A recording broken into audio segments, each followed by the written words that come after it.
Chapter 19. Their first night in the dungeon, Ais was restless.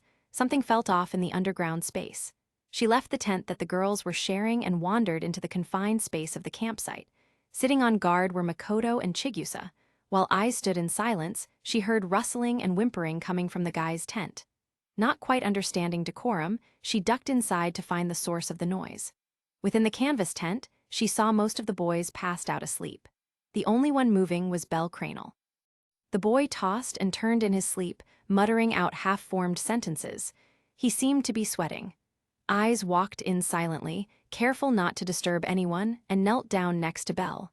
The girl reached out to take one of his hands. He seemed so fragile at this moment. Holding his hand, Ais saw how calloused it was from months of constant training and work. His skin was dry and cracked, and there was a lattice of scars from bygone brawls. Trying to do what Reveria sometimes did to her, Ais traced meaningless patterns with her thumb on the back of Bell's hand. Eventually, Bell's breathing started to soothe, and his shaking stopped. He did keep speaking, though. Words like failure, savior, and hero were constantly coming out of his mouth. "Ah, I see you have been able to help him," said a soft voice. Ais turned to find Haruheim standing at the tent's entrance. She padded inside and joined the sword princess next to her hero. The young fox girl reached out to push the fringes of Bell's hair aside. Ais watched the interaction and tilted her head. "Haruheim, do you love Bell?" In response, Haruheim smiled and nodded. "I believe so, yes," she looked to the tent entrance, "but I also believe that we mean that differently." "What do you mean?" Haruheim shrugged. "I spent most of the past year around Master Bell. I talked with him, told stories to him, and traveled around the world with him. I got to know him beyond, well, that is." "Beyond what?" "Beyond the hero that I had made him out to be." Haruheim looked down at Bell, smiling fondly. "He saved my life, you know." Ais nodded. She had heard the story. "Not just from Ishtar Familia, though. Before Master Bell found me, I believed I didn't deserve to be saved. I was a prostitute and thought that meant I was undeserving of life or love," continued Haruheim, whispering as she went. "It was Bell and Makoto who told me differently. They both worked to save me and remind me that I had meaning and a right to live. I had a right to dream of a better life." Haruheim looked over at Ais. "I am sure you have felt the same." Ais nodded. "Back when we attacked Knossos, the last time I heard the sound of a bell and it saved me." Ais frowned. "I almost turned into something bad." "But you didn't," reminded Haruheim. Ais frowned because she did, in fact, betray him.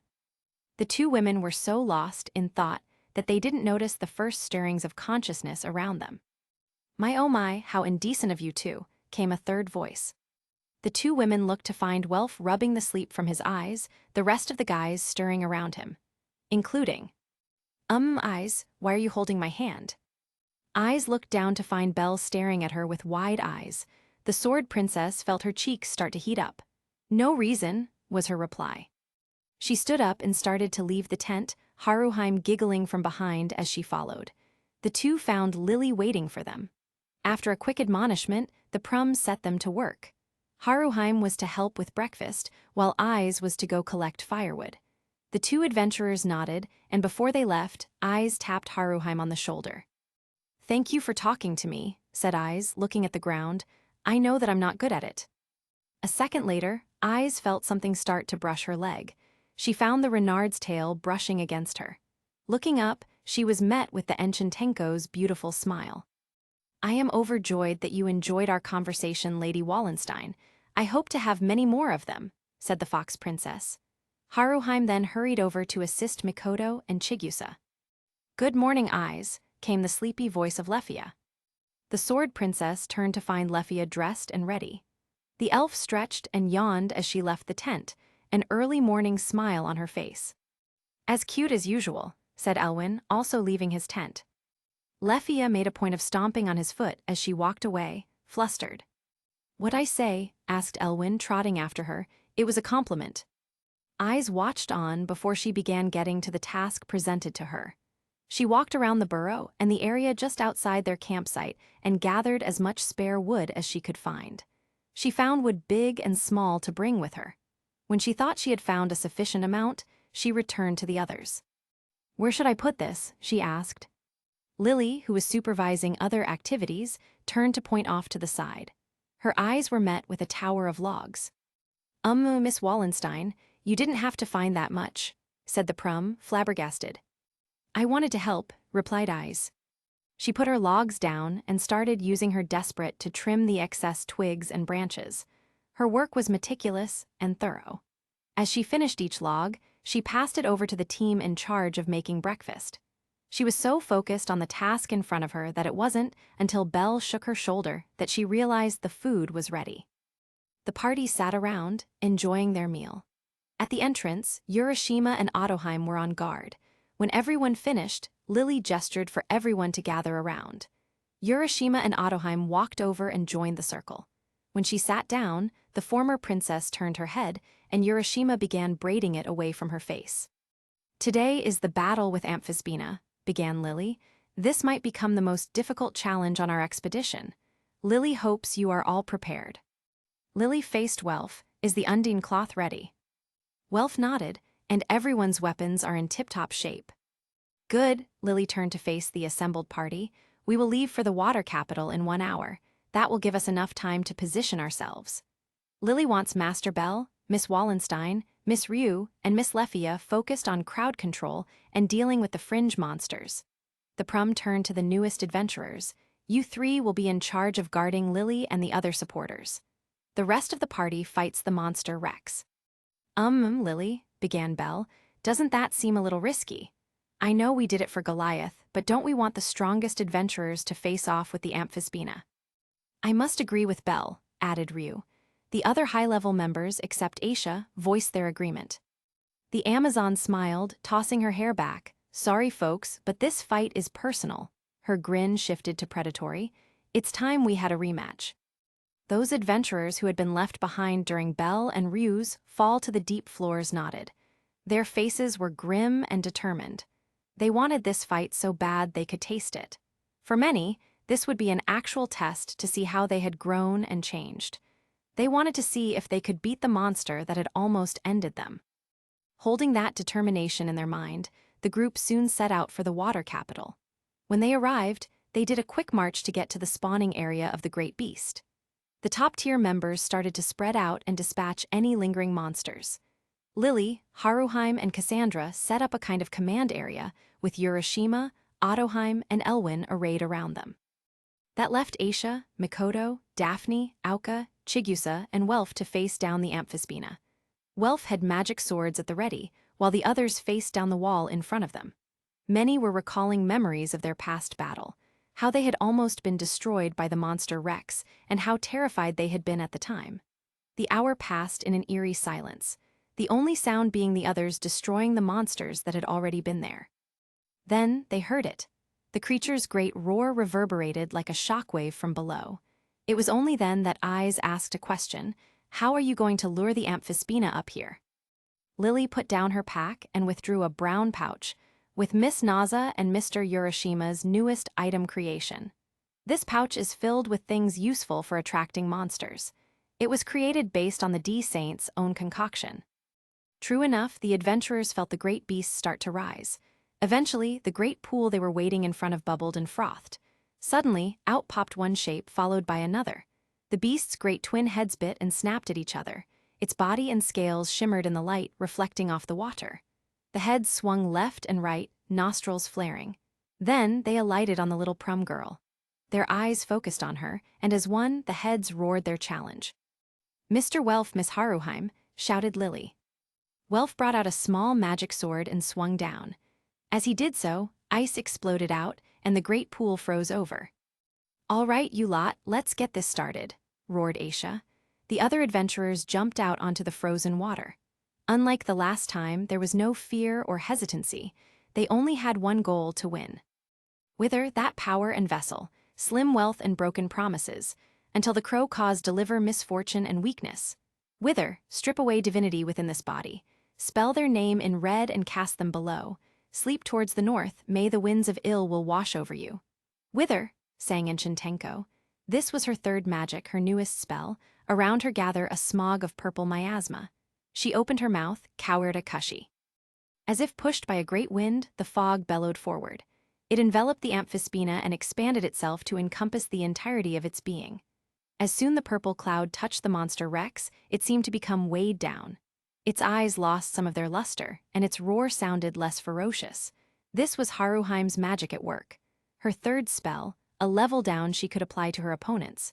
The only problem was, she couldn't cast her other magics while the miasma was in effect. Bad luck or good luck, but never at the same time. Now that their opponent was weakened, the expedition party was better able to begin their attack in earnest. Before the beast came crashing down on the ice and fractured it into small islands, Mikoto was able to jump up onto the beast's long body. As she ran, she dragged her blade behind her. A great red line was carved on the beast. Even weakened, though, this was still the amphispina. With a toss of one mighty head, the samurai girl went flying off to the side. She crashed into a wall and slid to the floor. Her head swam with pain. The water dragon's other head then let loose an incredible streak of flame at its foes. The adventurers scattered, trying to dodge around the great fires in front of them. While they were distracted, the right head surged forward. It snapped at the supporters, identifying them as the weakest targets. "Give me strength, charging bull. Make me the one who charges forward to protect my allies. I summon thee, golden bull Daediri." Elwyn finished his chant, the characteristic glow forming around him. The right head of Amphispina released mist as it charged. It prepared for a magical blow that never came. Instead, Elwyn planted his feet and combined his enhanced strength with his mind-load skill. The resulting haymaker to the side of the dragon's head was enough to knock it off course. While the supporters started to relocate, Urashima and Otoheim took their chance to get in a couple cuts and hits on the beast. However, just as quickly as it arrived, the beast withdrew. Amphispina ducked underwater, hoping to catch its prey off guard. It was not expecting such fierce opponents. It retreated to its submerged domain and left a series of iceberg islands in its wake. This left the expedition party in silence as they waited for the creature to resurface. "How are they going to know?" asked Lefia while she fought off raider fish and blue crabs. Ryuu smiled. "Trust the black crow." Mikoto focused then and cast out her senses. She was almost hit with an overload. The cavern began filling more and more with different monsters. The mark of the amphispina was virtually lost in the mess. Instead of panicking, though, she doubled down. She thought of where her target entered the water and tracked it from there. "It is coming for Lady Daphne." The red-haired adventurer jumped out of the way in the nick of time. The iceberg she was standing on exploded in a rain of snow and sleet. The amphispina surged out of the water and began shooting off large tendrils of blue fire at the adventurers. Bell watched on, worried about what his companions were facing. Because of that, though, he was almost hit by a barrage of harpy feathers. Thankfully, Ais had been watching. The sword princess cut through the projectiles before hopping up to slice at the monsters. They exploded in clouds of dust as she jumped around, the walls acting as her springboards. When she landed, she turned to Belle. "You have to pay attention, Belle. I know you're worried, but trust in your friends." Then, she was off running to the next group of monsters. Usually, crowd control on a large group of monsters on the lower floors would be extremely difficult. If it was just 4 people, it would be nearly impossible. However, in the case of this expedition, 3 of the 4 adventurers were speed-based frontliners. Ryuu, Ais, and Belle were able to dart around and efficiently destroy any monster that started to gather towards their friends. Crystal turtles, aqua serpents, blue crabs, and Kristaroth urchins all fell to the top-tier adventurers. And in the case of the larger swarms, like the schools of raider fish, Lefia Virides was there to blast them apart with her magic. Overall, the sidelines were easily controlled. All that left was the battle in front. The great monster Rex raged in the water, and the walls blazed with flames. Slowly, Hestia Familia and their allies made progress against the amphispina, but the dragon also left its own damage. Even a level down, the beast was formidable. All the frontline fighters bore scorch marks, and Mikoto had a broken rib from when she had been tossed. Even in the backline, Otoheim had taken the brunt of another charge at the supporters. Her shoulder was bleeding and dislocated. She was forced to drop her Bicento and draw her new unnamed katana. "Heavenly light once rejected, merciful arms that save my shallow self.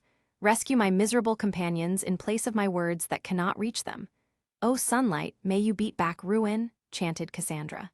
As she finished, a healing aura washed over Mikoto and Chigusa, who had been standing close together. When she finished that spell, she began chanting her next. She wouldn't cast it until Lily told her so, but she would prep it to have at the ready for now. The commander herself studied the battle, looking for any opportunities. Ideally, she wanted to find a way to remove one of the heads. If the powerful mist that diffused magic was removed, they could use Aisha's spell to end this battle. However, if the flame head was removed, the most dangerous offensive was gone. Lily watched Welf use his wind blade to redirect a bout of flames. With his new magic sword, Welf became their perfect counter. With him bearing the brunt of the fire, Mikoto tracking the beast underwater, and Haruheim constantly reapplying the level down, they would win. The only problem was that they might sustain some significant injuries in the process. Lily studied Welf's movements and saw how a particular gust of wind seemed to send the flames back to the sender. Then Lily thought of her moment. However, it would require perfect timing and coordination.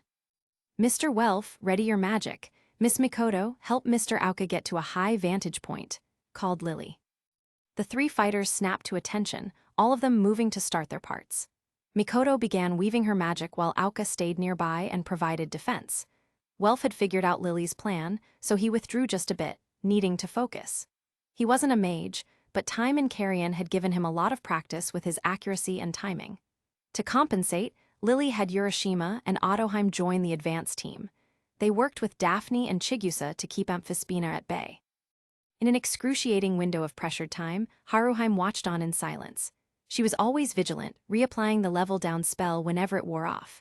That didn't stop the echoes of worry, though. When Mikoto was sent into the wall, she flinched in pain. When Belle almost got nailed by the harpy feathers, her heart stopped. Even now, for whatever reason, her attention was distracted into three parts. One part was watching the battle, which involved using her magic and tossing out potions when needed. The second part was drawn to Belle, naturally. She loved watching the way he fought. The third part was drawn to her dear friend Mikoto. She was still trying to figure out why. However, now all her attention was focused on Mikoto grabbing Aoka and dragging him into the air. It was only with her new enhanced level 4 strength that she could bring the big guy up with her. When Amphispina saw this, it aimed one head sky high. As it opened its maw to belch out fire, Welf struck. Burn out illegal work, Will-O-Wisp. There was a coughing sound as Amphispina had its own flame reflected back at it. However, there was no damage done. Unfortunately, the Amphispina was immune to its own attacks, but the Ignis Fatuus was enough to make it stumble. Now dazed, the great beast shook its massive head back and forth. That was the moment Mikoto threw Aoka towards the ground. The brawny adventurer came down roaring, his battle axe raised above his head. Mikoto's aim wasn't perfect, though. Aoka's axe cut deep on the way down, but one jolting moment from Amphispina meant that Aoka only bit halfway through the neck. He hung in the empty air, holding on for dear life. His feet tried to find purchase on the beast, but they kept slipping on the beast's slimy scales. How he survived, he did not know. All he understood was that if he let go or allowed himself to get thrown away by the dragon, he would die. Unfortunately, his fingers were slipping. "Aoka," screamed Chigusa. She took out her collapsing spear and took aim. This was Hitoka Chigusa's one true talent. The one thing she had over everyone else was her pinpoint accuracy. Sighting down the shaft of the spear, she threw with all her might. It flew through the air, and Chigusa's skill held true. The pointed end bit deep into the monster Rex's skin, giving Aoka a place to rest his feet. Using the haft as a jumping point, the big man pushed. He was able to push off and fly up into the air. He wrenched his battle axe free from the monster's flesh as he went up. Then, before gravity took effect, he hung in the air for one terrifying moment. Most adventurers would retreat then. They would back up and take stock of their surroundings. Aoka was not that, though. He was tired of falling behind and being a passive force. He was going to protect his friends with every fiber of his being. So Aoka went up, and then he came back down swinging. With this second hit, the beast's head came off. It fell with a resounding crash to the water. Aoka fell with it until the dragon's other head grabbed him in its maw. It shook the big adventurer like a doll and then threw him into the wall. He crashed and fell to the floor, unconscious. Ottoheim ran by to scoop him up while everyone else redoubled their efforts. Even if the creature's primary source of damage was gone, its defenses were still formidable. Everyone prepared themselves for a war of attrition except the Amphispina. It ducked underwater, and Mikoto prepared to track it. She quickly realized that. It's heading for the waterfall. Everyone moved to get out of the way of the oncoming tsunami. They thought that they had outsmarted the beast, learning from the last time. What they didn't account for was what would be pulled out of the water. A great horde of monsters was carried on the resulting tidal wave. They launched themselves at the adventurers, and all hell broke loose. Master Bell, Miss Ryuu, Miss Wallenstein, Miss Leffia, called Lily as she fired bolt after bolt into monsters. Drudged up from the depths were mermaids and mermen, kelpies, aphanks, doteras, lamias, light quartz, crystal turtles, and every other creature that the water capital had to offer. Some flopped around, but many others took to the offensive. The 4 top-tier adventurers drew themselves close. Their added might gave the others time to gather themselves. Welf switched the side of his blade and began bringing his own fire to bear. He turned monsters to ash, doing anything in his power to buy the others time to regroup. Lily watched him go to work. "Lady Ottoheim, please leave Sir Auka with me," cried out Haruheim. Ottoheim nodded her gratitude, tossing the big man into the Renard's waiting arms. She then jumped to join Urashima. Cassandra stood with Haruheim at the center of the group, the 2 of them providing what support they could. They both held magical staves, swinging around to bonk the occasional monster. Lily stood with them, looking from Welf's magic sword and then to Amphispina sitting in the water. Ryuu and Ais had taken it upon themselves to distract the creature while the others handled the monsters. Bell, in his need for speed and constant movement, was unable to start shooting fireballs. Not to mention, he was liable to hit many of his allies at the same time. They were starting to become overwhelmed, though. Chigusa had to drop and take a knee after a vicious serpent bite. Elwyn got smacked aside by a lamia tail. Even Aisha got pinched by a blue crab while she was distracted. There were just so many monsters. Lily looked at Welf, then the Amphispina, then the water, and then at her arm-mounted crossbow. She smiled. She threw her pack down and began digging inside. "Lily needs time," cried the Prum. "You heard her, everyone protect Lily," screamed Belle, having the utmost confidence that she would save them. He and the other high-level adventurers were doing okay, but the level 3s and even the level 4s were about to fall. Ottoheim was slowed down the most, her dislocated shoulder a significant hindrance. Urashima fought frantically to cover for her, his face pained in worry. Not to mention, Auka was still unconscious, and more monsters started to slip past to the supporters. Seeing how much danger she was in, Mikoto began cutting a path to Haruheim. Just as a monster was about to stab Lily in the back, she thrust her hand out and smiled. Lily has found it. She turned to find the aqua serpent behind her exploding into dust. Belle was standing there, dagger raised. The boy smiled. "You ready, Lily?" The Prum nodded. She took out her special magic bolts, and she placed one in the ready position. She didn't have much time, and she would have to make sure this shot counted. She took aim around her friends, knowing that they would keep her safe. "Clear out of the way." Ais and Ryuu heard her and jumped away instantly. Ryuu trusted the voice of her commander, and Ais only heard Finn. They watched the bolt streak past them. As it raced forward, the Amphispina ducked out of the way. The bolt plonked harmlessly into the water. It turned to look at Lily, almost sneering with its monster face. Lily smirked, though. As she did, the bolt erupted. A shockwave branched out through the water. The Amphispina jolted this way and that. Then the shockwave followed the water, acting as a conductor. The expedition party began hopping to higher ground. Mikoto grabbed Haruheim by the waist, Daphne doing the same with Cassandra. Both supporters blushed as it happened. Belle scooped up Lily, just in time. The horde of monsters below was immediately hit with magic lightning, shocking them into submission. Lily began rapid-firing electric bolts, keeping the conductive stream going. Lightning bolt after lightning bolt began to surge through the water. Monsters exploded into dust. Most of them died, but not Amphispina. Then Lily turned to their secret weapons, Sword Princess, Master Bell. Ais jumped up and placed her feet on the wall. She pushed off as she screamed, "Tempest!" The wind answered her call. At the same time, the sound of a bell rang through the dungeon. White, purifying light gathered at the fist of the boy. The amphispina understood what was about to happen and opened its mouth, letting loose the anti-magic mist. A shield of red surrounded it, ready to dispel all magical attacks. What it forgot, though, was that all things could burn. "Oh no, you don't," cried out Welf, raising his magic blade, DANMACHI. A tornado of fire answered. It raged around the amphispina, canceling out the magical mist. Welf could only make it last for a couple seconds, though. Then, his blade fell to the ground, his face contorted in exhaustion. Belle raised his hand, done charging as much as he dared. Ais zoomed closer to her target. Firebolt. Lil Rafage. The two attacks met the monster Rex, and the resounding boom sent everyone flying. A white mist settled over the battlefield, obscuring their vision. When they dared to look, all that was left in the cavern was the sword princess flapping around in the water.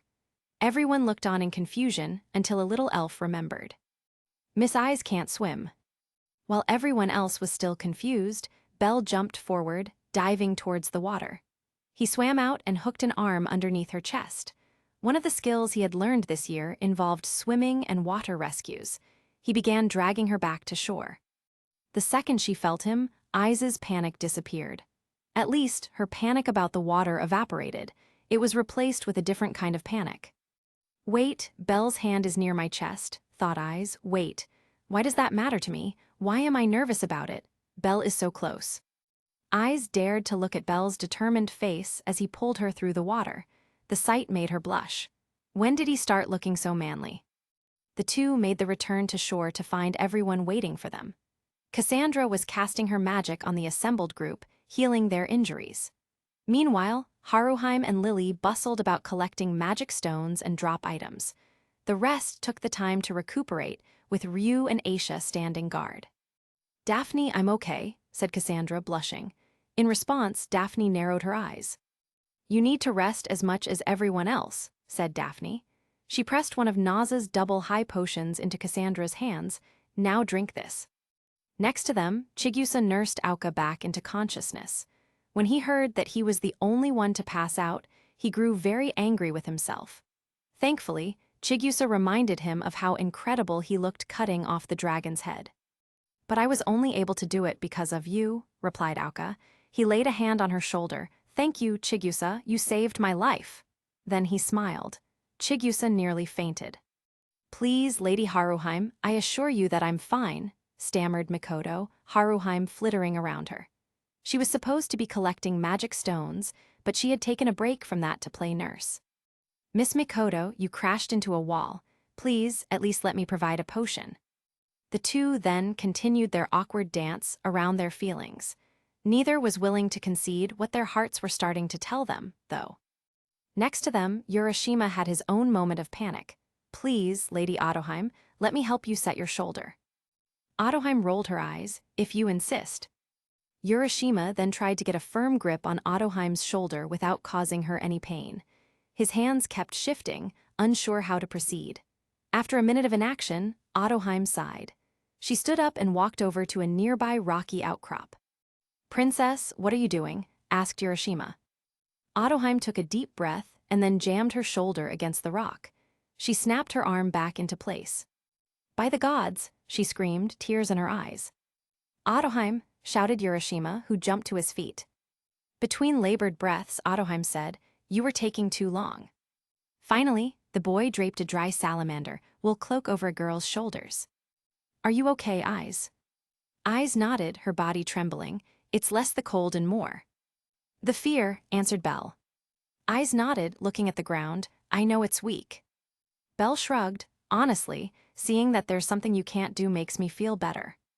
"It does," Ais tilted her head. Belle nodded. "Helps me remember that you're more than just a powerful adventurer." Belle looked away then, his ears turning pink. "Besides, seeing you now is kinda cute." Ais heard his words and remembered the feeling of his arm wrapped around her. She didn't respond, and the two sat there in comfortable silence.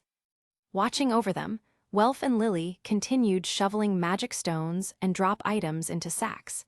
As they went deeper into the dungeon, Chigusa and Cassandra would start to carry their own supporter bags, helping to maximize the amount of loot they brought back with them. This was the beginning of that transition. "You know, I wouldn't mind handling the rest of this if you want to go talk to Belle," began Welf. Lily frowned but shook her head. Lily knows when she is beat. The prom side, Lily will just have to be happy with her current position. "You know, if it came down to it, I'm sure Belle would pick you over her every time. You'll always be his first partner, right?" Lily nodded, still melancholic, "But it's not the same." "No, I suppose not." The two continued their work in silence. "Are you all right, Elwyn?" asked Lefia. As a full-time backline mage, she had no injuries to speak of after this encounter. Elwyn, however, was nursing some bruised knuckles and a damaged torso.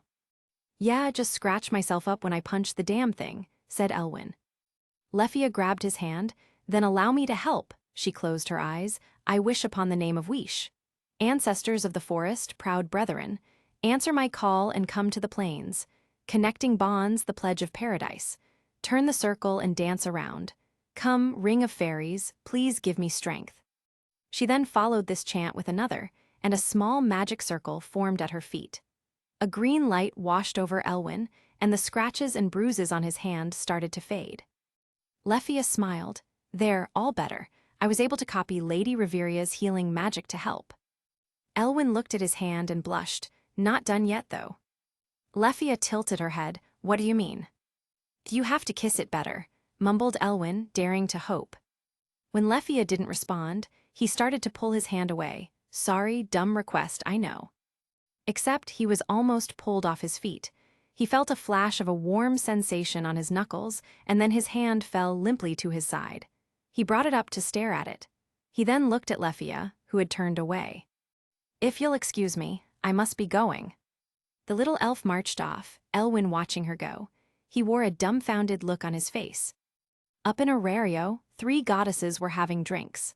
Hestia had finished work early, and Hephaestos insisted on walking her back to the Twilight Manor. When they arrived, Loki invited the goddess of the forge to stay and chat. Her reasoning was that a third party would stop Loki and Hestia from killing each other. Hephaestos agreed. Loki, who had drunk much less than the others, looked over the rim of her glass. "So, itty-bitty, what's going on with that kid of yours? I would have thought that he'd level up in his time outside Horario." Hestia made a dismissive gesture. "You know how it is. Hard to find stuff challenging enough in the countryside." Loki made a humming sound. "That hasn't stopped him before, though. Unless your precious Belle isn't as great as people say." "Hey, my Belle is amazing. The only reason his growth stopped is because..." Hestia trailed off. "Oh, so you do know why he grows so fast?" Loki leaned forward. "All right then, spill it." Hestia looked to Hephaestos for help. The goddess of the forge looked her in the eyes. "If there's a problem, we can only help if we know." Hestia groaned, hating that she had allowed herself to have been tricked. "Some goddess I turned out to be." "Okay," began Hestia, "so it's like this." And Hestia told the story of Lyris Fries.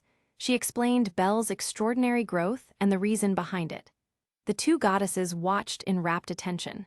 Hestia then moved on to what happened and why it had stopped. As she explained the connection to Ais Wallenstein, Loki scowled.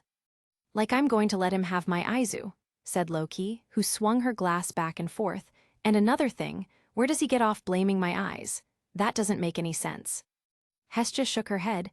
"Doesn't matter if it makes sense, Loki. That's not how emotions work. Besides, it's not like Belle is doing this on purpose." Hestia shrugged. "Emotions are messy. So Belle has to untangle this on his own as much as possible." Hephaestos smiled. "You really have grown, haven't you?" Hestia pouted. "Are you saying you didn't believe me till now?" Hephaestos shrugged, happy to continue teasing her friend. That is until Hestia smirked at her. "By the way, what was it you were talking to Welf about before the expedition anyway?" Hephaestos turned the color of her hair. "Nothing that concerns you." Began Loki. "Welfie's part of Itty Bitty's familia. What you do to him, she has a right to know." Shocked at Loki's trickery, Hephaestos sank into the couch. She buried her face into her hands and made a controlled squeaking sound. "I'm sorry, what was that?" asked Hestia, cupping her ear. Hephaestos dropped her hands and moved her lips. I'm sorry, couldn't hear you, added Loki. I said I gave him a good luck kiss, shouted Hephaestos. At that exact moment, Raoul poked his head through the door.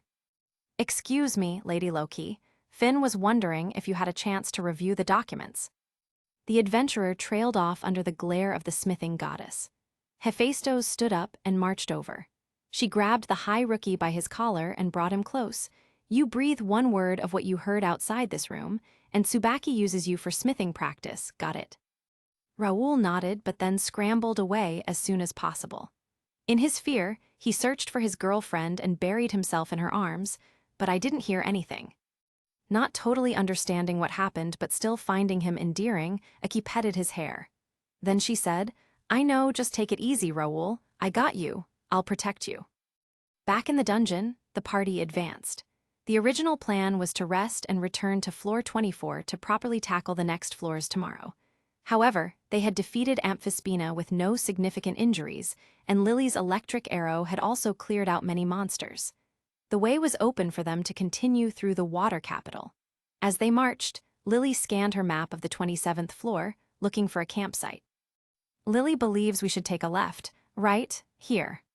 The party followed her orders and entered a large cavern. Thankfully, there was no water to be found inside. Everyone began setting up camp, with Belle taking the first watch. Ais watched him and noticed how he seemed to stare at every pool of water. She walked up to him. Are you afraid of the monsters? She asked. Belle shook his head. No, actually I was hoping to see. To see, prompted Ais. A Xenos, replied Belle, named Mari. She's supposed to live around here. Ais nodded. Then she tilted her head. Belle, would you prefer I not be around when we meet with the Xenos? Belle flinched. Was I obvious? Ais shook her head. No, but I've been thinking about it. Ais frowned. Even if I want to apologize, I need to make sure they're comfortable first. Also, continued Ais, who was turning red, I wanted to say, thank you. Belle seemed caught out. Thank you, for what? For saving me from the water, finished Ais. She gave his hand a gentle squeeze before turning back to the campsite. Finally, deep in the desert of the 30th floor, a monster paced. Her spies had informed her of her quarry's progress. Things were progressing smoothly. Next to her, a great shifting mass of vegetation rumbled. She nodded along. Yes, no need to complain, you'll get what you want, said the monster, which seemed to be a variant of a war shadow. Want revenge, against, the rabbit. This Xenos had not perfected the art of speech. Despite that, though, it was still one of the most cunning among the new faction. This faction called themselves the Sun Seekers, for they would bring the Xenos into the light. Their king would lead them, but this large lump of moss would create the plans to reach their goal. Just make sure that your plan works, continued the war shadow. Her form was translucent but more solid than a regular monster's. Her voice came out like a ghastly wail. I want them separated, especially the little elf girl. She's mine, a large smile graced her features. She'll be all mine. Her eyes turned manic. I'll make her just like me, and then she'll be mine. With that, the banshee cackled with glee. Character profile. Senjano Haruheim. Level 2. Status. Strength I-98 defense. H-120 dexterity. H-116 agility. H-130 magic. F-436. Mage, 8. Magic. Uchide no Kazuichi. Level boost magic that can only be used on a single target, after which an interval occurs before it can be cast again. It cannot be used on the caster. Kakon, a special enchant magic that creates a maximum of 9 tails on the user, depending on their limit.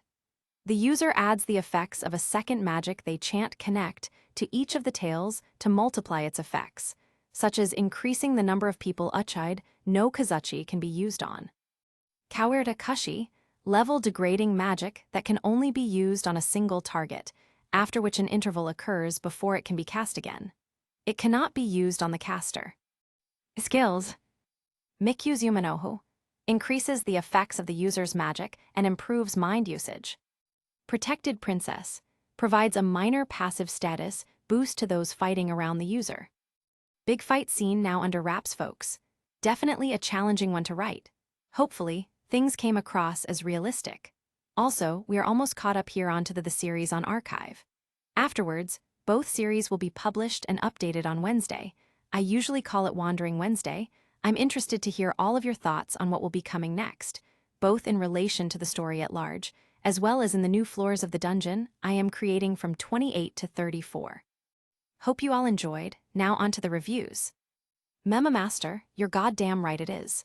And it's going to get even gayer. Agility Hero, thank you. They will have some major moments going forward, but also lots of angst. Chapter 20. Day 3 of the dungeon expedition started much like the day before. The allied familias gathered to have breakfast, each performing their assigned tasks. Ais knew that she was no good at most of the typical campsite activities, so she decided to continue gathering burnable materials. This was much harder to find in the water capital, but thankfully, the dungeon created a type of burnable coral. Just like yesterday, Lily looked on and commented that she didn't need to get nearly that much, but Ais didn't mind. She wasn't good for much. She would do her best at what she could. As the group ate breakfast, Daphne and Cassandra stood guard at the mouth of the cave. As the adventuring party started to clean up, Lily gathered everyone around them. Today, the party will be moving to floor 28, the desert swamp, began the supporter. If Lily has studied the maps correctly, there is a stable path we can follow to get through. Ais nodded. It's the best way forward. Everyone has to be careful to avoid the quicksand. It will suck you in and then you'll die. She looked over the group. Stick to the path. Aisha chortled. Oh, the path you say. You know there is another way. Ais narrowed her gaze. No, there isn't. Aisha snorted. Yes, there is, she pointed to herself. Hermes Familia keeps a set of boats hidden near the entrance to the floor. We can use them to ride on the water. Both veteran adventurers turned to Lily, who would make the final decision. The Prum rubbed her chin in thought. If the party takes to the water, we will get through quicker. She eyes the Amazon. Any dangers to the boats? It's Ais that responds. The monsters can attack us. The long necks, Hermes, Petsachos, and will-o-wisps will be waiting for us. Will be. She turned to Lefia. What is the expression when one is in danger and can't do anything? Sitting next to Lefia, Elwyn responded, We'll be sitting ducks. Ais nodded. We will be sitting ducks. These boats move better than you think, Sword Princess, responded Aisha, and the less time we spend in that swamp, the better. Too many dangers we can't see. Lily sees the merits to both options. What do you think, Master Bell? Bell hummed and looked between the two women. His gaze settled on Aisha. The boats will take us through safely. Aisha shrugged. As safe as anything is in the dungeon. Bell nodded. I'm sorry, Ais, but I think we should trust Aisha. Ais sat there for a moment, her face expressionless. She nodded once. Okay then. The Sword Princess stood up and prepared her equipment. Everyone watched her go before looking at Bell. After scrutinizing him for a moment, everyone else left for their assigned tasks, everyone except Welf. The smith walked up to Bell and gestured for him to follow. The two brothers walked to a separate section of the cave, where Welf crossed his arms. You know, might have been better to use a different word there, said Welf. What do you mean? Had Bell done something wrong? You said trust Bell. As if you didn't trust Ais, replied the smith. I know you two are still working on some things, but you might want to consider what you say. Bell looked down, but I don't know if I do. Welf frowned but said nothing else. The two left and rejoined the party. As they were about to leave, Ais walked up to Lily. Since we're going down to a floor most of you haven't properly explored, should I go in the front? The question was innocent enough, without stepping on Lily's toes as commander. The Prum considered it for a second before nodding. Miss Wallenstein does have the most experience out of everyone here, responded Lily. Lily will go with your judgment for this. Ais thanked her before walking off to join Urashima and Ottoheim. While the bodyguard scowled, Ottoheim greeted her with open arms. She started chatting with Ais, who responded as best she could. Eventually, the Sword Princess smiled. Ottoheim smiled back. Did something pleasant happen? Ais shook her head. No, you just remind me of Tiona. You have the same high energy and spirits. She turned to Urashima. And you remind me of Tione, always looking after everyone. Urashima's scowl turned into a frown. Just who was this woman? Before they left, Bell walked up to Ais, hands clenched in front of him. Ais, I just wanted to say. Before he could finish, though, Ais started to lead the party out of the cave. She didn't even bother looking him in the eye as she left. This meant that the whole party was able to throw Belle their looks of pity as they went. When Ryuu passed him, he took up his position in the rear guard. The elf patted him on the shoulder as she walked by. She will come around. For now, just give her some space, was the elf's words of wisdom. I don't get it, though. She told me I didn't have to forgive her, said Belle. Ryuu shook her head. Still, though, to then plainly admit that you don't trust her in the dungeon, that is a painful reminder, and it was not tactfully done. What would you have said? Replied Belle with a tilt of his head. Ryuu shrugged, something along the lines of, I think Miss Aisha's way is quicker. Or, we should be okay with these strong adventurers in the boats. As the two talked, they cut down monsters that attacked the back of the party. A raging kelpie was cut in half. A couple of blue crabs got crushed into monster dust. A harpy exploded to a firebolt. As they walked, Ryuu reached down to pick up a harpy feather. Belle, you probably had a reason to go with Aisha's plan, yes. At Belle's nod, she continued. Well, when you said you trust Aisha, you implied that you didn't trust Miss Wallenstein at all. Even saying you trusted Aisha more would have been better, because it would imply that you had some trust in the Sword Princess, or just stating the reason that you held in your head. Trust was a poor word and an even poorer reason. As Belle pondered her words, Ryuu continued to feel her heartbeat. Confusion clouded her judgment constantly. Belle was Belle, and she loved him, but this conversation about trust gnawed at her. Did she trust him? In his family was the same bloodline of silence, Ulfia. Now, Ryuu knew that Belle wasn't evil, but it did mean that he was connected to Hera Familia. And if he was connected to Hera Familia, then maybe he was connected to Zeus Familia. Looking at him now, Ryuu realized that she didn't know who Belle was. As if he sensed her looking at him, Belle raised his head. When their eyes met, he blushed and looked away. Then he almost tripped over a root. Ryuu smiled then, for Belle was still Belle. However, even if she smiled, part of her was still anxious. At the front of the party, there was a lull in monster attacks. This was possibly due to the presence of the Sword Princess. Her overwhelming strength and aura kept many of the weaker monsters at bay. That isn't to say that there were none, but there were still many less than what Otoheim and Urashima had grown used to. The three marched on ahead. Mikoto had moved to the middle of the party to better use her skill in case of an ambush, so Ais was left with the princess and her bodyguard. Urashima kept good on his promise not to forgive her, as he kept taking the time to glare over at Ais. Not that she noticed, though. Her thoughts were preoccupied with Belle's words earlier. Obviously, she didn't expect him to trust with everything, but this was the dungeon. When it comes to expeditions, she is the most experienced adventurer here, with the possible exception of Ryuu. So, why did Belle not trust her? Hey, Yura, look at this water flower I found, said Otoheim. Cupped in her hands was a flower with deep blue petals and a rosy, pink center. The princess held it up to her head. Can you tie it in my hair later? Urashima smiled as he nodded. Yes, I believe it would look wonderful on you. Doesn't everything? Responded Otoheim, frowning. The ninja bodyguard rolled his eyes. No, for example, you look horrible in dark colors and most Western-based fashion and outfits. We've been over this. Otoheim pouted. No need to be rude. She began tucking the flower away. At least I try wearing different things. Do you own anything besides dark black cloth and battle robes? Urashima scowled, but his cheeks turned pink. I do, I just prefer not to wear it. Otoheim giggled and then walked up to pat his head. I know. Ais frowned, a deep sense of jealousy settling in. Why couldn't she be like this with Belle? How'd you two get so close? Asked Ais. Yura frowned. Excuse me, but that's none of yo. We were both alone, and then we found each other. It's easy to fall in love when there's only one other person. Otoheim looked over, smiled, and grabbed Urashima's hand. That said, I think it only sped up the process. I would have ended up loving him regardless. Ais frowned, but you two are so different. Doesn't it cause problems? Urashima stood there in silence, and then he sighed and shrugged. It does. It means that sometimes we clash in our approaches, but there's less of a difference than you think. Urashima marched forward. Otoheim wants what's best for the people. I would like to think that I'm the same.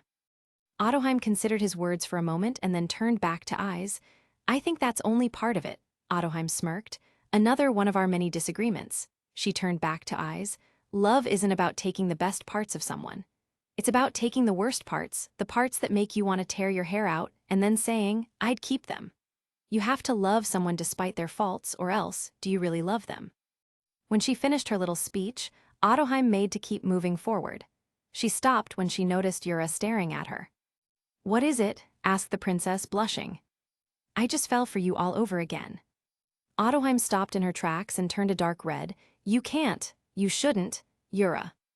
Ais watched the two adventurers fall into light bickering. As she did, she pondered the conversation she just heard. Does Bel love her despite everything? He doesn't trust her, so that isn't a good sign. However, the other question is, does she love him? These thoughts plagued her as she came to the stairs leading to the 28th floor. When she arrived, with Ottoheim and Urashima, the three of them waited for the rest of the party to join them. Ais watched the two of them continue their flirting, hoping to take notes about what she could do with Bel. Even if she didn't love him, she wanted to find out for herself. She wasn't going to wait around, though. Before they left for the expedition, Thyone made a special point of pulling Ais aside one day. The Amazon took Ais back to her room and sat her down. Thyone faced the sword princess, arms crossed over her chest. Are you ready to do what it takes? Asked Thyone. Ais tilted her head, ready to do what? Thyone rolled her eyes, to fight for your man. My man. Thyone nodded, the March Hare. You aren't the only one interested in the boy.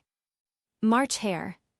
This conversation just kept getting more and more confusing to Ais. What in the world did Thyone mean by all these funny words? Bel Cranel.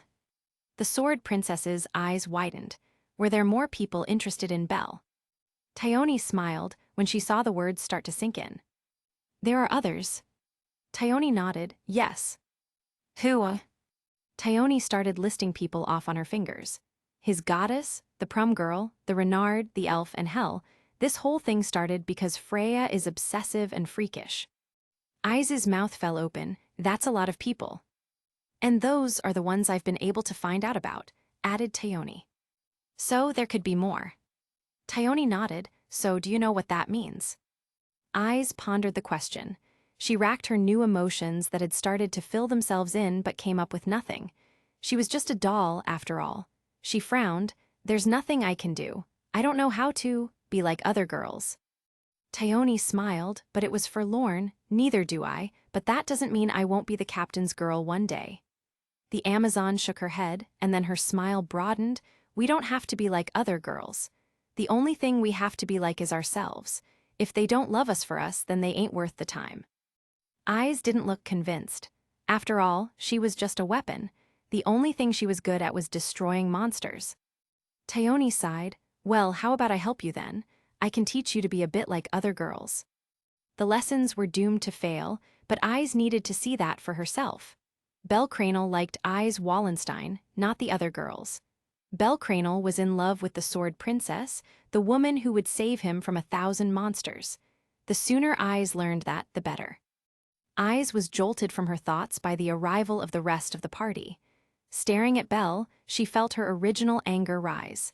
So Ais pouted because even if she wasn't going to give up, she was still angry at Bel. This was the dungeon, and no one knew it better than her.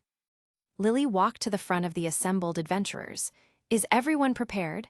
We will now be entering the Great Swamp and will continue to push on until we reach the 29th floor. If there is anyone who wants to back out, now is the time. No one budged. Lily nodded, expecting that answer. Then, moving forward, the formation is as follows. Miss Ryuu, Miss Aisha, and the Sword Princess will be at the front. Behind them will be Miss Mikoto, Mr. Urashima, and Miss Daphne. Next will be Mr. Welf and Mr. Auka. Following them will be the supporters and mages. Finally, bringing up the rear will be Master Bel and Miss Ottoheim. Everyone must take their time. Lily stared at Bel and Ottoheim, who were already starting to bunch together. And no one should do anything reckless. For good measure, Ryuu and Urashima also stared down the rearguard. The two reckless, knuckled-headed rearguards both had the decency to look abashed. The party started to take its new formation, but Bel tried to talk to Ais before leaving. Ais wasn't having it, though. She simply told him that they would talk later. Then, she turned her back on him. At the front of the party, Ryuu narrowed her eyes. "If he reached out his hand, you could have taken it," said the elf. "And I will, but it has to happen later. This is the dungeon," replied Ais. The two stared each other down. In the campaign for Belle's heart, they both knew that they were each other's chief rivals. "That's enough, you two," interrupted Aisha, smacking the two over the head. "We've got bigger issues than your little contest." The Amazon walked off, taking the lead. When the party made their way down the stairs, they came face to face with the great swamp. Great large trees rose from the ground, and their roots caused a great mess of tangles. These roots ran over the top of mud and water. Lichen almost covered the entire area top to bottom, not to mention great swathes of vines tangling this way and that. Aisha made a face. "I always hate coming to this floor. The mud ruins my clothing." The Amazon smacked at her neck. "And the bugs are awful." All around the adventurers, swarms of tiny monsters moved this way and that. Bloodlets, darkflies, and more made up for a low buzzing sound heard throughout the floor. Behind them, Lily brought up the rear, which is why Miss Naza was kind enough to provide us with healing salves and itch cream. "Now get moving. The less time spent here, the better." "Understood," responded Ryuu, who made the first move onto the path of roots. A long time ago, adventurers whose names were lost to time had charted out a long path along the crisscrossing roots. This functioned as a sort of road through the swamp. "Hey, there's no floor boss down here, right?" asked Cassandra. Lily shook her head. "No, but there are many monsters that come close. Think of them like area bosses, like the Cadmus dragon." "What are they?" asked Haruheim, careful to not let any potions fall from her bag. "The first is known as the Witch of the Woods," began Lefia. The elf was looking this way and that. Her upbringing meant that she especially hated this floor and the stench it brought with it. In fact, many elven adventurers were notorious for not going past this floor simply based on its smell and disgusting interior. "The second is Marsh Warden, a monster made of vines and moss," continued Lefia. Her foot almost slipped on a wet piece of moss. It was Elwyn who caught her. She nodded her thanks before continuing, "And the last one is Great Green Ogre." "What are the chances that we run into one?" asked Chigusa. The young girl from the Far East definitely moved with the most confidence among the supporters and mages. In fact, it was the 3 trained members of Take-Mikazuchi Familia who grew up among nature in abject poverty, who moved the best through the swamp. Even the lumbering Auka seemed more at home and at ease. "The chances are quite low, that said," began Lily, "incoming." The dungeon finally took notice of their presence, and a flock of long necks descended on them. These birds looked much like herons, except that their talons were over a foot long and their beaks were filled with needle teeth. They swooped and bit at the party.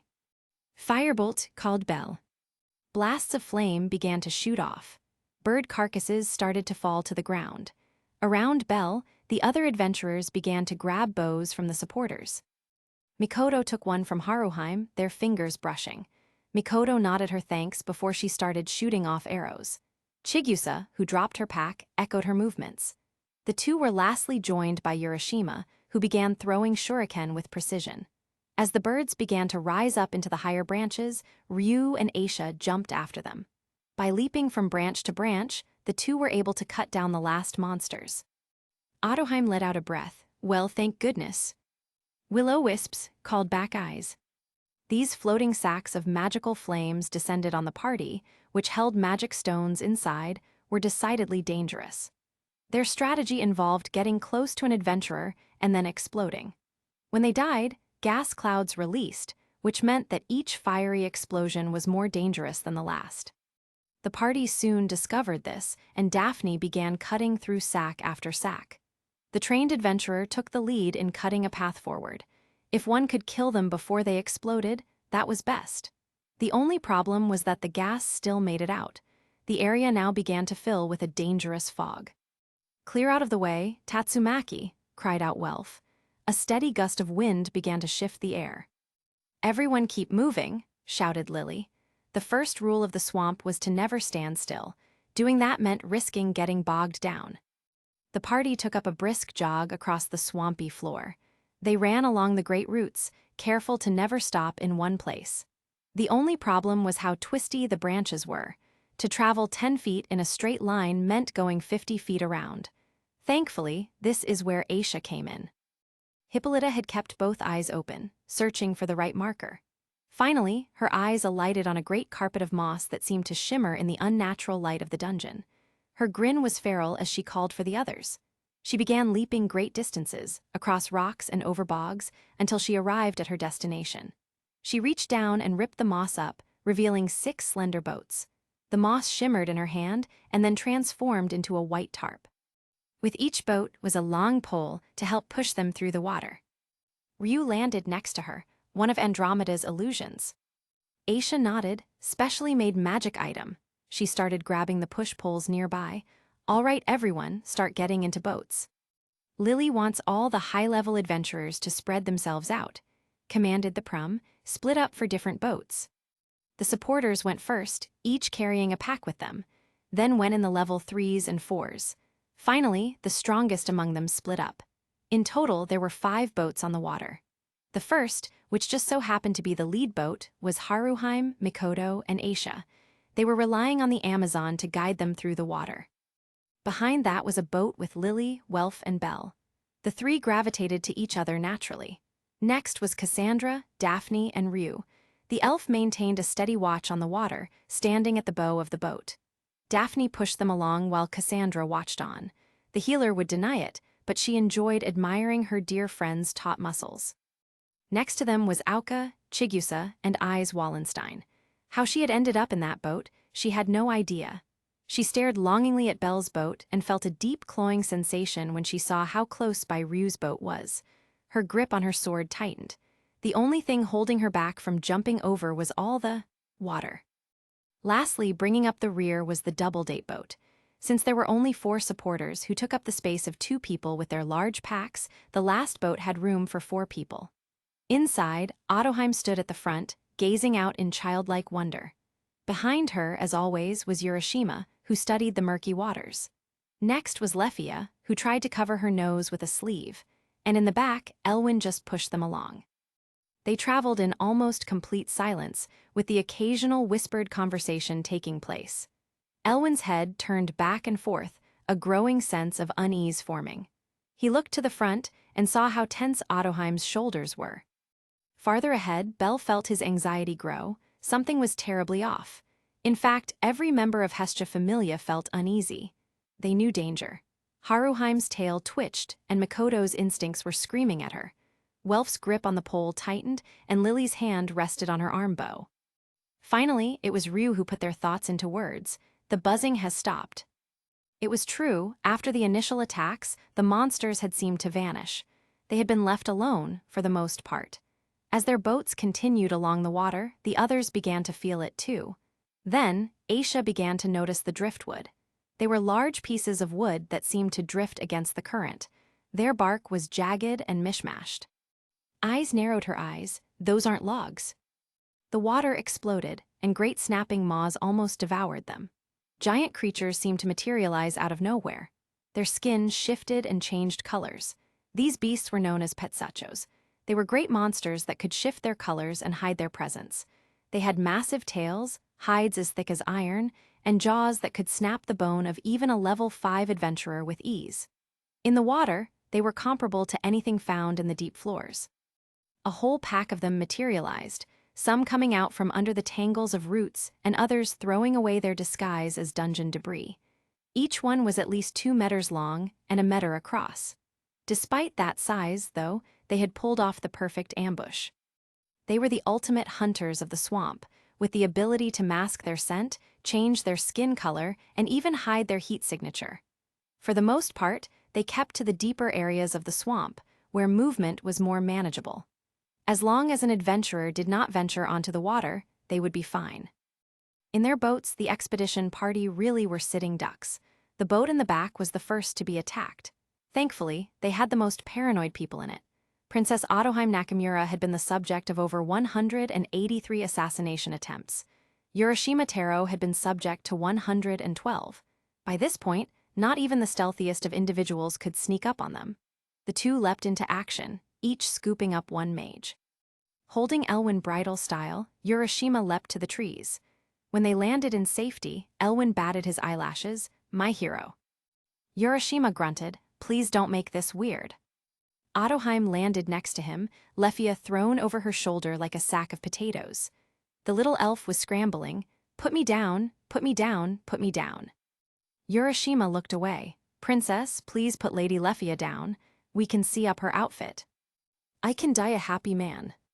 Put me down. In front of them, the boat with the sword princess was in a much more dangerous position. Ais's immediate reaction was to get out of the water, but she had also sworn to protect these people. Chigusa still had her supporters packed to put back on, but the way the Petsachos kept knocking into the boat made it difficult. This also meant that Ais and Auka were constantly off balance. Neither of them was used to fighting on such unstable terrain. They jabbed and slashed when they could, holding off the monsters for now. Anyone here know a weakness? Asked Auka as he tried to cut down at the gator monsters surrounding his boat. Soon, he would be overwhelmed. Flashbacks to an injured Chigusa haunted his memory. Well, little bit? Asked Welf, who tried shooting flames at the monsters. Unfortunately, they just ducked back underwater. While everyone looked to the Dauntless, it was actually Belle Cranel who provided the answer. Ice cold temperatures, screamed Belle. In his mind, Ina nodded on, gesturing for more information. They're cold-blooded monsters. We have to freeze them. Lily turned, Thousand Elf. I wish upon the name of Wish, began Lefia, already chanting. Sensing a magical presence, some of the Petsachos turned towards her. They began making their way towards the 4 adventurers waiting for them. I name the Aries, the sign of the ram, Orada, finished Elwyn. A magical golden barrier sprung up in front of him. Hands thrust out in concentration, he turned to Odo and Yura. I'll protect the front. You two cover the sides and the back. The two nodded, made eye contact, and turned in different directions. Facing left, the dragon princess began dancing across the tops of monsters. Using her bicento as a pole, she vaulted from monster to monster, thrusting downwards as she went. When the creatures thrashed beneath her, she'd leverage her polearm up and out, leaving long gashes. Unfortunately, one Petsachos got smart and wriggled so that her weapon got stuck. The princess was knocked off balance, and a monster waiting behind her opened its jaws. Urashima slammed on top of it, metal arms first. Following the incident at the tournament, he had Welf reinforce them with dire adamantine and strips from the Black Goliath robe. With enough momentum, he could punch through almost any obstacle. At this moment, he punched through the skull of the monster, right into its brain. As it began to sink and the living weapon began dropping with it, he was pulled off his feet. Moments later, where he had been standing, another Petsachos chomped forward, eating at its monster brethren. The water turned red. Urashima and Ottoheim, who had pulled him, landed on a large boulder. The dragon princess had recovered her bicento, and her eyes were steely. Without acknowledging each other, they leapt back into battle. The two fought like a hive mind, with a sense of cooperation that surpassed even the Gulliver brothers. Blizzard, the 3 severe winters, my name is Alf, screamed Lefia. An explosion of ice followed, shooting out in front of her. Jagged spikes formed over the water, freezing the lead half of the monsters. Everyone to the 1,000 Elf, shouted Ryuu. The others were quick to comply and began jumping. Daphne assisted Cassandra, and Ais and Auka helped Chigusa. Aisha had jumped on ahead but turned back when she heard a familiar yell. The stupid, clumsy little Enchantenko had been knocked off balance by a last-minute tail whip. As she began to fall towards the water, the pack of Petsachos began to gather. Haruheim, shouted Aisha, 1 foot off the ground. Then, a shadow streaked by. Without a thought for herself, Yamato Mikoto dived into the water and tackled the nearest monster. She was on its back and wrapped her arms around its giant maw. Lady Haruheim, please get out of the water, screamed Mikoto. Then the Petsachos started to flip and roll. Mikoto was holding on for dear life as she began to go in and out of the water. Haruheim was so paralyzed in fear that she didn't notice another monster sneak up on her. That was when Aisha slammed into it, feet first. Let's go, screamed Aisha. She picked up Haruheim and jumped from the water. On dry land, they all gathered to watch Mikoto wrestle with the beast. They did what they could to shoot at and finish off the rest of the pack, but none had been able to find a clear shot on the final giant beast. Any magic would most certainly hit Mikoto as well, and even Chigusa was not good enough to land that arrow in a clean shot. Just as Otoheim and Belle were about to jump back into the water, they saw Mikoto stab the beast in the eye. The Petsachos roared in pain, opening their maw with great force. Mikoto had been careful before to bring her feet into a position on top of its mouth. When it snapped open, she used the momentum to push herself into the air. She did a graceful mid-air flip before landing in a crouch next to her companions. When she stood, she was met by their slack-jawed gaze. She suddenly felt her cheeks start to burn terribly warm. Thankfully, Ryuu took control of the situation. "All right, there are most likely more monsters on the way," screamed the elf. "We need to get moving before we get caught. Let's go, but first," she turned to the last Petsachos, "someone put the damnable beast down." Everyone jumped at her words and resumed their trek. Chigusa threw a spear that went right through the beast's other eye, killing it. As Ryuu passed the young samurai, she patted her apprentice on the shoulder. "I'm proud of you," said Ryuu before walking off. As they continued their march, at a much slower pace now, Mikoto felt Haruheim fall in step beside her. The fox princess's tail wrapped around Mikoto's hand. "Thank you for saving me." Again, Haruheim was blushing so hard that she couldn't look her friend in the eyes. Mikoto's eyes widened, and she mumbled, "Always," in response. She studied the ground as she walked. Behind them, Cassandra watched on. "I can't even imagine being that close." Daphne narrowed her eyes. "What's that supposed to mean?" Cassandra whirled. "Nothing, I mean." Daphne shook her head. "If you don't think I wouldn't do the same for you." The usually snarky adventurer trailed off. At her side, a hand moved out, palm open. Cassandra stared at it, then looked up to Daphne. Then she looked back at the open hand. Slowly, afraid as if it would bite her, she took it in her own. "Stay close to me, got that?" Cassandra nodded, her heart pounding much too quickly. The party's earlier formation had been totally knocked off course. Now, everyone just kept walking, wet and bedraggled, looking for a spot to rest. Aisha walked at the front, a scowl on her lips. Behind her, Lily studied a slightly soggy map. "If we travel just a little further, there should be a large stone clearing we can rest on," called back Lily. The party called out noises of affirmation and trusted in the words of their commander, all except Aisha, who remained silent. Around them, the insects began buzzing again. There was the occasional attack from a stray longneck or gilman, but it seemed that there was a lull in danger, for the moment. When they arrived at the large boulder that would be their rest stop, they actually found it to be a set of raised rocks. These rocks sat on top of a massive tree stump, covered in vines. The party fell to their butts as they arrived.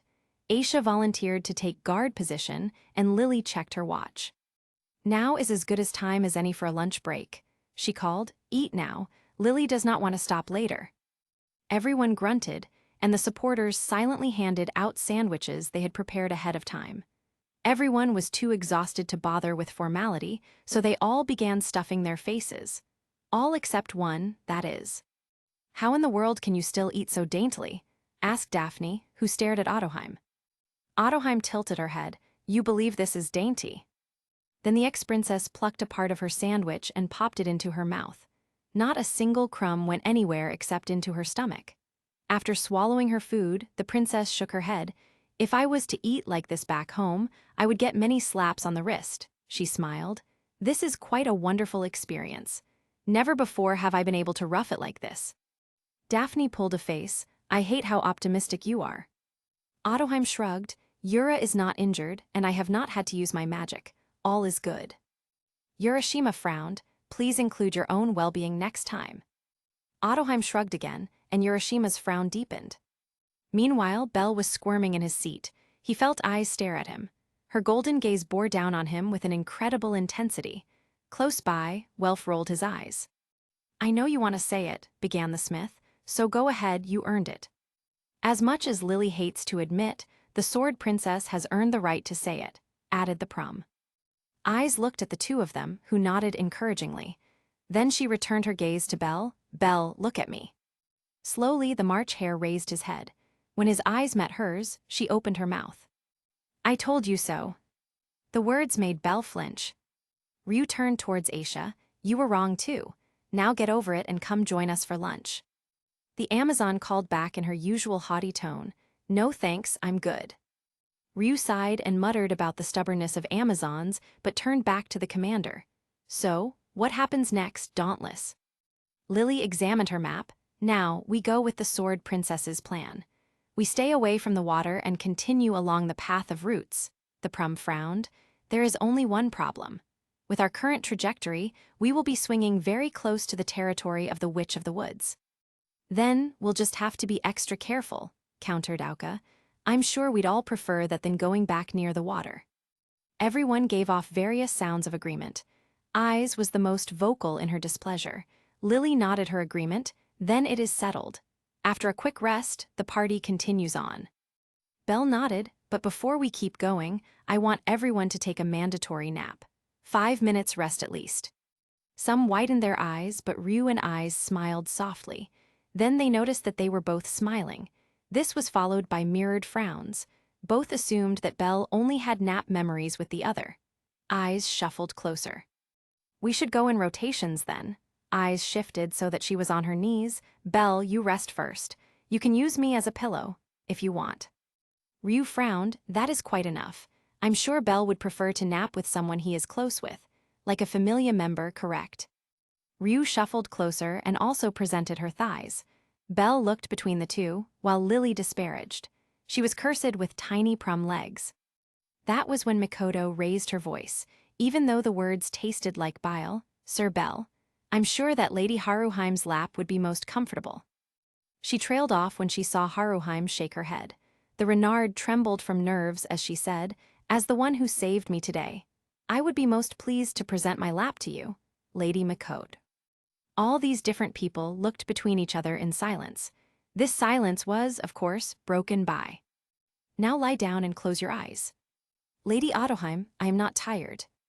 I said, lie down and close your eyes. Ottoheim was forcibly trying to shove Urishima's head into her lap, face first. Thankfully, Urishima was now at the same level as her and was able to resist. The bodyguard sat back on his feet and blushed. I must insist that you rest first, Ottoheim. He patted his legs for emphasis. Ottoheim smiled then and laid back happily. She booped Yura on the nose before she closed her eyes. Watching the two soulmates was what inspired Lily. Master Belle, began the Prum, Lily would like to rest. Would your lap be available? Belle saw his chance and took it.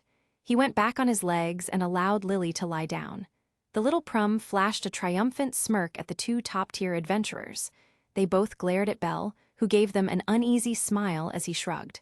Nothing to do now, right? Lefia watched on. What a womanizing delinquent. The elf's eyes were narrowed, and she glared at the boy. Any menace she had, though, was reduced by the nature of her current position. You know, you sure got comfortable quick, commented Elwyn from above. Lefia turned to look up from her position. Her head rested on his thighs, and her hands were folded neatly over her stomach. Looking down, Elwyn became acutely aware of her curves. Is there a problem with this position? Asked Lefia, eyebrow raised. I can rest somewhere else if you like. No, it's good, really good, stammered Elwyn. I just thought you weren't the affectionate type. Lefia yawned. Let's just say I'm too exhausted to care. Then she narrowed her eyes and pointed a finger, but no funny business. Elwyn rolled his eyes. Oh, come on. What could ow, let go of my ear. No funny business. Okay, I got the message. Satisfied, Lefia let go and turned to the side. Soon, her breathing deepened. She's going to kill me one day. Lily rested on Belle, Odo on Yura, Daphne lay over Cassandra, and Mikoto napped on Haruheim.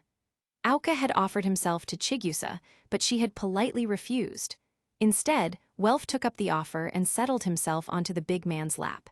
Everyone else stood by on guard. With that, it was time for the adventurers to take a break. Chapter 21. In her dreams, Haruheim remembered the day things began to change. They had made clear from Horario and were now leaving the Dragon Valley. Their time there had been fruitful, but now they had to go. At Haruheim's request, they were heading back to her homeland to wrap up unfinished business. Unfortunately, Welf, Ryuu, and Lily had their own plans. They would be traveling to Carrion and Altina to train their individual skills. Thankfully, Haruheim would still be traveling with Hestia, Belle, and Mikoto. The thought made her smile, returning to her childhood home with her childhood friend. They would have a wonderful time reliving their old memories. They were staying at a small inn just outside Valhall, the city of the Dragon Valley. They had 3 rooms, one for the boys, one for Hestia and Lily, and then one for the rest. Mikoto was getting her status updated, and Haruheim was waiting for her.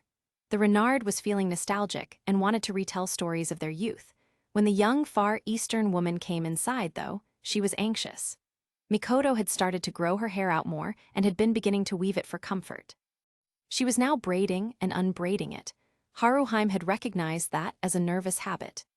"What is wrong, Lady Mikoto?" Mikoto sat on the bed opposite her, looking at the floor. When she didn't speak, Haruheim opened her mouth. "Lady Mikoto, are you not excited to return home? We can visit the shrine and say hello to Lady Tsukuyomi."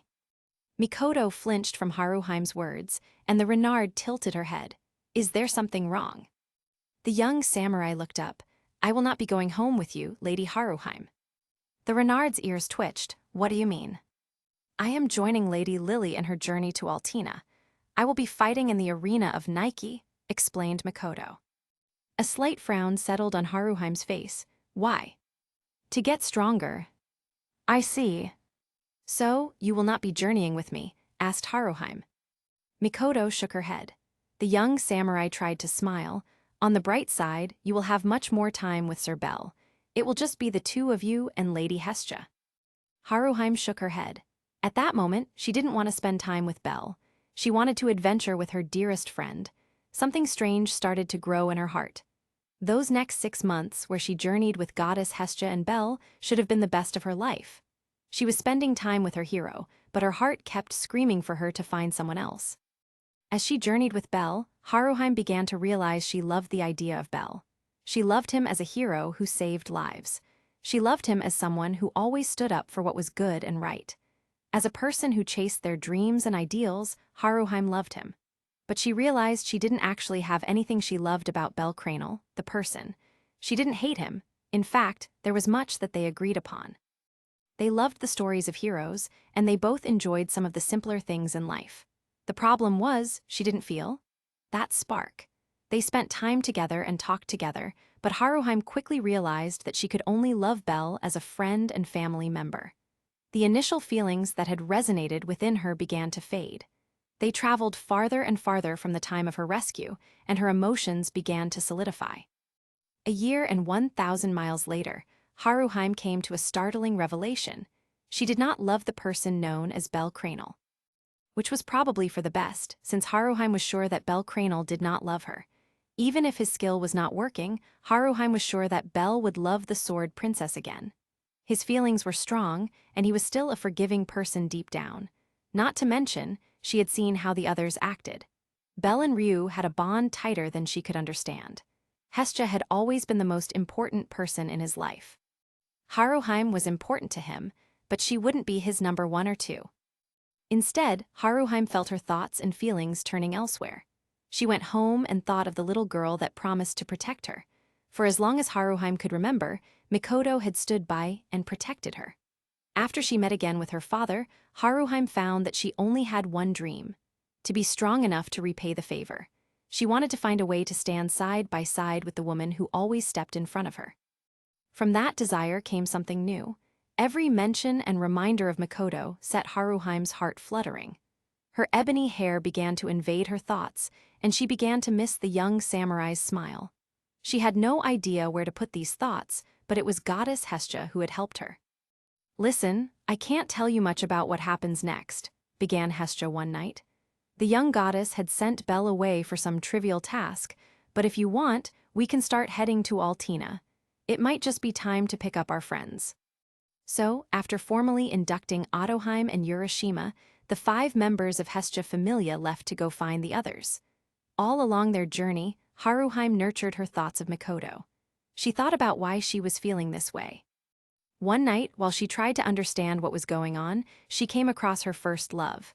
Belle was standing on a balcony, looking up at the moon. At the sound of footsteps, he turned and smiled. Haruheim returned it. "Master Belle, what are you doing up so late?" Belle flushed from embarrassment. Well, that is. I was looking at the moon and wondering if Ais was doing the same. Haruheim asked the question, Master Belle, why do you love the Sword Princess? Belle seemed taken aback by the question. Well, you see, she sav. That's not what I meant, interrupted the Renard.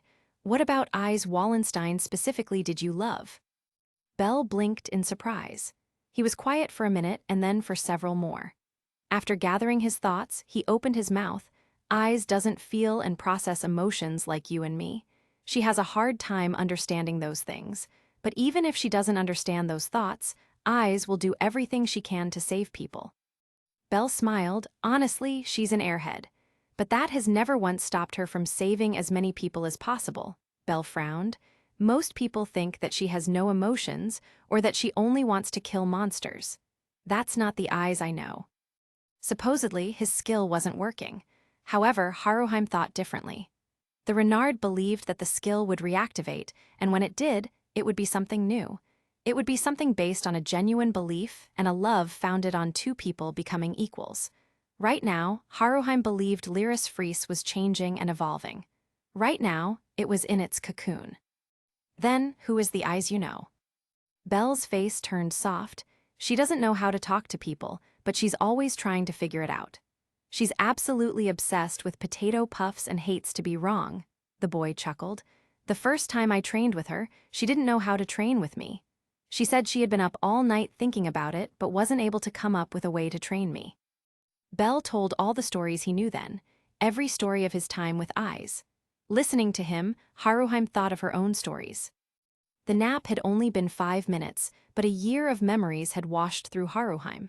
When she opened her eyes, she found the object of her affection look straight ahead, pointedly so in fact. Mikoto's eyes would drift down every once in a while, but then they would snap back up. Haruheim allowed her eyes to blink open and slowly sat up. As she moved, she realized that her robes had slipped loose. The Renard scrambled to fix her garments. Her face began to heat up, and her tail wagged back and forth with vigor. She was excited to have been seen. Ah, Lady Haruheim, stuttered Mikoto, I am glad to see that you are awake. Now then, did you sleep well? Do you require anything? Mikoto busied herself, trying to get ready. Haruheim pulled on her sleeve. No, I'm okay. Are we leaving soon? Mikoto nodded. We are waiting on Lady Cassandra. As if summoned, Cassandra sat up. She blinked a couple times before looking to study her compatriots. She spent only a minute studying her surroundings. Then, she was up and at him with the rest of the group. Her movements were jerky, and she almost dropped the supplies she packed. When everyone else narrowed their eyes, Daphne waved them off. She would have her own discussion with her strange partner. Let's go, everyone. The sleeping beauties are awake, commanded Aisha. We have an expedition to continue. That is Lily's call, called the Prum. She rolled her eyes. That said, it is time to get sorted. Everyone, gather your weapons and supplies. The party got their gear together and began to march into their formation. The supporters and mages bunched together while Ais and Ryuu took up their vanguard positions. Behind them were Auka and Welf. Lily turned to the rest. Now then, Miss Aisha, join the others at the front, began Lily. The Amazon shook her head. No way, I think I'll move to the rearguard this time, declared Aisha. Ryuu rolled her eyes. Obviously, Aisha was still feeling guilty about earlier. The elf sighed. If the Amazon wanted to blame herself, then so be it. She had more pressing matters to attend to. All right then, Master Bell, please move to the vanguard, directed Lily. This command was met with a loud eep. Belle looked between the Sword Princess and the Fairy Princess. Meanwhile, both women let their gazes dig into him. Then they turned to look at each other. Even though they were in a humid, boggy swamp, the temperature dropped to freezing. Welf smirked. Take it easy, you three. What about the rest of us, Lil Bit? Lily nodded. Behind Mr. Auka and Mr. Welf will be Miss Daphne and Miss Mikoto. Mr. Urashima will help guard the supporters. Actually, Lady Lily, interrupted Mikoto, I would like to volunteer to protect the supporters. Lily raised her eyebrow but nodded. Mikoto smiled, and then she turned to smile at Haruheim. When they made eye contact, Haruheim returned the grin. After realizing that everyone was staring at them, they blushed and looked to the floor. What was Mikoto doing? Lady Haruheim was in love with Sir Bell, and Mikoto loved Lord Takemikazuchi. At least, she thought she did. What was going on with her? Why was everything going so wrong in her head? Lily finished handing out orders. Miss Aisha and Lady Ottoheim will then take up positions in the rearguard. Everyone left for their assigned positions. Belle, Ais, and Ryuu all stood around at the party's front, glancing between each other. This was most certainly not going to be an awkward expedition, not in the slightest. Everything was going to be perfectly normal. The three led the way along the path of roots, swatting away the occasional long neck or gilman. There was a pack of will-o-wisps at one point, but Ryuu used her wind sword to get rid of them. "That's a powerful sword," commented Ais. "It was a gift from Welf for officially joining Hestia Familia," replied Ryuu. Belle looked between the two women. While it sounded like they were exchanging pleasantries, their faces and tone of voice were stiff. Usually that would be normal for these two particular adventurers. However, this was more subdued than usual. They were especially quiet and cold. Every time Belle tried to break the ice and talk to one, the other would immediately get offended. He had tried to walk that tightrope but soon gave up. Now, there was an awkward silence. That silence was what saved the party's life. The cackling started at a high pitch. It bounced off the trees, echoing around them. They had entered on a dip in the road, where water washed over the path, and the mud was of a more solid nature. "Everyone grouped together now," called Ryuu. The party complied, with the supporters moving to the middle. At each cardinal direction, a level 5 or greater member took up a defensive position. The rest of them filled in the gaps. It was hard to pinpoint the sound of that awful noise, as it seemed to keep moving around them in circles. Then came the stumbling. From behind sheets of vines, humanoid monsters began to shuffle out. Their pallor was gray, and their skin was rotting. Their nails were long and jagged, and most were missing teeth, hair, or even bits of skin. These creatures were known as revenants. Zombie-like in nature, they were not dangerous on their own. However, these monsters almost always traveled in hordes. "Oh great," began Aisha, who pointed her paddle at the closest revenants. "All right, Lil Bit," cried Welf, "what do we do?" Lily ground her teeth together and almost cursed at her luck. Then she remembered the teachings of the braver, and the dauntless took a deep breath. She took stock of the environment, and then the Prum made a split-second decision. "We stay here for now," began Lily. "We must hold off the horde as best we can until we know where the Witch of the Woods is." As Lily surveyed the party, she made particular eye contact with Ottoheim. The level 4 blinked, a frown on her face. Lily shook her head and held up a fist. What happened next was a sigh of relief and a smile. Lily watched more and more revenants shuffle in. They had long fangs, rotting skin, and long claw-like nails. They moved slowly but had high endurance and strength. "You sure you don't want to try and skedaddle?" asked Daphne. "We've got the mobility." Lily shook her head. "We'll be stuck on the narrow path. For now, we fight in the open space for a full range of movement. Until we know where the witch is, we stay here." The monsters were almost upon them. "Thousand Elf, we're counting on you." Standing in the middle of the circle, Leffia planted her feet and began to chant. As she focused, she felt a warm hand on her shoulder. She looked over to find Elwyn smiling at her. The half-elf gave her a nod, which she gladly returned. Then, Leffia took a deep breath. "Don't let them bite you," called Ryuu. "They leave an infectious rotting disease." The only cure was immediate elixir application, or risk losing the infected body part. These were the last words most people heard, though, and then the horde was upon them. For what seemed like an hour, the only sounds were the mad cackling of the witch, inhuman grunts, and the sound of metal biting into flesh. Auka split one revenant in two with his great axe, but then two more jumped up to fill the gap. Chigusa fired arrows into them, but they kept on shuffling forward. One managed to slip past the defenses, its jaws unhinging, aiming for Ottoheim. Urashima caught it with his metal arms, stopping the bite. Ottoheim finished it off with a swipe from her Bicento. There was no time to talk, though. More were on their way. One loomed over Mikoto, about to bite into the back of her neck. Then a gust of wind passed by, and it exploded. Ais Wallenstein stood in its place, wreathed in the wind. Ariel provided a type of shield to the Sword Princess, giving her an extra second before a revenant could slip through. The second she appeared in front of Mikoto, though, she disappeared. The water began to kick up into a circle as Ais moved around the party. Her sword sang as it cut through the relentless horde of monsters. Faster, thought Ais, I have to go even faster. For the princess who had forgiven her, for the smith who had comforted her, and for the Renard she spoke with. The sword princess was going to protect these people with her dying breath. Ais Wallenstein summoned as much wind as she could, and she kept moving. Her speed got faster and faster, but it also meant that she had to keep careful not to slip on the wet floor. Bell watched on, guilty with his inability to do anything. The gases of the swamp hung in the air, meaning that a stray firebolt could cause more harm than good. We need to clear the air, shouted Elwyn right before his fist sent a revenant head flying. Boosted with Dataery and his mind-load skill, the half-elf was a true frontline fighter now. We also need to get ourselves a boost, responded Aisha. Miss Ryuu, Lady Haroheim, shouted Lily. In the sky of a now-distant forest, infinite stars scattered in the endless night sky, began Ryuu, dashing between monsters. She did not have the speed of the sword princess, but she was not going to be outdone today. She proved that she was the best concurrent chanter in Horario, her perfect pace of combat not slowing down in the slightest. Kakino, beloved snow, beloved crimson. Haruheim added her voice to Ryuu's. The two's magic duet fought back against the crushing horde. A green glow formed around Ryuu, and beads of light flocked to Haruheim. This did much to attract the monsters, though. Ryuu was perfectly capable of defending herself, Haruheim, on the other hand, did not falter because she had faith in her guardian. Mikoto stood by. Her katana was dancing in her hands.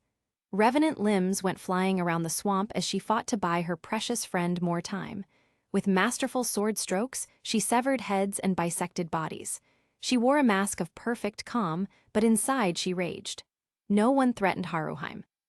Grow, that power and that vessel, continued Haruheim. Now a level 2, the number of tails she could potentially produce had doubled. However, she was still learning, so her maximum number was 9, for now. Her tails danced behind, a dazzling display of golden, shimmering splendor. In this way, she indeed looked like Enchantenko. It took all of Mikoto's willpower not to stop and stare. Imbue the light of stardust and destroy the enemy, finished Ryuu, luminous wind. Churning out from the fairy princess, great blades of wind shook the trees. Branches came tumbling down when they were cut, squishing revenants beneath them.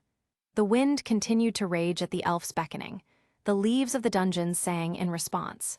The noxious gas cleared, if only for a moment, and the beasts had been pushed back.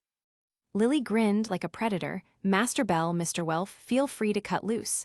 She turned back to Lefia. Miss Thousand Elf, let em have it. Firebolt. Hey. Welf's flames exploded into the horde of beasts.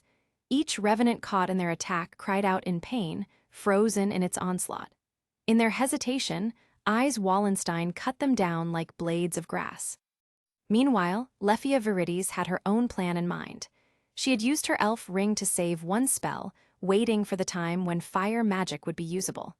Now that she had gotten the all-clear, magic circles popped up all over the clearing.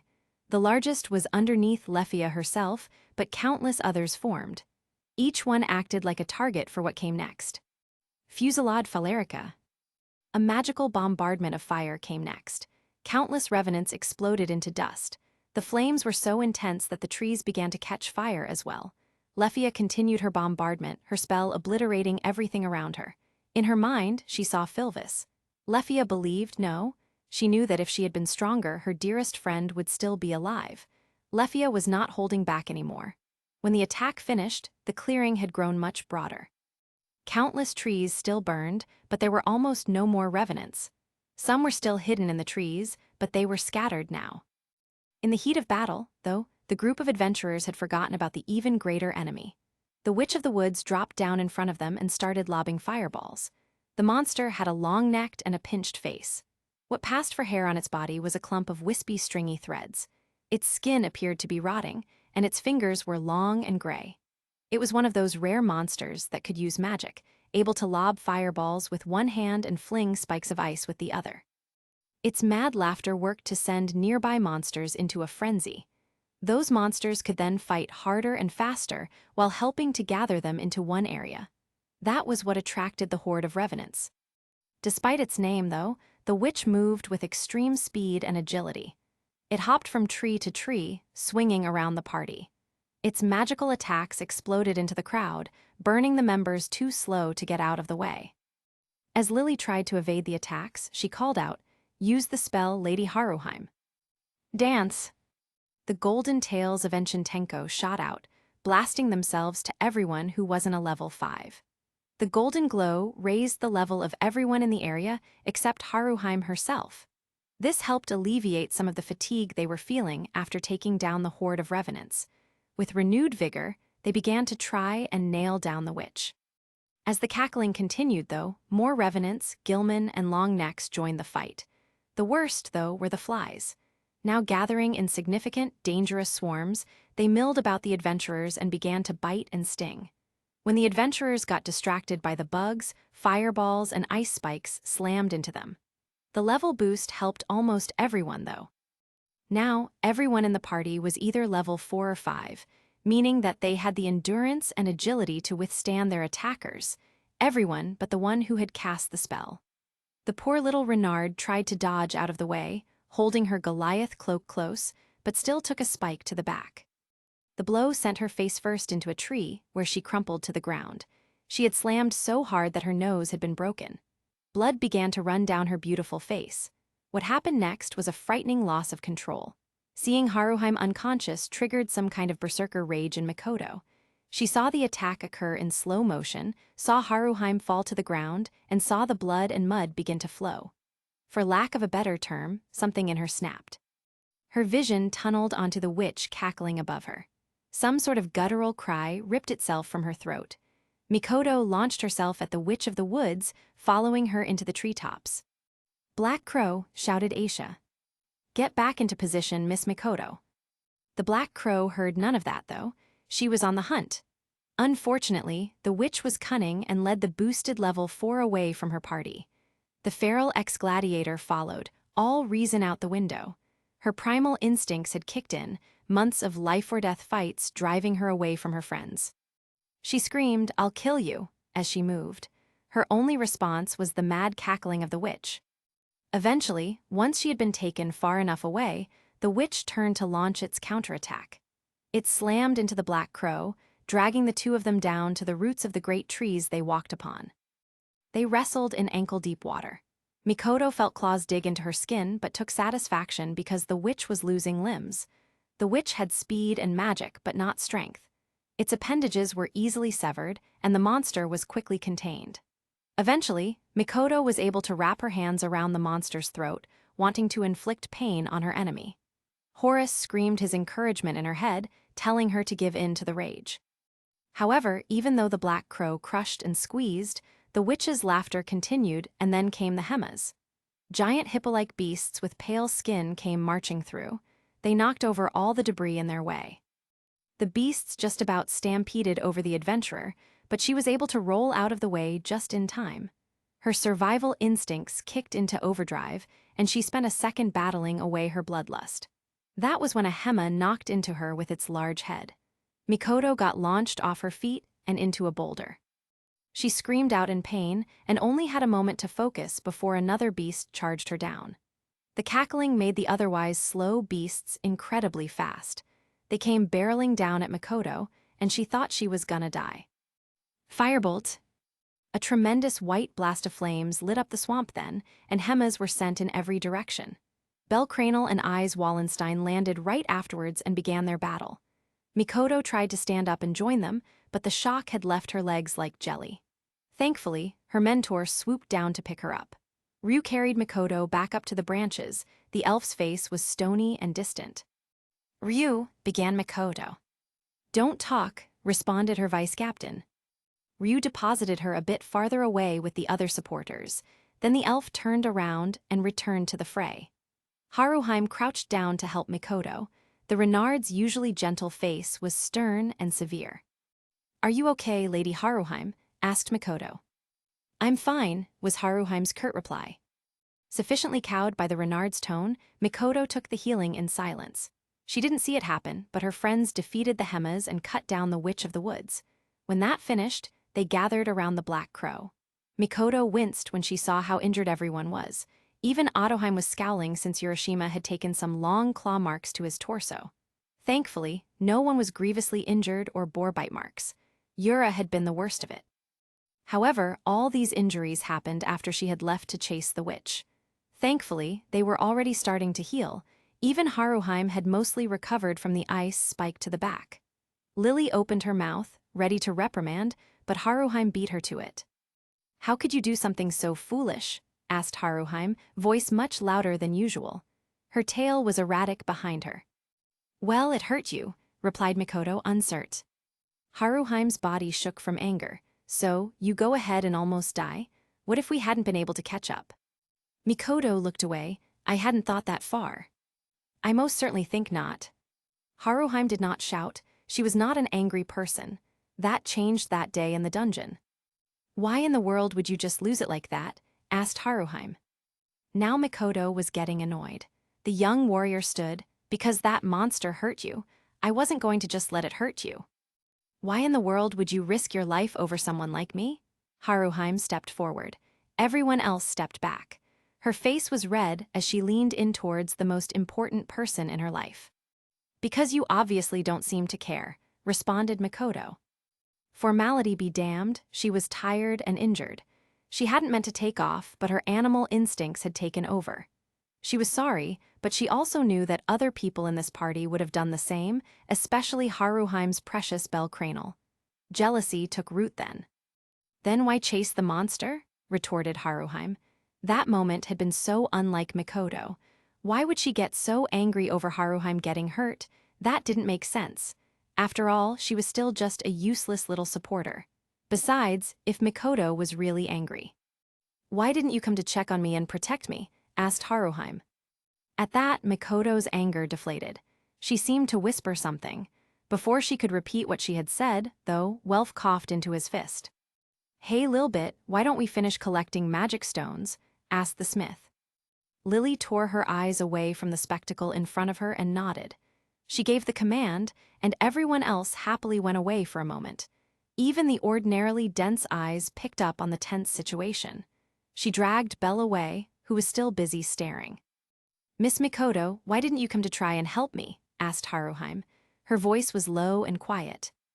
Mikoto frowned, "Because I would have been useless."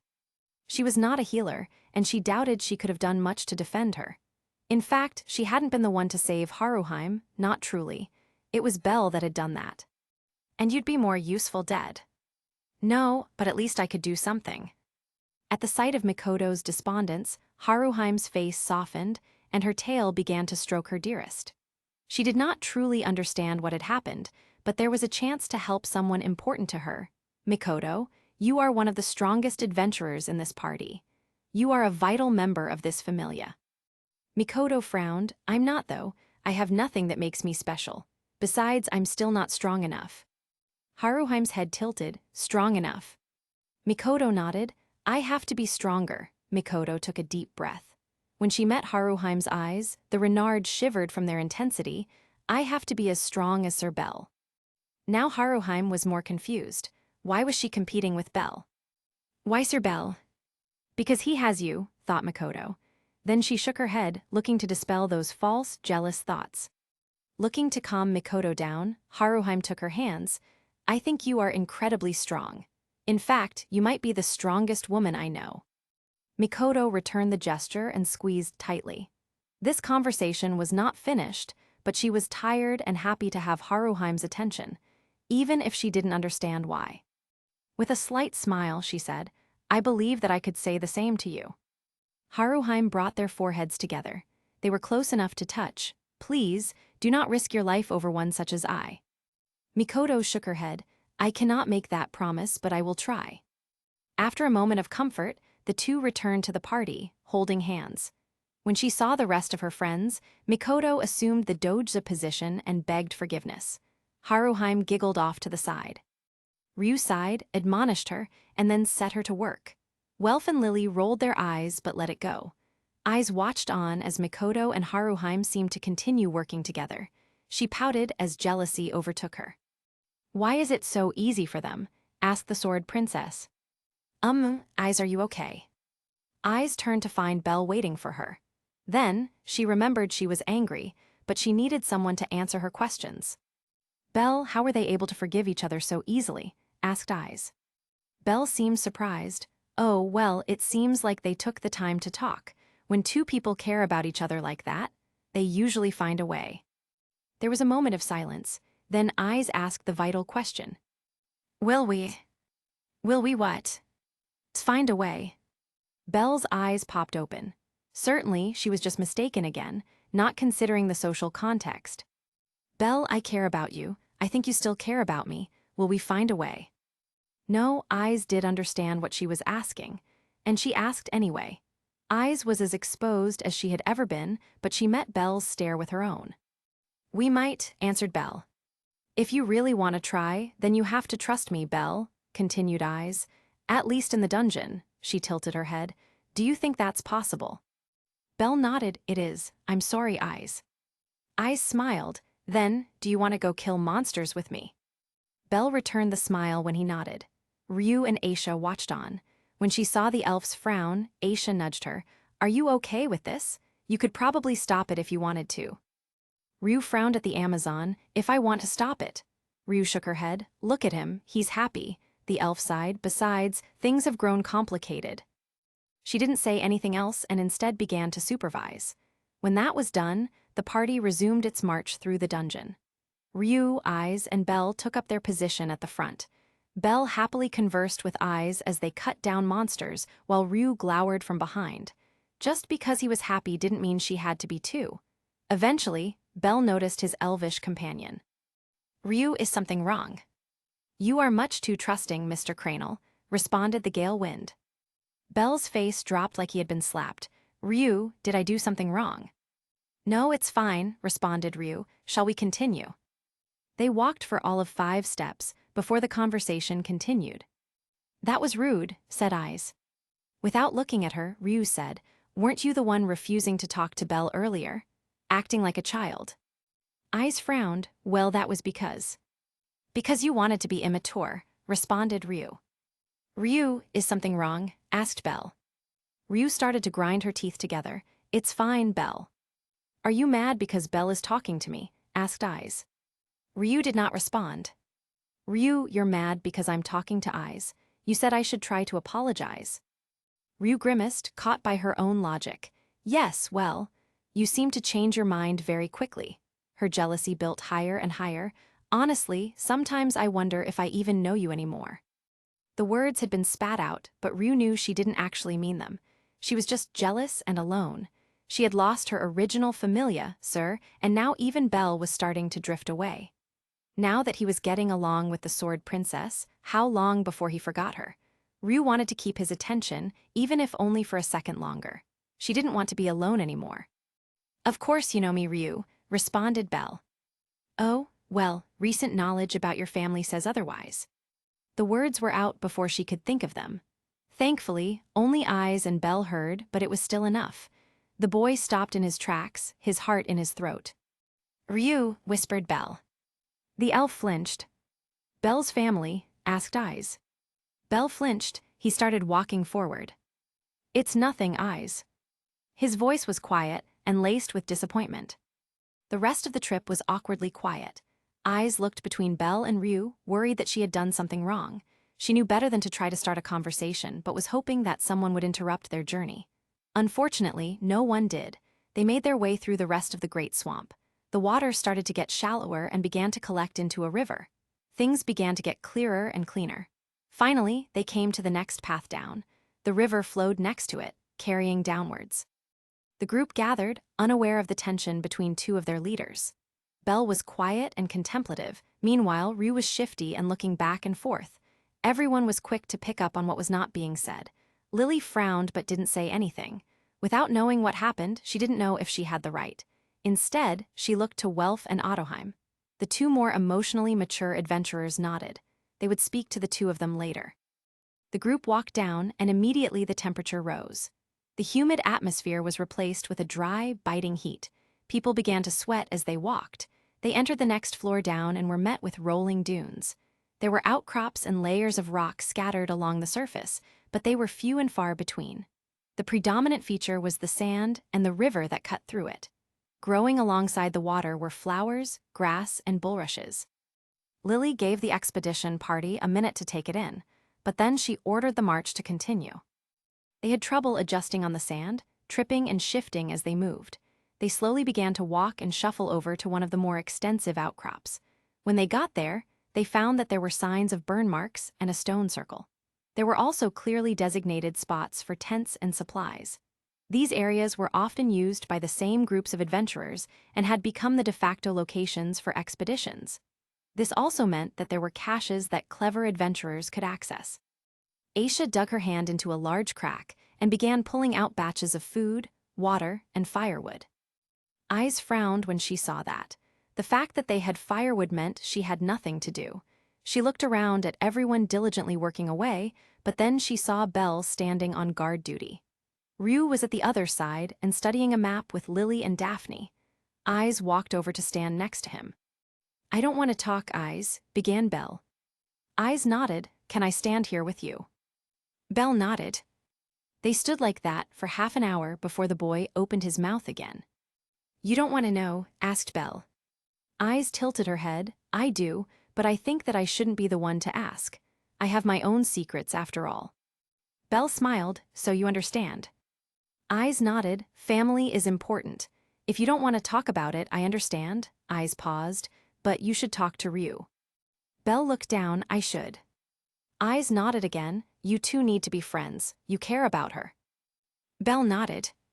With that, they returned to their friends. Chapter 22. Spending the night in the great desert of the dungeon was different from the great swamp. Night in the dungeon was already different, but in the desert, all temperatures were extreme.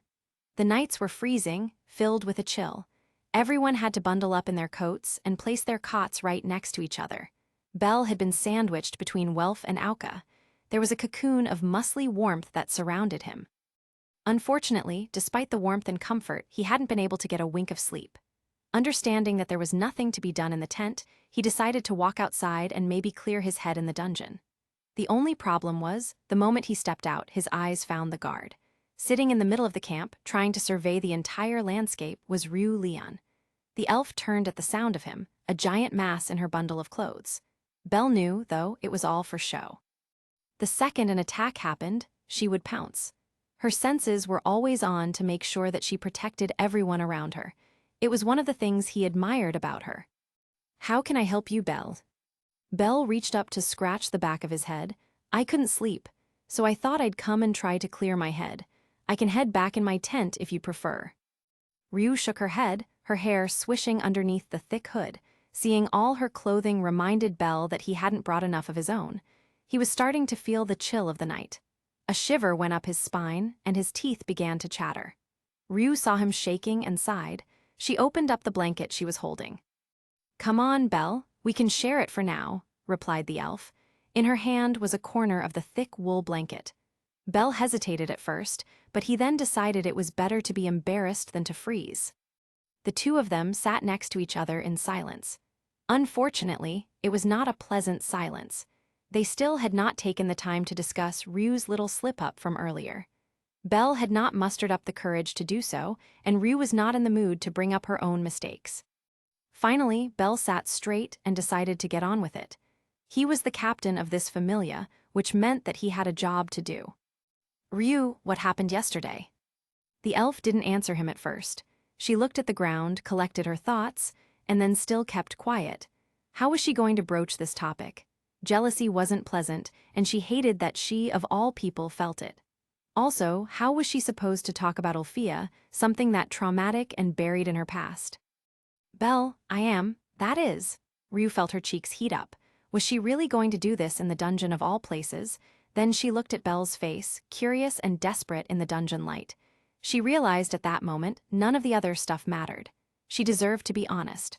For better or worse, she needed to be honest and tell him the truth. Her heart fluttered, and her mouth moved beyond her will. "Belle, I love you," said Ryuu. What the elf expected was for the boy to go red in the face.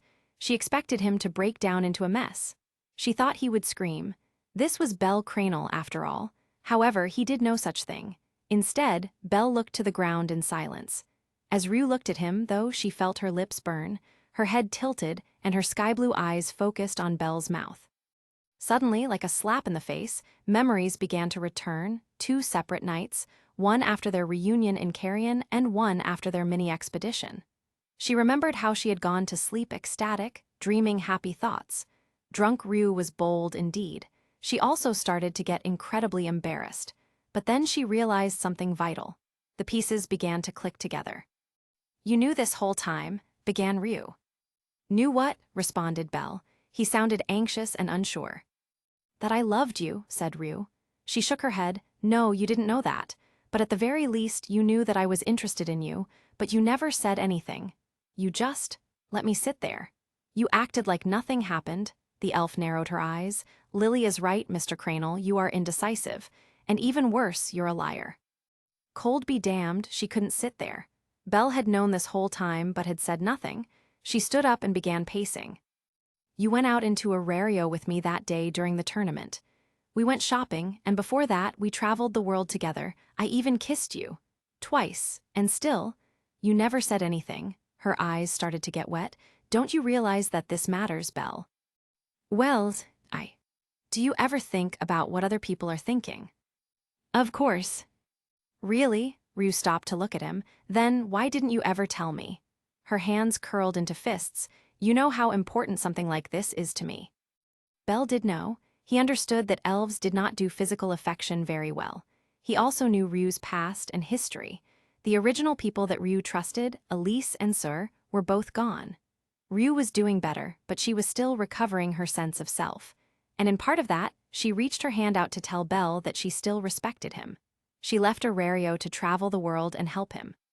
She bore her entire being to him and did the most terrifying thing possible. She allowed herself to be vulnerable. His response was to hide what he knew. That being said, "You hurt me too, Ryuu." "You almost told Ais," responded Belle. "You almost told people about Ulfia." "And maybe she deserves to know," began Ryuu. She noticed that Belle was running away again but was too worked up to care. At Belle's tilted head, her eyes narrowed. "Ulfia didn't just hurt me. She held all of Horario hostage. Her and the mad god she was working with almost brought the city to ruin." Her voice began to rise. "It wasn't just Artie that died. Lots of people from Loki Familia died too. Don't you think the Sword Princess deserves to know?" "Why does it matter?" asked Belle. "Excuse me. Why does it matter that I'm Ulfia's nephew? Why does everyone deserve to know that?" Belle started to ramp up. "Why does everyone keep thinking that they get to know everything about me?" Ryuu frowned. Belle continued. "Everyone keeps trying to butt in and ask me questions." Belle threw his hands in the air. "I didn't ask for this. I didn't ask for people to obsess over me." "Belle," began Ryuu. He did not hear her. "I just wanted to be an adventurer. I just wanted to do my best for my familia." Belle continued his rant, a year of pent-up frustration leaking out. He always tried his best to keep his emotions in, but multiple days of fighting for his life had taken their toll. "Why does that mean that everyone gets to know that my aunt was a member of Hera Familia?" asked Belle. The question was to no one, but everyone heard. Belle turned to find a crowd watching him. His and Ryuu's discussion had gotten so loud that it woke up the rest of their party. The rest of their friends gathered around their lead adventurers. At the mention of Hera Familia, everyone's mouths dropped. Some had been in the city during the days of Evelis, but some knew the name of Ulfia, Ais, and Aisha. The Amazon had narrowed eyes into serpent-like slits, while the Sword Princess just stared at Belle. Underneath the scrutiny of everyone present, the boy called Belle Cranel panicked. He did not want to have this conversation. He could not have it. The watching eyes were too much. So he ran away into the dungeon. He needed space, if only a little bit. Immediately, Ais and Ryuu took after him. Before anyone else could follow, there was a loud clanking sound. Everyone turned to find Urashima Taro bashing his arms together. "Whatever happened to Belle, we are going to have to trust those 3 to figure it out. We are still in the dungeon, correct?" said the young man. Lily nodded. "Mr. Urashima is correct. We must believe that those 3 will be fine. They are the best adventurers in our party, and they are not stupid. They will come back to us." Lily only said those things because she had to. Inwardly, she hated that she was not there at the moment to comfort Belle. She was supposed to be his supporter, but he just kept running away. Finally, it was Elwyn who turned to Aisha. "You know what they were talking about, right?" asked the half-elf. "You know who this Ulfia person is?" Aisha nodded. Who she was anyway. Lily nodded. That confirms what Lily knows. "You knew about this little bit?" asked Welf. Lily shook her head, only that he had learned about his family recently. Ottoheim's eyes widened, her mind unusually perceptive, so when Hermes went to talk to him, "He was showing Belle his past," said Welf. Daphne turned back to Aisha, confused about the Hermes connection. "Why does your god know so much about Belle Cranel?" Aisha shrugged. "I don't know, I don't ask. Why do you think I'm here instead of traveling with them?" "To protect Lady Haruheim," replied Mikoto. Aisha nodded. "That too, but also because we don't trust each other, so for now I remain." Also in the desert, watching the expedition party, was the Banshee Xenos. Her name, for now, was Nissa. She watched over the desert party, waiting for them to slip up. She saw the little elf that smiled in her dreams, but she wasn't supposed to focus on that right now. Nissa was supposed to watch and see if any party members split and went off on their own. That was the order she was given by her king. That was the plan created by their top strategist, Scipio the Swamp Warden. When she saw the three adventurers run off into the night, she frowned. She was hoping that the little elf was the one who would run away. Instead, she got two blondes and the boy with white hair. The blonde with the long hair. Was this jealousy Nissa was feeling? Nissa frowned, but then she smiled. She knew the one with the long blonde hair. Nissa could capture and interrogate her. The Banshee would remember, even if she had to tear those memories out from everyone around her. Behind Nissa was a group of Anobites. These walking jackal monsters wielded stone weapons in the shapes of axes and clubs. They had padded feet and paw-like hands. Their snout faces led back to beady eyes, and they were covered in black fur. They were a larger, more agile variant of the kobolds found on the upper floors in many ways. They each had high damage potential, known to swing weapons and bite at their opponents. This specific group of monsters was doubly particular because of the ethereal collars around their necks. They glowed purple, just like the more substantive collar Nissa had. A magical creation, a gift from their benefactor, Nissa's collar was made from actual metal and siren essence. It allowed her to extend her will to other monsters around her. A unique item, it only worked with the Xenos because only the Xenos could understand the mindset of a monster. Nissa's current state only lets her control a maximum of 20 monsters at a time. She was at her limit with the Anobites, and if her focus wavered for a moment, they would turn on her. This limited her own combat capabilities, but the rewards were boundless instead. Apparently, the collar was an enhancement of the same collars used by monster tamers. They were reclaiming themselves and freeing the Xenos from the shackles of tyranny. At least that's what they told the Xenos, who hadn't picked a side yet. Nissa didn't care about propaganda, though. The only thing she cared about was the little elf of her dreams, the same one that was waiting for her just over those dunes. But first, she had a rabbit to take care of. "Let's go," whispered Nissa. All 21 monsters took off at a sprint. Belle shouldn't have run. Why did he always do this? Why was he such a coward? How was he supposed to get stronger if all he did was run from his problems? He was supposed to be better than this. He was supposed to have grown this year. And here he was, running away like a fool. The first one to catch him in the desert cold was Ais. The sword princess forcefully tackled him to the ground. In Ais's mind, she was doing this to make sure Belle didn't freeze. It was still an hour or two till the sun came up, and the temperature was dangerously low. She also wanted to make sure that Belle didn't run off to anywhere else. This was the dungeon, and no matter his emotions, he had to keep himself in control. So Ais held him to the ground until he settled. Belle tried thrashing in her grip, but he was no match for her level 6 strength, even with all his enhanced stats. In the tumult of Belle's mind, it was her voice that cut through. "Belle, you need to calm down," said Ais, head bent close to his. Slowly, Belle came back to them. He felt the tears stream down his face. "Why am I like this?" asked Belle to himself. "Why am I so weak? I need to stop letting people save me." "Belle, is there anything I can do?" asked Ais. Ryuu stood a couple feet away, unsure of what to do. She had followed Belle on instinct, but her deep thoughts said that she was just acting jealous. The elf was only looking to spend more time with the boy she loved. She was being terribly greedy, and she hated herself for it. "Leave me alone," cried Belle. "Why did you chase me? I thought you would hate me." Hate you, Ais tilted her head. Belle wanted to bury his head. My aunt killed your familia members. Ais frowned, she did, but you didn't. I said it wasn't any of my business, remember Belle? I'll wait until you want to talk. Ais stood up and carried Belle with her to make sure her bunny didn't keep running. She held him close, frowning. Then Ais began to squeeze tight. She knew that hugs were a way to comfort someone. This went on for 10 seconds before Ais noticed that Belle didn't appear to be breathing. Ais squeezing too tight, said Belle. The sword princess slackened her grip. Sorry. It's okay, Belle looked to the ground. Can you put me down, Ais? Ais frowned, and you won't run away again. Belle turned a deep shade of red. I promise. Ais seemed to study him for another minute before she finally put him down. Finally, she looked between Ryuu and Belle. She turned around and walked a little bit away. When she had moved a couple feet, she turned around. Ais was going to pretend not to hear what happened next. Ryuu looked at the ground. She was unsure of what to say next. Saying an apology now would feel hollow and meaningless. Also, she was still angry at Belle for hiding what he knew. These were Ryu's emotions, and they were important to her. She didn't want to just go crawling back. Elise had once told her that she was better than that. Ryu, I don't know what to say, began Belle. Ryu sighed, then don't. I don't know what to say either, Belle. So, for now, we keep moving. I need some time to think. Belle didn't seem happy with that answer, but Ryu didn't care for once. She was tired, so unbelievably tired right now. The elf turned and started to walk back to camp. She had gone all of 10 feet before her pointy ears twitched. Ais drew her blade. Something was approaching.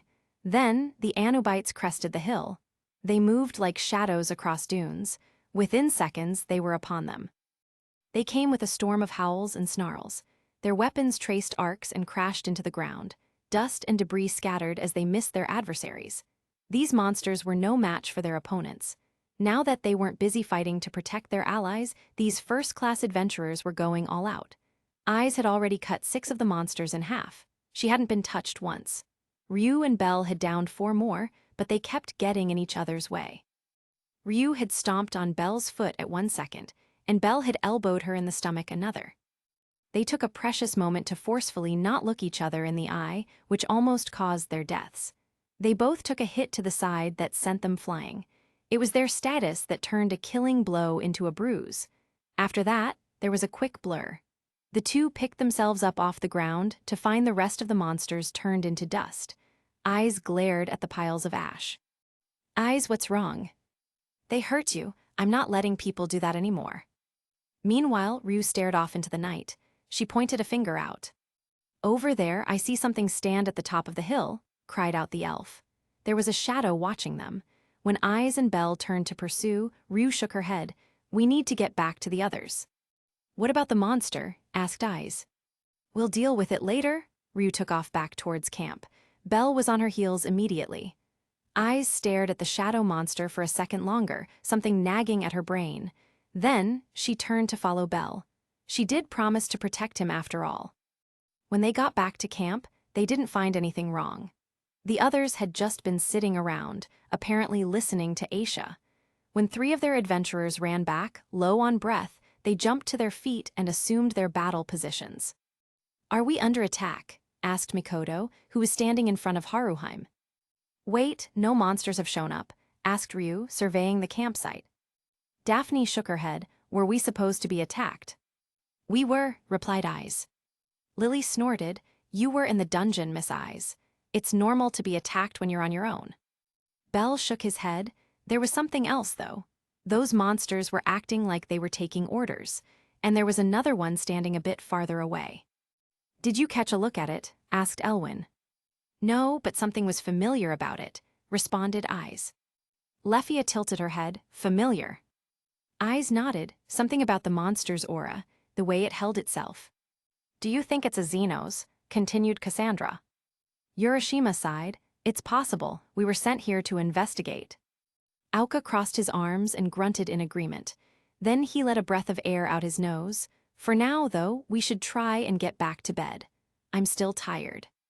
The big man said goodnight, nodded to Chigusa, and went back inside his tent. Welf yawned and followed. Yura and Elwyn both made sure to say goodnight to Oto and Lefia before they left as well. The two women made to go into their tent, but the little elf paused at the flap. She took a moment to look behind her and out at the desert. Was something watching her? The rest made their way back into the tents.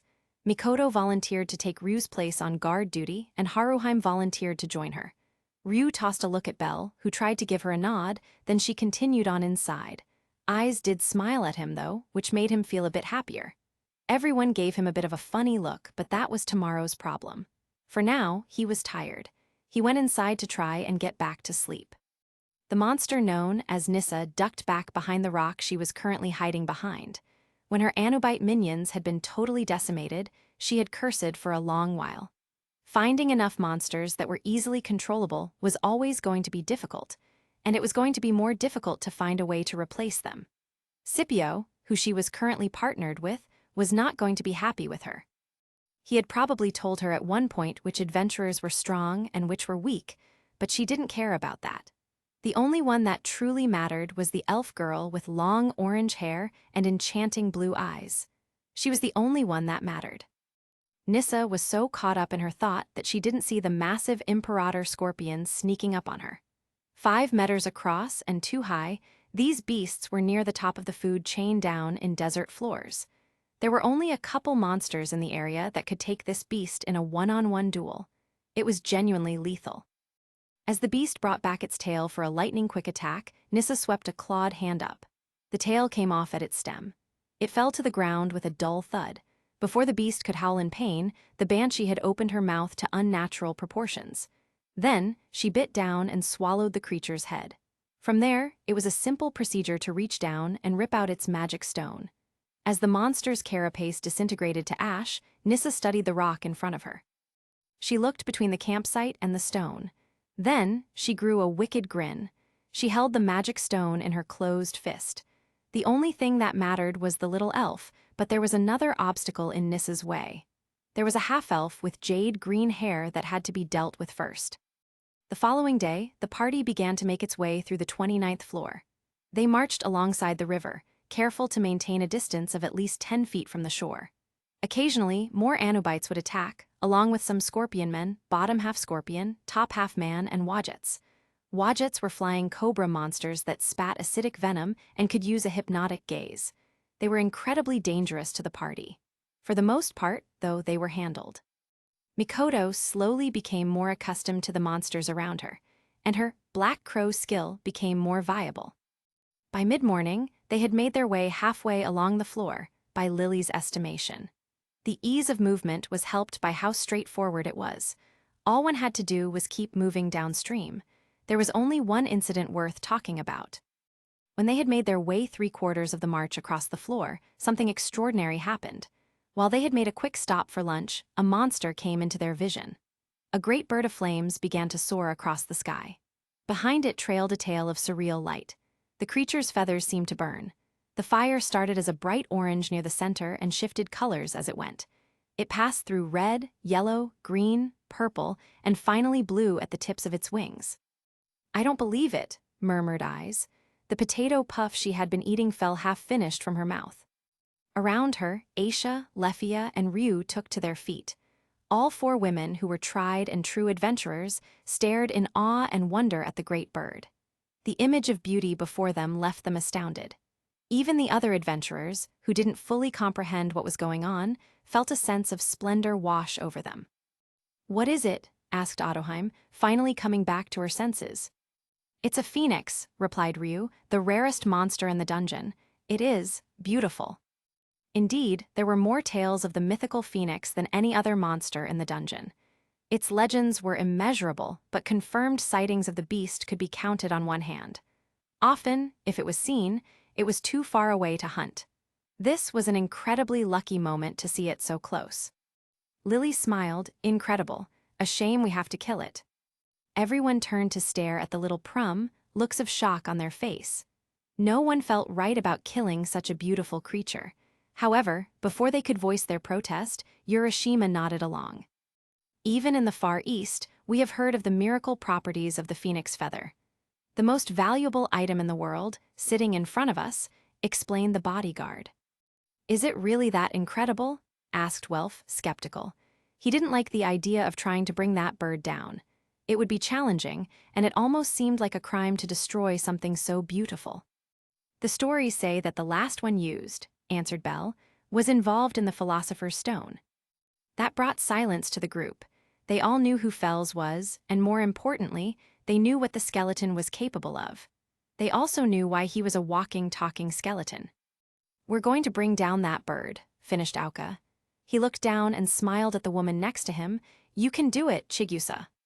The little woman felt her heart race. She had to bring the bird down.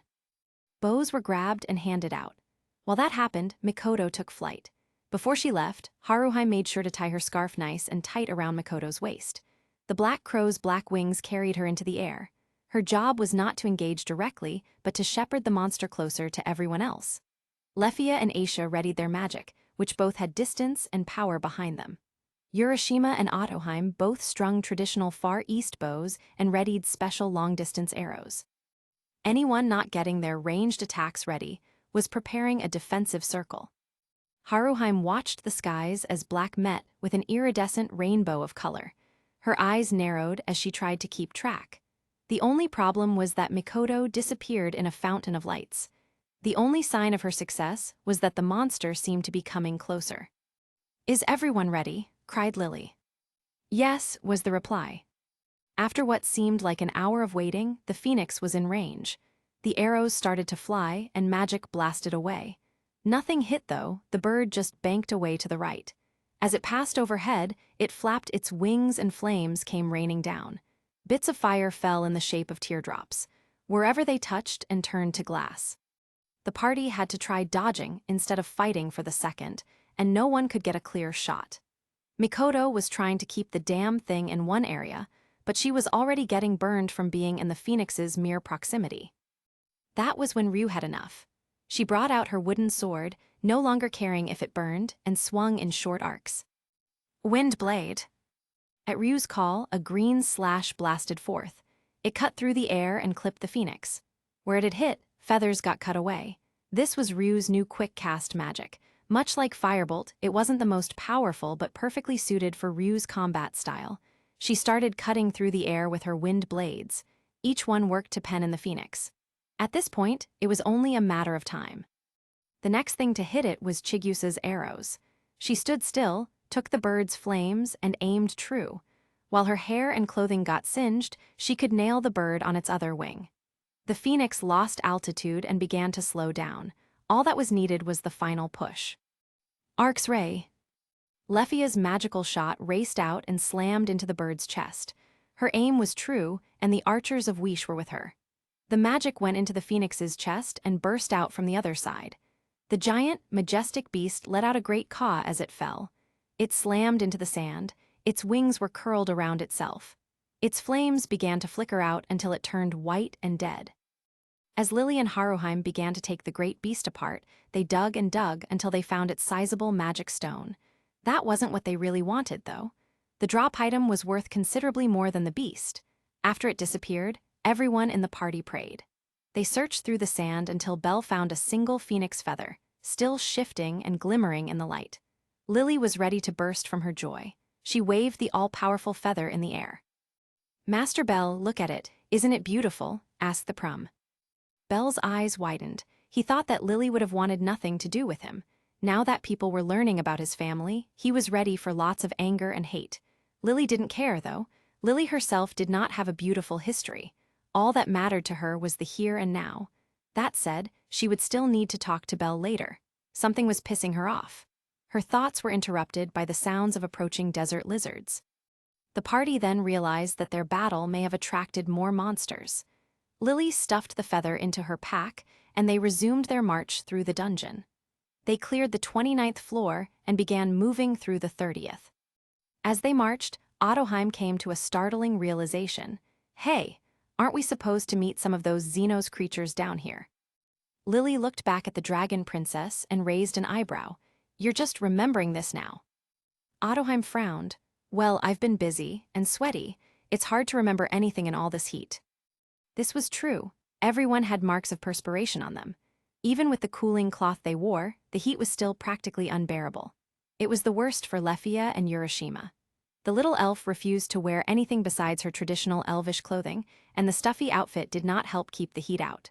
Meanwhile, the bodyguard had to constantly apply unique cooling stones to his metal arms. If he weren't careful, he'd feel the metallic surface start to burn at his flesh. The only ones who seemed relaxed were Aisha and Welf. Aisha's combination of skimpy clothing and Amazon blood helped her stave off the humidity. Meanwhile, Welf was a smith. He worked in the forge day in and day out. While not technically the same, there were still enough similarities that he had built a kind of tolerance to heat like this. Haruheim's tail hung limply next to her as she panted, "Lady Lily, where will we be meeting with the Xenos? Is it somewhere close?" "At a nearby oasis," replied Lily. She studied a map of the 30th floor. After glancing at her surroundings, she nodded. Lily is going to need space and some quiet. Her familia immediately understood what was happening. They took a step back and motioned for everyone else to do the same. "Surrounding map be known to me. Show me the world how the bird sees it. Reveal my enemies and my allies. Tapakartoa." An ethereal orange image spread out around the prum. An uncountable number of magical lights took shape and moved. Eventually, they settled into a set of rising slopes and valleys. A bit farther away, some of them dipped into a circular pool with trees. Lily walked between her position at the center and the pool. "Lily believes this is the oasis that we should be looking for," continued the prum. She then measured out a distance and direction. "If the party continues along this path, heading straight, we should arrive at the rendezvous point in an hour." Daphne held up a hand. "Excuse me, what is this?" Lily looked confused for a second before looking back down at the glowing map she was standing in. She made a sound of comprehension. This is Lily's new magic that she acquired. It allows Lily to generate a map of the surrounding area up to a certain distance. "It is a topographic generator," explained the prum. Ais blinked twice and then said, "Not even Finn can do that." Lily blushed from the unexpected praise. The Sword Princess was making it incredibly difficult to be angry. Lily was supposed to hate her, not be embarrassed. "Quiet everyone, let's get moving. The Xenos will be waiting for us." They continued their march, now moving into the heart of the desert. The river retreated out of sight, and Belle felt his anxiety grow. They were in dangerous territory now, and if Lily's magic was off, or if they got taken from their path, then there was a high chance that they would die down here. Belle maintained his position in the rearguard, Ottoheim walking beside him. The princess glanced over at his worried face. He was not going to make this easy. "So, you've made a couple mistakes recently," began Ottoheim. "Nothing too bad by the looks of it, but still, mistakes have been made. And now someone is hurting because of you," she smiled. "What do you do next?" Belle frowned. "I wasn't the only one who messed up, though. Ryu's the one who slipped up first." Ottoheim rolled her eyes. "That's a child's answer." "You're better than that, Belle." She placed a hand on his shoulder. "You're a good person, you just need to stop hiding so much." Belle looked away. "I don't know what you mean." "Oh no, of course not. It's not like you've been hiding the fact that your aunt was a dangerous criminal, or that Ryu kissed you twice in a drunken stupor." The boy flinched. "You all heard that too." "I did," Ottoheim shrugged. "I don't know if anyone else heard, though. No one else looked awake." "You can't tell anyone," said Belle. Ottoheim snorted. "I won't shout it out loud, but I'm not keeping secrets, Belle, especially not from Yura. If I think that he needs to know, he's going to learn." Belle pouted but began to consider his position. He replied, "That's fair. I just wanted something for myself for once." "Belle, take it from me, having something unique and entirely yours isn't all it's cracked up to be." She looked up to the dungeon's ceiling. "Neither is knowing about your family history." "What do you mean?" Ottoheim arched an eyebrow. "My family name has been longer than the age of the gods, Belle. Our history is soaked in blood." She shivered in the heat. "It terrifies me to think that I almost stayed there, that I almost became like my family, that I still could." "No, you won't. No one here cares about your family," responded Belle, "and no one would ever think badly about you because of them." As soon as the sentence left his mouth, Belle realized he had been tricked. It was always easy to forget that Ottoheim had survived a court of intrigue growing up. When it came to studying and books, she failed miserably. She giggled into her hand as his own words played against them. After a moment of this, the dragon princess smiled. Belle, we don't hold your family against you, she frowned. That said, I think you might have offended some people. Belle tilted his head. Offended them. Ottoheim nodded, for thinking that they would care about who Ulfia is. How do you know? Asked Belle. Because you offended me. Ottoheim didn't see a need to carry on the conversation then. The two walked in contemplative silence. They scanned behind for monsters and worked to get rid of anything that threatened their friends. Eventually, Belle said, I'm sorry. It took a second, but then Ottoheim's smile lit up like the sun. Thank you, Belle. Near the front of the party, a smith moved out of position. He went to walk beside an elf. Ryuu was pointedly not looking backwards. Instead, she focused on what lay ahead. Welf walked next to her, careful to match her stride. Before he could articulate a thought, Ryuu said, You think I should apologize? Well, maybe I should, but he needs to apologize too. He's the one who messed up. When Welf opened his mouth, she continued, Maybe I'm being immature about this, but I don't care. I think I deserve that just this once.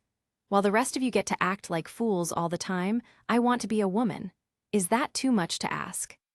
Welf shook his head, only slightly comprehending what he heard. Not that Ryuu noticed. For once in my life, can I at least pretend to be a girl in love? Her eyes would have watered if the heat hadn't dried them up already. I know it'll never work out. For one, I am much older than him. Second, he loves the sword princess, even if he refuses to admit it. I get it, I don't get Belle, but can't I at least pretend to have a shot, or act like a girl who just got her heart broken? Can I act that way, just this once? Welf took her free hand in his own. You don't have to act that way, Ryuu. You can just be that girl. Ryuu's throat closed up. Why did she have to lose every time? Even though she knew that the others would see, she leaned into Welf's body. There was no romance here, just a need for something, some intangible feeling that would tell her that she was enough. She longed for the comfort of someone else, even someone who was taken. She just wanted to be held and be told that she was loved. Why was that always too much to ask? Her moment of pity was broken when a familiar high-pitched voice began shouting from above. Belle Haruheim, you're here. With that, a little Vuiver girl descended. Character profile. Ryuu Leon. Status. Strength F465 Defense, F430 Dexterity, E538 Agility, E546 Magic, F478. Hunter F. Abnormal Resistance F. Magic Resistance G. Swordsman H. Magic. Luminous Wind, Wide Area Attack Magic, Wind and Light Element.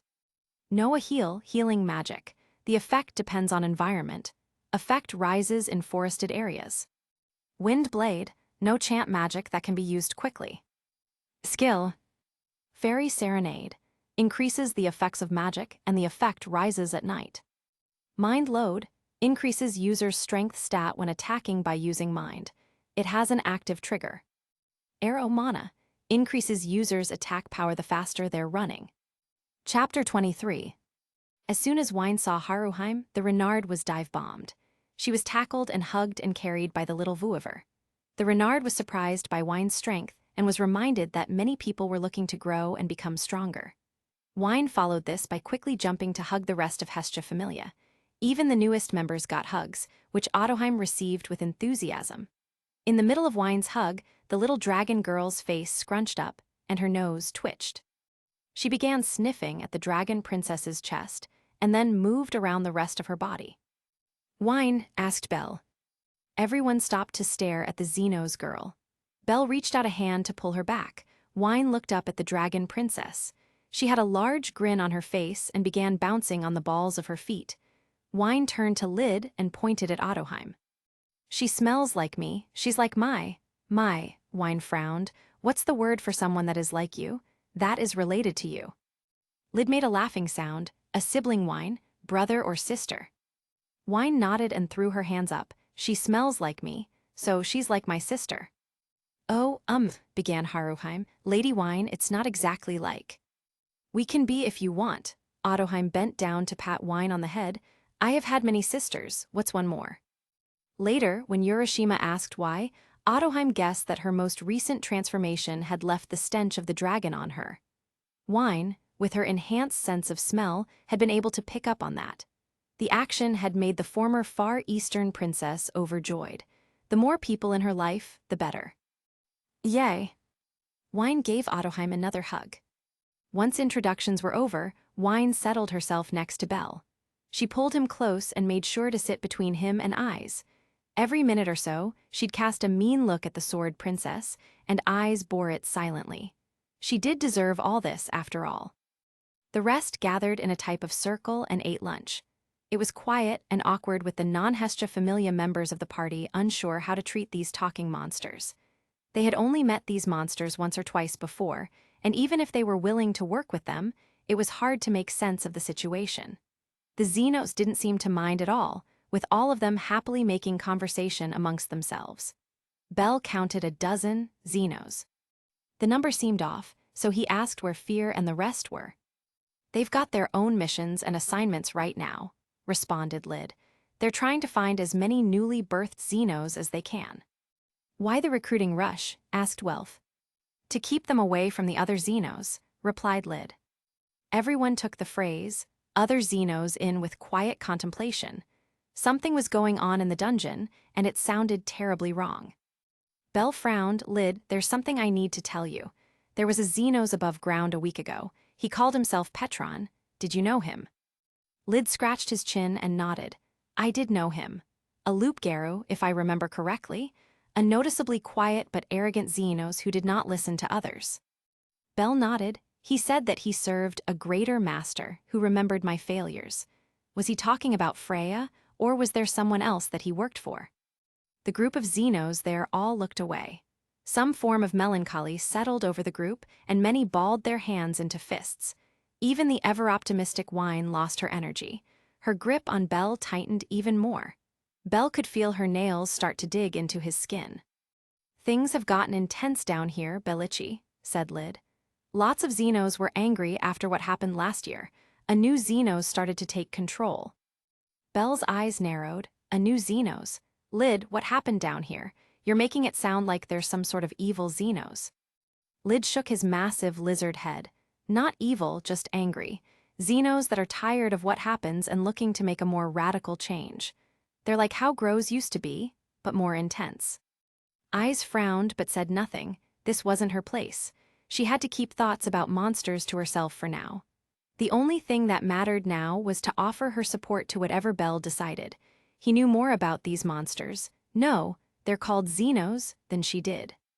"What they are up to?" asked Lily. A group of radical Xenos was not something that sounded simple. In fact, it was probably the worst thing that could happen. With Freya above ground, and this catastrophe waiting to happen underground, Hestia Familia was about to fight a war on two fronts. There was no way that they weren't going to help their monster friends. So, Lily did the only thing she knew and began to plan. Her job now was to figure out which war would be fought first and how to get it done. However, this meant gathering all the necessary information. "Do they have a name?" said Lily. Lyd made a nodding motion. "Their group is called the Sunseekers. Their leader calls himself Typhon." Belle and Haruheim frowned. It was the Renard who spoke. "How does he know about that name?" "That name?" asked Let. The goblin's frown got deeper. "Typhon is the name of the king of monster in the myth of creation," continued Haruheim. "He worked to tear down the gods and almost succeeded." "So, what can we do?" was Belle's immediate question. "I'm guessing we're here for a reason." Wine responded next. "There are some other Sunseekers here." "Why, where are the rest? How many are there?" asked Ryuu. "We think they're here for you," explained Lyd. "We've been tracking them for weeks, and they only began to move after the tournament. As for how many, twice the amount of us, if I remember correctly." "But how many are here on this floor?" asked Ryuu. Lyd held up one hand. "Two, his top general and one of his most powerful aides. They're a swamp warden and a war shadow," replied the lizard. "What are they like?" asked Ais. Something was familiar about the monster they saw before. She recognized the way it stood. "They're both fairly new monsters, but they're powerful. As soon as they were birthed, they made a mad rush to eat as many magic stones as possible," responded Lyd. "What else?" Ais's stare was intense. "What about the war shadow?" The war shadow is a variant, said Lid. It has a female appearance. In fact, it's so different that Fells labeled it as a new species, like the black minotaur. What's the species? Asked Lefia. A pit sat in her stomach, but she could not say why. He calls it a banshee. A new crowd of monsters trailed behind Nissa. She did what she could to find replacement servants. Unlike before, where she had kept a swarm of Anobites, now she had a varied group behind her. Wadjets, scorpion men, desert lizards, and griffins followed her, making their usual monster sounds. She wanted to make sure to recuperate her power before confronting Scipio. The swamp monster was not the forgiving sort of beast. In a set of sandy ruins, a squad of monsters patrolled the outskirts. Their necks glowed purple, and there were many more than what Nissa could control. The monster slaving collars worked based on potential and intellect. The more brilliant the monster, the more they could handle. Nissa's brain power extended as far as a single-minded focus on the dreams that haunted her. Scipio, on the other hand, was easily the most cunning of the Sunseekers. He could control up to 75 monsters when he wanted to. That was also per collar. Larger beasts, which had a more significant life force, could wear multiple collars to increase their numbers. For now, though, Scipio wore one collar. All he needed was enough enslaved beasts to keep himself safe. The monsters stared at Nissa as she walked inside, their eyes glowing a collective purple. The banshee left her own monsters outside as she walked in to meet with her partner. She did not care about all the monsters waiting outside, they were beneath her. Scipio was here as the brains of the operation. Nissa was the muscle. She could crush him with a wave of her hand. She found the lumbering beast squatting in front of some large piece of bark. It was covered in light dust marks from fragments of quartz. It marked out a basic map of the desert floors, which Scipio had marked out a week ahead of time. Multiple monsters and xenos had been used to get these maps. However, the time frame had been limited, so the map was incredibly basic. It had no details except a red line traced along the river, which then cut off towards an oasis. Nissa glided up to Scipio. "So they are waiting there?" asked the war shadow. The swamp warden general gave a grunt in reply. "And they're meeting with those human lovers." Another grunt, then the moss shifted, and Nissa felt something like a gaze bore into her. "You failed, you attacked too early, you picked the wrong targets," said Scipio. His voice came out like waves washing over gravel. Nissa scowled. How was I supposed to know that those random 3 just so happened to be the most powerful? It was hard to see the monster's eyes under all the vegetation, but Nissa still felt the deadpan stare it gave her. Then it seemed to lower part of its body, and a gust of air seemed to pop out.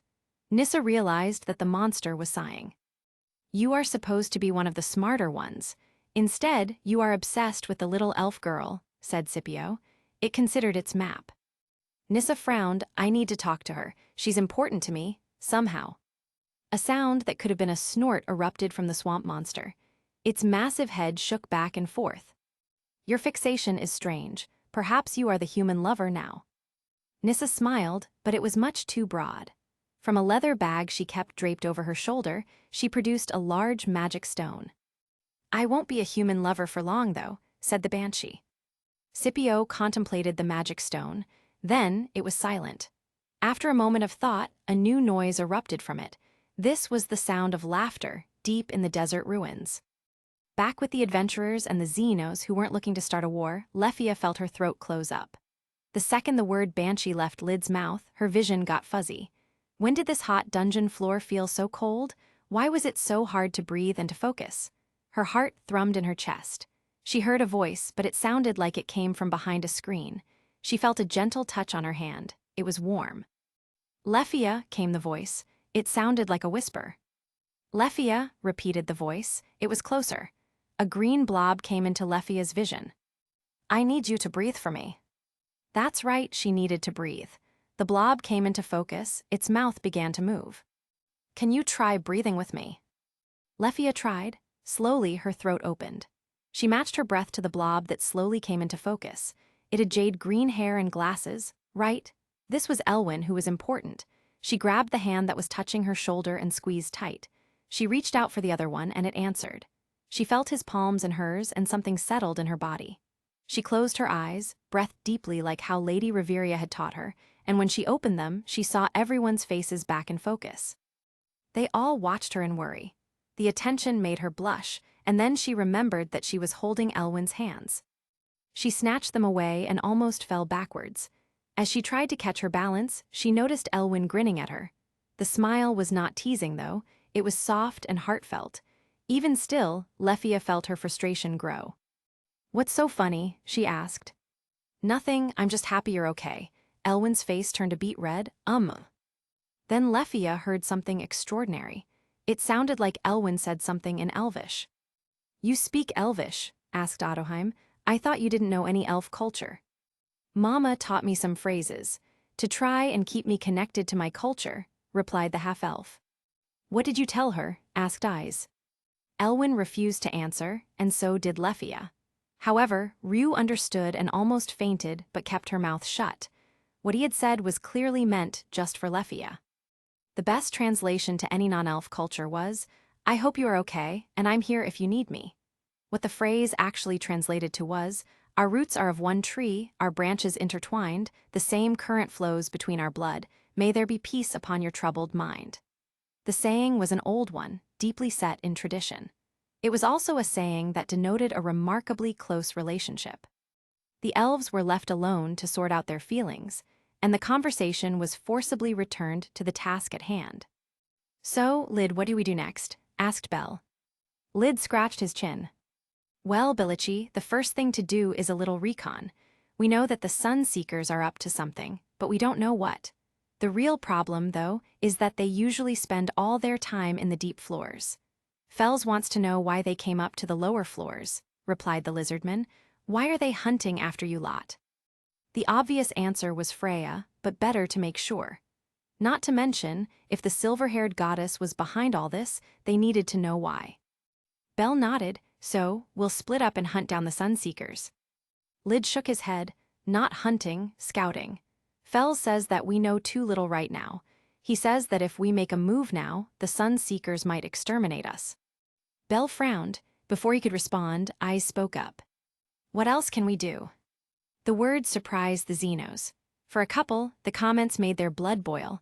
While most didn't speak up, Let responded. "Too late to offer your help, girlie," said the goblin. "If you talked like this from the beginning, we wouldn't be in this mess. Groz and Ray would have been able to." Ais nodded. "You're right, but Reveria says that what matters most is what happens next. What can we do next?" "Not turn your back when we need help," replied Let. Everyone winced, but Ais nodded as if it made perfect sense. "What else?" asked the Sword Princess. "We have to track the Sunseekers, but we need protection," exclaimed Wine. The little dragon girl was distrustful of Ais, but she also remembered that she stayed her blade when the swordswoman could have killed her. And Wine knew that Ais Wallenstein was important to Belle. So, the Sword Princess got one more chance for Belle's sake. But only one. "I'll protect you all," declared Ais. The seriousness of her words reached through. Let didn't like her, but he nodded. This declaration was followed by a moment of silence. "So where do we go next then?" asked Welf. "Me, Wine, and Let will lead 3 groups through this floor. We know that 2 of Typhon's top seekers are here somewhere. The first group that finds them will then alert the other groups. We regroup afterwards and plan what to do next," explained Lid. From a pouch at his hip, he produced a collection of oculi. They would be the means of communication. "But we don't engage?" asked Urashima. Lid nodded. "How should the groups be split?" asked Lily. Lid smiled. Fell suggested that you make the groups Lililichi. Lily frowned. Why were all these people so lazy? Every decision got left for Lily, and it was unfair. Even still, Lily began to make groups in her head. Just as she was about to answer, she was interrupted. "I have a suggestion," said Ottoheim, who raised her hand. "Yes, Lady Ottoheim," asked Lily with a quirked brow. "We will need a base camp, correct? Well, I believe this to be the best spot, and I suggest that the captain and vice-captain remain to guard our supplies." "Wait, what?" "I cannot agree." Both Belle and Ryuu refused to acknowledge their feelings or each other. However, Lily nodded along. They needed their captain and vice-captain at their absolute best, and that included how they worked together. If Ryuu and Belle fought together like they usually did, they could take on the top members of Freya Familia. Hestia Familia needed them to make amends. Lily concurs. Master Bell and Miss Ryuu will take care of supplies, said the prom. After that, she organized the teams. Lyd led the first team and was going to check on the other side of the river. With him were a couple Xenos and Aisha, Mikoto, Haruheim, and Daphne. Team 2 was led by Let, with Lefia, Elwyn, Welf, Cassandra, and Auka tagging along. Their destination was a rocky canyon. Elwyn refused to be on any team that wasn't Lefia's, seeing as she was still shaken from earlier. Finally, there was Wine's group, with Ais, Ottoheim, Urashima, Chigusa, and Lily joining her. They were going to check some desert ruins, which Lily was excited to raid. Wine demanded that Ottoheim, her new sister, join them. She wanted Bell to, but he had to stay behind, unfortunately. When the groups were decided, they set out towards their objectives. The adventurers left their food, drink, and extra supplies with Ryuu and Bell. The two watched the other groups walk off in silence before turning to each other. After a moment of awkward silence, they got busy and organized the campground. That only took so long, though. After that, they sat at separate parts of the camp and found something to do. Ryuu tended to her sword, and Bell read some maps and books on desert monsters. Every once in a while, Bell would look up but then look back down. He didn't say anything, but his constant gaze caught Ryuu's attention. The elf sighed, her frustration building as she worked. The only problem was she didn't know how to start. Thankfully, Bell Cranel was just stupid or smart enough to open his mouth. "I'm sorry for earlier," said Bell. However, his face was confused. It seemed like he didn't totally understand what went wrong. Ryuu bit her tongue and let out a breath from her nose. "It's fine." Bell frowned, "But it's not fine, I hurt you." "And I hurt you, let's call it even." The boy shook his head. "I don't agree, though." Ryuu grit her teeth. "Bell, do you even really understand what you're apologizing about, or why I'm upset?" Bell's response was to look at the ground. At his silence, Ryuu rolled her eyes. Bell was as quiet and indecisive as ever. The elf bent down to resume weapon maintenance, but Bell spoke again. "I know why, but I don't understand it." Ryuu glanced up. "What do you mean?" "I know why you're upset. You," Bell blushed, "you kissed me twice and I never told you about it. I knew how you were feeling, but I kept it to myself. Those things are important to Ryuu, and I knew all that, but I said nothing. I should have talked to you about it." Ryuu frowned. "Then what's the part that you don't understand?" "Why you kissed me." Ryuu's frown got deeper. "Bell, it's not that hard to know why." Now it was Ryuu's turn to blush. "I did it because I'm in love with you." Apparently, saying the thing once made it easier to repeat it. The words no longer held onto Ryuu's tongue. Instead, they fell off and into the air. They charged forward to meet the object of her affection. "But why?" "Why what?" Bell is very obstinate today, thought Ryuu. The boy refused to give a steady answer on anything. Instead, he replied with vague half-truths. "Why do you love a pathetic adventurer like me?" Bell's question took a moment to process. A cold wave washed over Ryuu when she understood. She put her weapon down and made her way over to sit in front of the quiet boy. She reached out for his hands but hesitated, so she drew back and sat on her knees. Things were becoming so much more difficult. "Bell, why did you call yourself pathetic?" Bell still refused to look at her. Instead, he drew random lines in the sand. He was quiet for a minute before he spoke again. "Because I am." His hand dug into the white granules around him. "I'm still just the pathetic little kid who has to rely on others to rescue him." These were the thoughts hidden deep inside Bell Cranel. At that moment, Ryuu's perspective changed. Before, he had been a hero in the making, like Elise. Bell was someone to follow into battle, an ideal to aspire to. These were no true, though. Those images of him in her head were fabricated, like the image of a hero Finn Damney forged for himself. No matter what her new friends and family told her, Ryuu was sure of one thing. She was a villain who had betrayed the ideals of Lady Estria. The Gale Wind had murdered all types of people, from commoners to gods. She could never be a savior or a hero. She could not be a standard of justice. Even if all the waitresses of the Hostess of Fertility and all the members of Hestia Familia worked together to tell her otherwise, she knew the truth of herself. At least, she knew how she saw the truth. Maybe Bell was much the same, and none of them had ever noticed. Ryuu frowned. "I don't know if I can convince you otherwise, but I don't think you're pathetic, Bell." "But why do you love me?" asked Bell. Couldn't she understand? He had dragged her across half the world, all because he was too weak to protect the people he cared about. He was the reason that she had lost everything she cared about. He didn't deserve her love. I keep secrets from people, but I always try to get them to talk to me.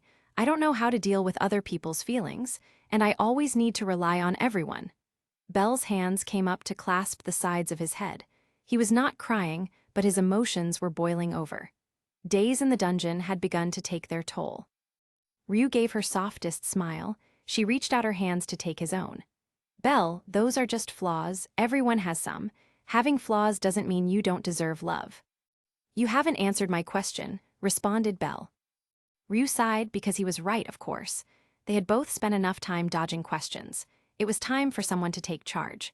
Ryuu had hoped that Bel would be the first, but looking at him now, Ryuu remembered something very important. Bel was only 15 years old. Not to mention, he had grown up in a very secluded lifestyle with only his grandfather for company. In many ways, Bel's social skills were as underdeveloped as the Sword Princess's. I love you because you never give up. You set yourself to your convictions and you follow through on what you believe. I love you because you're willing to listen to anyone and give them all a chance. You never ever talk down to someone. You know you're not perfect and still have a long way to go, but you keep struggling. You work harder than most people I know, and you have more room in your heart than anyone I know. Ryuu smiled, but something inside her broke. But I know you don't love me back. Bel looked up for once and opened his mouth to respond. Before he could, though, Ryuu shook her head and kept on talking. You don't love me the way I want you to, Bel, and you need to say it. You need to be honest with your feelings and your friends. Trust me when I say, said Ryuu, nothing good ever comes from suppressing yourself. And it was true. Ryuu had spoken up for the first time since her days with Astrea Familia, and she felt lighter. Her truth was out, and deep inside, a tiny kernel took root. Maybe she could leave Gale behind and become the fairy princess? The elf who was weighed down by her sins felt like she could fly. However, the irony of her thoughts soon caught up to her. Her contradictory statements and lifestyle crashed together, and everything overwhelmed her. But in the best way possible. It made her smile, even as tears streamed down her face. Then, she felt a giggle. It rose up through her stomach and out her throat. The giggles soon turned to chuckles and then to a bright sound from deep in her belly. Deep in the dungeon, an elf laughed because she was free to be herself. She laughed like the wind, and it was loud and it was bright, and it was beautiful. Watching her laugh, Bel felt a premonition. An impossible scenario passed through his head, where an elf saved him from a minotaur that day in the dungeon. But by a chance of fate, a flip of a coin, would he have fallen in love with Ryuu. Out in the dungeon, Lefia didn't know what to say. She looked to her right, where Elwyn walked beside her and struggled to find the words. She knew now that she had just experienced a panic attack, but how was she supposed to tell him why? You don't owe me an explanation, you know, said the half-elf without looking at her. He continued, I get it, really. Sometimes you just don't want to tell people things. Besides, he pointed to his hair, it's not like I'm one to talk. Lefia squeezed her staff. I just don't want you to think that I don't trust you, explained the little elf. Elwyn smiled. I know you do. You'll never have anything to prove to me, Lefia, okay? Lefia stared at him while they walked. As the strongest member of their party, except for Let, she walked at the back as the rearguard. Elwyn had joined her and they walked alone, together. Her name was Filvis Chalia, said Lefia. Elwyn nodded but did not speak. When we first met, I thought she was an elf. She was very kind, explained Lefia. She blushed before continuing, and very pretty. Ah, so a rival for your affection? Asked Elwyn with a smirk. That joke did bring a smile to Lefia's face, and she rolled her eyes. No, not anymore. Elwyn watched her grow silent again. You don't have to tell me what happened. Lefia mustered up her courage. It turned out, she wasn't such a good person. She wasn't even a person, really. She was a creature with a magic stone embedded inside her, and she was trying to destroy Horario. I ended up having to kill her, explained the little 16-year-old elf. Elwyn stopped walking and took a moment to stare at the woman in front of him. When she noticed, Lefia stopped too. She could just imagine what cruel thoughts were going through his head. How she was a disgusting murderer. You're one of the strongest people I know, said Elwyn. Lefia was stunned for a moment before anger built within her. How could she be strong? She had killed Miss Filvis. She betrayed her dear friend, the woman she— No, Lefia Virides was not strong. She was weak and a coward. Elwyn jogged to catch up to her and looked upon her face. You're crying. Lefia saw salty tiny tears fall to the sand and made to brush them away with the hem of her sleeve. It did not do much, though. Her whole outfit was already soaked through with sweat. All she did was mix her tears with the stains already there. The next moment, though, she felt a dry handkerchief get pressed into her hands. My mother always told me to keep one handy. Guess I know why now, explained Elwyn. The half-elf kept talking. Do you know the story of the Van Helsings? Lefia shook her head. Elwyn nodded. They were a family of adventurers. There was the father, Abraham, and his wife, Mina. One day, while adventuring in the nation of Wallachia, they were attacked by a vamp bat. Lefia tilted her head. A vamp bat is a flying monster that drains blood from its victims. It also has a small chance of infecting them with a disease called sanguines, explained Elwyn. The original disease never did much, but once statuses became a thing, it evolved. Evolved? Elwyn took a deep breath. The disease sanguines had a chance to evolve to the skill, sanguinis vampiris. It was more of an infection, though. The adventurer would then slowly begin to change into a Nosferatu. A Nosferatu? What in the world was Elwyn talking about? What did this have to do with Miss Filvis? That said, it was a pleasant distraction. A human with monster-like abilities. Suffice to say, all Nosferatus went mad and gained a craving for human flesh. In many ways, they would be like these creature hybrids of yours. What does this have to do with the Van Helsings? Elwyn frowned. Mina Van Helsing got infected and became a Nosferatu. She slowly began to take over Wallachia, and Abraham was the only one able to put her down. He had to kill her to save his country and familia. So what? You think that I'm like this Van Helsing fellow? Elwyn shrugged. Maybe. All I'm saying is that you were faced with an impossible decision and still did what you believed to be the best. You probably helped Filvis as well. I helped her, asked Lefia, who had never considered the possibility. In the legend of the Van Helsings, Mina's last words were thank you. She no longer had to watch herself destroy the world that she loved or hurt the people she cared about. In those final moments, she became herself again. Maybe you gave the same gift to Filvis Chalia. Lefia had never considered that option before. That was a small comfort if that was what she had done, but a comfort nonetheless. That said, you never told me why the word banshee had triggered such an attack, asked Elwyn. Banshee was what people called Miss Filvis, explained Lefia. It would be a long time till she would allow herself to love again, but looking at him now, maybe this jade green boy could help. Unfortunately, their moment meant that they did not notice the eyes watching over them. Back with the elf and the human, Belle had to wait for Ryuu to stop laughing. He didn't mind waiting, though. Ryuu was lovely when she was having fun. So, he waited till she had calmed down, which came much too quickly in his opinion, and then tried to resume their earlier conversation. Ryuu, Belle said something for the first time, I don't love you. At least not like that. I love you as a trusted partner and a close friend, but no more than that. I'm sorry. Ryuu would be lying if she said it didn't hurt. However, that could wait for later. Belle, I need to apologize too. I was hiding my own feelings earlier. The truth is, I don't know how I feel about your lineage.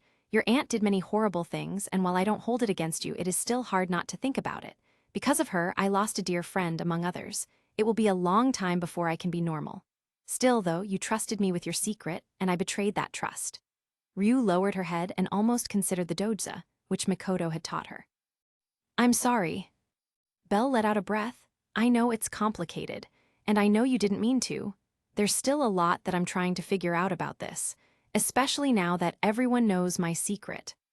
Sorry about that, replied Ryuu, blushing. It's all right. The only problem is, I don't know what I'm going to do next, especially now that Hermes is gone. I have so many questions, and it seems like he's the only one with answers. Ryuu perked up. Then, maybe I can answer some of your questions. I did meet her after all. At the very least, I can tell you what she looked like. Belle smiled genuinely for the first that day. I guess so. Well, what was she like in battle? Ryuu pondered the question as her sky-blue eyes got lost in thought. She nodded a bit, finally settling on an idea. Before she could speak, though, the desert erupted around them. Out came great beasts, 5 meters wide and 20 meters tall. 4 desert worms surrounded them, their mouths filled with razor-like teeth. The monsters screeched their opposition, but Hestia Familia would not be deterred. The boy and the girl shared a glance, a smirk, and jumped into battle. With that, the Hestia Familia executives had returned. Chapter 24. Fighting was better now for Ryuu and Belle. The problem was this was a new dynamic. Their entire relationship was shifting, and that reflected in the way both of them fought. While not even close to the travesty of their fight against the Anobites, it was not their best. There were a couple of missed calls and some failed combination attacks, but these were only growing pains. Eventually, these two adventurers would become the ultimate tag team. The desert worms were fierce opponents. They dug and tunneled their way through the ground. Whenever Belle or Ryuu thought that they would finish the creatures off, the monsters dug underground. They vanished like an ocean, the desert rippled in their wake. Then, they would pop back in an explosion and spray. "Belle on your left," called Ryuu.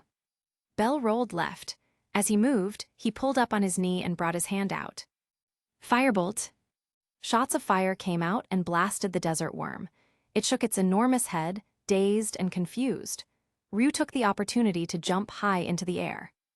Wind blade. An arc of green came down. It swept through the middle of the monster, and the two sides fell down split in the middle. Ryuu came down, one hand already stretched out. Belle caught her by the wrist and threw her at the next monster. The elf had already switched her wooden blade for a short sword, and she pierced it in the bottom. She held it in place. Belle sprinted forward and jumped off Ryuu's back. As gravity took him down, the Hestia knife carved a bloody path across its body. The two separated next, sprinting off in different directions. The second desert worm was still alive but now terribly injured. It burrowed back into the sand. Meanwhile, the other two worms dived down at the adventurers, their needle teeth almost spinning. Ryuu was nimble enough to get out of the way, but Belle was distracted. He was still a tad anxious about her, which meant that the monster's teeth punctured his left arm. Belle ripped it away and suddenly felt his arm go numb. The desert worm's paralytic toxins hindered Belle's mobility. He was left with his right arm, and he went to work stabbing and slashing. He used his momentum to hit down at the desert worm's brain. The monster was still low to the ground from its dive bomb. It flopped around as Belle twisted the knife. Firebolt. With his palm placed on the open wound, Belle's magic exploded in the head of the monster. Chunks of flesh went everywhere. The beast stopped flopping then. Meanwhile, Ryuu darted to and fro. The desert worm couldn't keep up and was forced to bury itself. That left two monsters waiting for them. Ryuu took the opportunity to sprint for the camp. She grabbed a vial filled with a purple liquid. She tossed it to Belle, who caught it without looking. He drank quickly and felt his arm begin to return to normal. This was an antitoxin whipped up by Urashima Taro. It was fast-acting and useful as a general antiparalysis agent. This potion was the first original creation he had back in the Far East. The formula was tried and true. When that was done, the two took up positions back to back. That was when Ryuu voiced her thoughts.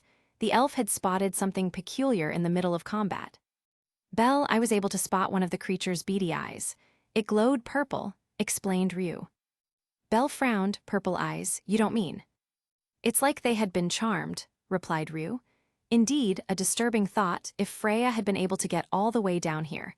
There was only one problem. If Freya managed to get down here, the dungeon would have reacted, like when Hestia went to floor 18, said Belle. Ryuu nodded. "What I was thinking. Freya didn't come down, but those monsters are still being controlled, and there are no monsters with the ability to charm in this section of the dungeon." Belle felt his eyebrows quirk up. "Wait a minute, you think that this has something to do with the Sunseekers?" Ryuu nodded, "Which means that they know we're here." It took a second, but a look of horror washed over Belle's face. Ryuu nodded again. "The others could be in danger." "Shit." Aisha swung her padao with extreme force. She crushed the carapaces of all the desert scorpions that surrounded her before turning to help her allies. Mikoto stood in front of Haruheim, her katana tracing lines of silver through the air. Daphne stood on Lid's left and was handling the brunt of the monsters along with the lizardmen. the party had been ambushed only a little while after crossing the river. They made their way over in boats woven from dungeon bulrushes and had launched an investigation into the desert. When she asked what they had been looking for, Lyd told Aisha that they were searching for tamer collars. Apparently, the Sunseekers had found a way to control dungeon monsters much as tamers did. The thought had sent a tingle up Aisha's spine. Now she witnessed the process firsthand. Only a couple of monsters had been controlled, but they caused a racket as they attacked. This noise brought more monsters upon them. This was a mass parade. Upon that realization, Aisha felt a pit of dread in her stomach. This was dangerously familiar to what had once happened before. "More coming," shouted Daphne. Aisha took a spot in front of the other Xenos. Aside from Lyd, she was the strongest member of this specific team. She had put herself in the rear guard and followed the lead of everyone else. In the back of her mind, she had also wanted to watch over everyone in case these Xenos creatures stabbed them in the back. She was paranoid, yes, but a lifetime of betrayal and ingrained it into her being. Thanks for that one, Ishtar. Now, though, she was able to spot all the things that slipped through the cracks. When a couple of Wadgets threatened to spit acid at a couple of Xenos, Aisha was there to cut them down. The moment a griffin made its attack, she cut off its wings and crushed its head. The attacks came like that for a while. After all, there was nowhere to hide in this desert. The only thing they could do was weather the attacks in front of them. All the while, they continued to cut a bloody path into the heart of the desert. They had to keep moving forward. "Everyone get down," shouted Lyd. Aisha did as she was ordered because the next couple of moments involved the lizard man breathing fire at their opponents. Unfortunately, this was the Great Desert, and many monsters had some resistance to heat. What Lyd's attack really did was buy some time. The sudden impact of the flames, and how they would obscure a monster's senses, gave the adventurers and the Xenos a moment to recuperate. Aisha ran below the flames and laid into the monsters surrounding her. She took the lead, knowing that she was the best fighter besides Lyd. Her padao stained red with monster blood and gore littered the sand. There weren't many drop items, but Aisha wasn't concerned about the volleys. She wanted to protect the others and redeem herself for what she had done back in the swamp. So, she turned herself into a storm of destruction. Soon enough, the pass parade had subsided. That meant that a moment of pause came over the group. Aisha was not one to wait around, though. "We need to keep moving," said the Amazon. Some of the Xenos grumbled that a human was giving orders. Lyd nodded along. "There's a rocky outcrop that can give us some basic safety and protection," replied the lizardman. He waved his hand, and the rest of the group followed. Aisha remained at the rear guard, looking to make up for her failures. Mikoto had Haruheim climb onto her back. The Renard was the slowest of the group, and no one was willing to take the risk that more monsters would find them. Even if Haruheim was embarrassed, and Mikoto was too, the Black Crow was not going to put her dear friend's life in danger. Hestia Familia's top scout took her Renard into the middle of the party and cast out her Black Crow skill to search for more monsters. Thankfully, there were only isolated monsters and no more groups. That did not mean they were in the clear, just that a break had come. For Ween's group, there was no problem. The large groups of monsters that swarmed them didn't stand a chance. Not only was the Sword Princess there, but there were 2 dancing dragons as well. Ottoheim was in her element, with the wide-open spaces of the desert allowing her to make full use of her Bicento's long reach. Her staff was a long blur as it swept through the monsters in front of her. She dueled a group of 5 Anubites, all on her own. Their landforms fell apart, and their brute strength did nothing to beat her finesse. Around Ottoheim, Ween covered the flanks. She had no weapons, but her claws cut through monsters like paper. The Vuover's newfound strength astonished Lily, who had no idea that their friend had grown so strong. Urashima and Chigusa stood near the rear, launching arrows to take out any strays. Overall, the monsters didn't stand a chance. When the dust settled, all that was left was a collection of magic stones for them to store for later.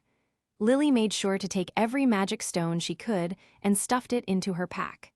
After that, the group gathered to discuss what just happened. "Something was off about those monsters," said Urashima. Ottoheim nodded. The first ones to get here, they acted like they were taking orders. Chigusa shivered. "Are we sure about that? Can monsters be controlled?" she asked. Lily nodded. Master Bell once told a story about a charmed silverback.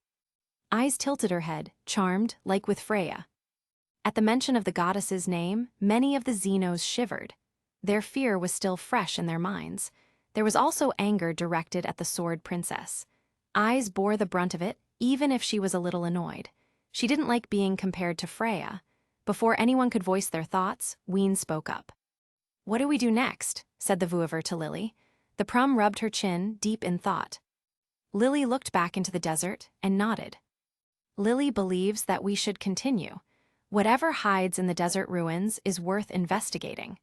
Lily knew from the beginning that the ruins were probably the best spot to check, explained the Dauntless. Ottoheim tilted her head. "What makes you say that?" "If these Xenos really are trying to be like humans," explained Lily, "then the first thing they'd want is a castle.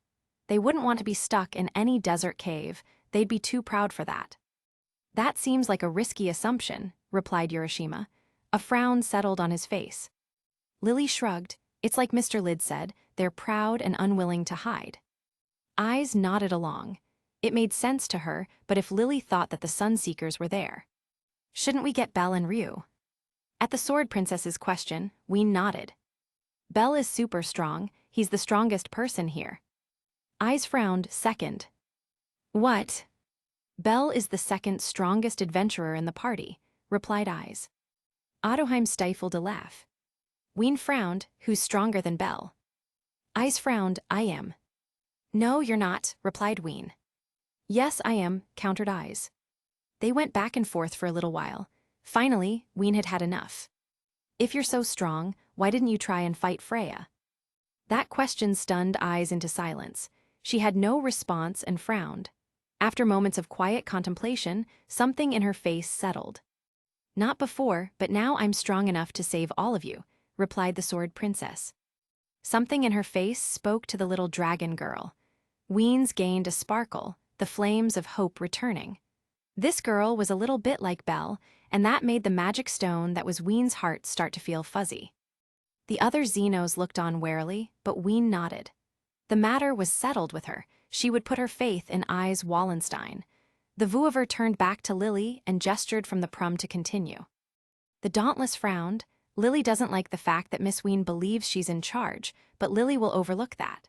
For now, what really matters is that we move forward as fast as possible. If we waste time looking for Master Belle and Miss Ryuu, then these Sunseekers might find time to relocate.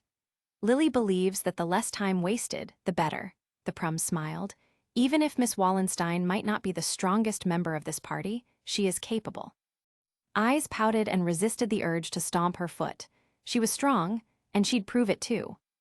The third group was under the most pressure. The monster attacks were relentless and incredibly organized. It also didn't help that their most powerful member was a mostly backline mage. Lefia was good, but she could only get so many spells off in time. Elwyn was a one-man vanguard in front of her. He has used a combination of his Gemini and Taurus spells, so there were currently 2 Elwyns running around beating the shit out of everything. In the front, Welf, Auka, and Let held the line. The goblin had grown stronger by order of magnitude the past year, and it showed. His battle axe hewed through monsters. Besides him, Auka was not to be outdone. The large ox-like man was a shield wall. Nothing broke through his defense, and all around him, monsters fell. Welf was different. With a bit of foresight, the smith had made a new magic sword for the journey. It was jagged and misty. Welf called it Frozen Treat, despite the protests of his familia. The mind-powered blade was quite effective against the desert dwellers. Their lack of cold resistance meant that they died in a flash freeze with every sword stroke. And now that Welf had spirit healing, the smith just needed to take intermittent breaks before he could redouble his attacks. Despite all that, there were cracks in the defense. Monsters slipped through to attack the Xenos. Cassandra cast healing magic where she could, but she was told not to exhaust herself. The Dreamer had to watch on as her allies took cuts and bruises all over their body. She felt despair creep into her body. Win Fimbulvetter. The Thousand Elf took a page from Ignise's book and began using Reveria's powerful ice magic. Her overwhelming might was on full display as an entire crowd of monsters went down. Watching over her, a banshee smiled gleefully. Oh yes, this little elf was powerful, only fitting for the object of Nissa's obsession. and the rest of this party was starting to get so tired. It would only be a matter of minutes before she could do as she pleased. Now that Nissa's moment of triumph was at hand, she was happy to wait. Patience was easy when she knew that no one here was more powerful than her. The only exception was the ugly little goblin and her wonderful elf. The only thing that brought a frown to her face was that damned greened hair thing hovering around her. It seemed to have eyes in the back of its head. As it moved to one side of the little elf, its twin was the other end. When the green one had split itself in two, a memory tickled Nissa's brain. She felt like that had been something she had once been able to do in another life, one where her pride was crushed and her spirit broken. Seeing that just made her angrier. First, this disgusting creature was stealing her beloved, and now it was copying Nissa's own moves. That would not do. Her vision began to turn red. She had thought she had patience, but there was only one thing that mattered anymore. The banshee struck like lightning, the ground exploded, and everyone's vision was obscured by the sand that sailed into the air. Elwyn felt his clone get obliterated, an echo of pain following. Now, though, it was impossible to see. Whatever had attacked them had made it so that their vision would be obscured. Hey! Welf's blade blasted away anything that lingered in the air. When it was gone, Elwyn shuddered at the sight before him. Auka was on his back, his shield split in two, held onto a wound in his gut. The rest of the Xenos were in similar states of disarray. That wasn't the worst part, though. "Where's Lefia?" asked the half-elf. She was nowhere to be found. It all felt so wrong. She was supposed to be here, complaining about sand in her outfit. Then Elwyn would tease her. But there was nothing. There was no blood or gore.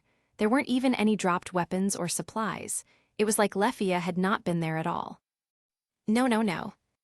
No, no, no. Elwyn chanted these words like a mantra. He fell to his knees, and he began to dig with his hands. She had to be here somewhere. Up on the surface, Riveria was not doing her job. She was supposed to be helping the younger mages with their training. The problem was, she couldn't meditate. The state of mind that usually came to her so quickly would not come. Her thoughts wandered like the wind. They kept returning to one idea: what if they were in trouble? Ais and Lefia were strong adventurers, and Elwyn seemed to know how to handle himself, but this was the dungeon. There was no such thing as being prepared. One could only try their hardest not to die. Riveria tried to rationalize her behavior. She was most likely only being paranoid. Yes, that was it. The high elf decided that she would calm her nerves with some tea. She gave some instructions to Alicia, who would teach the rest of the mages, and left to find a pot of boiling water. Some soothing tea was probably the best thing to settle her mind. She took the movement slowly to make sure she didn't break anything. The 9 hells returned to the courtyard where everyone was training and began to pour them all some cups. When she was finished, she sat down to enjoy herself. The others would wait until they had finished today's lesson. Riveria took a sip, the tea already calming her fraught nerves. She set the cup down gently. Then there was a slight sound. The high elf looked down to find that there was a crack in her cup. Why hadn't she seen that before? Alicia, called the high elf. The familia's big sister figure jogged forward and bowed. Riveria rolled her eyes before pointing at the cup. When did this break? The elf mage took the cup from Riveria's hands and studied it. After turning it over in her palms, she frowned. This was part of a new set Lady Riveria. The chefs bought it brand new yesterday. There should have been no cracks, explained Alicia. Riveria's ears twitched. Something in her spine shifted. She could feel her fingers and her toes start to curl. Finally, a horrible feeling settled into her heart. Ryuu and Belle were still waiting at the campsite. They had suffered no more monster attacks, but that just made the elf feel even worse. She walked up to where Belle was standing guard and stood next to him. The two of them watched over the desert in companionable silence. "Belle," began Ryuu, "I don't like just standing here. If those monsters really were being controlled, then that means that the others could be in danger." Belle frowned. "I know, but what are we supposed to do about it? If we leave, we put the supplies in danger. We can't afford to lose the water." Ryuu scowled.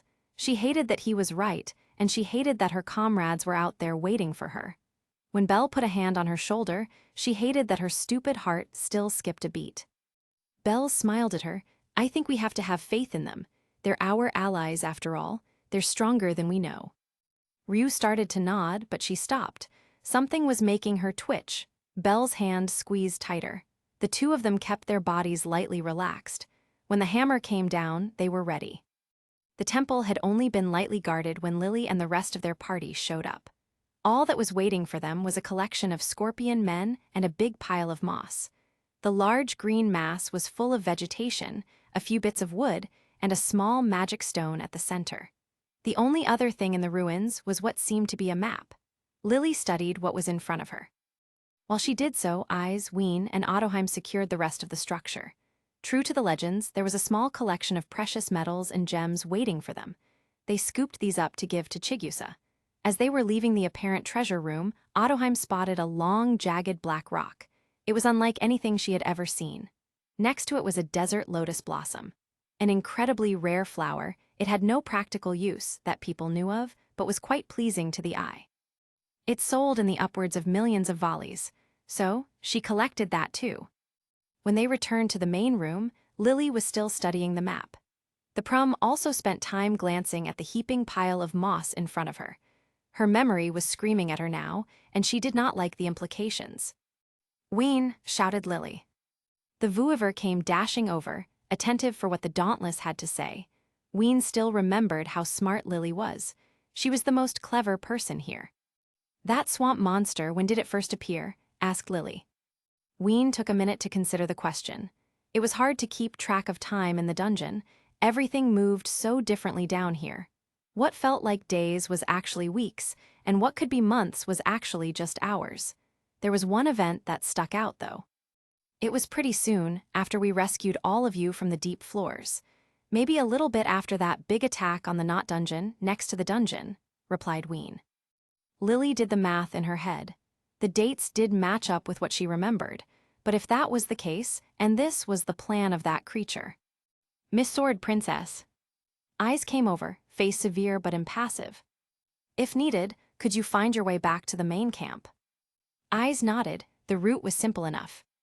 "Lily wants you to go on ahead. Master Belle and Miss Ryuu might be in danger." At those words, Ais almost vanished. However, her conscience kept her in place. She battled with herself and her promises. She had promised to keep these people safe.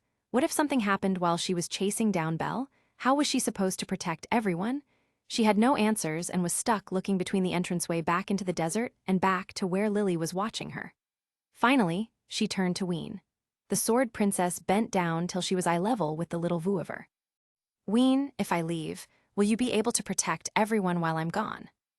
Ais's face was as serious as it had ever been. The little dragon girl nodded. "Go save Belle." With those 3 simple words, Ais vanished into thin air. Ariel was active, and she cut through the desert. After she had left, Lily turned to the other dragon princess in their party. Ottoheim frowned at Lily's glance but sighed. She gave a defeated nod. "I'll be ready just in case," were her only words. Lily faced the rest of the Xenos. "Lily wants this place scoured from top to bottom. The Sun Seekers were here, which means that there might still be something worth finding." Then she turned to the pile of moss. She thrust a gloved hand out, wriggled around in the heap of plant life, and pulled a tiny magic stone. She inspected it between her fingers before she threw it at the ground. Her boot followed soon after, turning it and the green mass into dust. The Dauntless had been tricked, and now she was pissed. Scipio barely registered the destruction of his copy. His focus was on the battle in front of him. His hope had been to destroy whoever had been left guarding the supplies with the sandworms.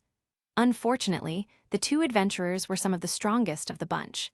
The only one he feared more was that girl with the long blonde hair. Even still, these 2 were quite the dangerous pair. They were too fast for his vines, and the boy had fire magic. The elf had her own wind magic that could cut through the thinner parts of his body, but the boy was the real danger. Scipio began to remember him and the pain that he inflicted upon him before. The Marsh Warden was not the strongest Sunseeker to ever live. Compared to the others, he was weak. He lacked potential in that aspect. None of that had mattered to Typhon, though. The king of the Xenos had only ever looked on and expected. He expected things of Scipio like no one else ever had. The other Xenos, the human lovers, could live on their dull lives for as long as possible. they could continue to dream without putting in the proper work, never living up to their ambitions. Scipio, however, was going to put in the work. He would live up to the expectations placed upon him. The monster roared, and many more answered his call. This was his backup plan, deep in the desert floors of the dungeon. It had taken him a long time to track even one of these creatures down, but now he had 5 of them. When they crested the dunes, Scipio delighted in the despair that washed over the boy's face. The elf was harder to read, but Scipio could still imagine that she was shaking in her boots, because in front of them were great creatures of stone. Walking around on 4 legs like a beast but with the head of a woman were the sphinxes. There were 5 of these magnificent creatures, each of them wrought from the stones of the dungeon. They stood at 3 meters tall and were easily 10 lengthwise. There was only ever one per floor at any given time, but Scipio had managed to wrangle them all, turning them into his servants. Scipio had no strength as a monster, but he had the smarts and willpower to compensate. The 2 standing in front of him tossed themselves into battle, but their attacks did little. Cuts and slashes could not pierce the stone hide of these monsters. Blasts of fire would only leave scorch marks, and even blades of wind would only chip away at the rocky exterior. However, the sphinxes themselves did not land any hits, but it was only a matter of time. Scipio knew the one great truth of the dungeon. In a race against time, the dungeon always won. Just to make sure that he was also protected, the marsh warden mounted his own great beast. Looking down at the battle also let him better exercise his will upon the monsters. He could not reprogram them per se, but he could suggest tactics and attack patterns, anything to tire these 2 out even more. The end for them was near, and they were the last to know, until that godforsaken bell began to chime. While he danced around attacks, a pure white light gathered to the boy with snowy hair. The elf sped up, working around him. She soon erected a self-imposed circle, dancing as she went. Scipio did not fully understand the concept of beauty, but watching her, he came close. After only 30 seconds, the boy began to move. Around his white fist, he had tied a black cloth. Suddenly, Scipio remembered the light. It haunted his nightmares and spelled his doom. The boy would destroy the monsters in front of him. Thankfully, Scipio had a backup plan. He didn't see, so much as feel, the first impact. When the boy punched the head of the Sphinx with his glowing white hand, wrapped in black, the concussive blast echoed throughout the dungeon. Scipio had just lost one Sphinx, seeing it turn into ash like all monsters did when they meet their end. The other 3 began to harass the boy, who was showing signs of exhaustion. Apparently, calling forth the white light cost him a great deal of stamina. Scipio tucked that information away for later, while he worked on eliminating the obstacles in his way. His attacks and suggestions had panned out, thankfully. Without realizing it, the 2 adventurers had been led away from their lovely campsite. Atop his personal Sphinx, Scipio went on a rampage of his own. He destroyed the supplies and everything else he could find. Water containers exploded under his onslaught. While this happened, the 2nd and 3rd Sphinxes were annihilated. That only left one monster to distract 2 adventurers. Thankfully for Scipio, the boy had nearly exhausted himself. The elf girl did what she could to keep him alive, damn her, but it mattered not. Now, it was only a matter of time before they starved or died from thirst. With his mayhem complete, the swamp monster turned his gaze back to the adventurers. The boy with white hair had destroyed the last monster.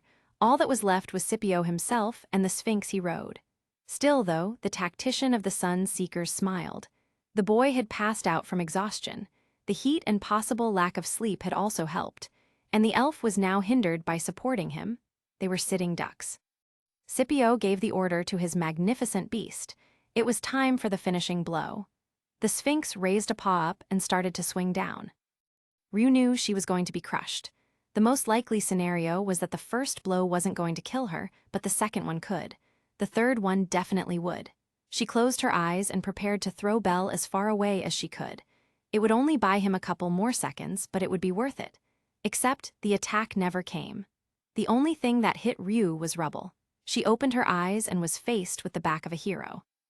Ais Wallenstein's hair swayed with the wind. She held her desperate lightly in one hand. The tempest winds still raged around her like a protective shell. Those winds, combined with the Durandal aspect of her sword, had allowed her to blast through the stones of the Sphinx. She brought her gaze up to Scipio and felt fury. This monster had almost killed her friends. It had nearly killed Belle. Even to Ryu's trained eyes, it looked like the sword princess vanished. The elf blinked, and her savior had obliterated the Sphinx's back legs. There was to be no escape. The giant moss monster seemed to have realized this because it jumped from the side of its steed. Ais crushed the Sphinx's head and turned to Scipio. She readied herself to charge but paused. The great monster started to laugh, its voice like a rumbling volcano. Before Ais could move, a sandworm appeared from below and swallowed it whole. When Lefia finally came to, she did not recognize where she was. The only familiar thing was the face looking down at her. None of the creature's facial features were similar to her old flame, but Lefia knew who she was looking at. Miss Philvis. With that, the banshee's smile widened. Chapter 25. Nissa tumbled out from the rock as a fledgling monster. She felt pain immediately. She was not like any other Xenos. Her heart, her magic stone, was chipped and cracked. There was something terribly wrong with her. None of the other Xenos listened to her when she complained, except for one. They all assumed that she was just complaining. It was only until she met Typhon that the pieces started to click together. "You weren't just a monster," explained the upcoming leader of the Xenos. At this point, Nissa had only been alive a month. Like Fear and Ween, the others had been kind, but Nissa knew they didn't understand. Even among the Xenos, she was an oddity. Her traits, her line of thought, were more humane than most. "I have made a friend," began Typhon, "who told me of beings called creatures. They were not monsters, but humans with magic stones at their core. They were hybrids." "And I am one of those creatures?" asked Nissa. The king shook his skeletal head. "No, but you were, once upon a time. That is why you think and feel so differently than the rest of us." "And now?" Nissa was scared. She didn't want to be alone anymore. If she wasn't like the other Xenos, would she be removed? Or kicked out? Would she be allowed to stay? "You're a Xenos now, Nissa. You're allowed to do and be whatever you want," replied Typhon. "Is there something that you desire?" The banshee frowned. There was one thing. "I dream of a smiling face, someone important." "Oh, and what do they look like?" "They have long hair and pointy ears with blue eyes," explained Nissa. Typhon made a sound of regret. "I see, so it's a surface-dwelling creature." Nissa frowned. "Is that wrong?" To Nissa, it sounded like the tremendous skeletal Xenos side. Not entirely, but it could be better. "You have heard the stories, haven't you?" Nissa shook her head. "Those disgusting surface people do nothing but kill us. Their familias attacked us only a couple months ago, and look at what happened. Many of the strongest among us are dead now." Nissa had always known that Typhon had his disagreements with Lyd, but it sounded like there was something else at play to her. She had heard of his secret rendezvous with some of the other angry Xenos. The ones that had been close friends with Grows and were mad at the rampant slaughter caused by Freya Familia. "You think my dream is involved," replied Nissa. Typhon shook his head. "No, child, your dream is just a coincidence. But a word of caution, surface dwellers are nothing but trouble." Nissa's frown deepened. 2 more months in, 3 in Nissa's life, and she had grown to like Typhon. He did not shirk his share of duties, and he stood up to Lyd when no one else would. The lizardman continued his rhetoric that humans, the collective term for all races topside, could still be trusted. That the best way to get to the surface was to work with the humans. Talk like that confused Nissa. It was apparent that the humans did not care. They hated the Xenos. It was as simple as that. As for this Bel Cranel, their supposed savior, he was just like the rest. He ran away when things got tough and left the Xenos to fend for themselves. That was Nissa's viewpoint, at least. The ones who had been there, especially the little dragon girl, all said that it wasn't his fault. Nissa didn't believe them, though. Still, Typhon told her to keep her opinions to herself. These old guard Xenos were still stronger than them, after all. If they wanted to truly make a difference, they'd have to train. "So, how strong do you feel?" asked Hora the Silverback. Currently, Nissa was busy training with Typhon and some of his fellow Xenos. When she asked why, Typhon claimed that it was to help them seek the sun. Their small band had gone as deep as they dared, hunting down as many powerful monsters as they could. There were Nissa, Typhon, Hora, Scipio, Nastro, a bipedal dragon Xenos, and Bragi, a large troll with red crisscrossing veins, all of whom were on their way to becoming some of the top monsters around. "Why are we training so much?" asked Nissa.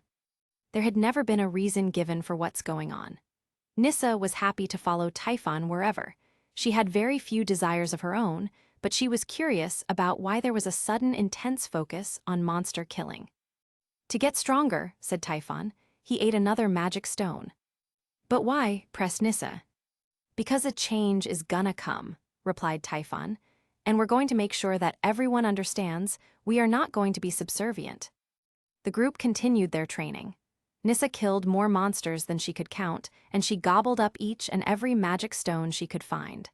Big and small, Nissa did not discriminate. She had a dream to chase, and she would do whatever it took. Like Typhon always told her, if they were to make actual change, they would need to put themselves into the muck. This was how the Sun Seekers would become truly powerful. 6 months into her new life, and something beautiful happened. Nissa was exploring the deep floors, searching for more magic stones to eat when she felt the ground tremble.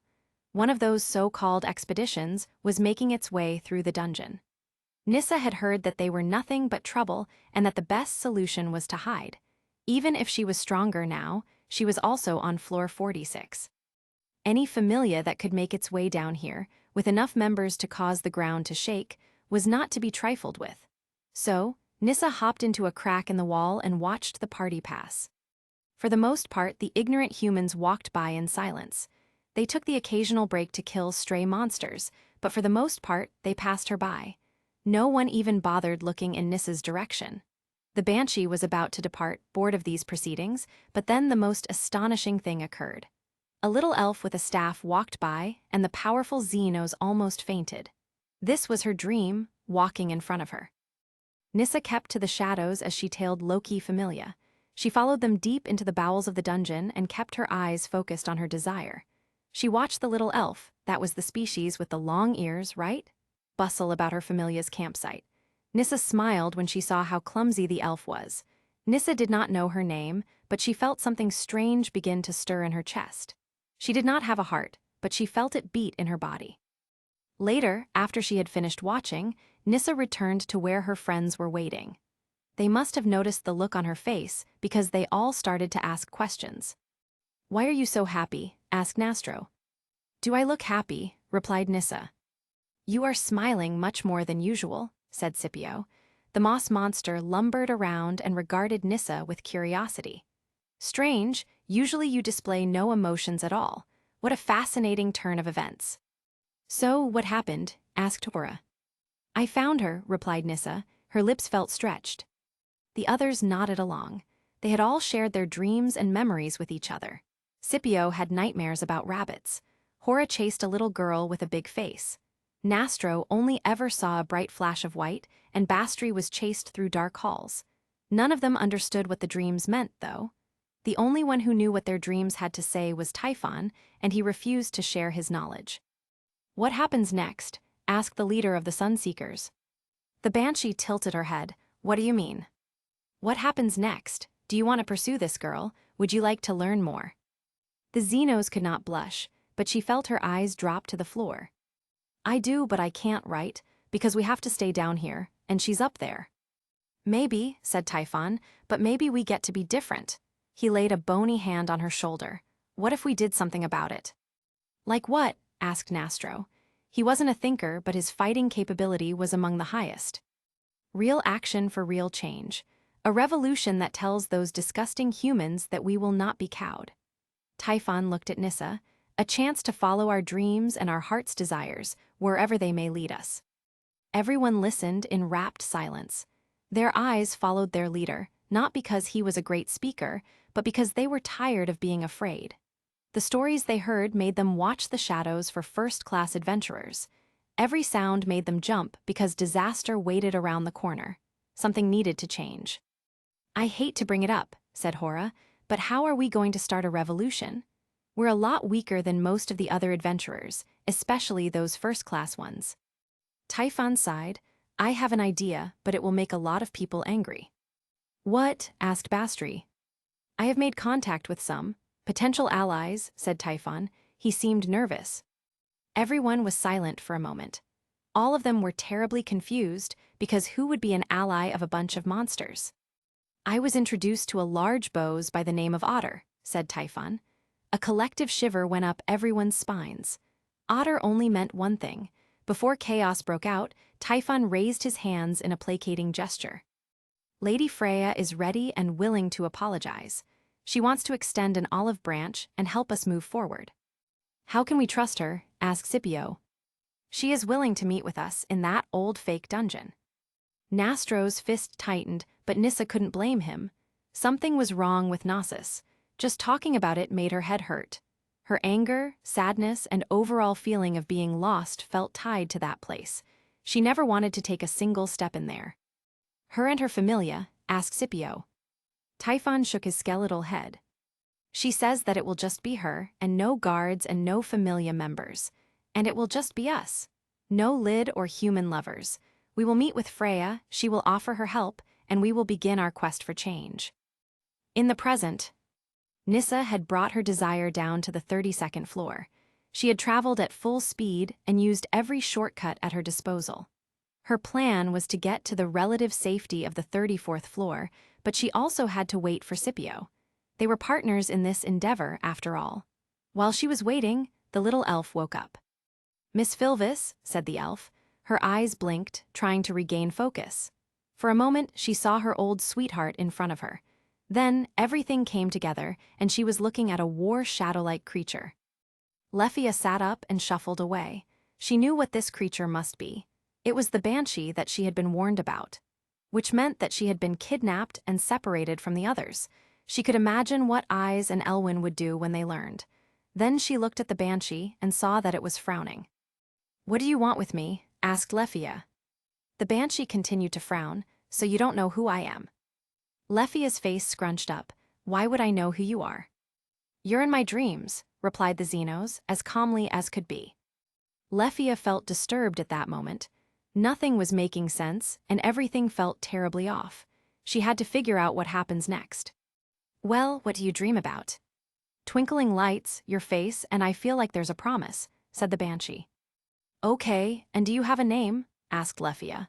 "Keep it talking, bring down its defenses, and stay in the same spot.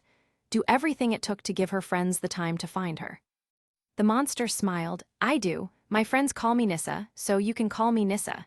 She reached forward and took Leffia's hands. "Please call me Nissa." Leffia blinked. "Okay, so Nissa, why did you kidnap me?" Nissa frowned. "Because I wanted to meet you." "Because I'm in your dreams." Nissa nodded. A large smile bloomed onto her monster face. "But you don't know why I'm there. You don't remember anything else about me, like my name." A look of horror and surprise washed over Nissa's face. Obviously, she had not even thought about considering what Leffia's name was. She leaned forward, monster eyes wide. "I'm guessing you want to know my name now," asked Leffia. Nissa nodded. "My name is Leffia." "Leffia," said Nissa, sounding out every syllable like she was tasting the word. Nissa smiled. "It's a pretty name. Can I call you Leffia?" The little elf nodded. She was unsure of where this conversation was going but kept talking anyway. Unfortunately, Nissa didn't have any more questions. Instead, she spent her time just staring at Leffia, studying her. Leffia would try and ask questions, but was more often than not met with silence. Nissa said that they were supposed to wait for her friend to show up. Leffia thought that this meant the other monster, the swamp warden. Eventually, he did show up. In fact, he was riding inside of a desert worm. The monster glowed purple like the others Leffia fought and drilled up out of the ground. It loomed over the two. Leffia started scooting away again, but Nissa watched unpassionately. The desert worm opened its mouth like it was about to eat them, but instead, it made a terrible retching sound. It spat out a large green lump. The lump landed with a wet thunk and made an awful sound moving its body.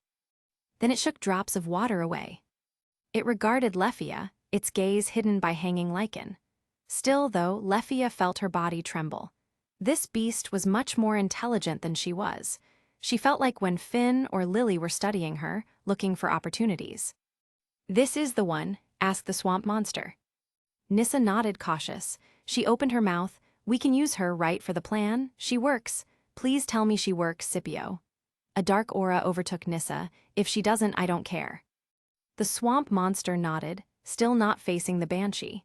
It checked behind itself as if searching for its enemies. Then it turned back to Lefia. She'll do perfectly. From what my underlings observed, she is the strongest magic user, and she is beloved by certain group members. A twinge of jealousy spiked Nissa's heart. She'll be the perfect one to lead them on. I'll start leaving the signs, you knock her out for the journey. Nissa pouted, I don't want to knock her out. You have a problem hurting this one. The banshee frowned, of course not. The smile returned, even more significant than before, I want to keep looking at those pretty eyes of hers. Oh yes, something was disgustingly off now. Even worse, the monster's mannerisms were that of Filvis's and partially Ain's. The constant reminders of her last love kept Lefia's mind spiraling. Any thoughts of rebellion were replaced with traumatic memories. She wanted to plan her escape, but something else made her stay. She knew Nissa, but she didn't like the way the Xenos was studying her. That sinking feeling in her gut just kept getting worse. With Elwyn's party. Take it easy, man. Welf grabbed Elwyn, trying to hold him in place. The half-elf had stood up and tried to run off into the desert, looking for any signs of the lost Lefia. Welf had grabbed him, trying to reason with him. I have to protect her. The rest of their party was taken aback. Elwyn had been unbelievably laid back the entirety of their trip, even when they were under attack. Now, though, his calm was shattered. He moved like a madman, fighting to escape Welf's hold. Thankfully, his movement had no control. He was just thrashing about like a wild animal. The only one here who understood what was really going on was Welf. The smith had seen his hometown and understood what this incident meant. Protection, keeping people safe, this is what Elwyn believed in. His father had abandoned him. He wasn't going to be his father. Welf, let me go, I have to find her. We'll find her, man, but you need to calm down right now. Fuck off. Welf changed his grip to a more substantial headlock. He leaned in close to speak with the half-elf. Wherever they took her, she won't be in danger. You're not abandoning her, you're taking the time to give her a proper rescue. Now breathe, we have to find the others. Elwyn started to still, but he did not look happy about it. Let nodded, Welf's right, the mission is off. Everyone get back to the campsite. They started to make their way back at a brisk jog. While they were moving, they met up with Lid's party. They had just recrossed the river. Sir Welf, Sir Elwyn, are you two all right? Asked Mikoto. She was still carrying Haruheim on her back. She was also fully aware of how the Renard's chest seemed to be squished into her. She chose not to dwell on those feelings, though. We're fine, said Welf for the both of them. Elwyn was still not in a state to be having a discussion. Haruheim peeked over Mikoto's shoulder. Where is Lady Lefia? A monster got her, answered Auka. The big man nodded to his two childhood friends. Cassandra, are you okay? Asked Daphne. She spent a fair amount of time searching her partner over.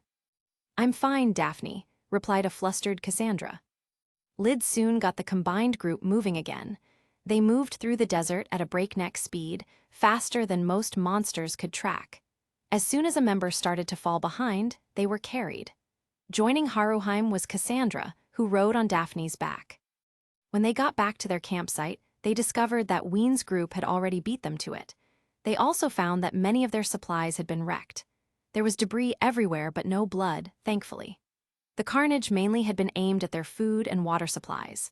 Welf's portable smithing kit, Urashima's mixing supplies, and their acquired drop items, including the phoenix feather, were still in top condition. Salvage everything you can, screamed Lily. Take all the remaining usable canteens and refill them at the oasis. Mr. Urashima, Lily wants you to start seeing if we can make new receptacles. Lady Ottoheim, Lady Ween, take some of the Xenos and see if there's any food to be gathered. Lily wants at least something for when Master Bell wakes up. When the Prum saw that the others returned, she smiled for a moment, glad that her family was okay. Then she noticed that Lefia was missing. Her knuckles turned white, and her eyes gained a distinctive sharpness to them. In his mind, Welf smiled because these Sunseekers had just made a terrible mistake. Little bit, where's Belle? Asked Welf. Lily set the others to work before leading the smith to an unconscious Belle. His head rested in Ais's lap while Ryuu performed healing magic. Is there anything wrong with him? Asked Welf. Ryuu shook her head, just mind down and some scraped knuckles. He'll be okay. The elf smirked. Besides, he has the sword princess watching over him after all. Welf was happy to see that Ryuu was relaxed again. At her little comment, Ais nodded once. Her hands were busy running their way through Belle's hair, a relaxed look on her face. Before Welf could dwell on the moment, though, the Dauntless dragged him away. Master Welf needs to get to work. There is equipment and weapons to maintain. Not to mention, he needs to help Mr. Urashima try and create new ways for the party to carry their food and water. We are in the dungeon's desert. Get it together. Lily wants to be out of here by the end of the day. Oh, and what comes next little bit? Lily growled, we go hunting. With Nissa. Nissa had scooped Lefia up and was now carrying her bridal style. If it wasn't for the fact that Lefia was trying to figure out who she was being carried by then, she'd probably be red from embarrassment. As it stood, though, she was trying to put the puzzle pieces together. This creature acted like Miss Filvis, had dreamt of Lefia, and was a reborn monster. This felt like it should be something else. From what Lefia understood, Xenos dreamt of the times they were monsters. If Nissa was dreaming of her, that meant Lefia had met this particular beast in a past life, and had left enough of an impression to warrant being remembered. Slowly, things started to click. The idea was ridiculous enough to make Lefia believe she was crazy. But technically speaking, Miss Filvis had been a monster, sort of before she died. Were hybrids close enough to reality to count? The kind of implications that brought up were disturbing, to say the least. She had no idea how to confirm her theory, and she was afraid to do so. Because that meant that Nissa was Filvis but not really. And if this was sort of Filvis, what would that mean for Elwyn? At the thought of the jade-green elf, Lefia almost had another panic attack. She knew him and how much he valued loyalty. If she had been suddenly snatched away, he was probably losing his mind with worry.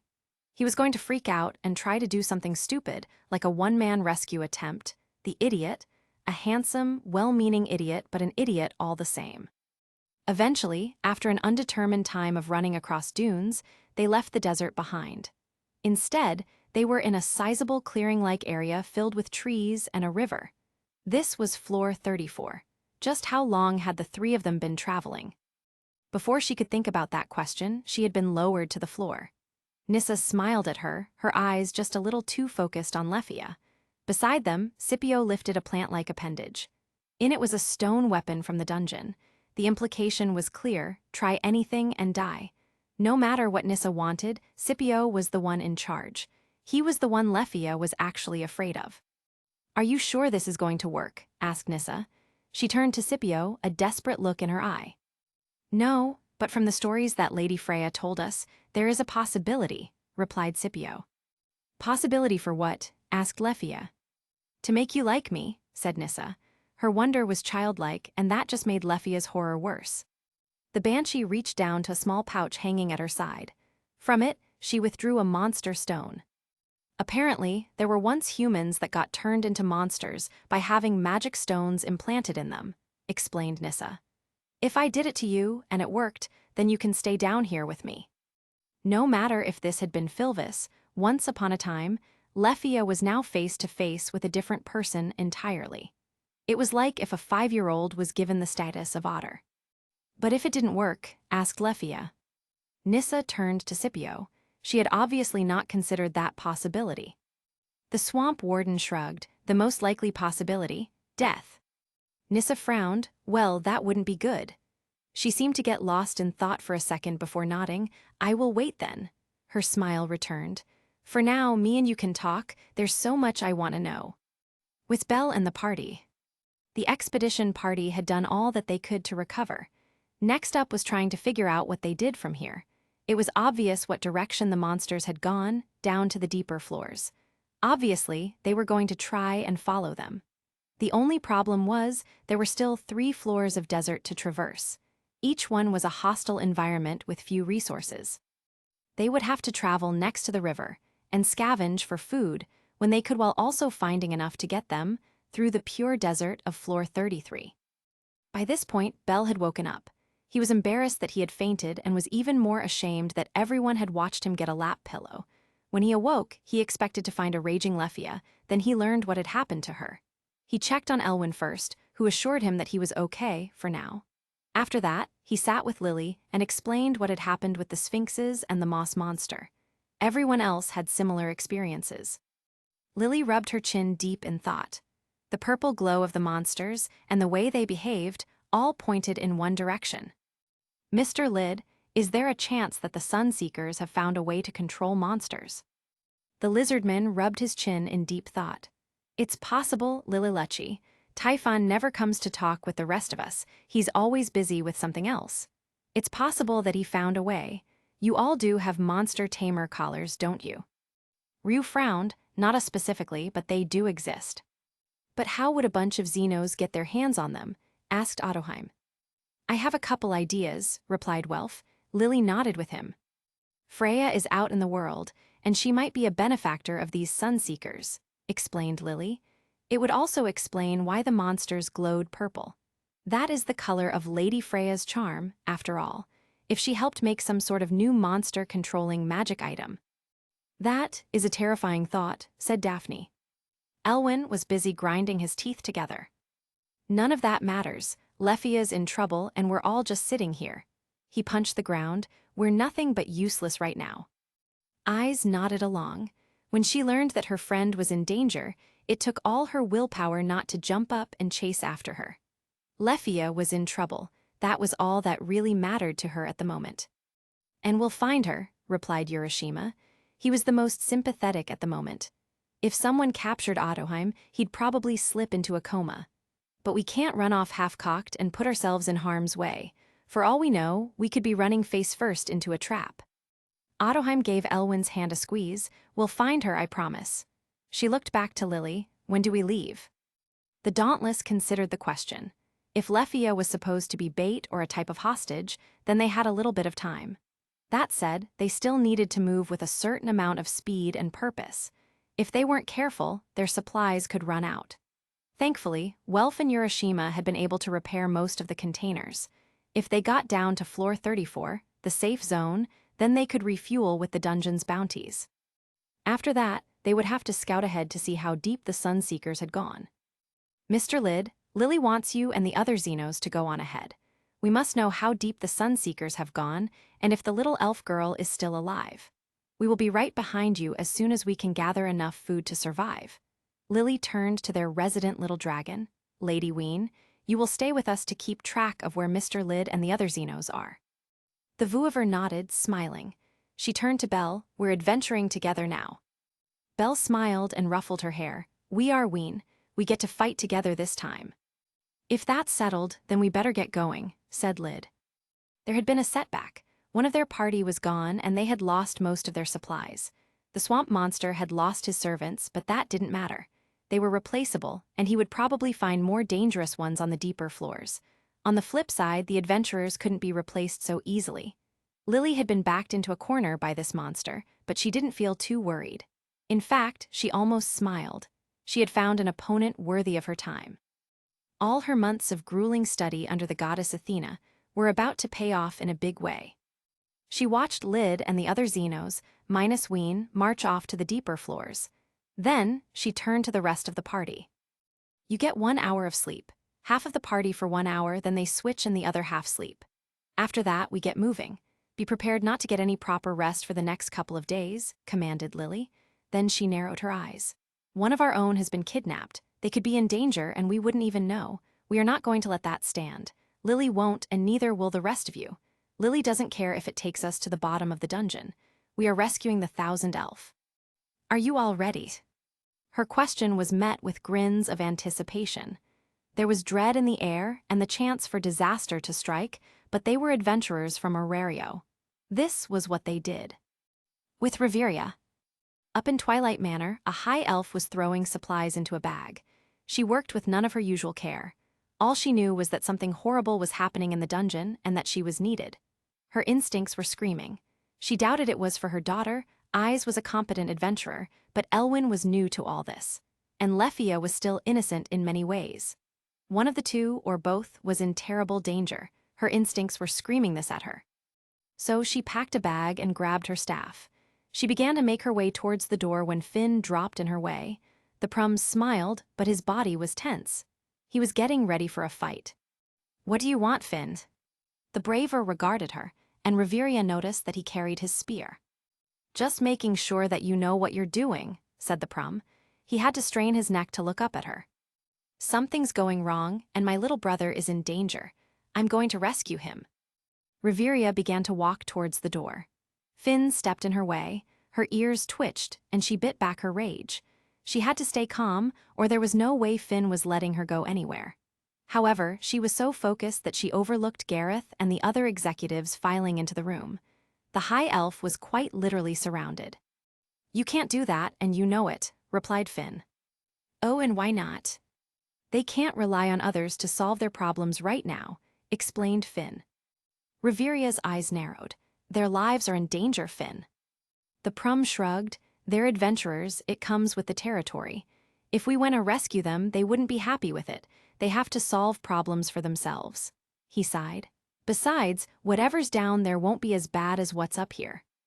Riveria had no response to that, but she felt so wrong. Elwyn and Leffia needed her. She had not been able to be there for him for so long.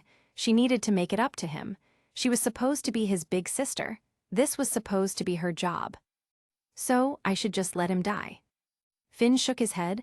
I don't want anyone to die, but we also can't protect them forever. The Prum smiled. Besides, I trust Ais and Belle to keep them safe. You're scared, I get that, said a new voice.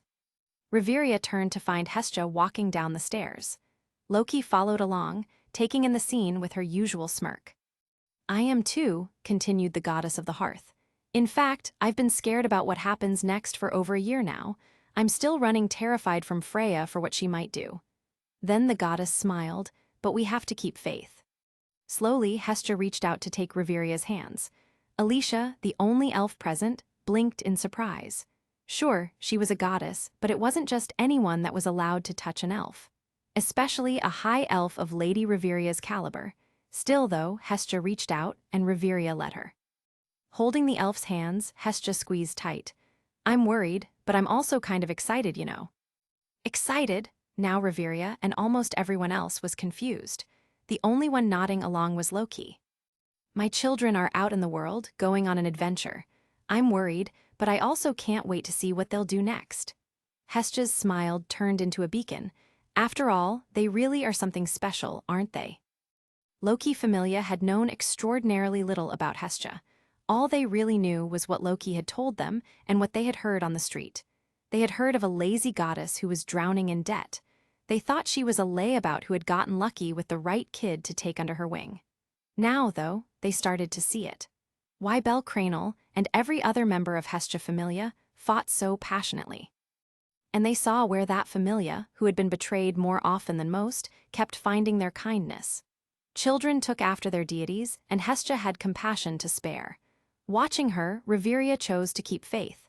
Elwyn was her brother, which meant that he had her blood running through his veins. He would be all right.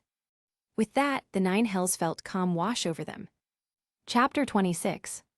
The party took its nap, then resumed its march into the bowels of the dungeon.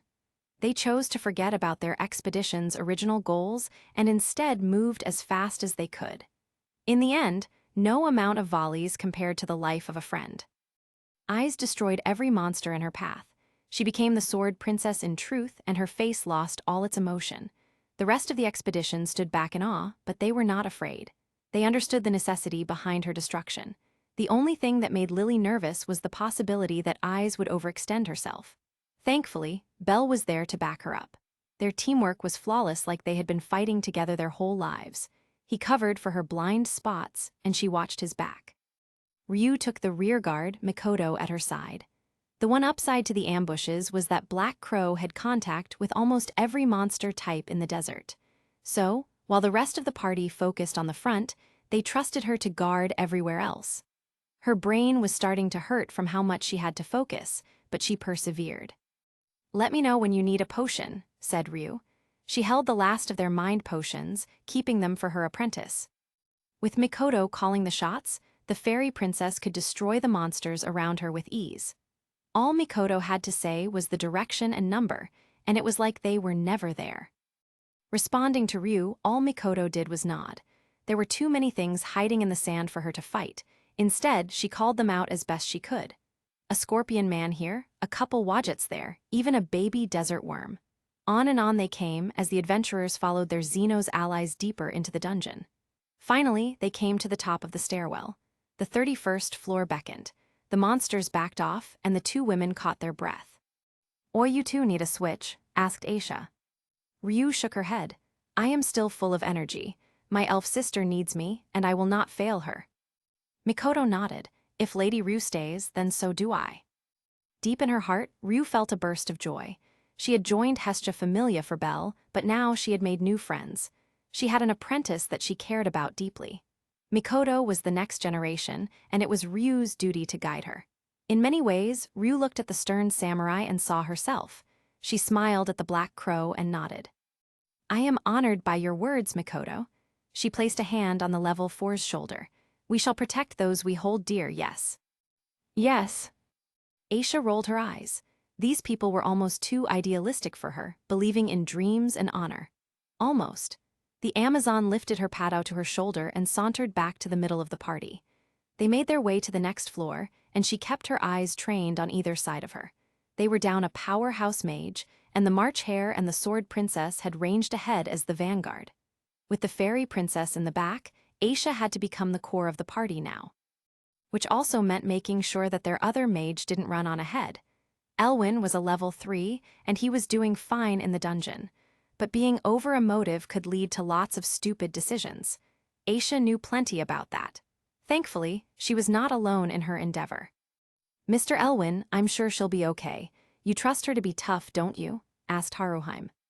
"Yes, well, I know she's strong, way stronger than me, but it doesn't mean I'm not worried." Elwin frowned. "The strong have been brought low before." "Maybe so," conceded the Renard, "but those people were most likely trying to be strong on their own. We will be strong together, and that is why we will win."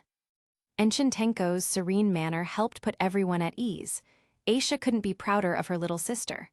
Honestly, Haruheim was much of an older sister figure herself now. She had grown all up.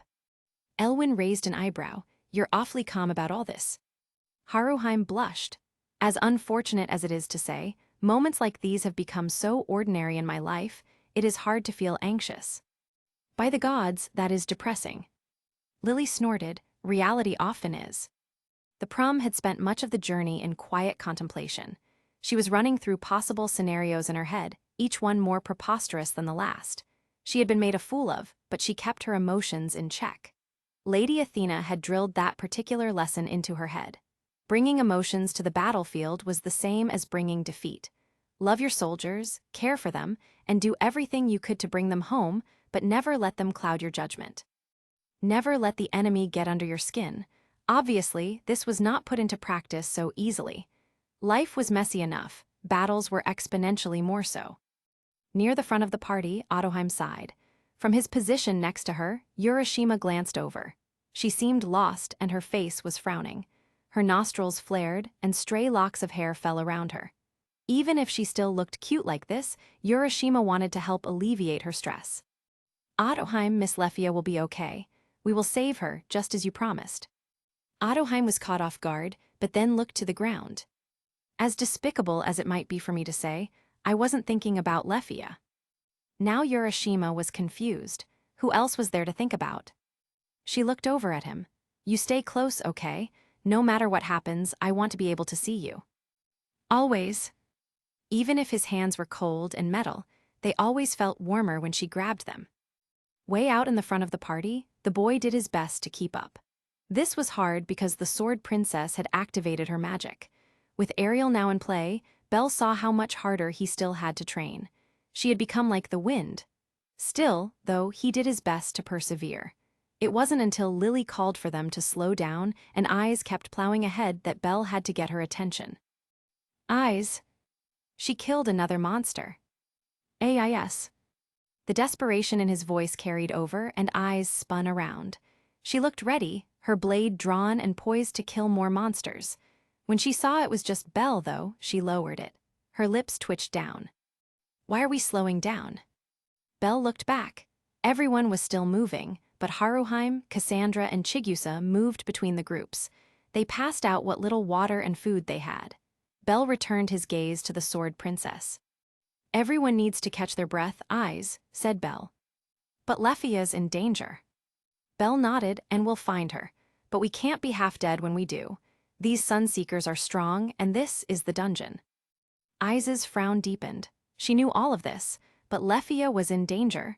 Lefia was her friend and needed to be saved. To Ais, it was as simple as that, which meant flying headfirst into battle. Besides, she knew she would be okay. They were only on the 31st floor. Ais, we have to get down there together, said Belle. Then he really looked at her. Are you afraid? Ais didn't respond. Ais, Lefia won't be like your mother. We'll save her. Slowly, he reached out to take her hand. When he made contact, her eyes widened. She stopped to stare at their touching palms. Gently, she laced her fingers with his. The storm that raged in her chest began to quiet down. We'll find Lefia, and then we'll all head home. But we have to do it together, no running off, okay? Ais nodded. Can you take a deep breath with me? She nodded again. Matching Belle's tempo, she opened her mouth. Her lungs filled with the hot air of the dungeon, and then she let it out. Now let's fight together. In an undisclosed location. Far beyond the walls of Horario, a different adventure was taking place. In a small village not notable for anything, in particular, a were-tiger dug away with a shovel. A mischievous and deceptively carefree god watched on. He wore a broad-brimmed hat and sat on a stone wall. He kicked his feet like a little boy and watched his child go to work. Remember, Falgar, be careful as you dig. We don't want to break what's inside, said Hermes. Falgar grunted in response. Why did he get stuck with ditch digging duty? Why did Isfi get the cushy traveling part of the job? Because Isfi knows how to get to where we need to go, replied Hermes. Falgar stopped digging. Had he said that out loud? No, I'm just really good at reading people. Falgar shook his head and kept digging. It was 10 minutes later when his shovel made a dull thunking sound. Hermes smiled. With the party. Back in the dungeon, they had recovered from their small break and were now on their way to floor 32. Belle and Ais stood at the front, but Ween had moved up to join them. The little Vuiver walked between the two and was asking a lot of questions. So, you're the one who helped train Belle? Ais nodded, smiling at the memories. Yes, but it took a while for him to agree with meeting me. She smirked. First, I had to make sure he didn't run away again. Belle sighed, this again. Ween looked over to Belle. You ran away the first time. The first 2 times. And he tried the third one too, replied Ais, but I didn't let him. Ween frowned. Why did you try to run away? Were you scared of her? Belle, in the middle of the desert, felt a cold chill. Well, Belle, were you scared of me? Of course not, screamed Belle. I was just, okay, I was a little tiny bit scared, but also because I felt bad. Why did you feel bad? Asked Ween. Belle looked away while rubbing the back of his head. Both times she had to save me. How pathetic was that? Ween pouted, and her eyebrows scrunched together. You had to save me when we first met, and a bunch of other times. Does that make me pathetic? A panicked shine came into Belle's eyes. He threw his hands up and began shaking them with his head. Of course not, it's different for you. Why's it different? Ais was enjoying this. It was fun teasing people, and Ween's natural curiosity made it easy. Was this what ordinary people got to do? If that was the case, Ais could get used to this one day, after she saved her mother. For now, though, she got to focus on Belle and his answer. Well, you're a girl. What does that have to do with anything? Asked Ween. Now she was definitely getting annoyed. Lyd and Fells have been teaching me lots of things, and they told me that thinking like that is bad. Ais nodded along. Then she came to her own startling realization. It's like thinking that the Xenos shouldn't be allowed to the top because they're monsters. Ais trailed off, her own words causing an epiphany. While that happened, Ween gave a big toothy grin and clapped like Ais had won a contest. Right, just because I'm a girl or a Xenos doesn't mean that you have to treat me like I'm weak or different. I'm strong. The panic faded and Belle nodded. He gave her a soft smile. You're right, Ween, I'm sorry. It's not just me, she was right too, Ween pointed at Ais. Apologize to her. Now Belle was confused. Why did he owe Ais an apology? However, Ais was smiling, and Belle wanted to keep that going for as long as possible. So the boy bowed his head. I'm sorry, Ais, I shouldn't have run away from you. Then he felt a hand on his head. Ais patted him 3 times. "It's okay, I've forgiven you." Belle felt his cheeks warm. But... And there was the dread again. "I still have to decide your punishment for kissing Ryuu." Belle looked up with a face of true horror. That began to dissipate when he saw that she was smiling. He still wasn't used to that kind of look from Ais. She grinned with her whole mouth, and her eyes were filled with joy. It was enough to make his heart skip a beat. Then she giggled, and Belle felt his back start to warm up. With the Sunseekers. Down on floor 34, Scipio shifted his body again. Lefia had grown used to his changing motions in the small campsite she had been taken to. There were no other Sunseekers, but there was a constant stream of glowing purple monsters. A veritable army of them had started to make their way up from below the safe zone. "Where are they coming from?" asked Lefia one day. Nissa smiled at her. "From the deep floors, silly. Scipio's been gathering them for days for your friends." Lefia frowned. "And what's supposed to happen to them?" "The beginning of the war." Again, Nissa seemed much too happy about that. The banshees smile threw Lefia's brain into freefall. With the knowledge that Nissa used to be Filvis, Lefia kept getting thrown off. She had to actively remind herself that Nissa was not the same person, even if her heart was telling her otherwise. In the close past, just after the battle inside Knossos, Lefia hadn't left her room for 3 days. The pain she felt was still fresh, and her heart was still broken. Everywhere she went, people celebrated their victory over Neo and Ein and all the rest. Their constant reminders drove Lefia to near insanity, and there was nothing she could do about it. How was she supposed to explain that she had fallen in love with the ultimate evil called Ein? How could she still them not to be happy that they had killed Miss Filvis? None of them would even come close to understanding. So she let the people of Horario celebrate. Thankfully, her familia caught on. The lower members didn't get what was going on, but the executives did. So they told the rest of the familia not to mention anything about Ein. They could celebrate their victory, the defeat of Neo, and even their vengeance for their lost members, but Ein was not to be mentioned. It was 5 days later that Lefia finally left her room. Elfie was next to her the whole time, providing encouragement and support. Her roommate brought Lefia all her favorite foods, sat in the garden with her, and made sure to stay by her side for as long as possible. The others stopped by to chat, but it was mostly white noise. Only after Filvis's death did Lefia's emotions finally start to make sense.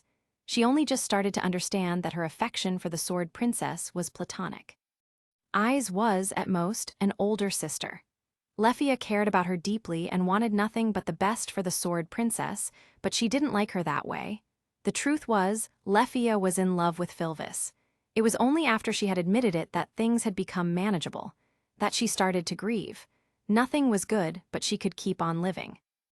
Then, after Belle Cranel got chased out of town, Lefia began to take an interest in the outside world again.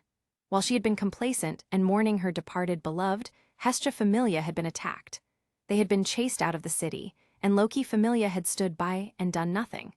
Most of the Familia put the blame on Ais, but Lefia felt just as guilty. Lefia saw that she shared more with Belle than she thought with the rose-tinted glasses of her crush gone.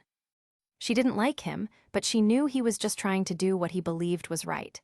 If he got it wrong sometimes, well, who was she to judge? She had, in fact, fallen in love with a mass-murdering sociopath. Ah, the strangeness of youth. So she trained harder than ever before. When the time came, she represented her familia at the first level-up tournament.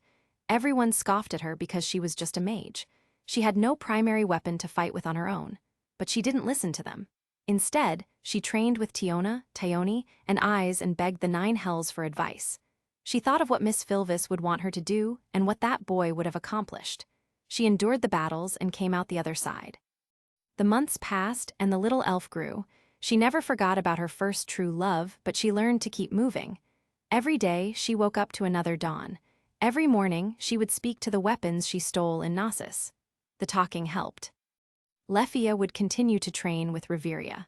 While Lefia's total firepower was starting to match her mentor's, the older elf still had much more experience in every facet of life. Even in the realm of love, Reveria held wisdom that Lefia harvested. The 1000 elf began to move on, but she never forgot. Life went on and the seasons changed, but the little elf never forgot about her first love.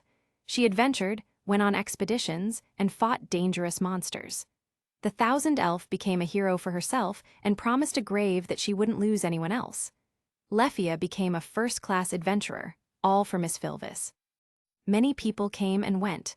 Some of them tried to fill the hole in her heart. They all failed. These outsiders just didn't understand. None of it mattered, though. A large part of Lefia's heart still belonged to Filvis Chalia. Then she met Elwyn and started to feel her heart grow.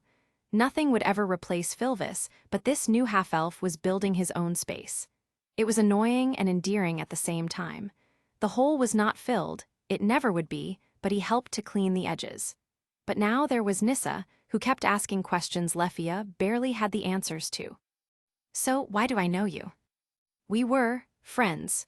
Technically, they'd had only ever been friends and also destined enemies on the field of battle, but Lefia ignored that part. How did I die? In battle. The big battle where I helped kill you, thought Lefia. What was I fighting for? Were we on the same side? There was no reasonable answer to that question. Lefia ignored it and not Filvis let her. The Banshee had her own dilemma.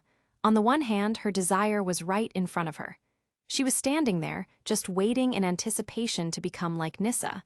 Then they could be together. But on the other hand, if it failed, Nissa would lose Lefia forever. They were currently spending the night in a small clearing below a large tree. It reminded the thousand elf of home. Lefia almost laughed at the irony. Scipio insisted that they keep the powerful tied up, gagged, and under watch. Nissa volunteered to stare at Lefia while she slept, but both the marsh monster and the elf had disagreed, vehemently so. Instead, the Banshee pouted while she walked the perimeter. She never slept much, and whenever she did, the nightmares followed her. Visions of wolves and a cage made from blades. Explosions of wind, fire, and ice. Then, pain and separation. The only good thing was the little elf's face looking down at her. So Nissa didn't sleep. Instead, she argued with herself about what to do next. Obviously, Lefia couldn't want to stay down here. She was a human and the dungeon didn't like them, but she might die becoming a creature. Nissa almost pulled her spectral hair out. Why was everything so complicated? Why couldn't things go her way? It was only then that Nissa thought to ask Lefia what she wanted. She ran over, eager to ask the elf more questions, but found her still asleep. The Banshee would wake her up, but then she saw how cute Lefia looked while she slept. Oh well, another time then.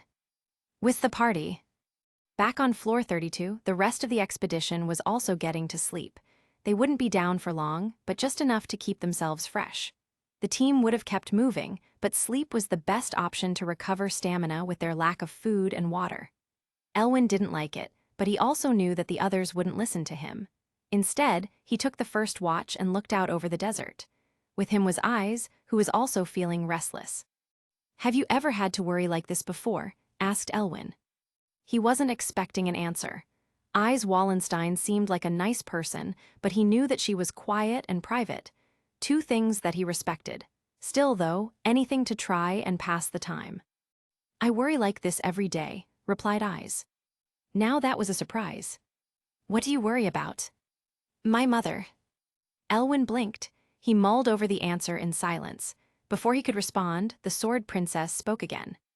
What's your mother like? Asked Ais. And again, Elwyn was caught off guard. My mother, Elwyn shrugged. Pretty stereotypical, really. A kind woman who was just trying to do her best for her son. The half-elf frowned. However, there was a lot she had to put up with because of the asshole. The asshole. Ais's head tilted to the side. Her face was filled with question marks. Elwyn snorted. My father, High King Supreme Dickhead, leader of the elves. Oh, Reveria's father. There was a deep sigh from Elwyn. Yeah, Reveria's father, my father, that guy. Ais nodded. After a moment, she frowned. Elwyn felt like he was being interrogated. Do you feel that way about Reveria? No, or at least, not anymore, replied Elwyn. I used to, though. Growing up in a familia based on its magical prowess, you always know who the top dog is.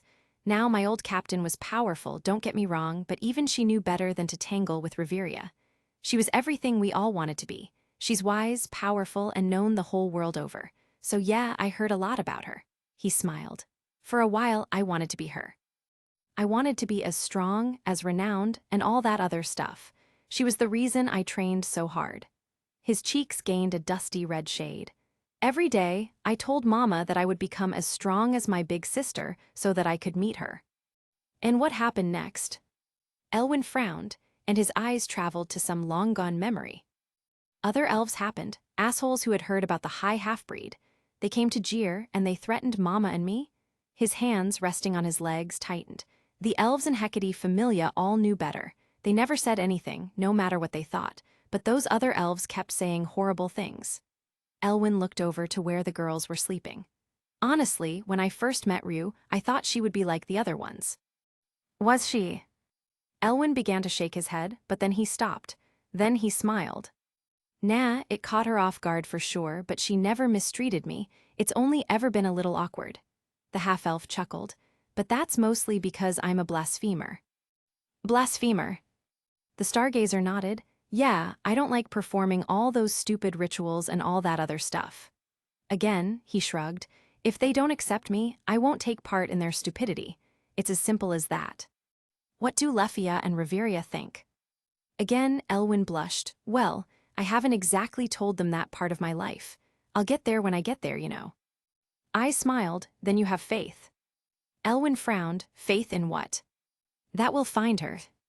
Oh yeah, I guess so. The two sat in comfortable silence.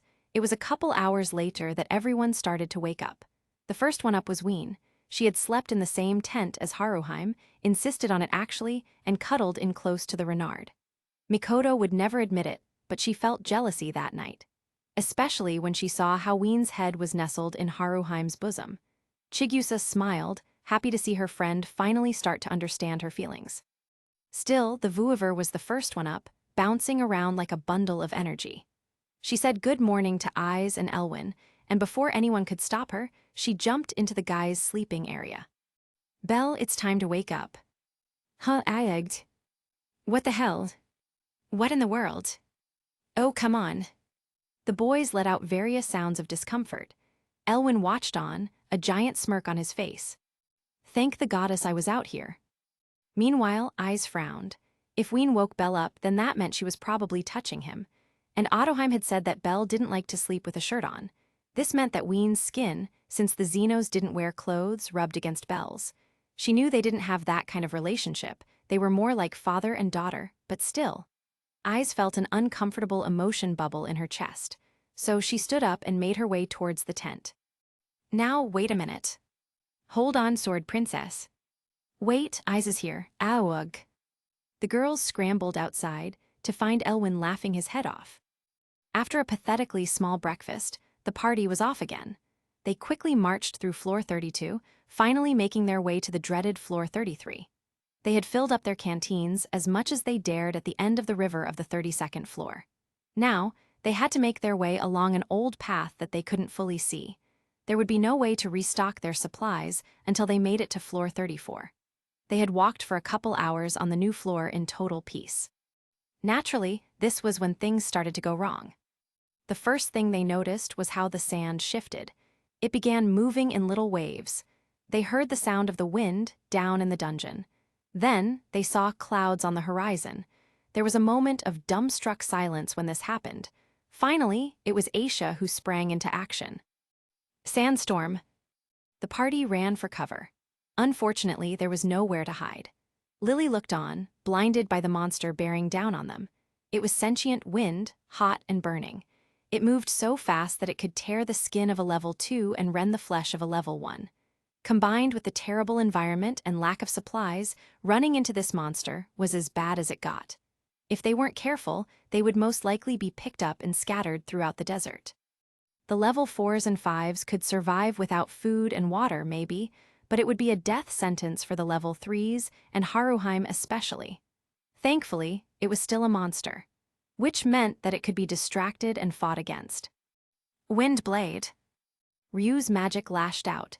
She was challenging the monster, hoping to turn it away from her friends. While most of the party ran off in one direction, Ryuu left from the back. She ran the opposite way, leading the sandstorm from her friends. She was so fast that by the time Mikoto noticed, it was too late. Lady Ryuu. Her shout was barely heard over the whipping winds. The rest of the party turned to watch in horror.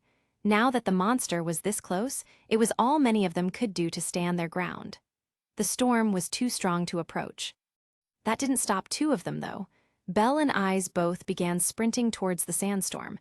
They watched Ryuu make contact, and then she was in the air. With nothing to hold on to, her lithe elf body got carried away. The March Hare ran forward.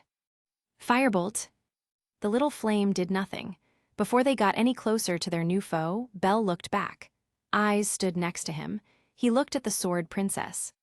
Tell Lily that I'll meet everyone on 34. He grabbed both her hands. Ais, keep my family safe, okay? Ais looked at him. She met his gaze and nodded. I swear, but only if you come back. Belle smiled, then he ran off into the storm. As he got closer, he heard chanting over the dull roar. Cross the sky and run through the wilderness, run faster than anything else. Imbue the light of stardust and destroy the enemy. As he got closer, Belle smiled. Of course, she was still fighting. When he saw the characteristic green glow of Ryuu's magic, he tried turning himself in that direction. Using what little control he had, Belle charged Argonaut for 5 seconds. Then, he kicked off the ground. The action propelled him forward at a breakneck speed. He tried to manipulate himself closer to Ryuu's distinctive green shape in midair. Eventually, he got close enough to grab her wrist. She saw him and smiled. Then she turned back to the eye of the storm. Luminous wind. There was an explosion as her green wind met the acrid dust color of the sandstorm. The resounding boom sent them flying off, but Belle held on tight. Wherever they landed, they would do so together. The expedition party watched them fly. The sandstorm raged while it died and left a large cloud of debris, but they were still able to spot their familia members sailing off into the distance. Mikoto felt them leave the radius of her white crow skill. Lily was forced to watch them go. She looked between the direction they had left and where the trail to the 34th led on. She hadn't moved for a minute before Ais spoke up. Belle said he would meet us there. For now, we have to keep moving. We need to save Lefia, said Ais.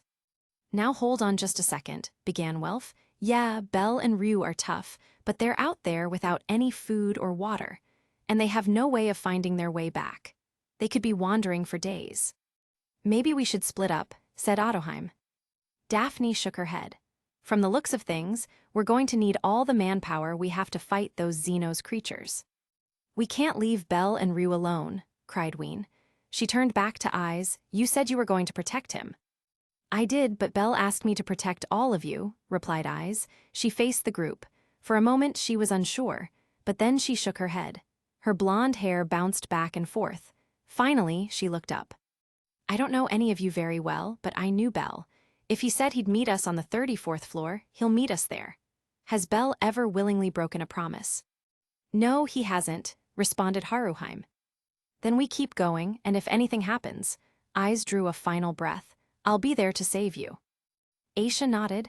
Well then, you heard the lady. First, we go down and get the little elf girl, and then we come back for the prude and the virgin. She licked her lips. I'm drowning in anticipation. Welf chuckled. Yeah, okay then. Besides, wouldn't it be nice if we rescued Lefia before we met with Belle? I will make Lady Ryuu proud, declared Mikoto. Aoka nodded, a large grin tugging at his lips. Well, Chigusa, ready to get going? The ordinarily quiet girl nodded. Elwyn had already started marching down the trail. With the general. Scipio saw this conversation. He saw through the eyes of a flying rock in the sky. He had been spying on the part while they moved and had used his army to manipulate the sandstorm into attacking. He looked down at a collection of stones. Each one had a number on them. He grabbed the rocks with 2 and 3 on them and moved them to a separate area. Oh yes, everything was coming up golden for the marsh monster. That's a wrap, folks. Another fun one has come and gone, and now we're moving into the endgame for this arc. All the pieces are set, and the players have found their places. A couple more battles, a heartbreaking moment or two, and lots of sexual tension. Yay!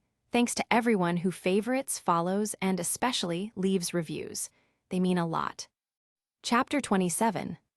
Lily was alone in Altina. The second that Mikoto walked into Nike's Coliseum and the gate came down behind her, the prum had no one she could turn to. Armed with only a letter for goddess Athena, Lily was forced to muscle her way through the city. She came to the House of the Owl, where the city's government resided, and was barred at the door. Lily said that she is here to see Lady Athena. She waved her letter back and forth. She has the necessary introductions. Now let me through. No can do, street urchin, replied a guard. He wore a white cape, clasped with the sigil of the olive branch. Lily looked down at her clothes and cursed her ineptitude. Her shirt was ragged and filled with patches. Her shorts, which never fit in the first place, had only gotten rattier over the past couple of months. She frowned, looked at the guard, and then returned to the city. She had some coin on her, but not enough for a proper set of clothes. She considered her options. There was pickpocketing and general thievery, but she was better than that now. She wandered the streets, searching for opportunity. Then she came to the marketplace.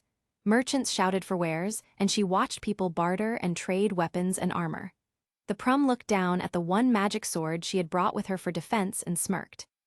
A dozen swaps later, and Lily had the magic sword and half its worth in volleys. She had also acquired a new set of clothes. The blouse was perfectly tailored, and her new pants felt good and clean. She spent the night at an upscale inn where the prum got a hot bath and a warm meal. Lily was proud of what she had accomplished. She also understood that she had enough money to run away, do this for the rest of her life and retire happily. But that was never really an option.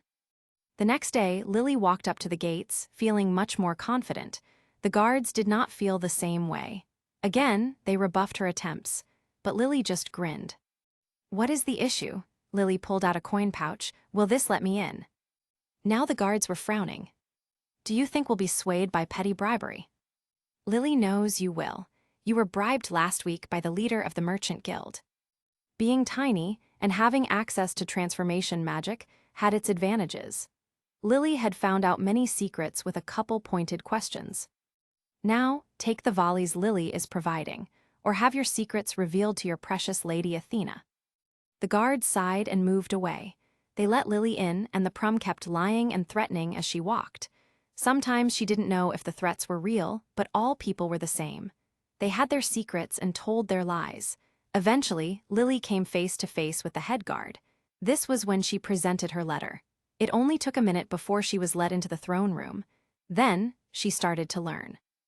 In the present, with the party, Lily had stopped to sit on her own.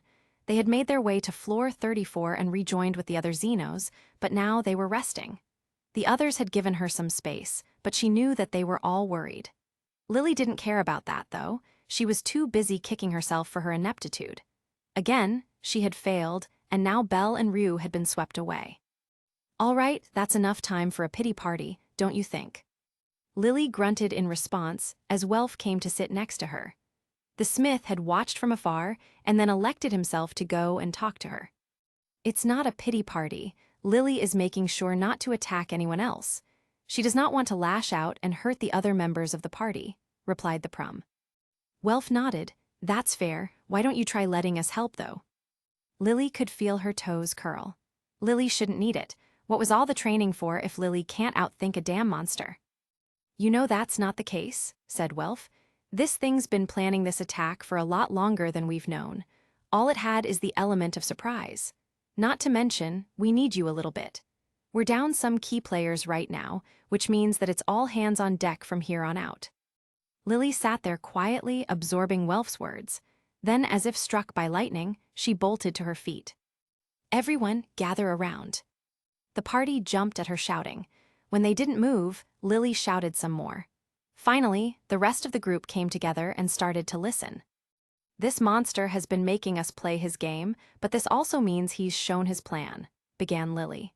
The others raised an eyebrow. Seeing their incomprehension, Lily smirked. Even if this Xenos is smarter than average, he's still thinking like a monster. There was a beat of silence, then Ween raised a hand. Lily nodded. What does that mean? Asked the Vuiver. Lily is happy that you asked, Lady Ween. This Scipio has been working to remove our strongest members. He has also been trying to separate us. It has wrecked our supplies. Lily paused, but it did not target the supporters or mages. It has been thinking in terms of raw strength and power, not utility and versatility. This tells us two things.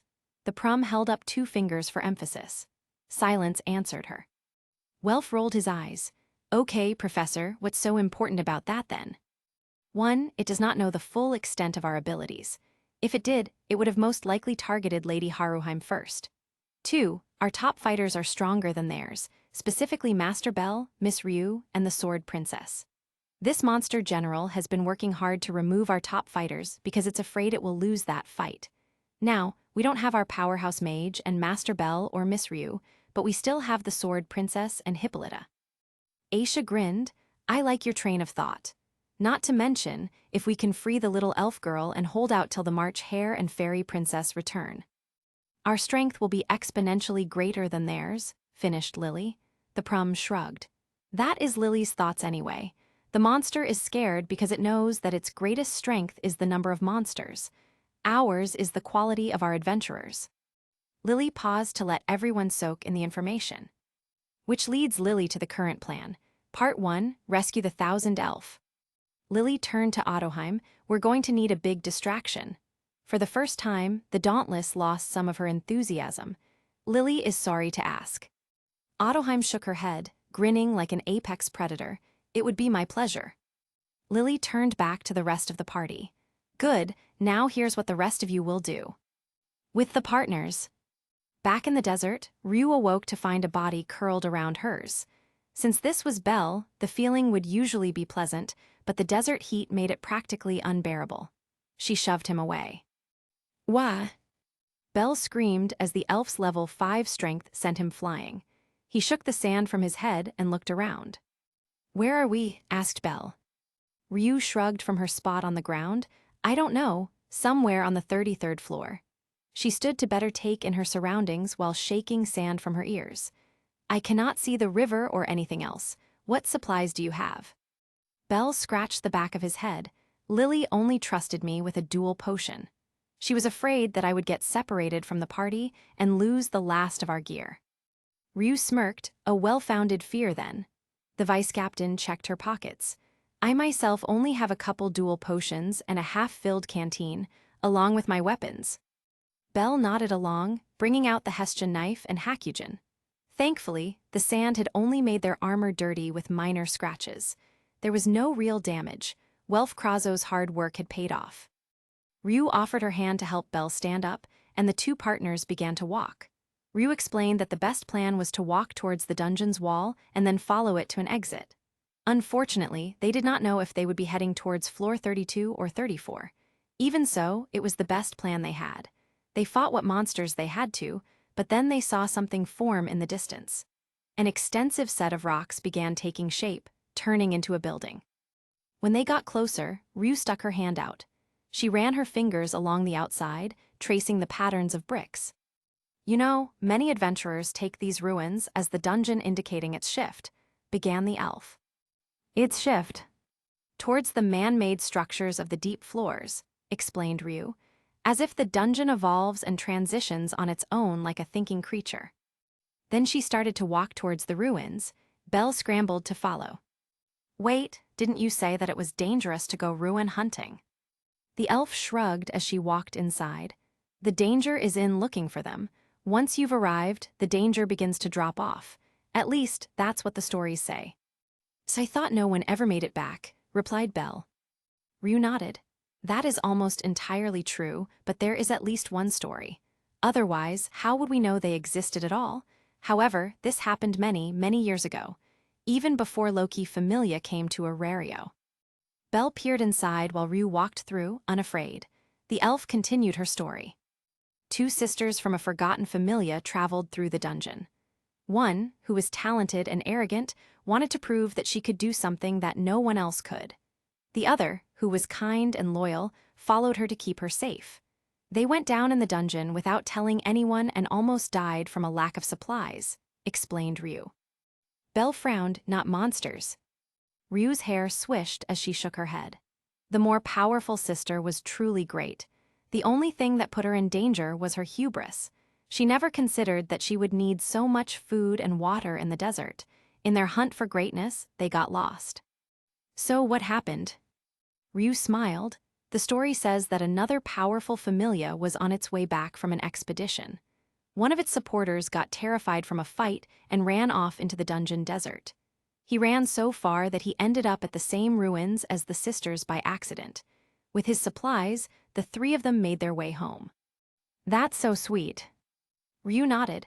Some believe that it was the beginning of a romance between the kind sister and the supporter. Belle stood still for a moment, then he nodded. I think I like that story, a lot. So do I. Within the ruins, they found little that could be helpful. Some edible roots were growing in the cracks, which they took, but they didn't bother with any treasure. It was all useless anyway. They did find a dagger, though. It was simple but most undoubtedly well made. Belle looked it over and noticed that there was a message on the blade. He squinted, trying to read it in the dark light. Thankfully, his level 5 eyes were able to make it out. To my Medi. A strange feeling washed over the boy named Belle Cranel, and he decided to tuck the dagger away in his pant loop. Ryuu found him later, but she did not ask any questions. The elf just nodded, and they left the ruins behind. They marched on and on towards the wall of the dungeon. It was some long hours later when they got there. Belle ran his hand along with it before looking both ways. Which way, Captain? Asked Ryuu. Belle, caught unawares, looked left and right. If they went in the wrong direction, then they risked being too late to help. Which way, though? Belle could not see any difference. All there was sand. He sighed and dropped his hands. They fell onto the dagger he had picked up. He drew it out. Maybe this blade could guide him? Belle looked to Ryuu before blindly tossing the dagger into the air. When it fell, the pointy end was most facing to the right. Belle looked at Ryuu again, who nodded. She was hoping that Belle's legendary luck was lending them a hand. The two set off down the wall and prayed that they were heading in the right direction. Ryuu trusted in Belle's developmental ability, and Belle trusted in the dagger. With the confused elf, Lefia woke up to find that it was night in the dungeon. The sun had shifted, and there was little noise. There was still movement, but that was from the other end of the floor. More monsters came up from the deep floors, filling out Scipio's army. The strategy seemed to just be to overwhelm them with numbers, a standard practice from monsters in the dungeon.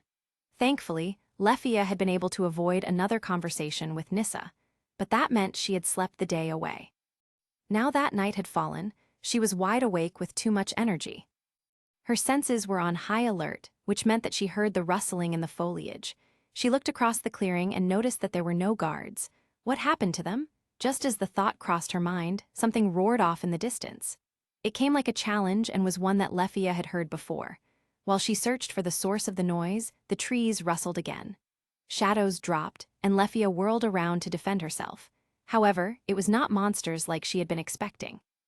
Lady Lefia, are you all right? Lefia blinked a couple times as her eyes adjusted to the light. In front of her stood a couple of ninjas, weapons at the ready. Miss Mikoto, Lefia turned to the other one, and Mr. Urashima. It is us, now shall we get going? Replied Urashima. He moved forward to cut her bonds. Lefia hesitated, afraid of what Nissa would do. But then she remembered that the creature wanted to operate on her. She raised her bonds and let the living weapon get to work. Is that Lady Ottoheim off in the distance? Asked Lefia. Urashima's grip on her bonds tightened. Mikoto answered, yes, she and some of the others are serving as a distraction. The Thousand's elf's bonds fell away. She rubbed her chafed wrists and began to stand up. The other two gestured for her to follow them back into the woods. Lefia tried to mimic their movement and stealth but failed horribly. Twigs cracked and pebbles shifted. Every second, she thought they would be discovered by one of the many patrolling monsters. However, as they walked, she found piles of dust scattered about. It was Mikoto that answered the unspoken question. Lady Lily discovered that Scipio is using the special control collars to see through the eyes of certain monsters, explained the Black Crow. By examining past encounters, we determined where he was looking and how much he can see. Lady Ottoheim's distraction seems to be taking most of his focus. So then what's the next step? Asked Lefia. Not here, replied Urashima. We must get back to the others. The good Xenos have helped us establish a base camp. They don't want to take part in the fighting, continued Mikoto, but they will assist us in taking care of the others. Take part in the fighting, Lefia tilted her head. Lyd wants to avoid Xenos fighting other Xenos, and Lily agreed. She says that it's what Belle would have wanted, replied Urashima. Is Belle not around? The two of them stopped. They moved in silence, and Lefia felt her worry grow. Even if she didn't like him, Belle had earned his place in her life. Sir Belle and Lady Ryuu were swept away by a sandstorm. Lady Wallenstein suggested that we continue on and wait for them to reach us, answered Mikoto. Lefia absorbed that knowledge in silence. They were down 2 of their strongest fighters, and she had been captured. Things were bleak indeed. However, she was still surprised that nothing had come hunting for her. Again, she checked over her shoulder. Was she hoping to get caught by the Not Filvis? Urashima took her hesitancy to mean fear, though, and did his best to assuage her doubt. Lady Lily believes that Scipio hasn't considered a rescue operation. A monster would never believe in keeping others safe like this. She says, and Lid agrees, that they think of survival of the strongest. The belief is that Scipio thinks we are on a quest for vengeance, that we think that you are already dead. Lefia didn't have time to consider that response, so she kept running. Just as the sounds of fighting started to fade, members of the party came into sight. Haruheim watched on, and Lefia saw the Renard's face light up at the sight of Mikoto and the others to a lesser degree. Daphne and Cassandra also stood by for protection and healing, respectively. They were in the home stretch, and success was just in sight. Then there was an explosion. When the dust cleared, everyone watched in horror as the Banshee stood at the center of a crater. "Give me back my Lefia."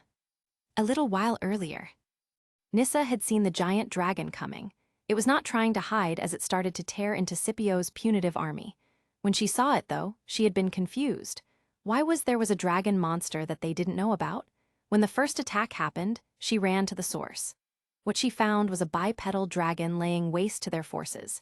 It raged like a natural disaster, not focusing on one monster or group in particular, which meant there was no strategy for Scipio to counter. How did someone fight a tornado? Then Nissa arrived, and Scipio found his answer, with a bigger disaster. The marsh warden simply gestured at the rampaging beast, and Nissa nodded. She hurled herself at the black dragon, and the beast fell off balance instantly. It began trying to grapple with the Banshee. Fangs mashed, and the sounds of claws reverberating off each rang through the floor. Even from the initial confrontation, the lead tactician of the Sun Seekers knew that Nissa would win. Her potential was high. However, she would be much drained, which would not do. So, Scipio sent an order for his monsters to assist, but they disappeared just as they began their assault.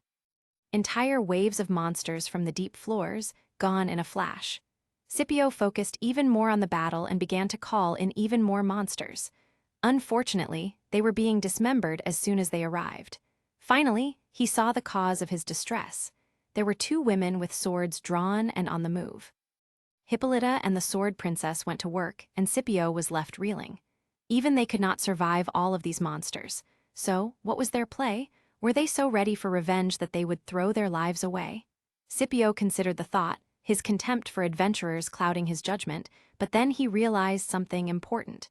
There were only 2 adventurers, and whatever that monster was. Speaking of which, was it a Xenos? Scipio did not spend time with the other faction of Xenos. Even still, he felt like he would know. So, was it an adventure? However, in his distraction, he failed to check in on the prisoner. Finally, it was Nissa that had the foresight or obsession to think of Lefia. She had all but finished off the dragon and had sent it careening. With a final shockwave roar, the black beast had been sent flying through trees. It collapsed in an unconscious heap. When she had moved to finish it off with her great luminous claws, the Sword Princess intervened. While Nissa had been able to best her fellow monster, and the fight had drained her. Ais Wallenstein was undoubtedly a formidable opponent, and Nissa didn't have the stamina to keep going. At best, they'd kill each other. And Nissa couldn't die. There were still so many questions left to ask her dear Lefia. Would she be okay, though? Would Lefia get hurt in all this commotion? Nissa asked this to Scipio, and the marsh warden grunted in surprise. He unfocused for a second and looked through the eyes of his monsters. When he came back, his moss rumbled in displeasure. "She's gone." Nissa took off running. She flew through trees and tore a path along the ground. Rubble went flying as she searched for the 1,000 elf. Over the past couple of days, Nissa had memorized Lefia's smell just in case someone tried to separate them. She refused to lose her little elf again. With uncanny speed, she barreled down towards the clearing where they had kept Lefia. Then, she followed the smell and torn-up foliage. These humans had a head start, but they were not as fast and had to dodge around the environment. The Banshee had no such issues. It took a bit of time, but she caught up. She found that puny group of humans, and her Lefia was with them. She crashed between them and sent them all flying in different directions. Nissa was careful not to hit Lefia, but she didn't care about the others. She saw how the one with the shiny arms flew into a tree and how the girl with black hair threw her body over the one with blonde hair and a tail. "Lefia, why are you leaving me?" pleaded Nissa. Lefia flinched away. "Nissa, it's more complicated than that," replied the little elf. Nissa frowned. "No, it's not. You need to stay. I need you." There was a beat of silence before the Banshee continued. "I think I love you." Lefia was torn. She looked into those eyes and saw Miss Filvis. Then her heart keened. She hesitated, about to move forward. The only thing holding her back was the obsessive quality in Nissa's voice. The part that wasn't Miss Filvis, a full-grown elf but a young creature who hadn't been alive for a year. The Banshee got ready to step forward and steal her love away again. Lefia opened her mouth, unsure of what would come out. Before either could speak, though, a new voice interrupted them. "Excuse me," said Haroheim. "If you love Miss Lefia, have you asked her what she wants?" The Renard had pushed her way up from under Mikoto and decided to take part in whatever unfolded. Nissa glared at her. "You don't know anything." Haroheim gave a gentle smile. "I know more than you think. And I have to ask, do you love Lefia or do you need her?" The question threw the Banshee off guard. Her animosity vanished and was replaced with curiosity. Still so much to learn after all. "What's the difference?" asked Nissa. Haroheim looked over at Mikoto, and then she looked away with pink dusting her cheeks. Once upon a time, she needed a young hero to come and save her. She needed him to tell her that she deserved to live. It had taken her a long time and a lot of distance to realize that it didn't necessarily equate to love. If you love someone, you want what's best for them, even if it hurts you. You want to be around them because they make you a better person, explained the Enchantenko. Everyone was listening. If you need someone, it's because you need them to fix something for you, and that isn't love. Again, a look to the Black Crow. You love someone when you can stand with them. When you don't need to be around them, you just want to. Nissa and Lefia both contemplated those words, so long that eventually even Elwyn ran to join them. He had been waiting at camp like he had been told, but couldn't stand to wait any longer. While the others were distracted, he had snuck away. What he found, though, was this standoff. "What's going on?" asked the half-elf. "This Xenos wants Lady Lefia to leave with her," replied Haroheim. "Lady Lefia is debating whether or not to go over." The Renard turned to the Banshee. "I'm sorry, I did not catch your name earlier." It was Lefia who responded. "Her name is Nissa, and she used to be Miss Filvis." Elwyn looked between the two young women. He saw pain and anguish in the eyes of both. The Stargazer walked over to the Thousand Elf. He took Lefia's hands, which seemed to shock her out of her reverie. A distant part of Nissa's mind recognized this boy as the one that stood in her way. She bared her fangs, ready to pounce when the half-elf smiled. "You should go with her," said Elwyn. Then he looked at Nissa. "But you shouldn't go back, Scipio." He dragged Lefia over to Nissa. "You two need to talk, for real." Elwyn looked over his glasses at Lefia. The little elf had the decency to look away. "I'm guessing that there's still a lot you're both hiding, and that won't work.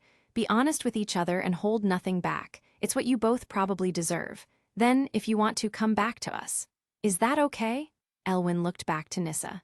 The Banshee was the wild card in this situation, but Elwyn had faith. They were in love with the same woman after all, and neither wanted to see her hurt. "Try to have something to tell us for tomorrow. I don't know how much longer we can wait." The Banshee considered the words. Finally, she said, "There's a cave not too far from here. Scipio won't find us, not quickly.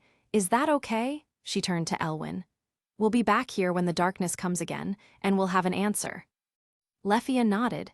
She smiled at Elwyn before giving him a peck on the cheek in a fit of bravery. Her face was a scarlet red, but she still brought a hand up.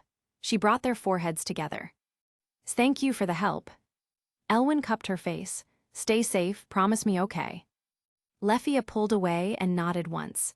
Then she walked off with her erstwhile partner. The others watched them go. Finally, it was Urashima who spoke first. "Did we just make a horrible mistake?" Elwyn shrugged. "Maybe, but it wasn't really our choice." He turned to look over at the others. Who would we be if we tried to tell the others how to behave, if we tried to explain who to love, dictating what those two should think? How would that make us any better or worse than Freya? An exaggeration, to be sure, but such was the half-elf's reasoning. The others didn't say anything, and they didn't try to stop the two who had left. "We should probably go and help the others," said Elwyn. He looked back, a devious grin on his face. "Your princess is in danger, right?" That tossed all thoughts of other people out the window. Without a word, the ninja took off through the trees. Elwyn began to make his way towards camp, Daphne and Cassandra, who had been there waiting in silence, walking with him. Haruheim made to follow, but felt a hand on her wrist. Mikoto, very pointedly, did not look at her. "You were incredible," said the young samurai. Haruheim, in a fit of boldness, she did not understand, lifted Mikoto's face to look her in the eye. "I meant every word I said." The rest of the world faded away. Their faces drew closer. Just as they came close enough to touch, an explosive reverb resounded through the dungeon. The two startled away, and Haruheim's adrenaline-fueled confidence disappeared. They looked at each other, turned as red as radishes, and began to sprint back to their friends. With the heroes. Belle and Ryuu did not know how long they had been traveling. It could have been hours. It could have been a new day, possibly two. All they did, though, was follow the dungeon wall. They fought whatever monsters appeared, but they still kept walking. They grew tired and ate roots as they marched. They had no water and soon got so parched that they could no longer spit. The heat was unbearable, but then the night came, and they almost froze to death. They were forced to keep moving and burned through even more energy. They were cold, thirsty, and only had barely full stomachs, but Ryu's spirit was soaring higher than ever. For the first time in a while, she was happy and unafraid of what the future held. She had already been rejected and sentenced to a lifetime of loneliness, at least to her. Sure, there was Freya after them, but Ryu wasn't actually too worried about that. So, even while she was freezing and starving, she was happy. For his part, Belle was playing with the dagger he had found. He was trying to understand what it meant.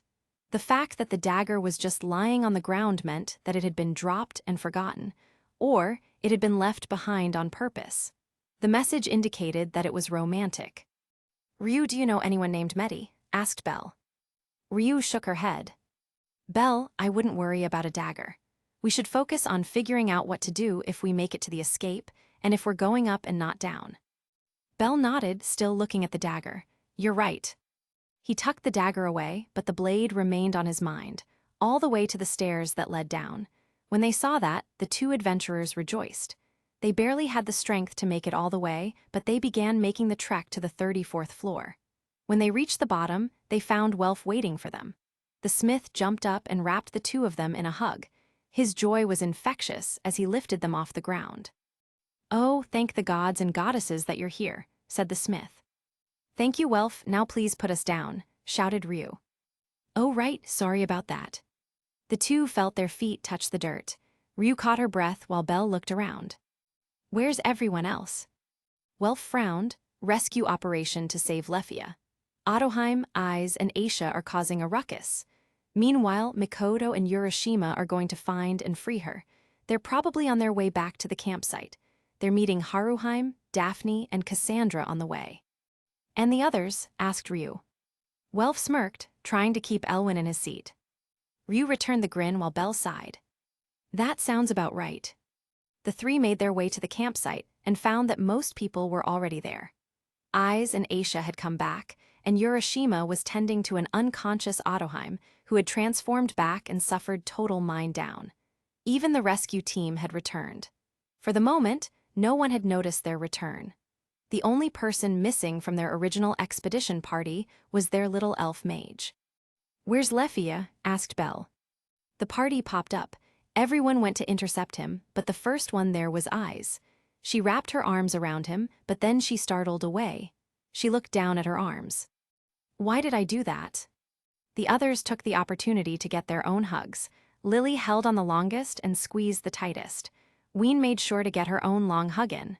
Mikoto was the first to see Ryu, but still, the two of them looked confused. "Where's Lefia?" asked Ryu again. That brought the mood down. Ais turned to glare at Elwyn, and then she marched off to sit on her own. Things have gotten rather complicated, Bell Cranel, said Aisha. But we can't worry about the little elf right now, though. There's monsters about. With the monster. Scipio looked out over his legions. Hordes of monsters that had been herded up from below. He controlled maybe a fraction of them, but they were glorious. No matter how strong these top adventurers were, they could be overwhelmed. The only issue was that the boy and the elf could reunite with the party. Hopefully, their exhaustion would wear them down. And even if he failed to kill the big important ones, Scipio could hopefully take out the weak ones who hid at the back. The only issue was, where was Nissa? The marsh warden knew that she wasn't dead. He would have heard the fight in action. And she wouldn't have allowed herself to be captured either. The banshee was missing, and so was the elven mage. Scipio looked back to where the opening to the deep floors beckoned. A shuddering gasp made its way through the tunnel. No matter what happened, he still had his trump card on its way. It was only a matter of time. Chapter 28. Scipio looked down at his plunder. After the battle with the dragon creature and those other adventurers, the marsh warden asked his underlings to collect every magic stone left behind. Now, a small mountain of glittering rocks sat in front of him. He picked up one and put it into his mouth. Then, he grabbed a handful more. With the lovers, Lefia and Nissa found their small cave and settled onto the floor.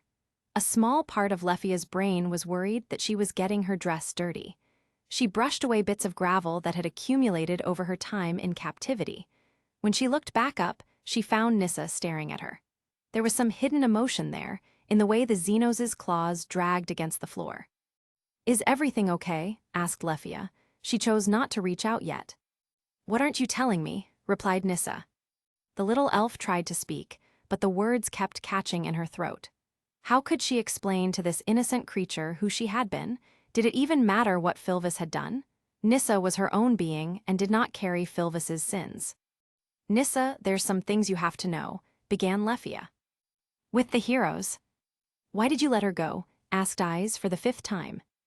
Every time, the half-elf had dodged the question. Now, though, with Belle and Ryuu back with the group, there were no more secrets. "We couldn't have one," replied Elwyn. He faced Ottoheim. "I'm guessing that Nissa was the one who took you out." The ex-princess was still recovering from her transformation. Currently, she was just eating what was being placed in front of her and drinking water. Belle and Ryuu were doing the same. Still, she nodded to Elwyn's question. "Even after fighting you, who ain't no pushover, she chased us down and caused a crater, with just her entrance." The half-elf shook his head. "She would have killed us."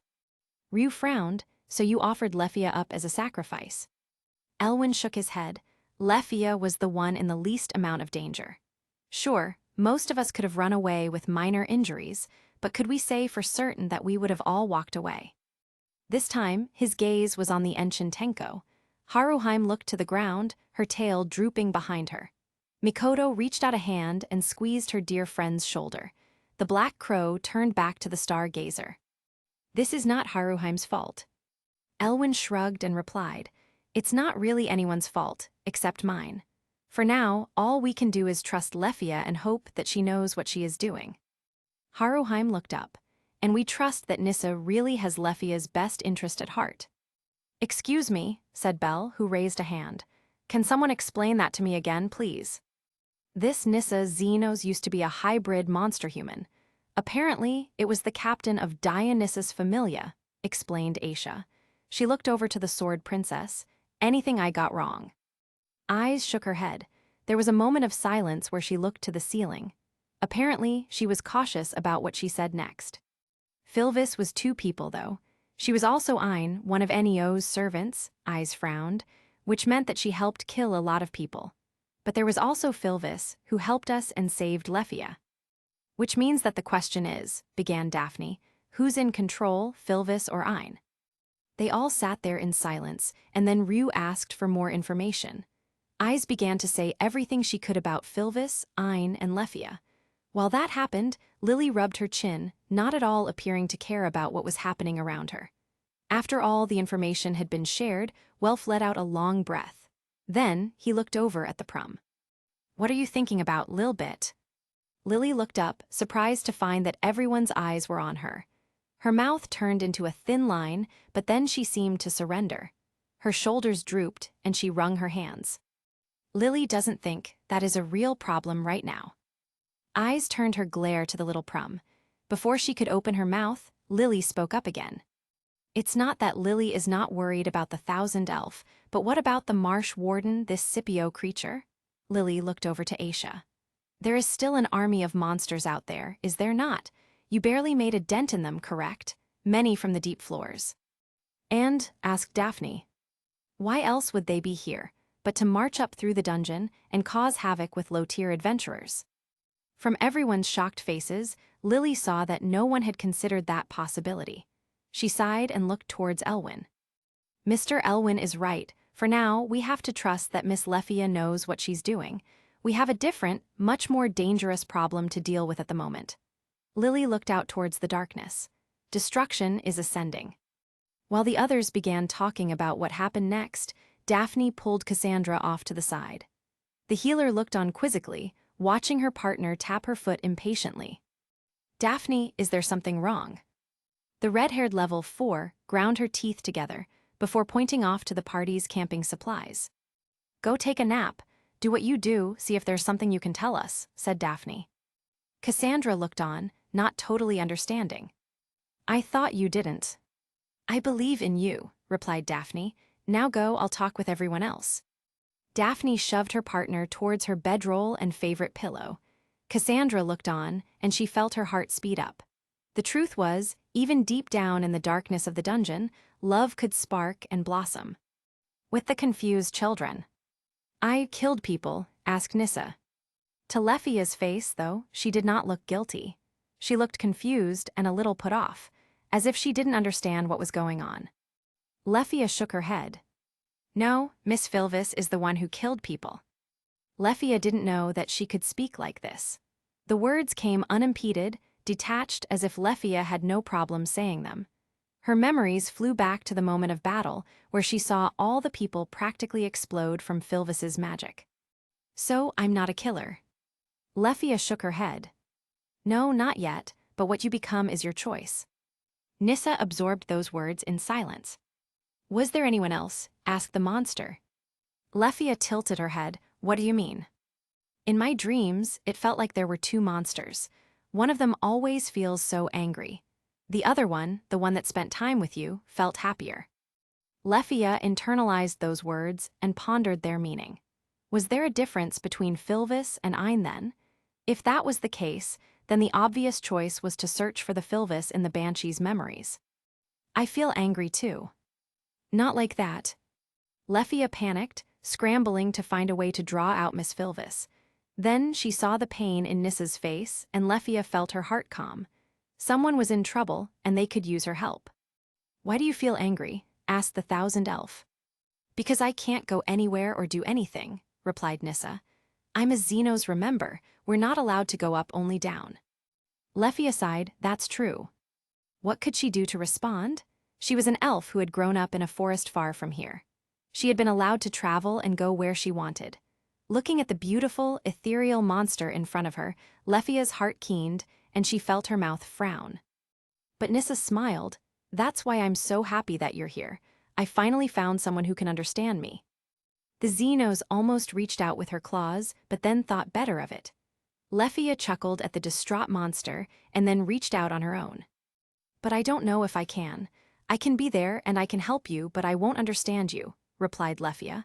I'm not a Xenos, Nissa. But you could be one. There was a hopeful but terrifying look in Nissa's eyes. Leffia didn't know what kind of answer was being expected, but she didn't like it. No matter how sympathetic she was, Leffia was happy as she was. She had always felt insecure, but not about her looks. And she didn't feel nervous about her abilities as much anymore either. Leffia loved who she was. I could, but I'm sorry, Nissa, said Leffia. I don't want to be a Xenos. Nissa frowned. Is it because we're dirty? Leffia's hair swished as her head shook. Is it because monsters are disgusting? No. Because you don't love me enough. Would you only love me if I became a Xenos? Nissa frowned. That's not fair, you can change, and we can be together if you do. Why won't you change for me? Leffia felt herself smile. It's easy to forget, you're still not even a year old. We can't be asking questions like that if we want to make anything work. Excitement bubbled in Nissa's chest. So, you want to love me? Maybe, things are complicated. I loved Miss Filvis, but you're not her, right? But I can be, if you want me to. Lefia shook her head again. You're still not getting it. Neither of us should be making those kinds of changes. Nissa was ready to tear her hair out. What makes you think so? What do you know about love? Lefia shrugged. She didn't feel like she knew a lot, but she had heard from and talked with most people she knew. She had seen Tyone's one-sided love for the captain. Riveria had told her about what had happened with Aina so long ago. Lefia saw what had happened to Ais when Belle Cranel left the city. The little elf didn't understand what love was, but she knew it when she saw it. She also knew when it wasn't real, when it was dark and obsessive. I don't know, but neither do you. I'm willing to talk and give this a try, but only if we do it honestly, replied Lefia. Nissa growled. Big talk from a liar, you didn't tell me what I did. The banshee looked down at her claws.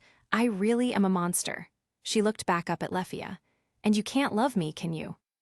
Now it was Lefia's turn to frown. Haven't you been listening? I'm saying I'm willing to try. You're a liar, you're a lying surface dweller. You lied to me about who I am, and you're lying about love. You just want to go back to that other elf. Without me? Well, Nissa remembered waking up in the cave, nightmares that kept haunting her. There had only been one relief. I'm not letting you. Okay, so what happens next? Lefia felt her heart beating in her throat. She was sure her skin was even paler than usual. Thankfully, she was sitting, or else she would have fallen to the ground. Trembling racked every fiber of her being, but when she spoke, she was remarkably calm. Over a year ago, she had lost Filvis Chalia. She did not want to lose someone else that she loved. Are you going to change me through force? Are you going to stick a magic stone in my chest? Again, Nissa growled at her. No, but I'm going to make sure that you only want to stay down here. Lefia's heart stopped.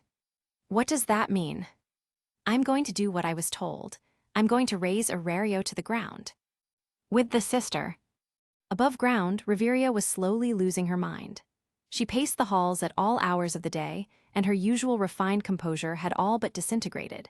Alicia had been assigned to follow her and make sure that the high elf still ate, drank, and slept. The poor big sister figure was a wreck and a victim of constant verbal tirades. Riveria needed to take her frustration out somewhere, and the elf served as target practice. It was only a day later that she stormed into Finn's office. Even if she was primarily a backline mage, she had the strength of a level 6. The captain's door came off its hinges when she stomped in. The Prum was looking over their books, trying to find ways to plan out expeditions. Give me another reason why I can't go down there and check on them, asked the 9 hells. Finn didn't even bother looking up. You'd doom the rest of us. Riveria's face scrunched up. What's that supposed to mean? 2 of our top adventurers are underground. If you go, how will we stop Freya Familia? If you leave and take others with you, Freya could attack us. Riveria frowned. If we lose Ais, Lefia, and the others, we'll lose anyway.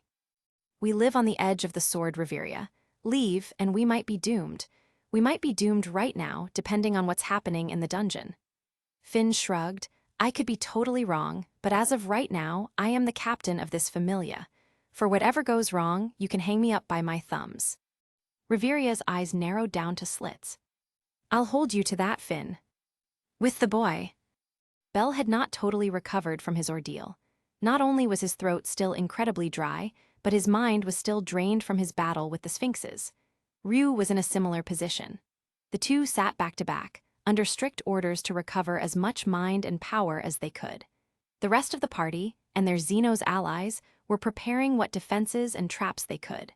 Welf was sharpening their weapons, and Urashima was preparing some nasty surprises of his own. The only other one resting was Ottoheim, who's still sleeping off the last of her dragon transformation. Belle, said Ryuu. Yeah, Ryuu. Do you will be ready for what's next? Which part? Ryuu snorted. The sound made Belle happy. In the small amount of time after Ryuu's confession and their talk, the elf had smiled and laughed more than the past year. Belle didn't love her that way, but he wanted nothing but happiness for her in the future. Let's stick with what's happening right now. There's an army of monsters out there, led by a terrifying Xenos monster that is at least as tactically smart as Lily. We're down our powerhouse mage, and me and you aren't fighting anytime soon. Same with Ottoheim. I believe in our familia as much as anyone else, but what happens next? Belle sighed. As much as you might not want to hear it, we have to trust Ais. She'll take care of us. Ryuu did hate that, though. She was no longer content with just being good. She wanted to be great. She had lost to Ais Wallenstein in the race for Belle's heart, but that was the last time she lost ever again. I'm done resting, let's go see what we can do. The second she stood up, Belle lost his support and fell backwards. He rolled onto his front and tried to stand up. By the time he was able to scramble up, Ryuu was already walking away. Wait a second, Ryuu, we still need to rest.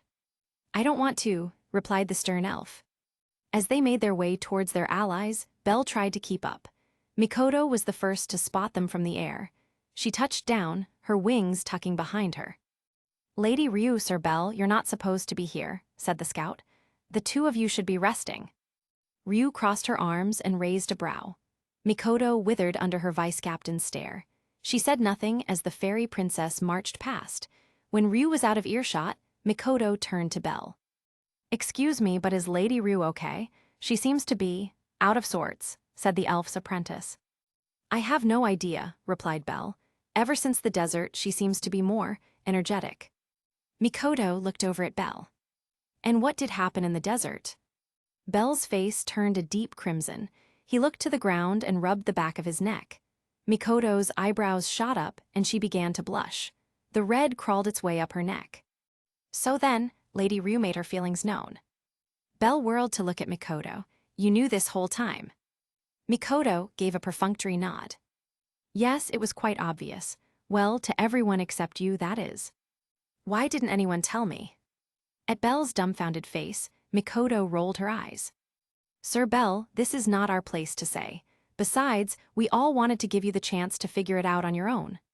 Mikoto looked to the ground. Not to mention, there are also others that are interested in you. It would be unfair to take Lady Ryuu's side and not theirs.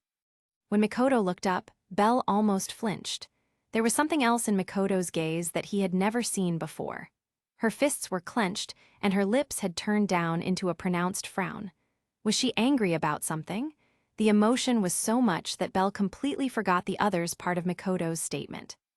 Is everything okay, Mikoto? Mikoto's face did not change as she responded. I'm fine. Why?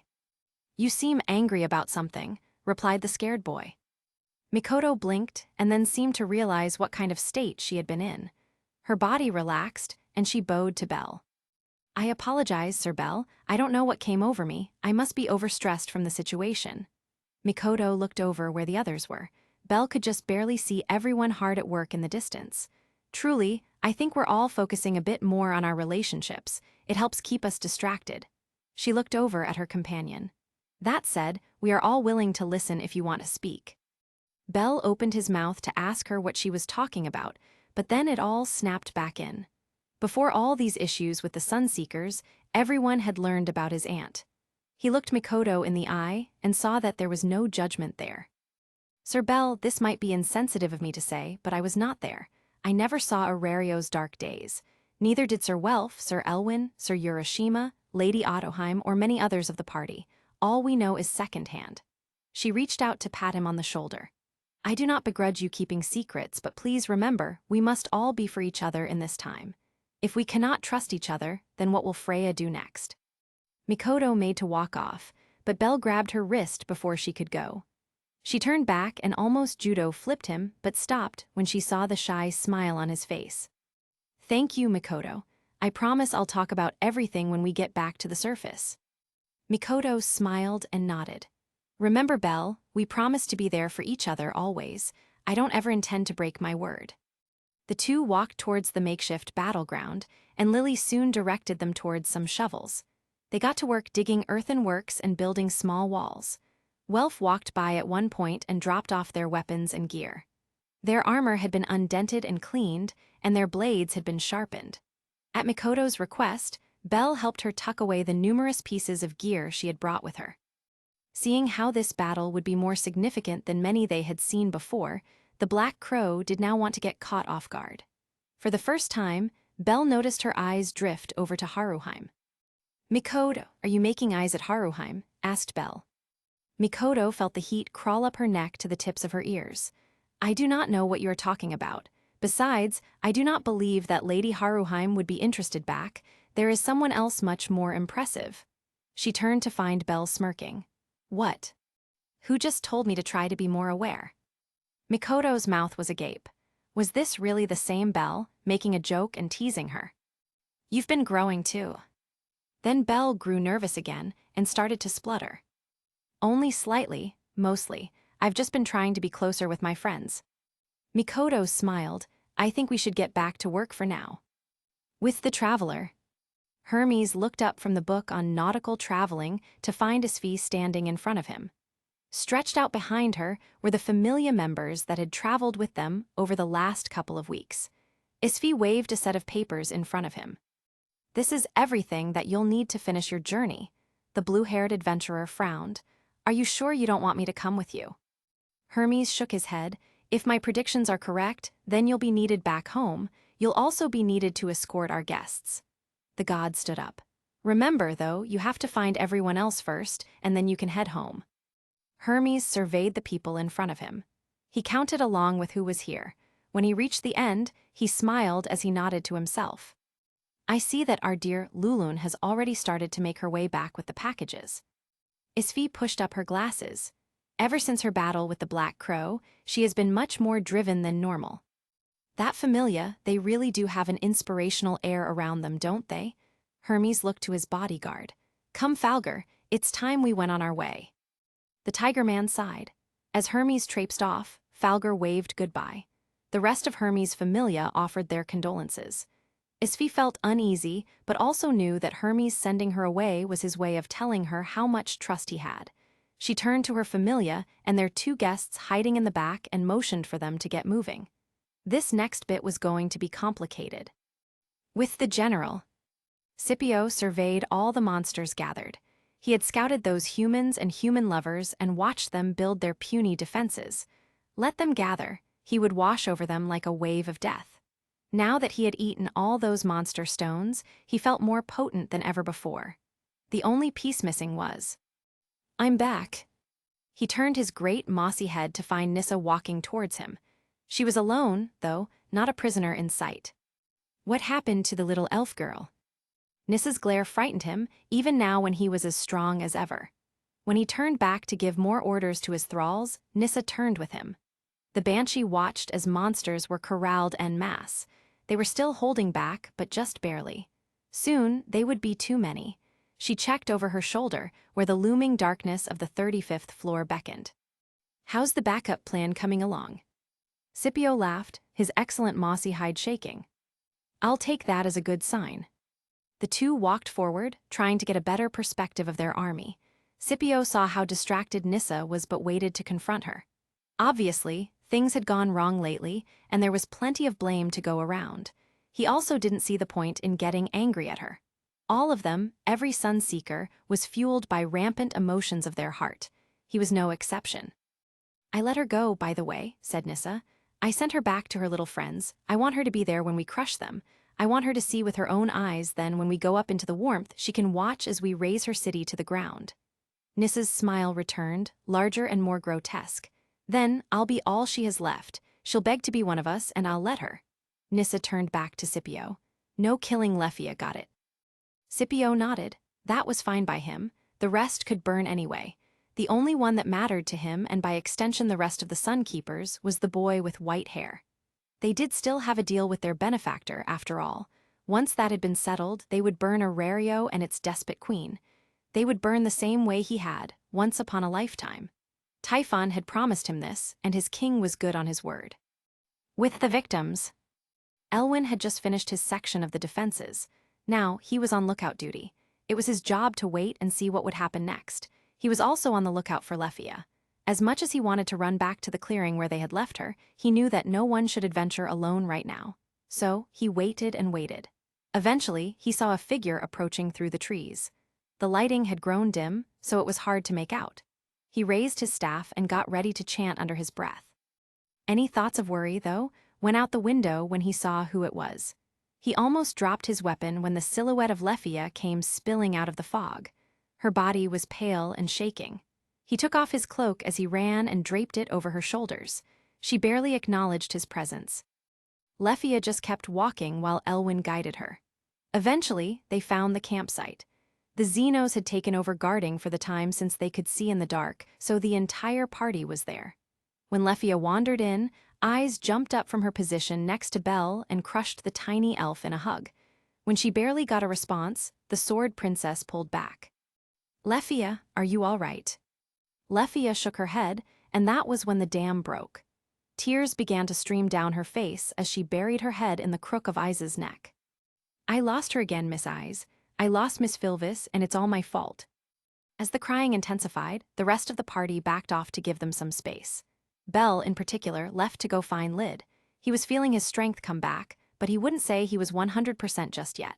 He hadn't taken any potions, as they were saving those for the life-saving emergencies.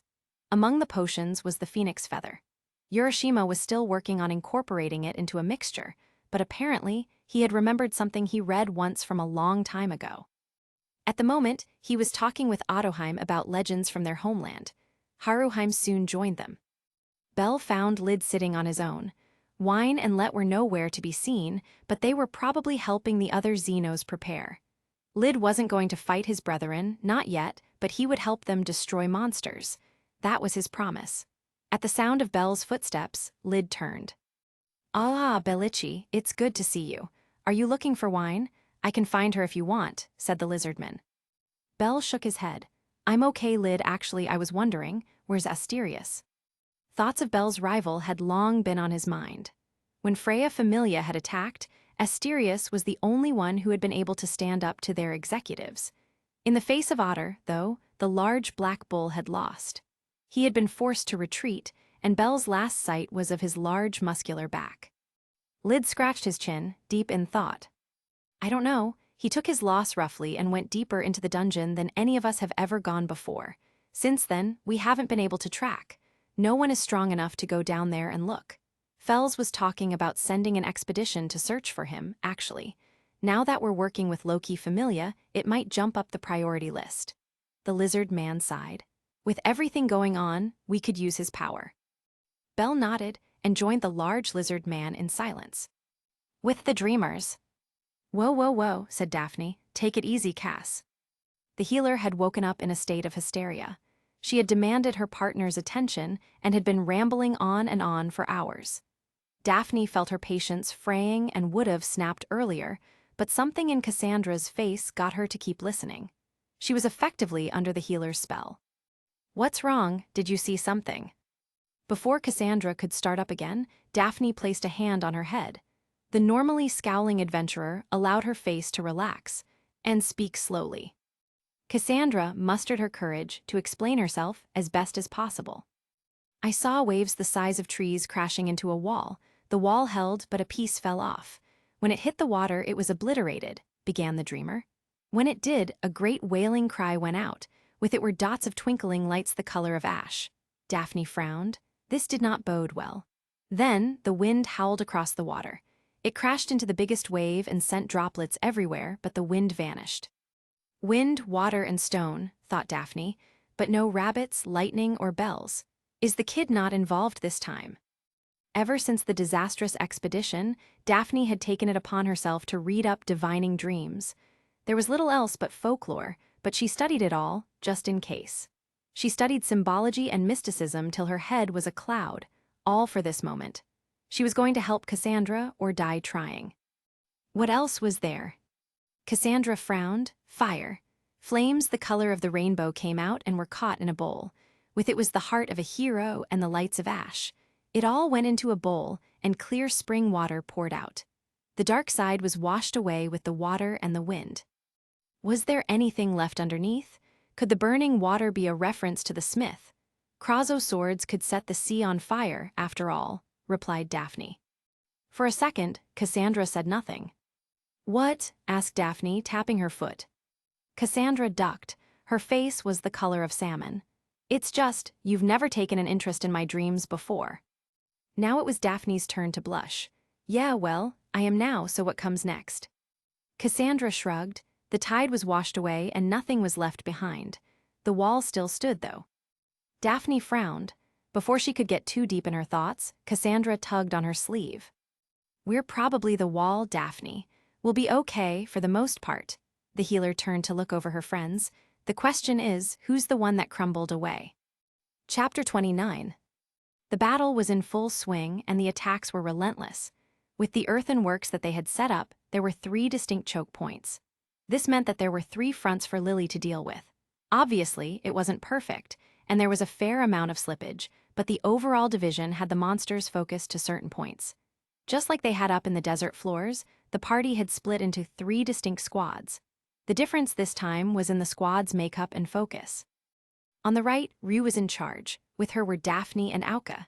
There was a small party of Xenos there as well, led by Let. Over in the middle, Ais Wallenstein stood at the ready.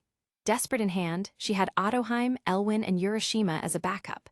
Lyd was behind them with a dozen Xenos in reserve. Finally, on the left was Bell. With him were Mikoto and Chigusa.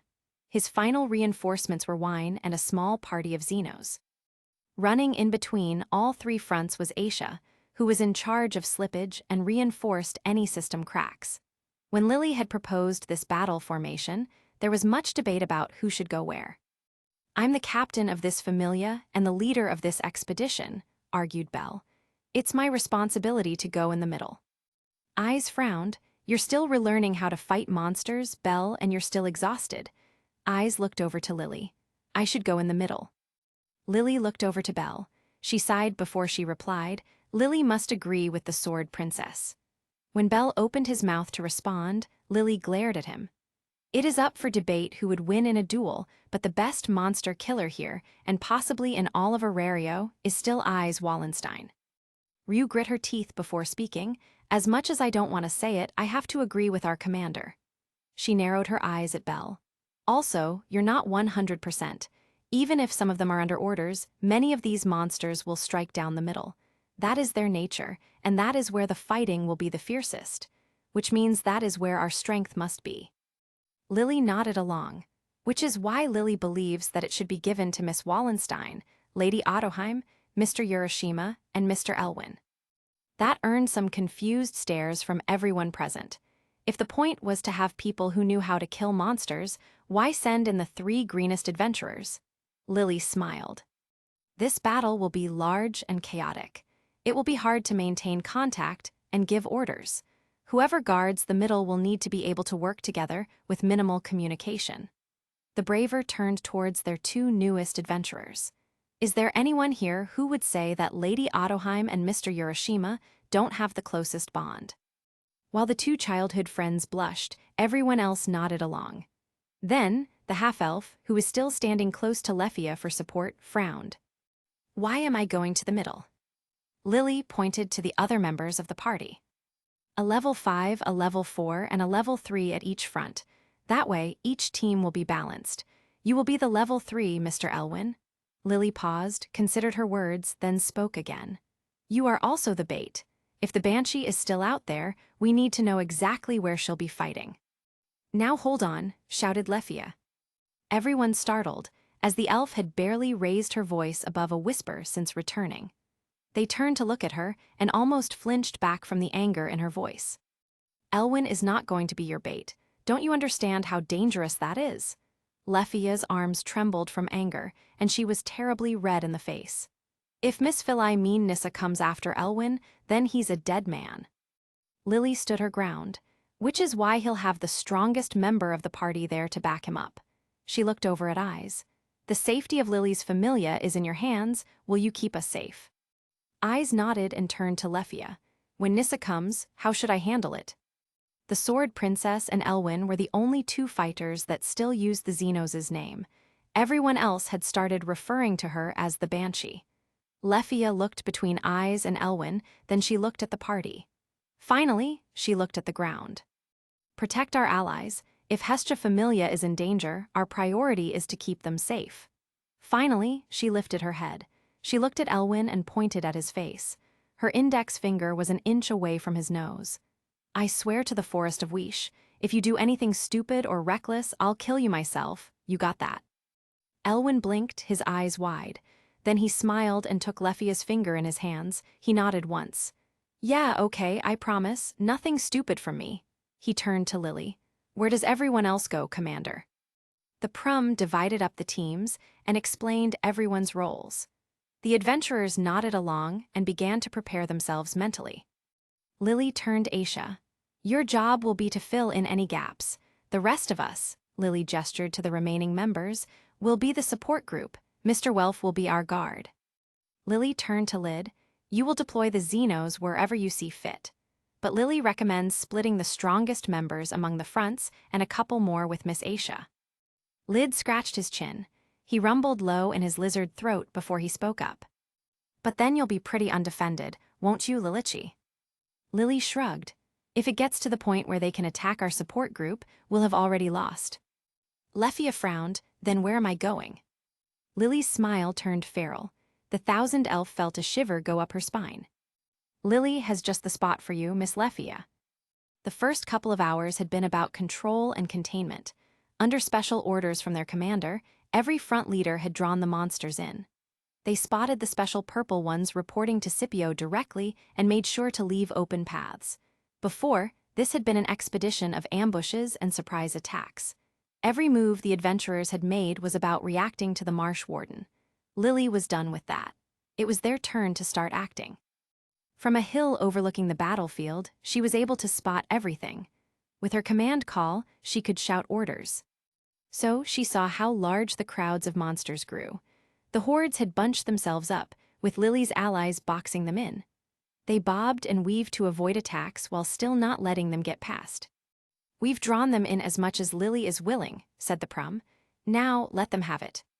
The flame will soon be released, chanted Lefia. She had already cast the elf ring. Now it was time for Wydaria devastation. Creeping war, unavoidable destruction. At every front, the monsters began to overwhelm the adventurers. The sheer number of attacking beasts was wearing them down. Lefia watched with a certain amount of detachment as her friends began to buckle. The horn of battle sounds aloud. The cruelty of conflict will envelop all. Her magic circles began to form. Into them, she channeled all of her anger and frustration. In her mind, she imagined her feelings leaving her body and fueling her attack. Before, she had been a wreck of emotions. Now, though, her allies depended on her. Come, crimson flames, the ruthless inferno. You are the avatar of hellfire. Sweep completely, bring a close to the great war. This was the exchange that all mages knew of. Their frontline provided them cover, care, and protection. The mage did not have to take part in the bloodiest bits of battle. In exchange, though, when their comrades needed them, it was the mage's job to turn the tides. Burn them through, Sword of Surtur, my name is Alf. Lefia emptied her mind into her attack. In front of her, a field of 1,000 magic circles blossomed. Ray Levitain. There was a flash of red, followed by an ear-shattering boom. Everyone had to stop fighting and jump backwards to avoid the heat. Some shielded their eyes, and others felt compelled to stare at the carnage in front of them. For Ais, she stood in shock. She had seen this kind of magic power before, but never from Lefia. This was the kind of attack Reveria could pull off. Ais turned to stare at the little elf and felt herself smile, and her heart swelled with pride.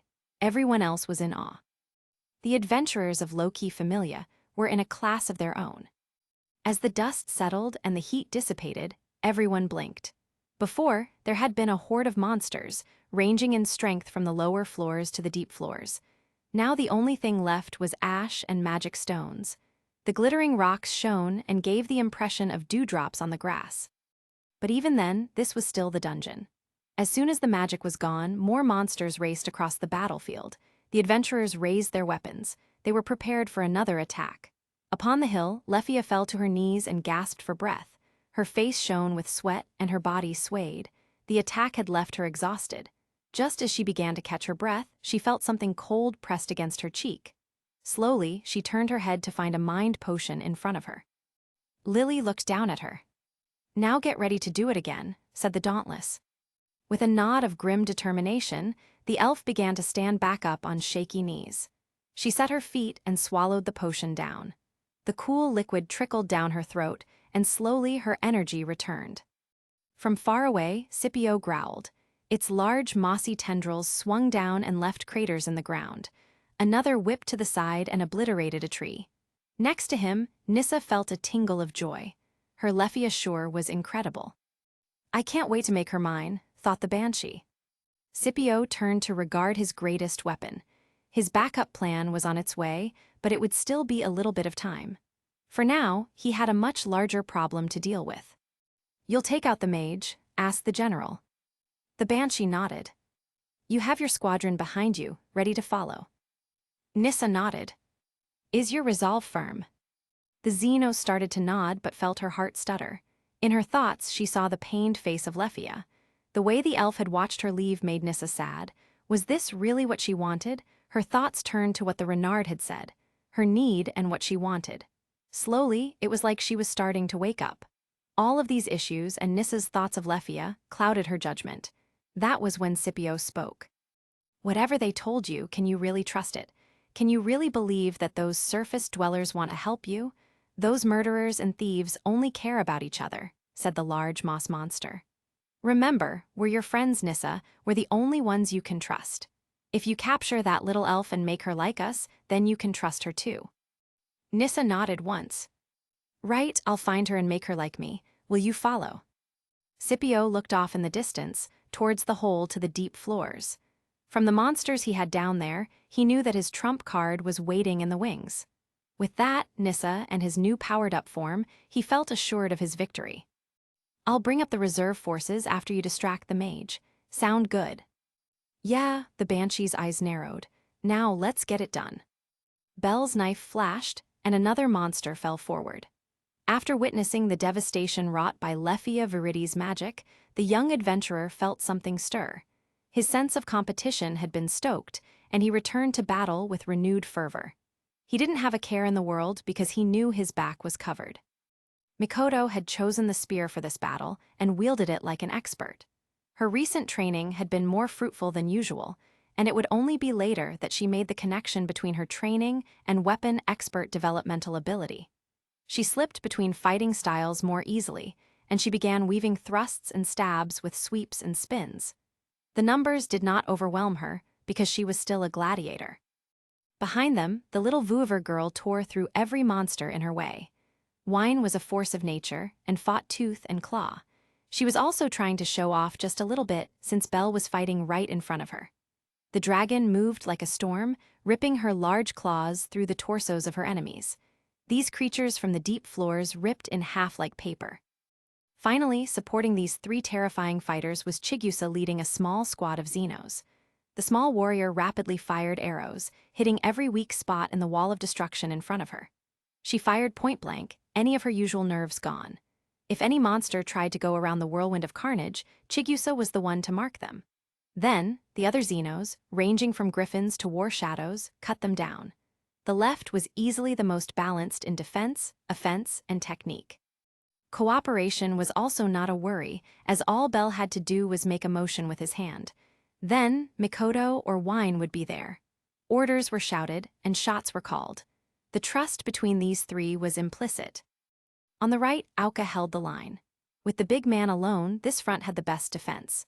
Behind him, Daphne gave orders to the Xenos. Wielding her baton dagger, she directed them this way and that. Her orders were immaculate and well-directed.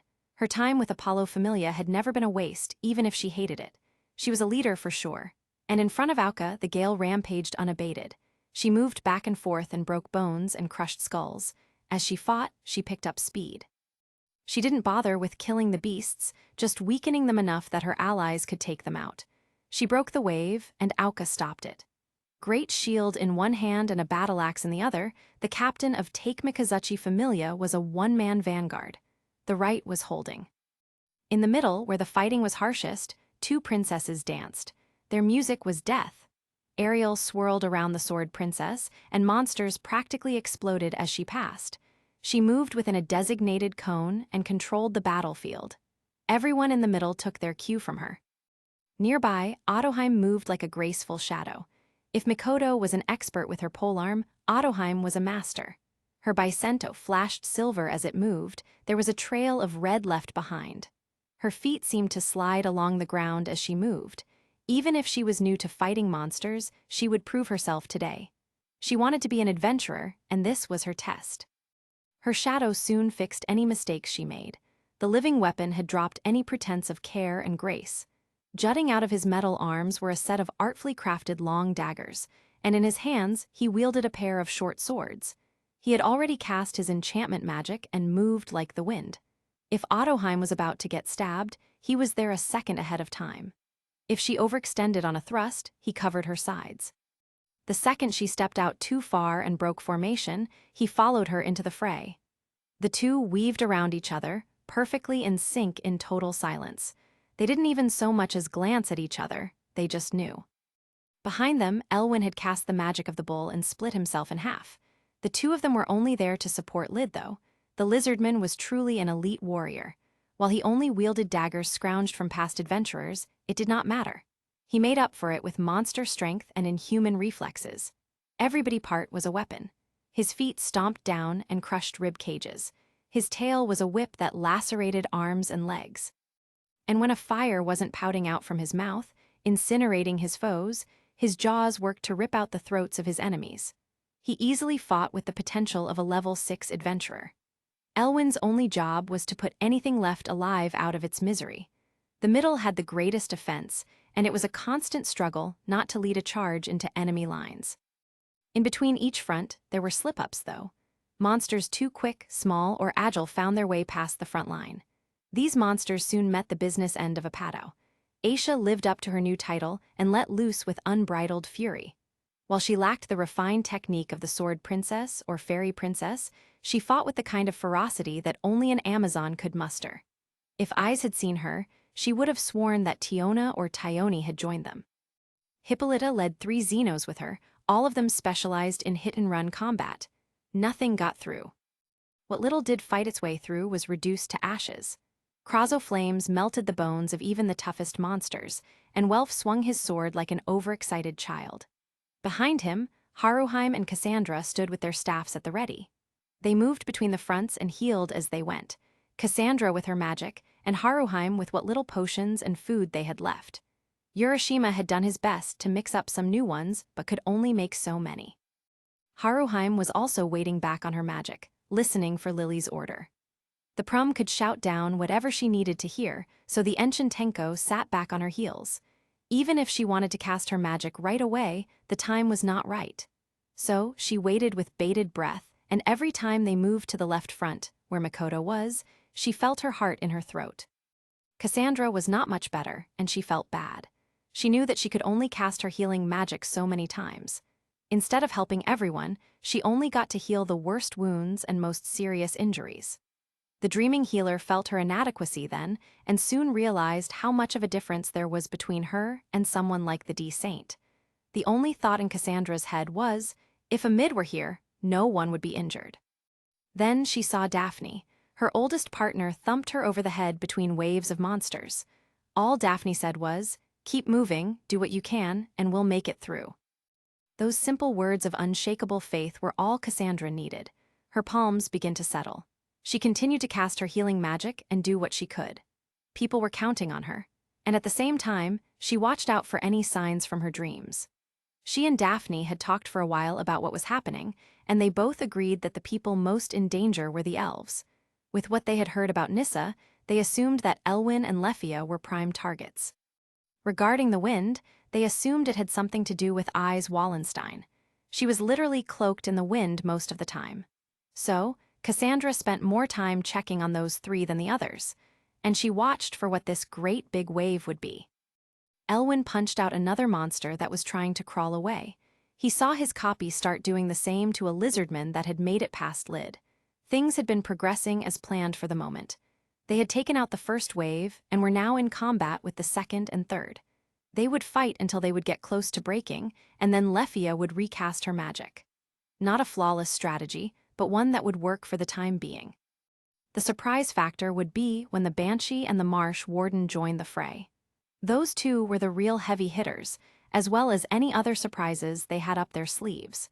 Lily had said to expect the unexpected. "Elwyniki, how are you holding up?" asked Lyd between bouts. Both Elwyns offered a thumbs up. Lyd swung his blade at an approaching loup-garou. "Can one of you check on the people in front, make sure that they're handling everything?" Elwyn nodded and ran forward. The copy stayed behind to continue supporting Lyd. It passed the original Elwyn their staff, which it had been wielding, and started punching its enemies. Elwyn jogged up the line and found that Ais and Ottoheim had moved up their positions. They were farther forward than they should have been, and Urashima was left to try and catch everything else. The poor ninja bodyguard was starting to fatigue, though. His arms, which were still partially filled with sand, moved sluggishly. Along with that, his clothing was starting to show signs of wear and tear. Elwyn slid in beside him to lend a hand. Yura nodded his thanks, and the two of them pushed back with vigor. They fought their way towards the two women up front. While Ais was still functioning perfectly, Ottoheim had started to take cuts and bruises on her body.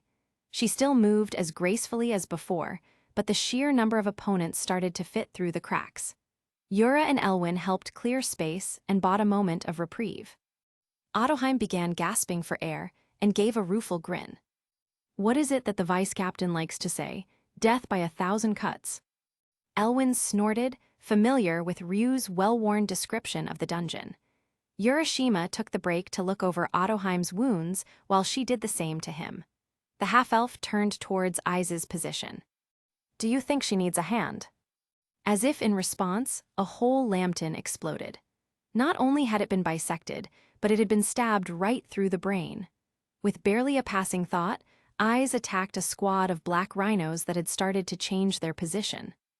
"I think she'll be fine," replied Ottoheim. She turned to Yura. "You're keeping safe, right?" Yura grunted, "I'm fine, but you need to pull back, you're moving too far forward." Ottoheim turned her head back and forth, only just realizing where she was. "Shit, sorry about that. Yeah, we'll move back then." She turned to Elwyn. "Did you leave a copy with Lyd?" The half-elf nodded, and the three of them fell back to their original position near the dirt mounds and wooden stakes they had stuck in the ground. This bottleneck helped them stem the tide against their enemies and provided relief for Lyd and the Xenos behind them. After all, this wasn't really the Xenos' fight. Over on the right, Ryuu had sped up her assault for much the same reason.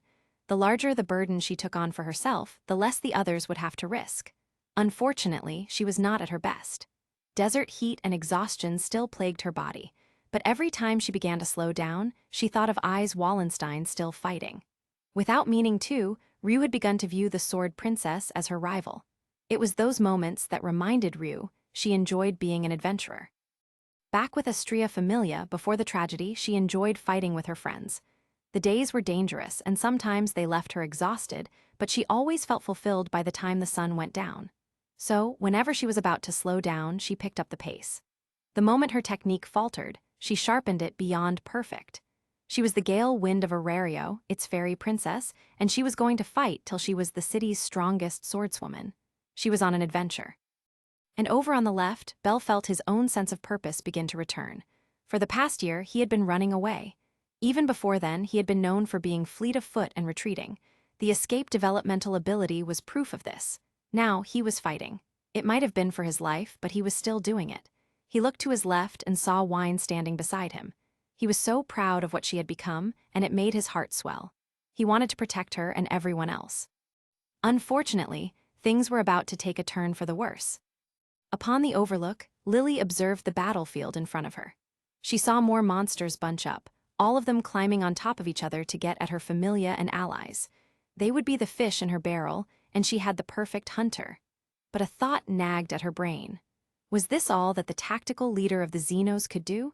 She dared not underestimate her enemy and tried to consider what else would be up his sleeve. "Are you ready for another shot?"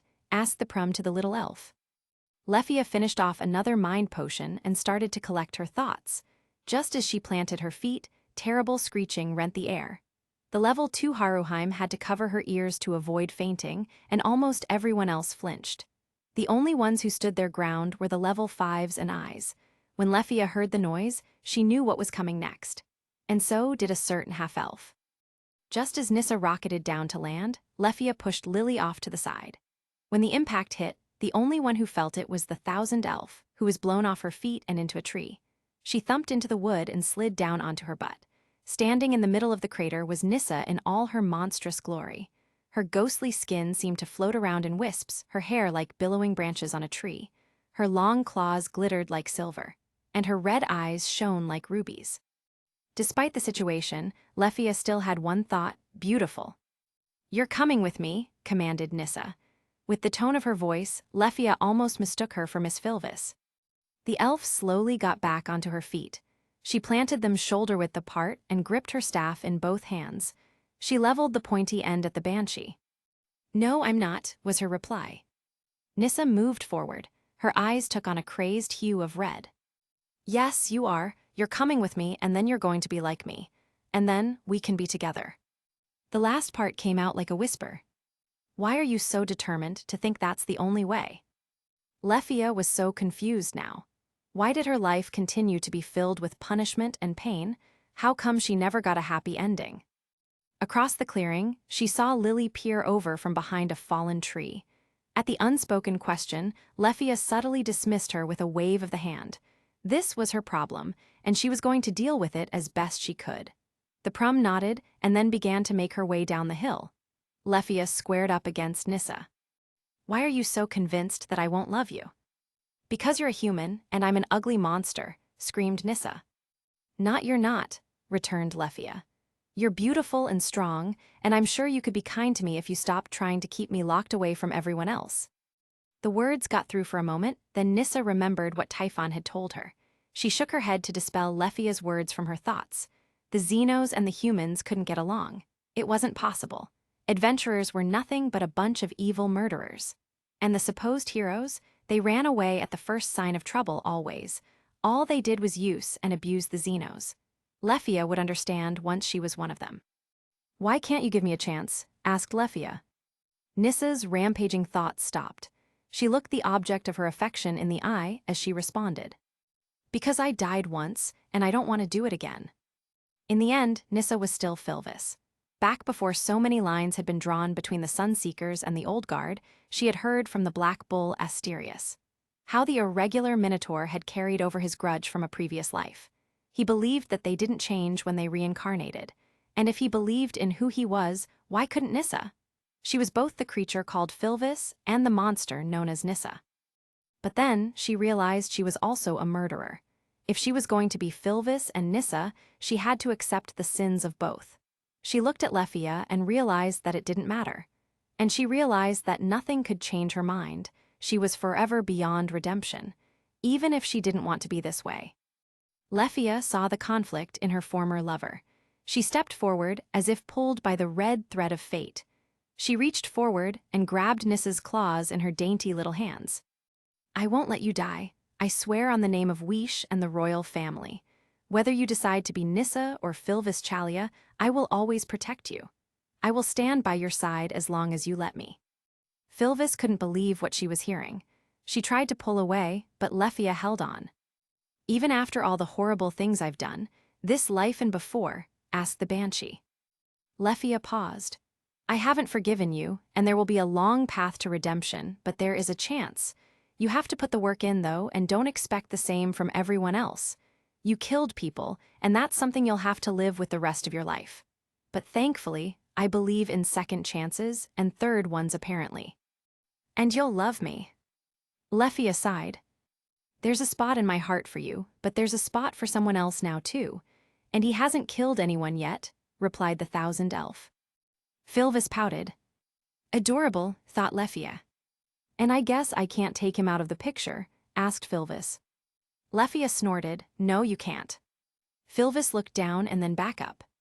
"I'm not saying I'm ready, but I can. Give it a shot." Lefia nodded.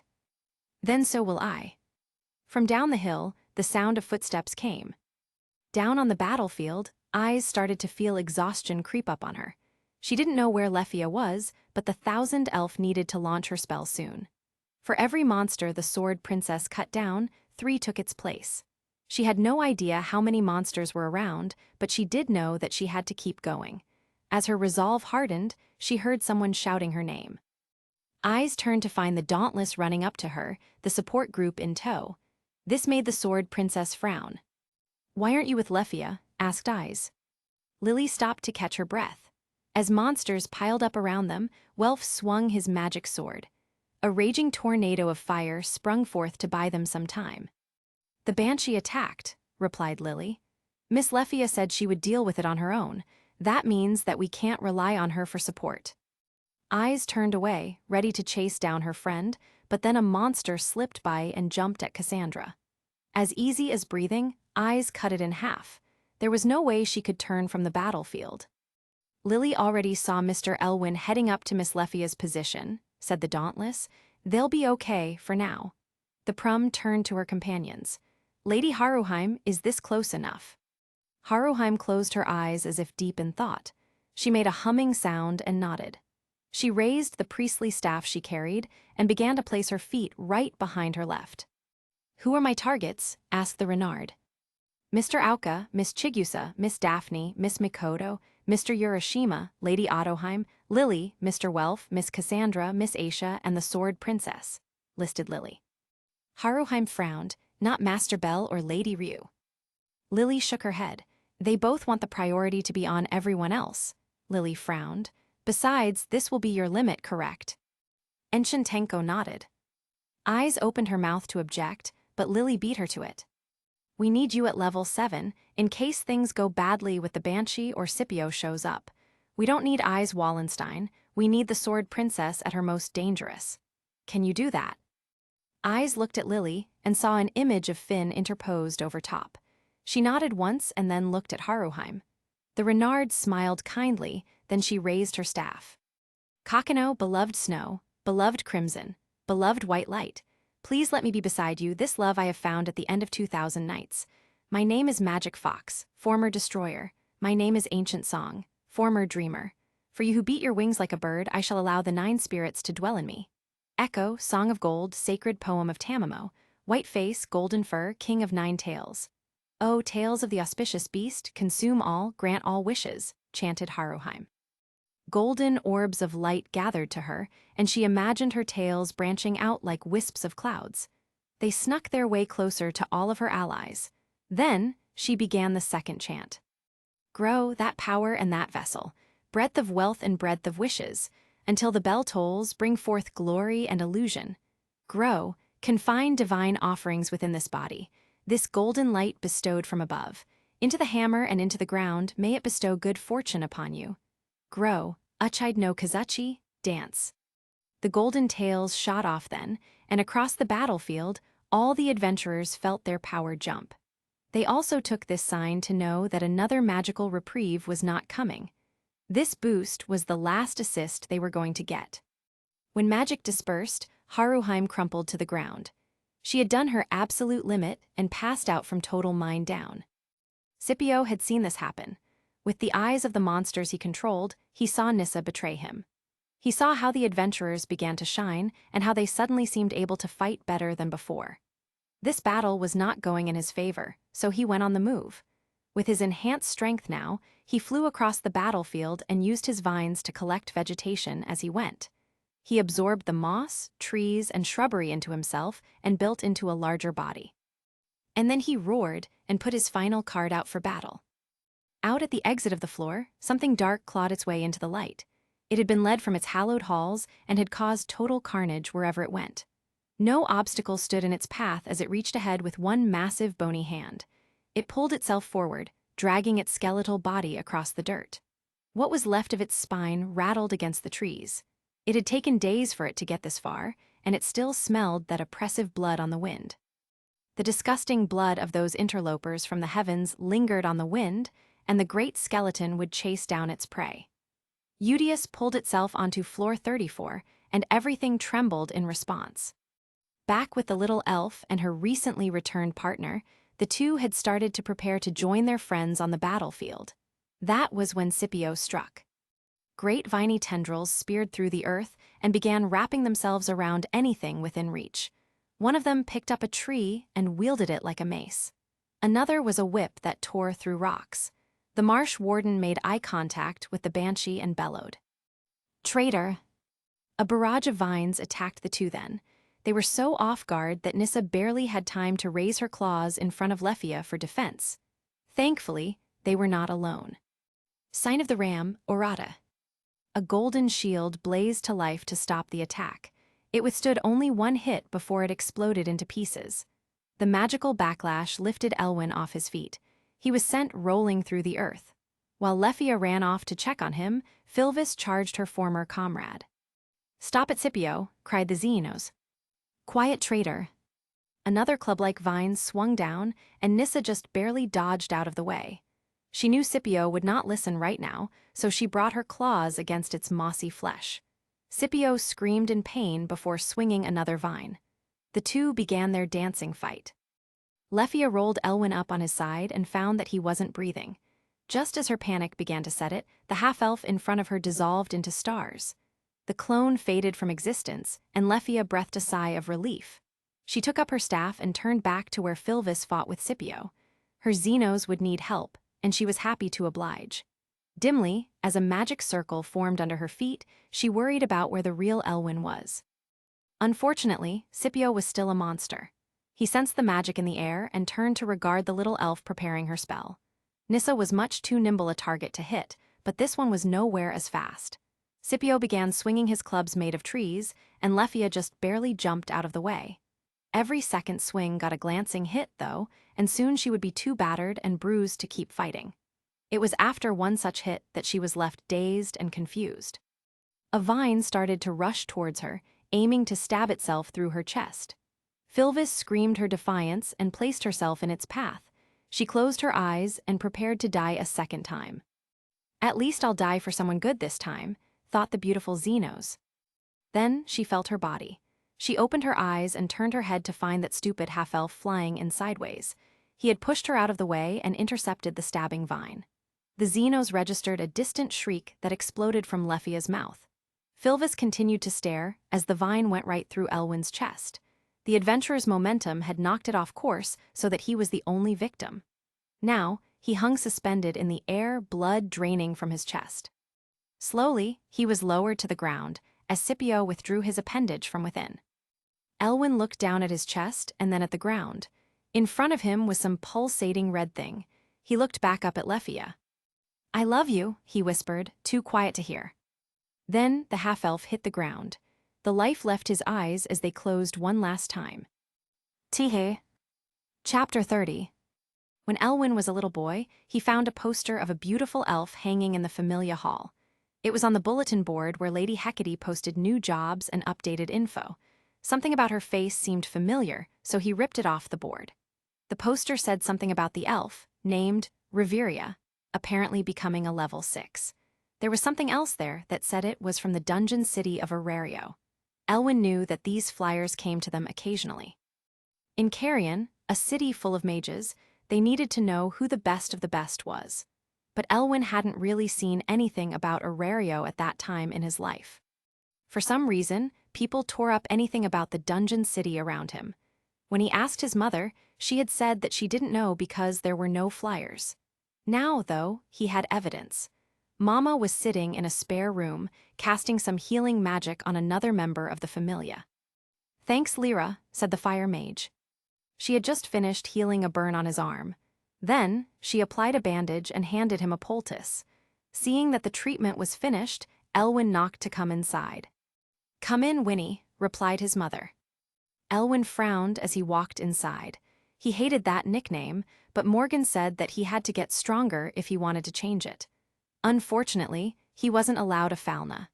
Lady Hecate had told him that she would only give her blessing when he found a proper reason for it. "I have a poster this time, Mama." He waved the parchment in her face, and he saw her eyes nearly shoot out of their sockets. She used her level-enhanced speed to snatch it away from his hands and quickly skim over the contents.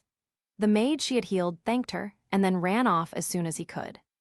"I told you there were posters. Now, why does everyone keep ripping them up?" asked Elwyn. His mother, Lyra, tried for a smile. "Ripping them up? What do you mean? Maybe this is just the first that's gotten here." Elwyn frowned. Why is this such a weird thing? There has to be more, right? There would be a lot of mages in Horario, like in Altina, right? Lyra sighed, then sat down on the cot she used to heal people. She patted the spot next to her. Elwyn stood up and sat down, and was immediately pulled close. He tried to struggle, in the belief that he was too big for snuggles, but she wasn't letting him get away. After removing his silly hat, the single mother placed her chin on the top of his head and stroked his fine green hair. "You know how your father—" "The asshole," replied Elwyn, trying to turn his head.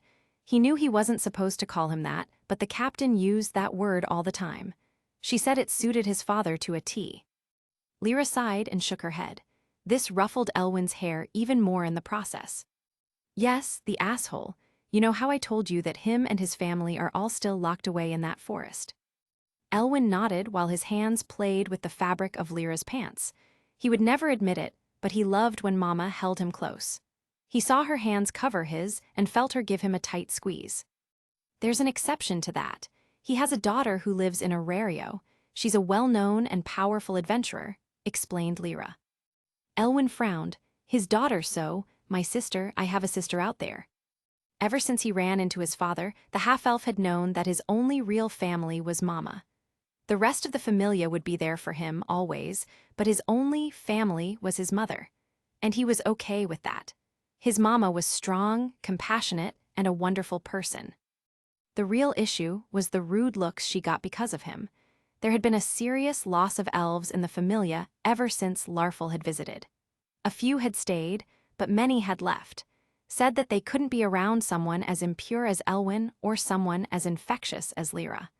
The young boy had shed many tears for fear of what he had cost his mother.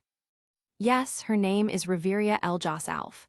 And just like the flyer says, she's become a level 6 adventurer in the Dungeon City," replied Lyra. "What's she like?" asked Elwyn. Lyra shrugged and continued to stroke her son's hair. "I don't know, I've never met her." The half-elf turned to look at her, a bright spark in his leaf-green eyes. "Can we try to visit her?" Lyra shook her head, hating what she had to say next. "I don't know if we could. Besides, it's hazardous. You'd have to become much stronger," said the nature mage. Elwyn frowned, then considered her words.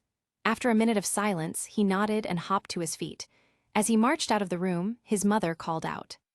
"What are you doing?" "Getting my Falna," he replied. "I have to get stronger." "In the present." "No," screamed Lefia, over and over again. Everywhere she looked, there was blood. Her pristine white stockings had turned a violent red. The pink coat she usually wore was soaking wet after she had tried to staunch the wound. Now, she cradled Elwyn's lifeless head. Everything was blurry from the tears that kept pouring down her cheeks, and she wasn't sure what was going on. She knew that at some point, she had thrown up, either from the smell or from the sight of the hole in the half-elf's chest. Behind her, Filvis was fighting with Scipio. He far outclassed her in terms of endurance and strength, but she was faster and more agile. The two were essentially deadlocked. Of course, the marsh warden had considered attacking the little elf again, but he ran the risk that it might shock her into fighting back. One potent fire spell would be all it took to burn him to ashes. Better to let her wallow in her misery, so she would welcome her doom. The great monster picked up a tree and swung at Filvis's head. She ducked underneath before grabbing one of his many vines. She yanked it from its socket with a hard pull and began to swing it around like a whip. She used this arm, one of the dozens at this point, to swat away the rocks. For the more vegetation-based debris, her claws were more than sharp enough. "Lefia," called Filvis for the 5th time. The elven mage just kept weeping into Elwyn's hair. Eventually, Filvis had to use the vine she wielded to wrap the mage and throw her a bit away into the distance. Scipio had ignored her for now, but that would only last for so long. So, Filvis launched her away from the hill, trusting in Lefia's level 5 status to protect her from the landing. Unfortunately, she did not have the time to waste on Elwyn's corpse. Instead, she had to leave it there. Thankfully, Scipio had no interest in desecrating the dead body. He was content to leave it be and focus on the banshee in front of him. Due to Filvis's split focus, she almost got slammed with a slab of granite. With lightning-fast reflexes, she opened her mouth and screeched. Before, she was afraid that such an attack would wreck Lefia's eardrums. Now, she had free rein. The sound waves bounced into the rock, and it exploded into shrapnel that blasted outward.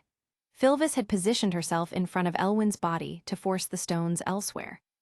Scipio's throat rumbled in booming laughter.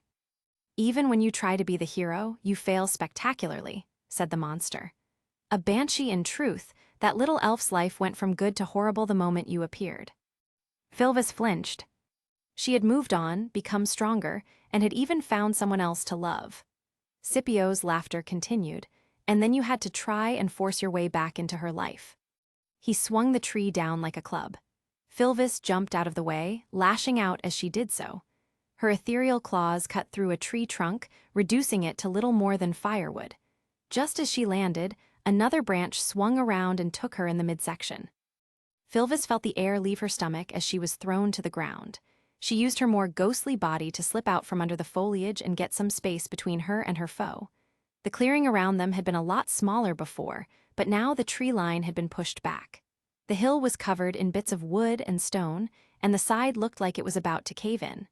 Filvis took all of this in and began her next attack. Hopefully, backup would be arriving soon. Then she heard the roar of Udius and groaned. She had forgotten about that part. With the little elf, Leffia landed after being thrown and rolled through the dirt. She sat up and saw that she wasn't too far from the left front of the battlefield. She ran to find the others and give them the horrible news. She found the backline of the Xenos and saw Chigusa fire her last arrow.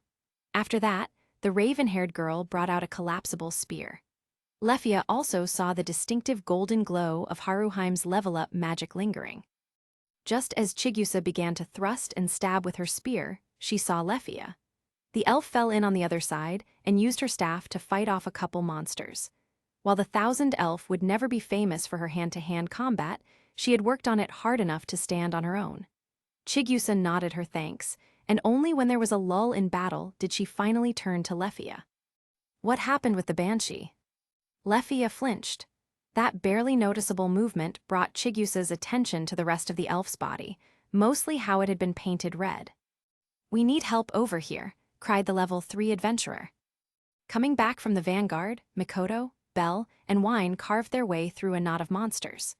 They moved like a well-oiled machine, cutting and stabbing their enemies with incredible precision and rhythm, always looking forward but making sure to keep an eye on the comrades to their sides. They made their way to the Xenos and adventurers and nodded to Leffia. Wine and the other Xenos stepped forward to fight, leaving the allied familia to talk amongst themselves. The elf took notice of the golden shine on Mikoto, but not Belle. At the sight of all the blood on her, Mikoto immediately rushed forward to perform an examination. Before she got too far, though, Leffia was stepping back and shaking her head. "It's not mine," said the elf.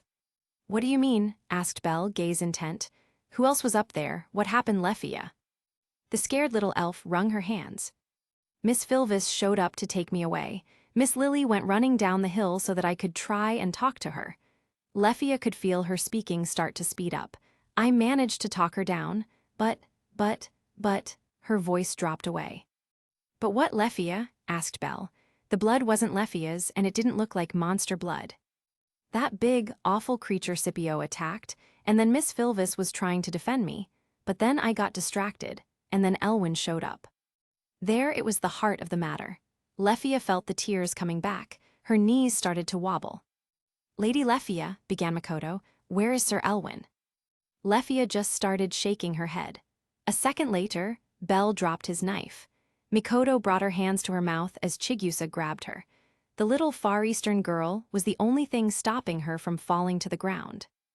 There was a minute of silence, and then Belle asked a question. "Is the monster still up there?" When Leffia didn't answer right away, Belle grabbed her by the shoulders. He was careful to try and be as gentle as possible. "Leffia, please," asked Belle, voice filled with desperation. "Is Scipio still up there fighting with the Banshee?" Leffia nodded as she tried to look him in the eye. She had to look away, though, because of what she feared to see longer than a single moment. There was anger, sadness, desperation, and underneath it all, pure terror. Belle let her go before bending down to pick up his knife. He turned to Mikoto. "I'm going up there to help. You'll need to hold the line without me," said the captain of Hestia Familia. Mikoto opened her mouth to argue before she saw the look on his face. She nodded as her mouth formed a thin line and her eyes changed as she turned back to the battlefield. Belle turned to Leffia. "No one is going to force you to fight, but we still have a lot of monsters to kill. Are you up for it?" There was a time when Leffia thought she hated Belle Cranel.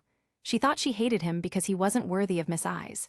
Then she slowly realized that she was jealous and started to think, "Is this any of my business?" Still, though, she did not like Bell Cranel. They just weren't compatible. She might have respected him as a fellow adventurer and a rival in strength, but she knew that they would never get along. That was just how it was. So, when he asked her if she was up for it, something lit in her. She was angrier than she had even been before, and she was a first-class adventurer from Loki Familia. She gripped her staff tightly before turning towards the monsters. "Just watch me." Bell nodded again before shouting at Wine where he was going. The Vouivre didn't look happy about it, but she understood that it was necessary.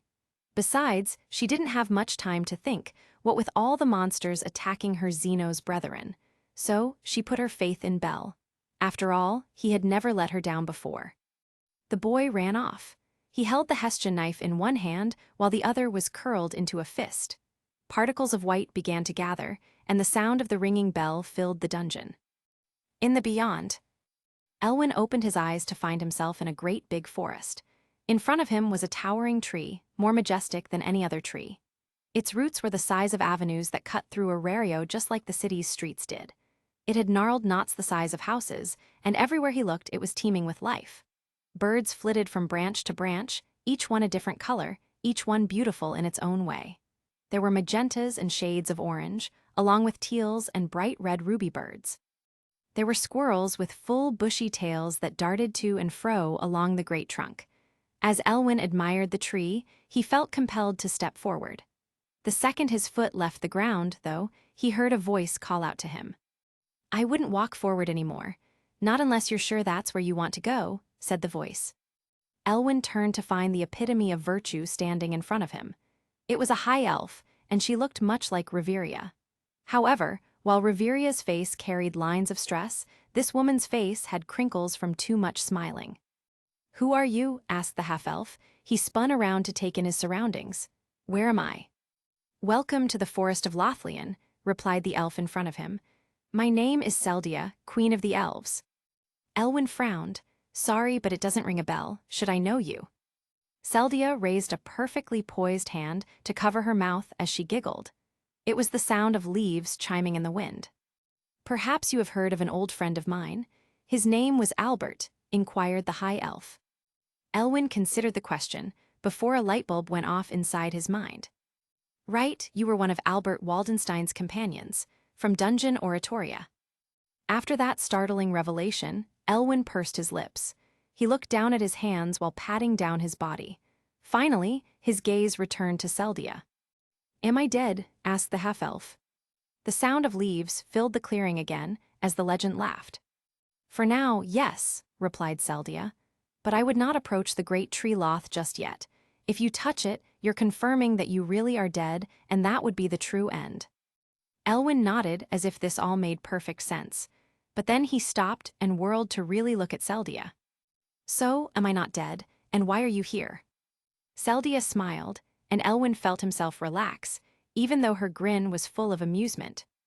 "You are dead, but the spirits whisper that you might want to wait just a little bit longer," Seldia said, as he moved to sit on a boulder of polished granite. "As for me, I chose to remain so that I could soothe all our kind that came here." Elwyn frowned, and his brows suddenly scrunched together. "No offense, but I ain't one of you lot. Why can't I wait in the human afterlife place?" Seldia shrugged. "I was not the one who brought you here. That would be the spirits. They decided that this place might suit you best." Seldia tilted her head. "Maybe because of your hair? Besides, since you're here, you get to spend time with one of the most beautiful beings to have ever lived on the face of the earth." There was no boasting in Seldia's statement. She had been in this domain for hundreds of years, and she knew her reputation. The ancestor of elfkind had shepherded thousands of lost souls to the eternal forest and had seen them all become flabbergasted in her presence.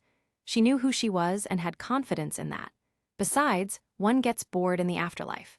She had to have her fun somehow, and teasing the dead seemed like the easiest way. She'd like to think her old friends would be proud of her for it. However, to her great amusement and astonishment, Elwyn just shrugged. "I don't know, you're definitely beautiful, but maybe the third best I've ever seen. Possibly fourth," replied the half-elf. "Oh, and who's higher than me?" asked Seldia, amusement growing. "Well, number one is always going to be Mama," said Elwyn. At that statement, Seldia's smile lost all its amusement. Instead, it was softer and gentler.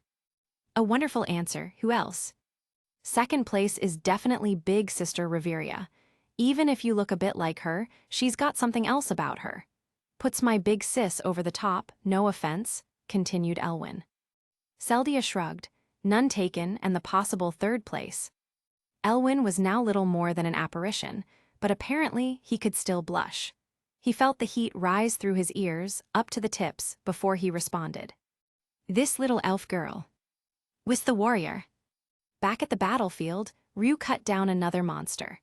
As the numbers had grown, she had switched her wooden sword for the wind blade that Welf had forged for her. Now, she used it to push back her enemies and give her allies some more time. Whatever had happened, Scipio was now distracted. The glowing purple monsters moved erratically, and the regular ones were straight-up chaotic. They need to regroup soon. Ryuu darted back and forth along the line, but she saw her companions take more and more hits, the injuries starting to pile up before they could be healed. Cuts began to form on the arms of the Xenos, and Auka fell back a step. His renowned strength was starting to fail him, even with the level up.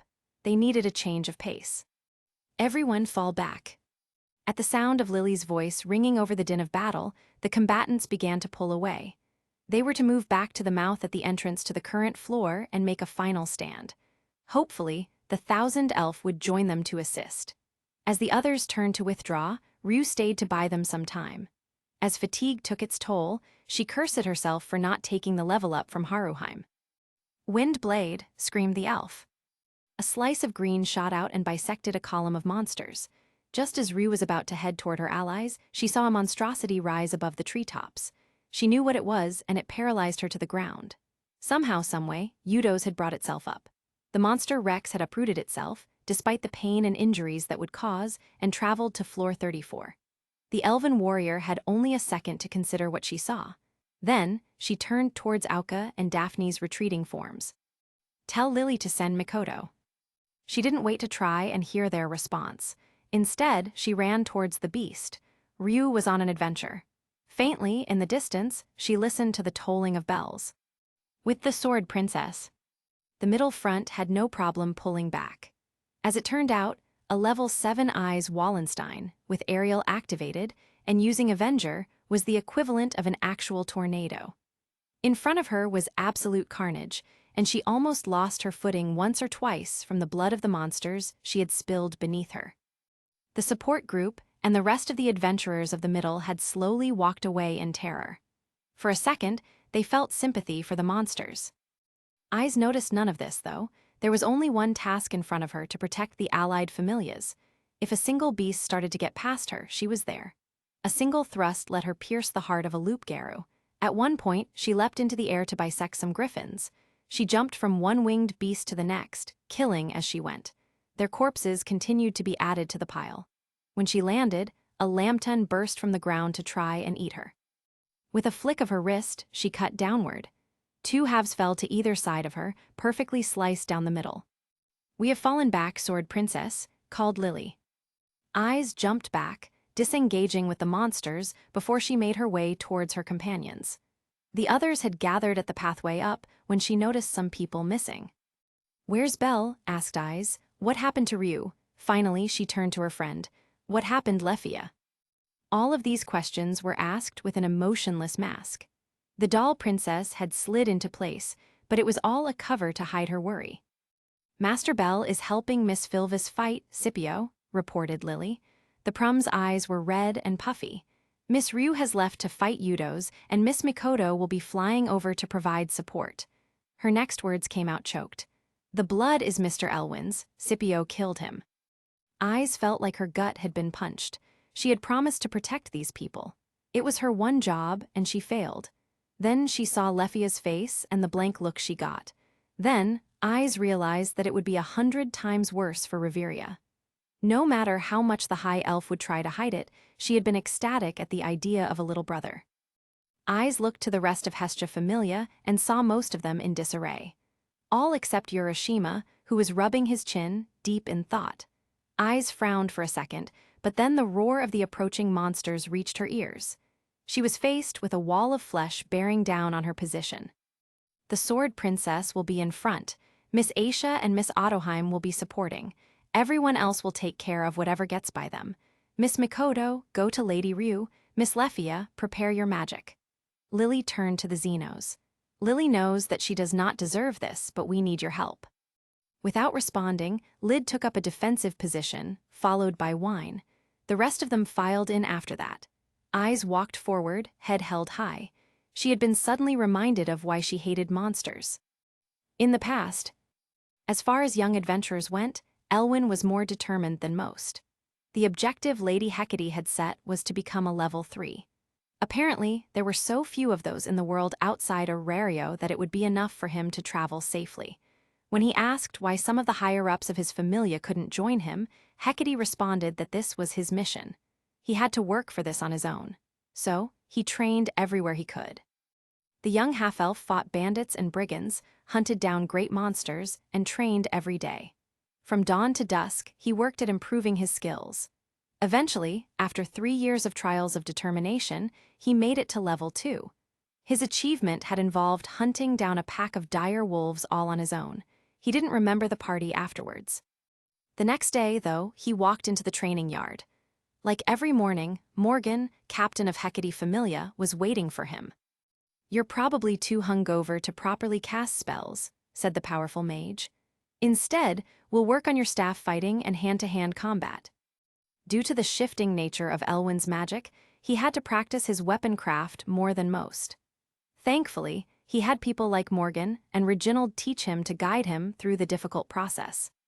The scarlet-haired warrior tossed him a training pole before grabbing a pair of wooden swords for herself. She took a battle-ready stance opposite from him and motioned to begin. Elwyn gave his staff a few twirls before launching himself forward. He would sweep low, she would dodge, and then they would repeat. Eventually, Elwyn called a timeout. Morgan tossed her hair back. "What, tired already?" Elwyn frowned. "You're holding back. You're going easy on me." The captain shrugged before walking back to the other side of the courtyard. She turned to point her wooden blade at Elwyn. "I figured you'd want to jump right in again, but you need to take a break.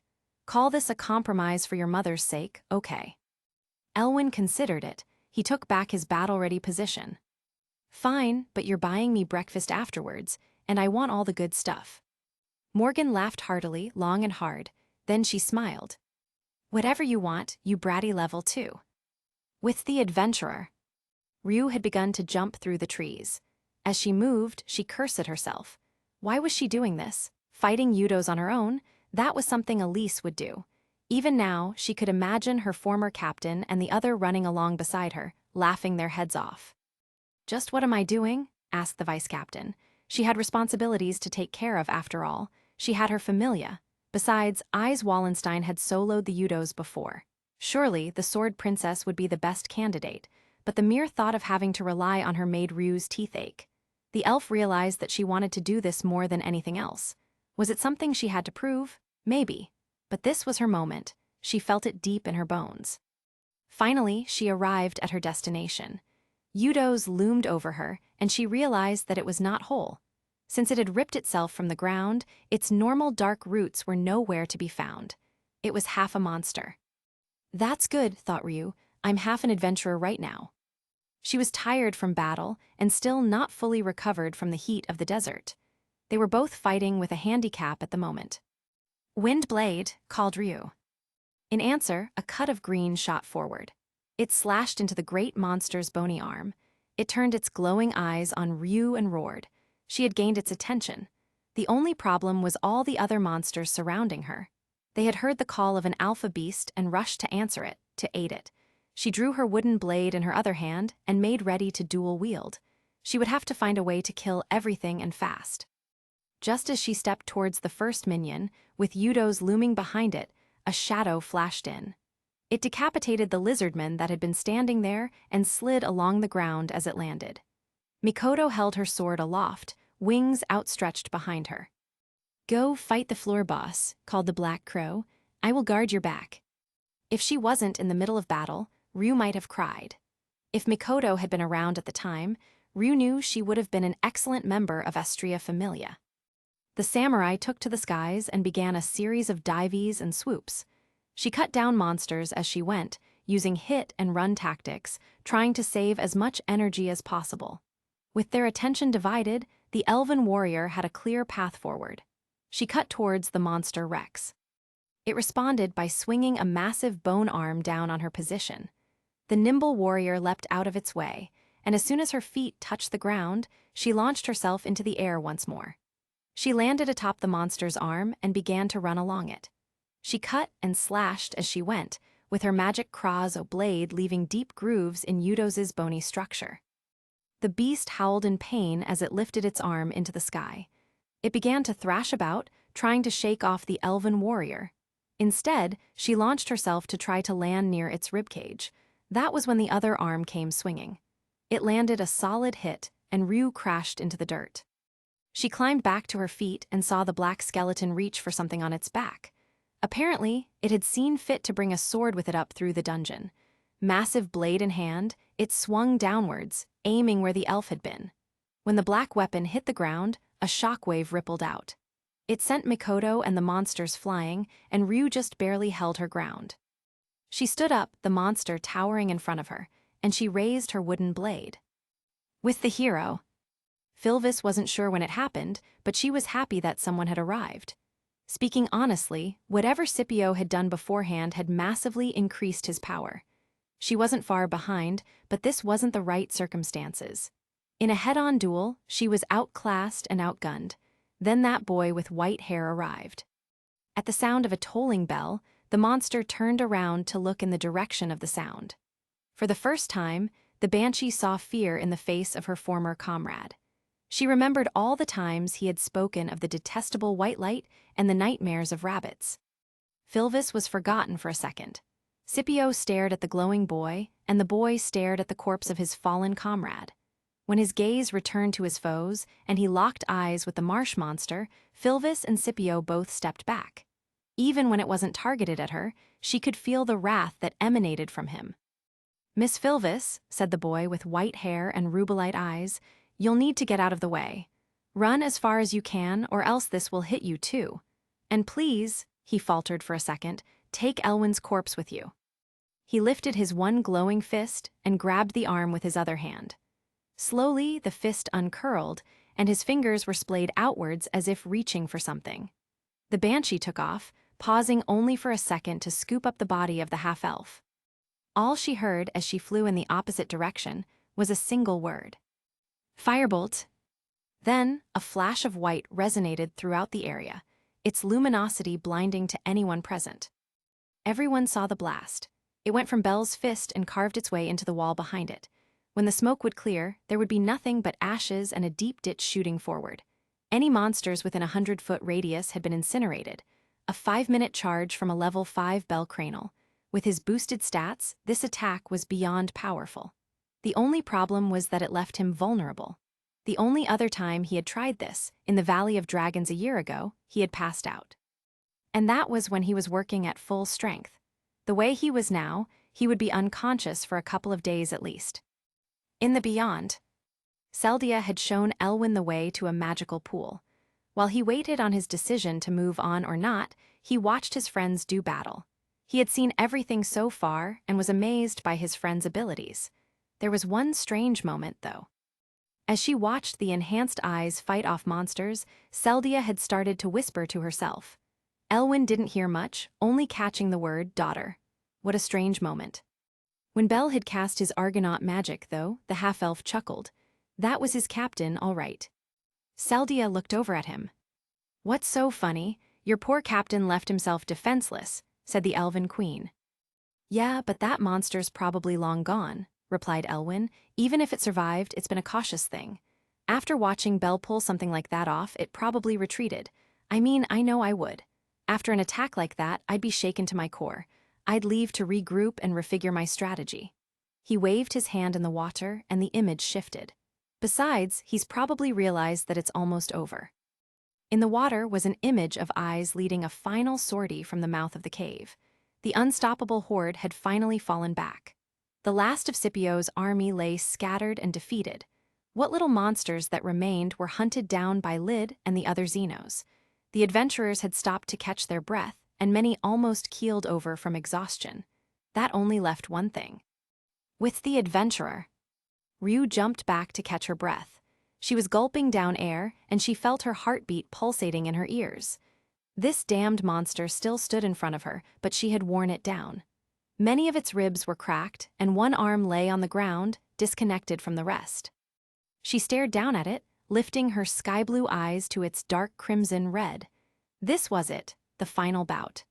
Dimly, she was aware of Mikoto fighting off the last of the monsters, but most of her focus remained on the challenge ahead. With its final roar, Yudo's brought its blade down. Ryuu sidestepped to the right, avoiding the brunt of the attack. If she used her magic, she was likely to pass out then and there. That also ruled out the mind-fueled Krazo magic sword. All that was left was her pure offensive capability. She charged forward and started swinging her wooden blade at Yudo's with all her might. Finally, the monster Rex lifted it from the ground, and that was when Ryuu struck. She knocked the blade, and by extension, the monster off balance. Yudo's was not rooted to the ground and only had one hand left. It started to topple over, carried by its own momentum. Ryuu capitalized on this and ran on the flat side of the blade. She jumped up to get herself some space and began to swing down, right into the beast's heart. Yudo's dropped its sword and used its free hand to grab Ryuu. Just as its fingers began to close in on her, she swung her sword and dislodged a bony finger. It fell to the ground, and she pulled herself through the gap left behind by its absence. Swinging off its fist, she jumped at the creature's head. She landed feet first and springboarded off its skull. She could see it now, looking down at the ribcage of the monster, its magic stone heart. She shot forward like a speeding bullet. When she had landed on the skull of the monster, she had dropped the wooden blade and unsheathed her twin short swords. With fangs of steel bearing down, she felt herself crashing through the bony ribcage of Yudo's. Her momentum slowed. She crashed into the magic stone but could not pierce it. Grappling with her legs, she began to frantically stab downwards. In her manic state, she failed to notice the blank of the monster reaching for her. It moved through its own body and grabbed Ryuu. As the life began to get squeezed out of her, Ryuu dragged an arm out. Scraped and bruising, she had broken it by forcing it out. Fighting through the pain, though, she drew back with this arm and threw the short sword one last time. The bladed end rocketed into the magic stone and bit deep. Everything stopped then, and Ryuu saw the cracks begin to form. As they spidered out, the grip on the chest tightened. She watched the strength drain from Yudo's and saw its magic stone begin to chip away. Finally, after what seemed like a lifetime, it broke apart and the monster with it. Slowly, it began to disintegrate. Its bones turned to dust, and the light left its eye sockets. The last thing Ryuu saw as she let herself fall asleep was the black sword that remained behind. In the past, when the strangers had arrived, Elwyn was the most intrigued person in the Familia by far. Lady Hecate had accepted them and let them stay in their home, the Witch's Cauldron, free of charge. Apparently, it has something to do with owing an itty-bitty brat a favor. However, Hecate was smiling when she said that, so Elwyn didn't think it was too serious. Surprise, surprise, though, that living arrangement meant that it only took 3 days before his secret was discovered. He had just gotten out of the shower, and the Smith guy was there. He stared at Elwyn's jade green hair but had said nothing. Elwyn thought the matter was settled, and that was that. Later, though, the elf girl sat in front of him. She began to pester him, demanding to know about his connection to Lady Riveria. After getting permission from his mother, he took off his hat to show her his green locks. At the time, Ryuu had gasped and backed away in disgust. The next day, though, she stepped forward to apologize for her behavior. She had also said that she would do anything to repay the favor. Elwyn grinned because he had just gained a new trainer. The following month turned into hell. However bad Morgan had been, Ryuu was worse by 100-fold. She always took things too far, and every day Elwyn went to bed covered in bruises. His mother fussed over him, but he mostly waved her off. This was the training he had asked for, after all. Eventually, his stats began to climb into the Ds. So, he took off to find an adventure, ever searching for more challenges that might boost him to level 3. The elf and the smith insisted on joining him, just in case. The three trekked far into the mountains and stumbled upon a clan of bandits. With Ryuu's level 5, which still boggled Elwyn's mind, they made quick work of them. Unfortunately, their fight attracted the attention of a frost giant. Much like dragons, these behemoths were powerful inside and outside the dungeon. Still, though, the feat had been enough. Elwyn had gained his level 3.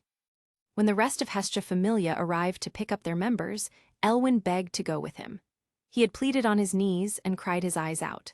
Finally, though, the small goddess with black hair and azure eyes held out a hand. Elwyn had never seen a smile so comforting and angelic. With the party. As the adventurers began to recover, Urashima ran off to get the supplies they were in dire need of. Filvis had arrived soon after the fighting had finished and was now fretting over Lefia's condition. The little elf, though, was busy trying to clean Elwyn's body.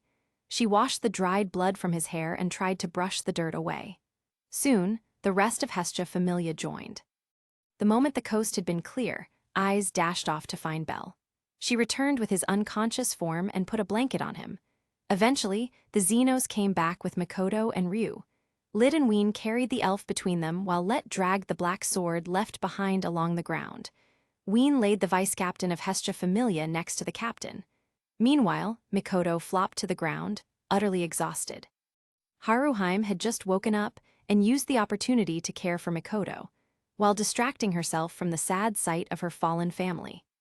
Just as Mikoto was about to fall asleep, hoping to escape the horrifying image of Elwyn's empty chest, someone started shouting. "All of you, give me some space," shouted Urashima Taro. On his back was the bag of every drop item they had gathered on their expedition. Lily began shouting about how he needed to get his priorities in order. Food and water were what they needed, apparently. However, Ottoheim just shoved her to the side. The ex-princess was quick to pick up on his meaning and began to move everyone away from Elwyn's now clean corpse, all except Lefia, who refused to move. Yura left her there and began barking orders about things to gather. While everyone else sat around in surprise, Ottoheim listened. She knew where to put her faith and did as she was ordered. She cleaned beakers and gathered water. She took out everything that Yura told her to. All the while, he examined the hole where Elwyn's heart was supposed to be. "Just what the hell is going on here?" shouted Welf, finally, the question that represented everyone's collective confusion at the man. Yura looked at him and withdrew a blazing feather. The image of a rainbow of flames filled Cassandra's head, and she blinked in surprise. "Will that really do it?" asked the healer. "Maybe, but I don't know how much time I have," replied Yura. He began using his mortar and pestle to grind ingredients together. All he knew for sure was that he would need a base potion to work with. "Can someone please explain?" asked Auka. The big man had been bandaged and was leaning back against a rock. It was Daphne of all people who answered him. "The feather, it can bring him back," replied the snarky adventurer. "But he'll need—" She looked at Cassandra. "What was it? The heart of a hero and—" "The lights of ash," responded Cassandra. Everyone stopped to look at the two in confusion. Then, a light bulb went off in Haruheim's head. She grabbed a small test tube and scurried over to Lefia. She had read this story once before. She did not know what the heart of a hero was, but she had a good guess about the lights of ash. The entire time this was happening, Lefia continued to cradle Elwyn's head. Now that battle was over, she had started crying again. He had promised not to do anything stupid, but here he was, dead because he had tried to save Miss Filvis's life. As she continued to weep, though, she felt something cold pressed to her cheek. Too tired to move, she did her best to look Haruheim in the eye. "Please, why are you touching a test tube to my face?" The Renard blushed but held firm. After some predisposed time, she pulled away. In the story of the Phoenix, the potion of life required a feather from the bird, the tears of a loved one, and the essence of life. She trailed off. Just like her, Ottoheim and Urashima stopped their work. They, too, had read the story of the young lovers. At the time, it had been their favorite. Except for the tragic ending, of course. "Life cannot come from nothing," recited Urashima. "An equal trade must always be made," finished Ottoheim. "A heart for a heart," said the two of them. "If we want him back," replied Welf, "then one of us has to die." Slowly, the three from the far east nodded. Everyone looked at each other, unsure of what to do. Lefia felt herself open her mouth. "I'll do it." The little elf's head snapped to look at the source of the sound. There was Miss Filvis, standing at the edge of the clearing. The Banshee had mostly avoided the others until now, content to watch on quietly while they decided her fate. Thankfully, a suitable punishment for her crimes had fallen into her lap. "No," was Lefia's immediate reply. At that moment, she knew she spoke for Elwyn as well. He would never agree to someone else dying for him. In fact, he would have hated it. "I am Philvis Chalia," stated the Xenos. "I have accepted who I am, but that also means that I have a lot to atone for." "No, you don't," screamed Lefia. "Your familia died because of me, remember," responded Philvis. "That doesn't matter right now. All you're doing is running away again," cried Lefia. "Please, Lefia, let me do something good for once," said Philvis. "In both lives, I struggled and fought. Every decision I made led to heartbreak and ruin. As Ein, I almost destroyed the city. Now, though." "No," said Lefia. Philvis ignored her and looked to the ninja bodyguard. "Would my magic stone be enough?" asked Philvis Chalia. Urashima considered it for a second. He was unhappy with the answer, but he was also terribly selfish. In the end, he would pick the life of his brother, and he hated himself even more. "It should be. Anyone who'd be willing would have the heart of a hero," replied Yura. Philvis turned back to Lefia. The little elf mage was on her feet now, ready to continue arguing. Just as she opened her mouth, she felt something warm press against her lip.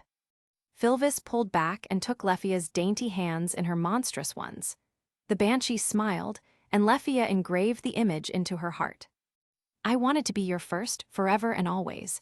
I love you, Lefia Verities." Lefia bowed her head forward. She felt their foreheads touch. "I love you too, Philvis Chalia, forever and always." Philvis looked at Elwyn and whispered one more thing. "Will you hold my hand till I'm gone?" Lefia nodded. With her free hand, Philvis reached inside herself. Tears formed in her eyes and she felt herself scream. A terrible wail ripped out from her throat. She pulled and pulled until something gave away. Suddenly, she was fading. With what little strength she had left, she placed her magic stone in Lefia's palm. With one last smile, she faded. Lefia held on until she had disappeared. Once Philvis Chalia was gone for good, the little elf turned to Urashima. "You bring him back now," replied Lefia. She gave him the stone and marched off to find a quiet place to cry. Before she left, she turned to the others. "She was a hero, and I never want to hear anything else from any of you." In the beyond, Elwyn watched all of this happen and screamed his heart out. He kept repeating the same word. No, he said it when Philvis suggested giving up a part of herself. He screamed it when he watched her tear into her own chest. It became his mantra as he watched her fade from existence. That exact moment, a new figure strode out from the woods. She had beautiful alabaster skin, stunning red eyes, and raven black hair. "Ah, Miss Chalia," said Seldia, "I am honored that you could finally join us." Philvis had no words for her, though. Instead, she walked up to the half-elf. "Hurt her, make her cry even once, and I'll haunt you for the rest of your days. Remember now, I'm a part of you." She jabbed a finger into his chest. "If you try anything stupid, I'll be watching, and don't think I won't possess you." Finally, she looked at Seldia. "I'm ready to go home." "Wait," called Elwyn. "I wanted to say thank you for well." With one last glare at Elwyn, she walked towards the great tree. She looked back once. "What comes next?" Seldia gave one of those soft smiles. "Everlasting adventure." Philvis, satisfied at the answer, brought a hand up. She touched its bark, and then she vanished. Elwyn turned towards the pool. As he looked down, there was a flash of white. Suddenly, the water got very close. He turned to look at Seldia one last time before he hit the surface of the pond. In the present, his eyes opened slowly, and everyone stopped to stare. They had waited with bated breath. He sat up and took everything in.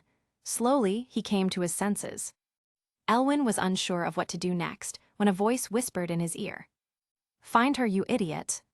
"Yeah, all right," grumbled Elwyn. He stood up and began to walk away.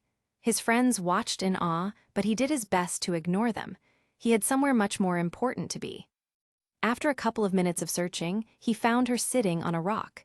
She was bawling her eyes out. When he sat down next to her, she latched onto him. Lefia continued crying, and Elwyn held her close. They would stay like that for a long time. Chapter 31. The party stayed on floor 34 for 7 more days. On the third day, Belle finally woke up, and everyone breathed a little bit easier. Ryuu had taken over in his absence and ran everyone ragged to make sure they were all prepared to leave as soon as possible. Surprisingly, they were able to fulfill the original request of the expedition. They had killed so many monsters in the battle that there was an absolute avalanche of drop items to pick up and store. The only people who were excused from work were Elwyn and Lefia. The half-elf still seemed to be a bit of a mess, considering what happened, and Lefia wasn't much better. For now, the two of them had not talked about what had transpired, but they did not leave each other's sight the entire week. When Belle woke up, Ais took the role of his nurse. She put him up in a sitting position and helped give him food and water. Ween was also there, having decided to wait and make sure he was okay. The other Xenos had already left to check on the situation deeper in the dungeon. Soon after Belle came to consciousness, Ween departed to follow Lyd and the rest. When the others offered to escort her away, she said that they would slow her down. So the little dragon gave big hugs to everyone, especially Belle and Haruheim, and made to leave. Before she departed, though, she ran up to Ais. With a wave of her hand, she asked the sword princess to bow. Ais bent low at the waist, wondering what was happening next. Ween stretched out a hand and patted the first-class adventurer on the head. "You're good, take care of Belle for me," said the Vuover. Ween stretched out her dragon wings and flew off to the depths of the dungeon. Everyone else watched her go before returning to their tasks. They were worried, but they also had to have faith that she would be okay. When Belle was awake, he tried to help where he could. When he saw that Elwyn was alive, he launched himself at the half-elf and hugged him. He hung on tight and cried for over an hour. Afterwards, Welf explained what had transpired while he was asleep. Belle tried to mumble out some condolences to Lefia, but she barely heard what was going on. Later, Elwyn pulled her aside to explain. The two weren't in a tent, either. Instead, they shared a sleeping bag outside. When the others asked him about it, Elwyn replied that they weren't doing anything. Really, they both just needed someone right now. Neither of them wanted to sleep alone. So, the party held back on teasing and focused on healing instead. After a week of rest, though, it was time to start heading back up. Things were decidedly uneventful for the return trip. They marched up through the desert, past the swamp, and skipped through the water capital. The entire time, Ryuu lugged around the black sword that Eudos had dropped. Even when it almost took her over a cliff, she still held on for dear life. When everyone asked her why, she said that she wanted a new sword. This was followed by a pointed look at Welf. The smith sighed and shook his head, but he was smiling. All total, the expedition ended up being 15 days. That was only 5 more than what they had planned for. So, they didn't feel like they were all that behind schedule. They were not prepared for what they met on the surface, though. "It's about time you got back." The second Elwyn stepped into the sunlight, he was assaulted. He felt himself get pulled into a tight hug. But just like that, Riveria was pulling back and examining him. She checked his head, his clothes, and just about everywhere else for signs of injury. "What took you so long?" asked the high elf. Elwyn looked away. "Well, you know." Riveria started pulling on one of his pointy ears. "No, I don't. That's why I'm asking, smartass. Now tell me why you were so late coming back up." Elwyn grimaced from the pain. "Just took a while to find everything we needed," he said. Riveria looked over the general state of the rest of the party. She took in their disheveled appearances and torn clothing. She also noticed their total exhaustion. She let go of her little brother before placing her hands on her hips. "Tomorrow morning, come over and tell me what really happened," said the 9 hells. She looked over to the members of her familia. "Unless I learn ahead of time from those two." She started wagging a finger in his face. "If I hear about you doing anything stupid, I swear to the goddess that I will chain you to my wrist so that I can keep an eye on you." With that tirade completed, she looked over to Belle. Finn and Loki said that they wanted to have a little party. A successful expedition requires a bit of celebration, after all. Her lips quirked up in a small smile. Also, Finn wants to stop by for lunch beforehand. Wouldn't say what it was about, just that it was something between captains. He also said you could refuse. Belle was quick to shake his head and wave his hands. "Not at all," said the young man. "I am honored that he wants to have lunch. Should I go to him?" Riveria's ponytail swished behind her. Yes, you can swing by with Elwyn, actually, and then he'll take you wherever he wants to go. She beckoned for Ais and Lefia. You too, it's time we got home to make our report. Loki and everyone else are waiting. The three began to walk in the direction of Twilight Manor. Ais waved goodbye to Belle while whispering that he still had a punishment to accept, and Lefia gave a half-hearted wave to Elwyn. My poor blossoms, how I wish, whispered the voice in Elwyn's head. The voice had been doing that all week. It had sat in his head and made comments about his actions, or sighing after Lefia, constantly. Unfortunately, he still hadn't figured out who it was, and he was a little afraid that he was going crazy. The problem was that he couldn't figure out the difference. Would a voice in his head sound so tired and sarcastic? Besides, stranger things could be happening. He was confident that the whole issue of his resurrection had some lingering effects. Slowly, the different groups split away. Cassandra and Daphne promised to make it for the party tomorrow while dragging away their portion of the expedition's goods. They had refrained from taking many magic stones and had instead focused on the herbs and drop items. There were many things that Naza could use to make more items for the shop. Chigusa and Auka also split off.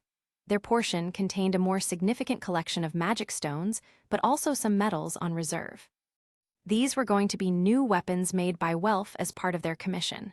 Really, the High Smith was giving them a significant discount, but it was also an investment. Those weapons would most likely save Welf's life one day. Finally, Lily and Haruheim carried the largest packs, filled with magic stones of varying sizes and many drop items. They were going to sell and convert all of these tomorrow, focusing on today just being to get home and relax. The girls talked about going for a nice long bath, and the guys chatted about an excellent homemade dinner with real food. When they finally got through the front gates, they stopped because of a loud sound from down the street. All their heads turned towards the source. What they saw was a small dust cloud with black pigtails bearing down on them. Everyone took 3 steps back from Belle. As the boy looked around in confusion, his goddess nailed him across the chest. "You're back." Hestia held firm and then proceeded to be like Reveria. She checked over every inch of Belle to make sure he was okay, before moving to do the same with the rest of her familia. One by one, as they made their way inside, Hestia looked them up and down. She commented about how they seemed to have grown while gone and proceeded to lay on the guilt for making her worry. When she saw Elwyn, though, she didn't even bother with the inspection. Hestia looked into his eyes, and then she just wrapped her arms around him, pulling him close. "I don't know what it is, but I'm always open to talk to, okay?" Elwyn returned the hug, burying his head in his goddess's shoulder. The others started walking inside before another goddess walked up to join them. "Now wait just a minute, please," said Hephaestus. Nodding over in Hestia's direction, she said, "This one was at work with me, and the next thing I know, she's flying out the door. Apparently, one of our customers claimed that you all just came back." Hestia then led the others inside while holding Elwyn's hand. Welf stayed behind and scratched the back of his neck. "Why don't you show me this impressive forge of yours?" asked the goddess of smithing. Welf turned as red as his hair before nodding. Back inside the manor, Hestia watched her familia gather in the entranceway. They all seemed a little confused about what to do next. Loki had warned her about this. Apparently, when a familia went out for a long expedition where everyone was busy all the time, they sometimes forgot what to do when it was finished. Mainly, they had forgotten how to relax and take a break. Thankfully, Loki had also given some advice for once about what to do next. "Okay," Hestia clapped her hands together to get everyone's attention. "I want all of you to bring the loot into our storage area. We'll focus on sorting and selling tomorrow. Tonight, I want you to relax, unpack, and take a bath." She pointed out to the dining room. "I'll take care of dinner, we'll eat, and then I'll update everyone's statuses. That sound good?" There were various sounds of affirmation. Lily then started to direct the others until Hestia pointed at Ryuu and Belle. "I want you two with me. We have a debriefing to do, remember?" Ryuu and Belle almost looked shocked at the reminder, but then they nodded. The 3 of them walked off, leaving the others to get to work. "I can almost imagine Lady Hestia's reaction," said Ottoheim at one point. They had just brought the final bag in. It was certainly more exciting than we had planned for. Yura didn't respond. Ever since his decision to let Filvis die to save Elwyn, he had been quietly stewing in a pit of self-loathing. "Oi," said Ottoheim, she grabbed him by the collar. "We all chose to save Elwyn, it wasn't just you. It's not like any of us were trying to stand in the way, and we're going to live with it. Now, enough with the moping." All Urashima said in response was, "Okay," before walking off in silence. Odo watched him go, struggling with how to comfort him. The others pointedly ignored the exchange before putting away their own packs. Then, the girls left to get the bath going, while Elwyn went to find Yura and Welf. The first one he went to look for was the smith. Apparently lost in thought, Elwyn walked right through the door. He was greeted with the sight of a very embarrassed goddess jumping backwards and Welf stumbling to the side. The young smith then reached out to steady himself and accidentally put his hand into a pot of hot coals. "Fucking shit," screamed Welf. "Sorry," said Elwyn. He ran up to help the smith stand back up. Thankfully, Welf's status and skills stopped the worst of the burns.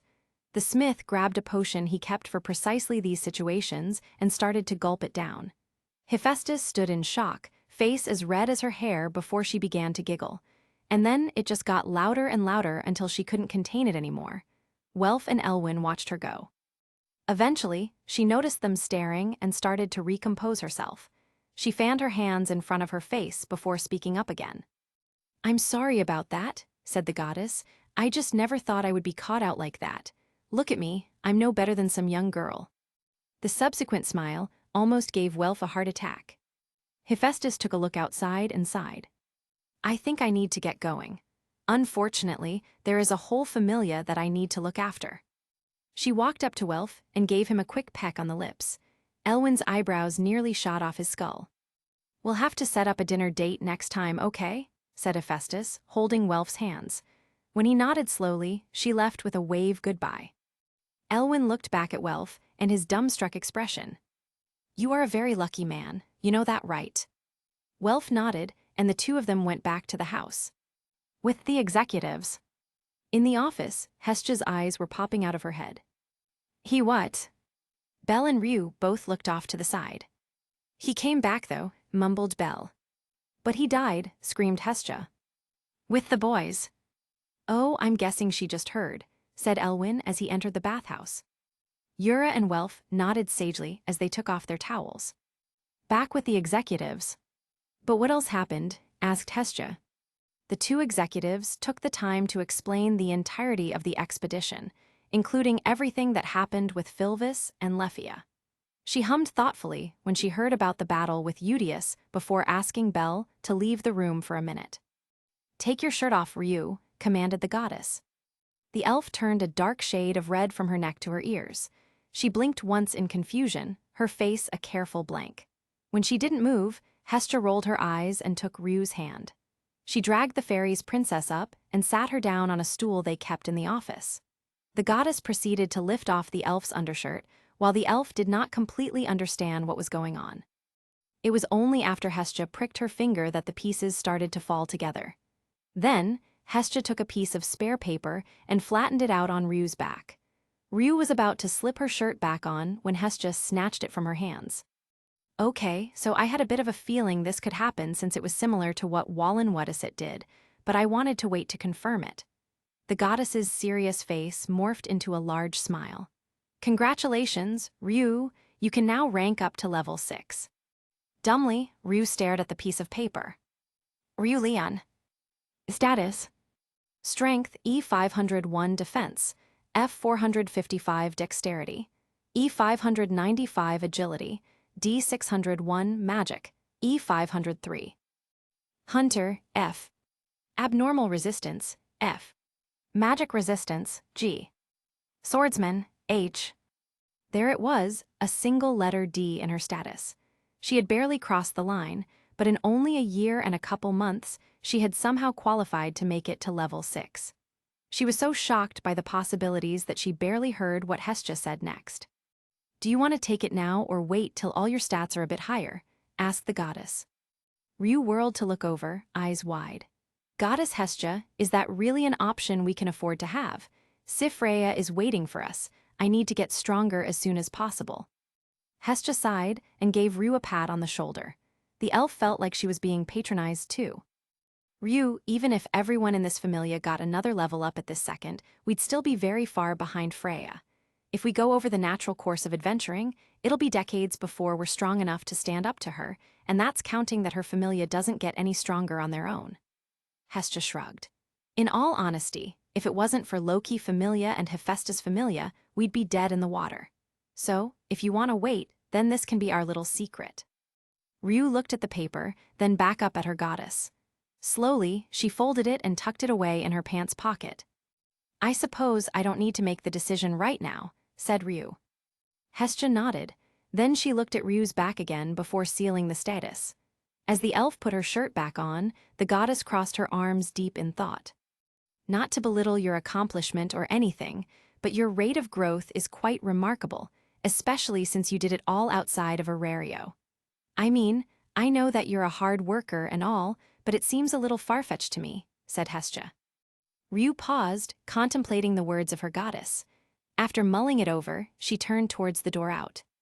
If I had to guess a reason, it probably has something to do with Bel. Lyris Freese might not be as broken as we thought, Ryu shrugged. Sometimes, the mysteries of Falna can even surpass the knowledge of the gods. Maybe I just got lucky or fought some exceptionally generous monsters. However it came to pass, it is now an option. I guess so, replied Hestia. The paper in her hand scrunched up even more. Internally, she screamed. This was just one more thing to deal with. She turned to leave, but Ryu grabbed her shoulder. Actually, Goddess Hestia, there's a bit of a situation that you should know about. In the bathhouse. A short while later, Hestia and Ryu entered the baths to try and clean up. They found the other girls already there, enjoying themselves in the steamy water. Mikoto especially was having a good time. With a sigh of contentment, she stretched out her arms, inadvertently flexing them. Years of hard work had chiseled the Black Crow's body, much like it had for many other top-level female adventurers. This was reflected in her musculature. As she moved around the bathhouse, all of her bulk was on display, which left a poor Renard feeling absolutely lightheaded as she stared after her childhood friend.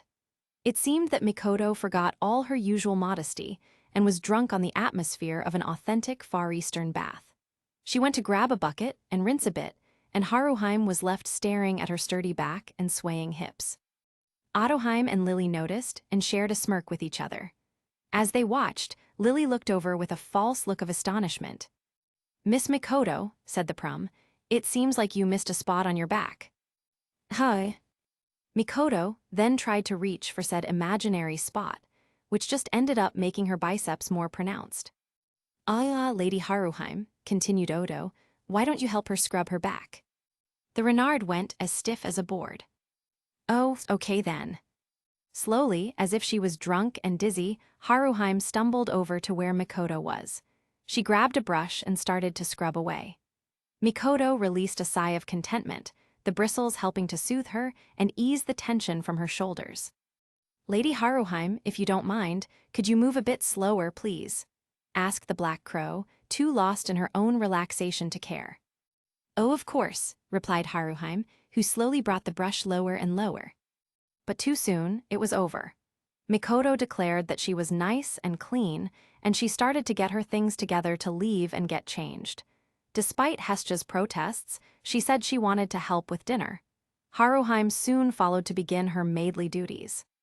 Ottoheim frowned at the rest of the girls. Just how dense are the two of them? Hestia spread her arms before replying, you have to understand, they both still think that the other one is in love with someone else. Haruheim still thinks Mikoto is in love with her former god, Take Mikazuchi, meanwhile Mikoto thinks Haruheim is in love with Bel. Ottoheim's face scrunched up in confusion. Haruheim was in love with Bel? She mulled the thought over as if considering it. I mean, I guess so, they wouldn't be the worst option, but I think she'd be cuter with Mikoto. The former princess shrugged, but hey, to each their own. Lily nodded along. Lily believes that it started because Master Bel saved Lady Haruheim's life. Such a situation created romantic feelings and a sense of obligation. The Prum held up a single finger. However, despite most likely still loving Master Bel in the platonic sense, she realized that her feelings would be unreturned.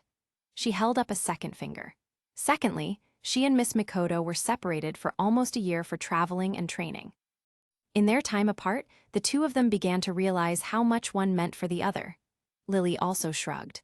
What happens next, though, is up to the two of them. Lily has more important things to focus on. The rest agreed and finished up their baths. Then, they had dinner and went on to get their status updates. Altogether, it was a quiet evening for once, and nobody cared. Meanwhile, with Loki Familia. "He what?" screeched Riveria. Across the Twilight Manor and many surrounding buildings, people awoke and thought it was because of screaming cats. "Elwyn died," explained Ais in her most monotone voice. "And then he came back. Philvis, who was a Xenos, traded her life for his." Riveria turned towards the door, ready to make off for Hearth Manor. Unfortunately, Gareth stepped in her way. When Riveria opened her mouth to protest, the dwarf nodded to where Leffia was sitting on the couch. The little elf had barely squeaked out a word all night and was now looking so droopy she just might collapse in on herself.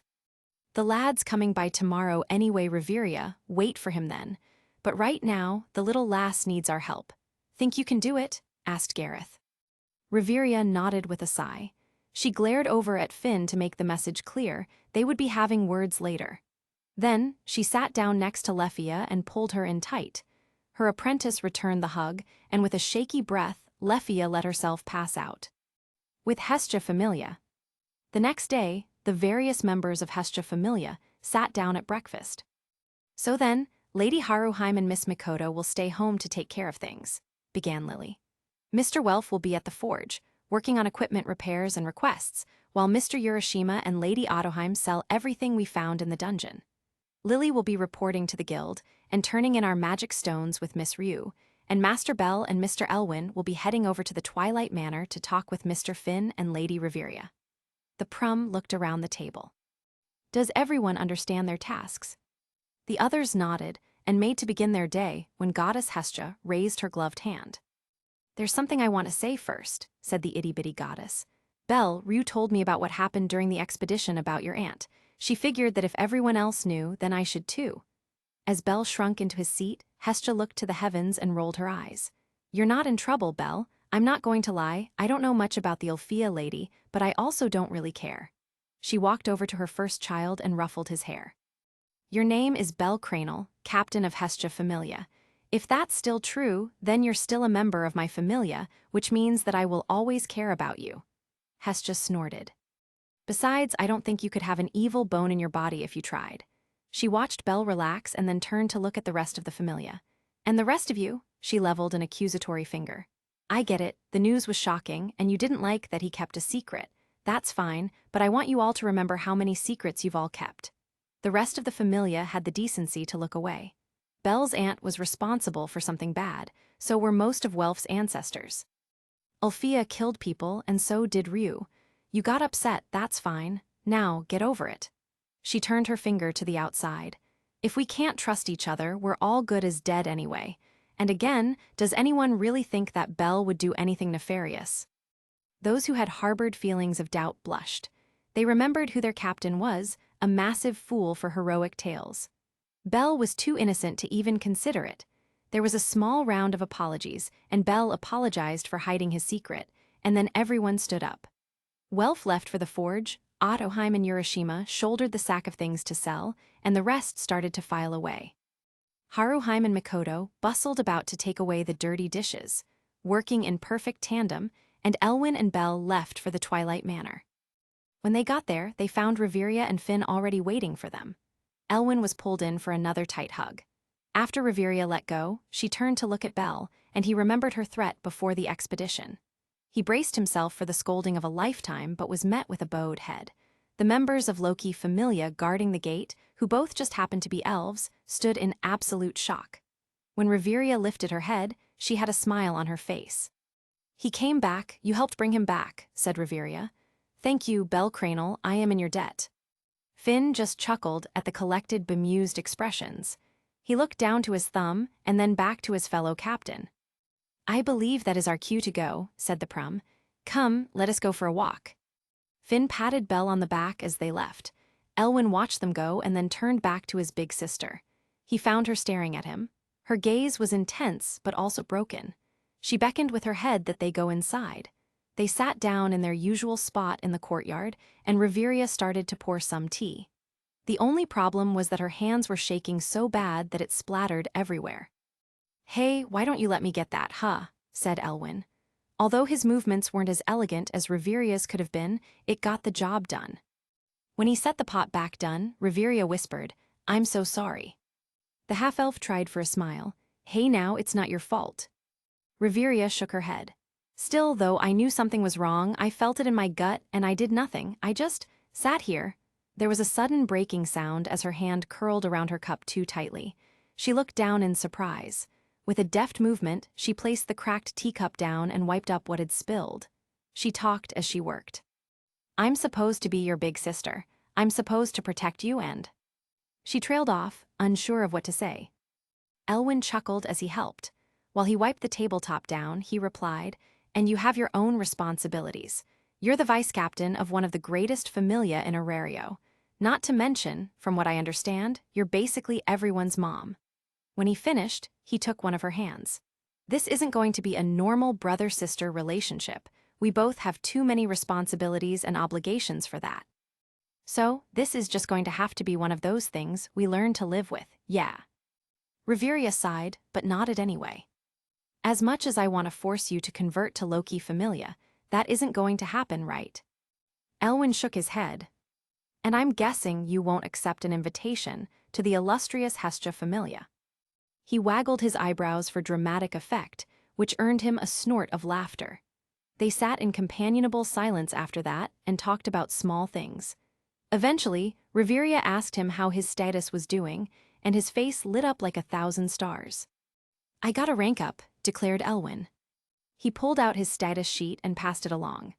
Riveria skimmed over the contents, verifying his claim, while the half-elf explained. "Apparently, coming back from the dead like that counts as a feat, and my magic stat had passed into D. Goddess Hestia offered to let me hold off, but I chose not to." He shrugged. "Not like I'm training for firepower anyway. I've always been a more versatile mage than anything else." Riveria smiled at his childlike excitement. "True enough." She looked back at the piece of paper. She squinted as she reached the bottom half. "I'm sorry, but what in the world are these?" She pointed to his 2 new skills. "Reborn. The user cannot be turned away by fear-inducing effects and is impervious to illusions and hallucinations. Second Soul. The user is a container for another." Elwin shrugged. The first seems simple enough, but even Hestia can't begin to guess at what the second one means. "Liar," replied the voice in his head. Elwin grit his teeth, unhappy at concealing the truth. In front of him, an image of an elf with black hair and red eyes materialized. "I'm part of you now," said Ghost Filvis. "Yeah, but if I told people that, they'd think I was crazy," replied Elwin in his thoughts. The spectral image rolled her eyes before dissipating. "You may do as you wish, as I do not have a say in this," said Filvis one more time before going silent. As far as Elwin knew, she could not interact with anything and only existed for him. He figured it was because he quite literally carried a piece of her inside of him now. He had 2 souls in his body, or, at the very least, a remnant of Filvis's soul. "Well, thankfully," interrupted Riveria, pulling him back to the present, "the first appears to be quite useful." She handed back the paper, and the 2 continued on their tea time. As they caught up, though, they saw a shadow in the archway. Elwin had trouble seeing and tried to adjust his glasses, but Riveria only sighed. "You might as well join us, Lefia," called Riveria. There was a small eep sound before the little elf walked out to the table. She took a seat, glancing over occasionally at Elwin. The 2 siblings tried to draw her into the conversation, but all her responses ended up being one word. After an hour of awkward conversation, she congratulated Elwin on his level up before excusing herself. Elwin frowned as she left, but Riveria patted him on the shoulder. "I'm sure she's more than a little confused and in mourning. Give her some time," said Riveria. Elwin nodded. "With the captains." Meanwhile, Finn had taken Belle to a small restaurant. The 2 sat down, and the braver began asking questions. None of them were very invasive. They were mainly just aimed at trying to get Belle to relax. They ate their food and started talking about what happened on the expedition. Finally, Belle asked the question that had been on his mind all morning. "Finn, why did you invite me out here?" asked Belle. Finn gave him a tired smile before pouring them both a glass. "I remember my first expedition as Familia captain. I nearly shit myself with worry and felt like I was all alone," explained the braver. "It took a while before Reveria and Gareth helped me get my head out of my ass." He handed a cup over to Belle. "What I'm trying to say is, I get it. Especially after hearing about Elwyn and Philvis, I know that it couldn't have been easy." They clinked their glasses. "I'm here, Belle, and I'm telling you not to isolate yourself. It doesn't need to be lonely up at the top." Belle blinked once, and then he smiled as his shoulder blades dropped. Hearing those words from someone outside his familia, who actually seemed to understand what was going on, was exactly what he needed. "Also," began Finn, "I may or may not have dragged out some information about your parentage from Ais." And Belle immediately tensed up. In return, Finn raised both his hands in surrender. "Far be it from me to judge anything like that. Actually, I was hoping that you'd accept my apology." And now Belle was confused. "Apology for what?" Finn tilted his head, a bitter smile gracing his lips. "If your aunt was Ulfia, then your mother was in Hera Familia, which means your father was in Zeus or Hera Familia as well. Both of which I played a very substantial hand in running out of Horario. I have to say, I'd be angry if I was you," explained the hero of the Prums. Belle looked down at the table. He started to draw circles with the spilled drinks of former patrons. His mind was a swirl of thoughts, but it eventually settled onto one constant. "What's happened has happened, and you've already saved the life of me and my familia many times." Slowly, he reached out a hand. "Maybe you chased out my parents. Maybe they were already dead after fighting the one-eyed black dragon." He looked Finn in the eye. "But I want to move past that, to save the people that are still here." Finn began laughing as he took Belle's hand. "I'll agree to that." The two had a much more relaxed conversation after that. Afterwards, Finn promised that he would be there for the post-expedition party happening that night, and Belle smiled in response. The two parted ways, feeling much better about each other. At the party, when the evening finally arrived, things had begun to lighten up. Due to their position in the expedition, Lefia and Ais both spent much time with the rest of their party. The other members of Loki Familia were there too, but they mostly left the returning adventurers alone. There was much singing, drinking, eating, and dancing, but the most unforgettable moment happened out front for Belle. The time was unreasonably late, but the celebration showed no signs of slowing down. In an effort to catch his breath, Belle had stepped outside to enjoy the cool evening air. Little did he know, he had been followed. "Belle," said Ais, walking up to stand beside him. The boy acknowledged her existence with a nod and a smile. Thankfully, the Sword Princess had not had a single drink the entire time, as she was still forbidden from doing so, which also meant that she was the soberest person there. "I think I figured out your punishment for the Ryuu kisses," continued Ais. A cold sweat dripped down Belle's back. Something inside him said to run away, but he knew that Ais would just catch up to him. He screwed his eyes shut and prayed that whatever it would be painless. To his great surprise, though, there was no pain. In fact, the only thing he felt was a sudden wet warmth on his cheek. His eyes snapped open, and he found Ais pulling away. The deadly adventurer was a deep crimson red, with her eyes trained on the ground. "There, you've been punished," said Ais. She quickly turned on her heel and walked back inside. Belle raised a hand to touch his cheek and felt himself smile. His grin threatened to tear his face in half. He walked back inside with a spring to his step. The next morning, Mikoto woke up with a head full of lead. Her tongue sat heavy in her mouth, and her scalp was unbearably itchy. She tried to move an arm, but found that it had been trapped. "Eh?" She opened her eyes to find Haruheim's body pressed against her chest. The Renard had a very dainty snore that sent Mikoto's heart aflutter. And it just so happened that Mikoto's arm was trapped underneath the very same body she was cuddling with. Mikoto brought up her other arm, which had been wrapped around Haruheim's midsection, and began to scratch away at her head. As she did so, she tried to remember what had happened the previous night. She brought her hand down to rub her neck and realized that the side of it was incredibly tender, as if someone had bit it. "Eh?" Finally, Mikoto worked to free her trapped arm and start her day. She sat up, and her blanket fell away. A cool breeze sent a shiver through her body. It was at that moment she realized she was stark naked, and so was Haruheim. Ais. Suddenly, images began to replay themselves in Makoto's mind. She remembered chaste, drunken kisses. She remembered her hands roving this way and that, finally resting on Haruheim's bottom. The renard had then hooked her legs. Mikoto broke down then and promptly fled the scene. The sleeping fox princess was none the wiser of what had just happened. She snored on in ignorant bliss. "Excuse me, this is your captain speaking. The ship has set sail, but be warned of turbulence along the way. Moving forward, we will have 4 chapters of slice-of-life shenanigans, each one based off of certain characters, and an event from the bar the night of the party. Hangover style, we shall learn what happens slowly but surely. Think of Vol 8 or 15 from the main series for reference. Nothing too serious, but important character moments. It's going to be a lot of fun." Some tentative chapter titles: The Fox and the Crow, Brothers and Sisters, The Bodyguard and Her Prince, The Wind and the Waitress. Strap yourselves in, it's about to get fun. Thanks again to everyone who follows, favorited, and reviews. Chapter 32.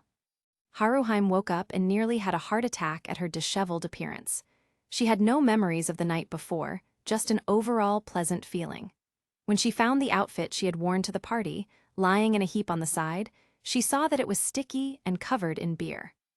"Oh, Mikoto must have helped get this off, so I slept well," thought Haruheim. The idea made her feel warm and fuzzy, as thoughts of Mikoto often did these days. The renard put on a new outfit, a sleeveless purple dress that went down to her ankles, and began tidying up her shared room. At the sight of her futon pulled closer to Mikoto's, she frowned but left it alone. She liked the idea of the two sleeping right next to each other. After their room was sufficiently clean, she left for the kitchens to help prepare breakfast. When she walked in, Haruheim found Mikoto already hard at work making pancakes. She put on an apron and started to help. During her travels, Haruheim had worked hard to get better at all household chores and activities. When they stayed at inns for any prolonged period of time, she would work part-time to pay for room and board. If they lived with a host family, she would take the time to help clean the house before they left.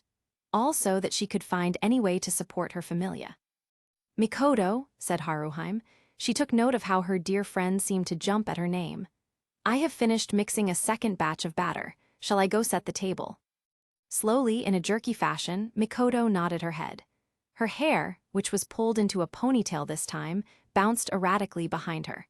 Haruheim tilted her head in concern, but went to set the table anyway. When she finished, she helped pour everyone's preferred morning drinks. Then, she and Mikoto waited for the rest of the familia to file in. The only problem was there were extra guests. When Elwin came down, Lady Riveria walked in behind him. Haruheim also had a panic attack. Thankfully, the High Elf was very gracious and proceeded to brew her own pot of tea. When Elwin almost forced her to sit down for breakfast, she happily agreed.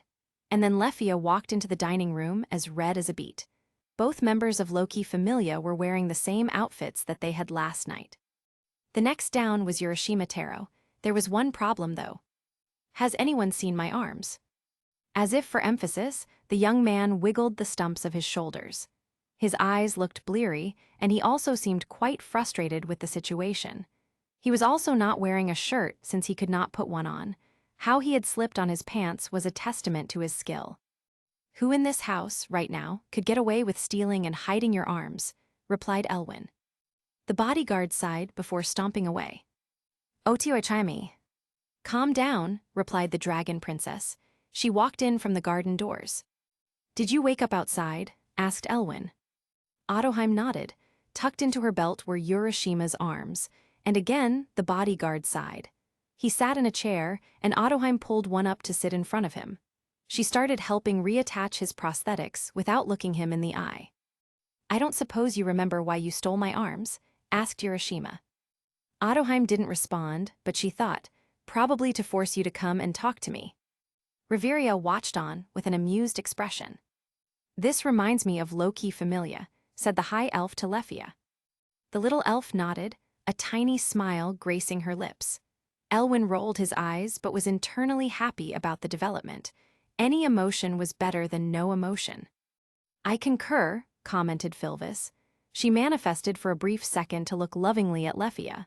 She tried to run her ethereal hand down the elf's cheek, but it passed through. A spasm of pain crossed her face, and then she vanished back into Elwyn's subconscious. Hestia was the next one down, trailed by Lily. The two of them seemed to be handling their hangovers better than the rest. They were quick to help out with final meal preparations. At one point, Hestia turned to Reveria.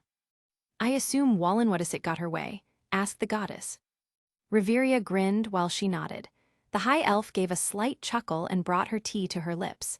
She took a dainty sip with her eyes closed. When she reopened them, she found the assembled familia members staring at her with wide eyes. In response, she rolled her own. "It's nothing like that. Ais just got drunk by accident and then demanded that she be allowed to," Reveria coughed, "bring her pet bunny home. With the boy and the girl." In the Twilight Manor, in the Sword Princess's room, cowering on the floor, was Belle Cranel. Somehow, Ais had accidentally drunk someone's wine. What followed was a series of unfortunate events where Ais had held him hostage, with everyone else just trying to keep her calm. Mamma Mia almost lost it, but was contained when Loki and Hestia agreed to let Ais leave with Belle. No one had asked for his opinion on the matter. Now he had quietly squirmed his way onto the floor after Ais fell asleep. She had whimpered and tried to reach out for him, but Belle was still a little too scared to cuddle. She was liable to crack his ribs with her level 6 strength. So, Belle slipped away and spent the night on the floor in total panic. Eventually, though, Ais woke up. With her warrior instincts, she knew that something was wrong. She grabbed desperate from her bedside table and jumped into the corner. "Aya!" screamed Belle. "Belle, what are you doing here?" Ais trailed off and looked around. When she realized that she was in her room, she felt her face heat up for some strange reason. She had never considered it before, but for some reason, the idea of Belle being in her room as she just woke up left her. Embarrassed? Was that the proper word? Belle sighed at her cluelessness, but began explaining the situation. With Hestia Familia, Lily was fuming. Everyone else settled down for breakfast, but the Prum realized they were still missing a couple of members. That's when Ryuu walked down the stairs. Behind her came Helun, wearing one of Ryuu's shirts. The elf then saw that Lady Reveria was sitting at the table and almost buckled at the knees. Thankfully, Helun caught her. "Come on, why don't we sit down?" asked the waitress. Ryuu took a chair. When Helun was tentatively offered a seat, she shook her head. "I have to get back for work, actually. If I don't show up, Mia is likely to wallop me over the head." The gray-haired woman pressed a kiss to Ryuu's forehead before leaving. Everyone else took a second to stare at their vice-captain. Reveria kept sipping her tea quietly and looked over out of the corner of her eye. Ryuu had sunk so low, she felt like she was about to fall out of her seat. "You know what?" called Hestia, grabbing the attention. "Why don't we focus on breakfast right now?" She looked around the table. "Where's Welf?" Slowly, the smith came into the world of the waking. He realized something was off because of how comfortable he was. He groggily padded to the side and found that he was in a well-made bed. It was not particularly fancy, but sturdy in all the right ways. He was also comfortable because of the goddess sleeping on his chest. Hephaestus was sound asleep, snoring like a giant and not wearing her eye patch. Internally, Welf had a minor freak-out. It was a minute later, though, that he realized his pants were still on, as was Hephaestus's shirt. He relaxed a bit, thankful that they had just fallen asleep together. With the Smiths, Welf remembered bits and pieces of the night before, but he was a little unclear on some of the details. He remembered having a beer and then a drinking contest with Auka, and then that monster dwarf Gareth jumped in, and after that there was a large blank spot. His next memory was his view of a bucket outside. The smith was pretty sure that he lost his lunch and dinner there. Thankfully, that's when Hephaestus entered the picture. She had held his hair and rubbed his back. And then things got a little fuzzy for Welf, but only because he had spent most of the night staring at his former goddess. He remembered the two of them leaving at one point. Welf was pulled from his reverie as Hephaestus slowly started to wake up. She blinked a couple times before realizing that Welf was there too. "Good morning," she said groggily, a smile lighting up her features. Welf ran his hand through her hair. "Right back at you." The goddess picked herself up, so she was on her knees on the bed. She stretched her arms and then stopped to consider something. Welf shifted so that he was in more of a sitting position. "Something on your mind?" asked the smith. Hephaestus blushed and looked away. "I was just thinking. This is the first time I've woken up in a while where I haven't scrambled to cover my face," she replied. Welf reached up to move a couple locks of hair from her face. "I'm happy for you." The two slowly got out of bed. As they moved around, they heard someone knocking at the door. Without waiting for a response, Tsubaki marched in with her usual bluster. "Good morning, lovebirds. I'm going to recommend that you get on your way, Welf, before the rest of our familia realize what's going on." Tsubaki planted her hands on her hips as she turned to her goddess. "And don't forget how much work you still have to do. I don't want you slacking off now and then daydreaming about your boyfriend." The two sighed, their blissful morning ruined. Welf strapped on his boots and pressed a small kiss to Hephaestus's cheek. As he began to walk away, he felt lighter than air. There was a song in his heart and a pep in his step. He even began to hum as he walked home. How lucky of a man was he? With Hestia familia. Back at the breakfast table, everyone had begun to dig into their preferred meals. As she ate, though, Haruheim scrunched up her nose. "What's wrong, Haruheim?" asked Hestia. "It's the strangest thing. I know the pancakes to be quite sweet, but there's this lingering taste of salt in my mouth," replied the renard. Mikoto stiffened, more memories flooding her brain from the night before. In particular, she remembered lying on her back.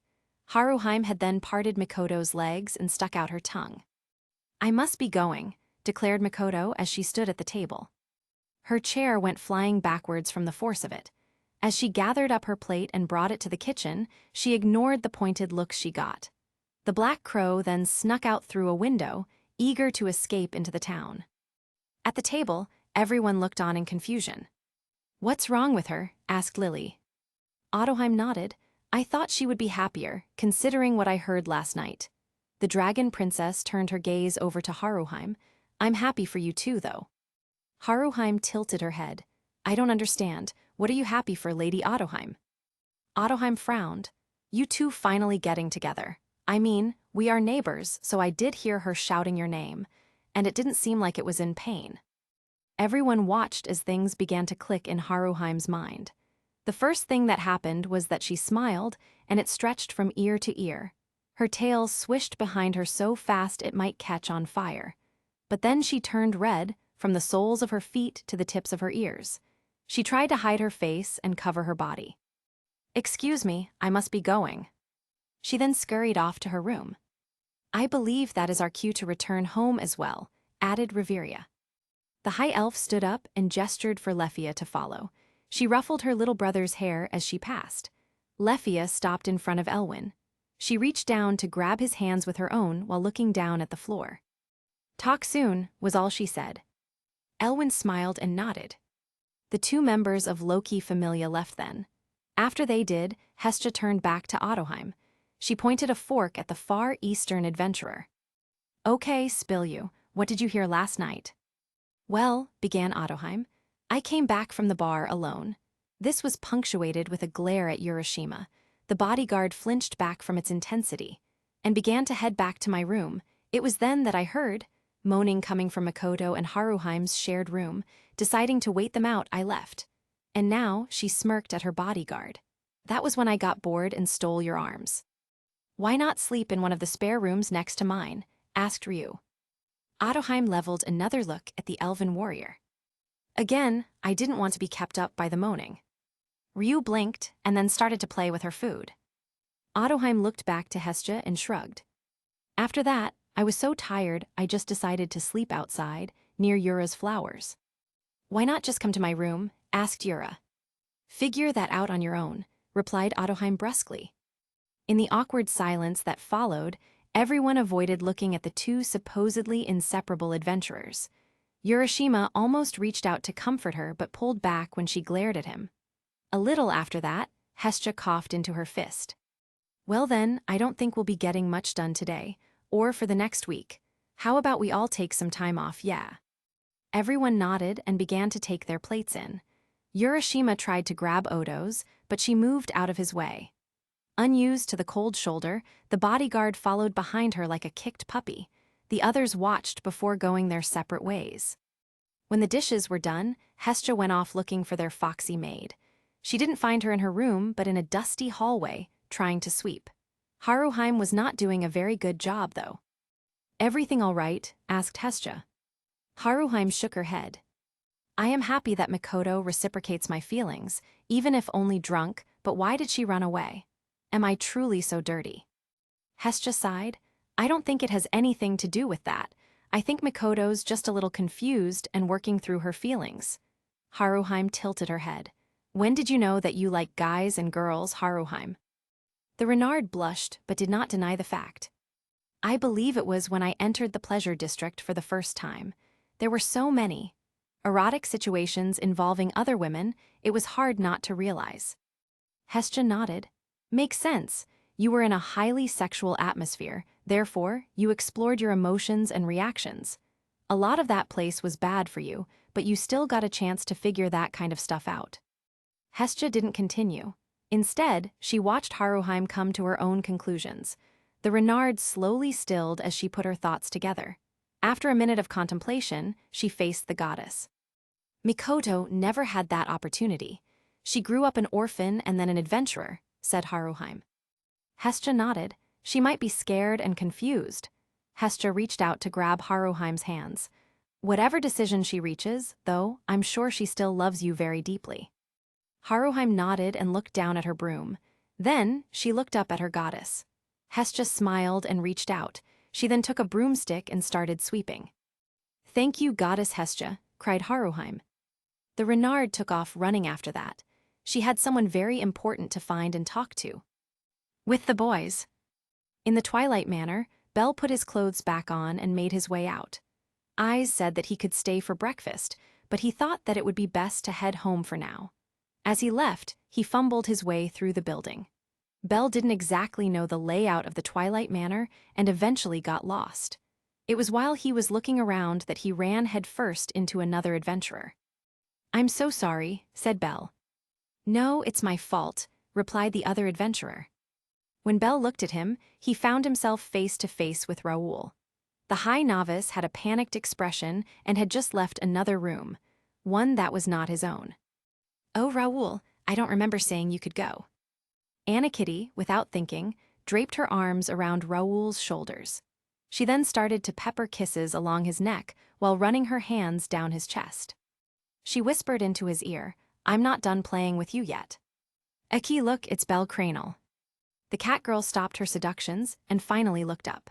She then looked down and realized she was in lacy underwear and a very thin nightgown. She shoved Raoul away and jumped back inside her room. When the door slammed shut, Raoul sighed and looked back at Belle. "Wanna get some breakfast?" Belle felt bad, so he agreed to the breakfast. However, they didn't stay in the Twilight Manor. Instead, Raoul took him to a cafe and bought some coffee. Belle mainly had stayed away from caffeine, but had indulged occasionally over his year away. He enjoyed it when he could and reaped whatever benefits were possible. The March Hare added a scone to his order, while Raoul got tea and a muffin. I'm sorry about earlier," said Belle. Raoul turned a light shade of pink but replied, "It's no problem. I'm not going to lie, I was already pretty worn out." It took them both 5 seconds to understand what Raoul had just said. They decided to move past that as fast as possible. "So, how was it after the party? I know you got pulled away," said Raoul. Belle blushed even harder. "It was strange. I hope you're okay with me being honest," replied Belle. Raoul gestured for him to continue. "Ais is still. Ais, and I'm still not really sure how to feel. We've gotten a lot better, but I just don't." Belle grabbed his head. "Why is this so difficult?" Raoul nodded sagely. "If love was simple, all the bards and poets would be out of a job." Raoul stopped to scratch the back of his neck. "If you don't mind, I have something to say." Belle looked back at Raoul. He considered it, and he soon realized. Raoul was the only person he knew who was in a relationship. Everyone else was still just starting or dancing around each other.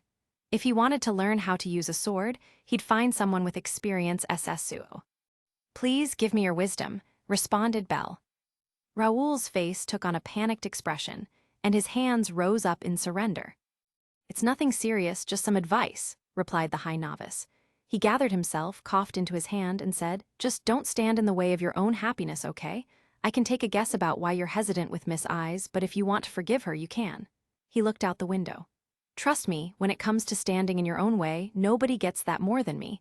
I always held myself back, convinced someone else could do it better." His features softened. "I didn't ask Aki out because I thought someone else could make her happier. When I finally talked to her and told her what I thought, she called me an idiot." He turned back to Belle, and the young adventurer felt a deep calm throughout his body at Raoul's gaze. "Guys like you and me, who only trust in our weakness, we're our own worst enemy, and we have to stop that." The two men then spent a pleasant morning. Belle was determined to soak up as much experience as possible from his more knowledgeable senior. With the crow. Out in the streets of Horario, Mikoto was wandering around the boulevards. Her thoughts were a swirl of confusion, and she felt more lost than ever before. Of course, Mikoto knew that she had been thinking about Haruheim that way, but it was always subconsciously. She had never considered that she might be attracted to both genders. If she was honest, she liked the idea of spending as much time as possible with Haruheim. The only problem was, Mikoto was so lost in her thoughts that her feet went into autopilot. She turned down alleyways, walked upstairs, and finally came to a set of Far Eastern-style doors. Mikoto had brought herself back to the Tgthegood familia household. As she stood outside, debating whether or not to go in, the sliding door opened. Aoka stood in the doorframe, his large shoulders blocking her view inside. He smiled at her before stepping aside. "Chigusa said you might drop by," said her former captain. Mikoto walked inside, confused, and found her childhood friend pouring out some tea. Lord Takemikazuchi was there as well. He smiled when he saw her and beckoned her inside. "Come, join us for tea, Mikoto," said Takemikazuchi. He gave her a wry grin. "I don't suppose you brought young Haruheim with you." Mikoto felt her brain fry. "Lord Takemikazuchi, what are you talking about?" Her father and former god laughed. "Come now, don't you remember who found you two starting to go at it right beside the hostess, and who directed you to go home?" Mikoto was ready to just keel over and die at that point. She had vague memories of her tongue down Haruheim's throat, and then a strange figure telling her to wait until they got home. The two of them drunkenly nodded before they walked off into the night, unable to keep their hands to themselves. Takemikazuchi studied Mikoto's face and put down his tea. He rubbed his chin in thought before speaking again. "Based on your reaction, I'd say that things didn't go all that well." Mikoto shook her head. "Not at all, it was quite pleasant, but I do not. That is, I am not sure." The black crow struggled to put into words what her heart was screaming. "I have just never considered Lady Haruheim or any woman in that way." Takemikazuchi nodded thoughtfully. "Yes, I suppose that would be a bit of a surprise to wake up to." Takemikazuchi placed his hands on his knees before turning to his daughter. "Mikoto, I can only speak to you as a deity, but please do not shut these feelings away. They must be scary, downright terrifying even, but they can also be wonderful. Chase your dreams and your happiness."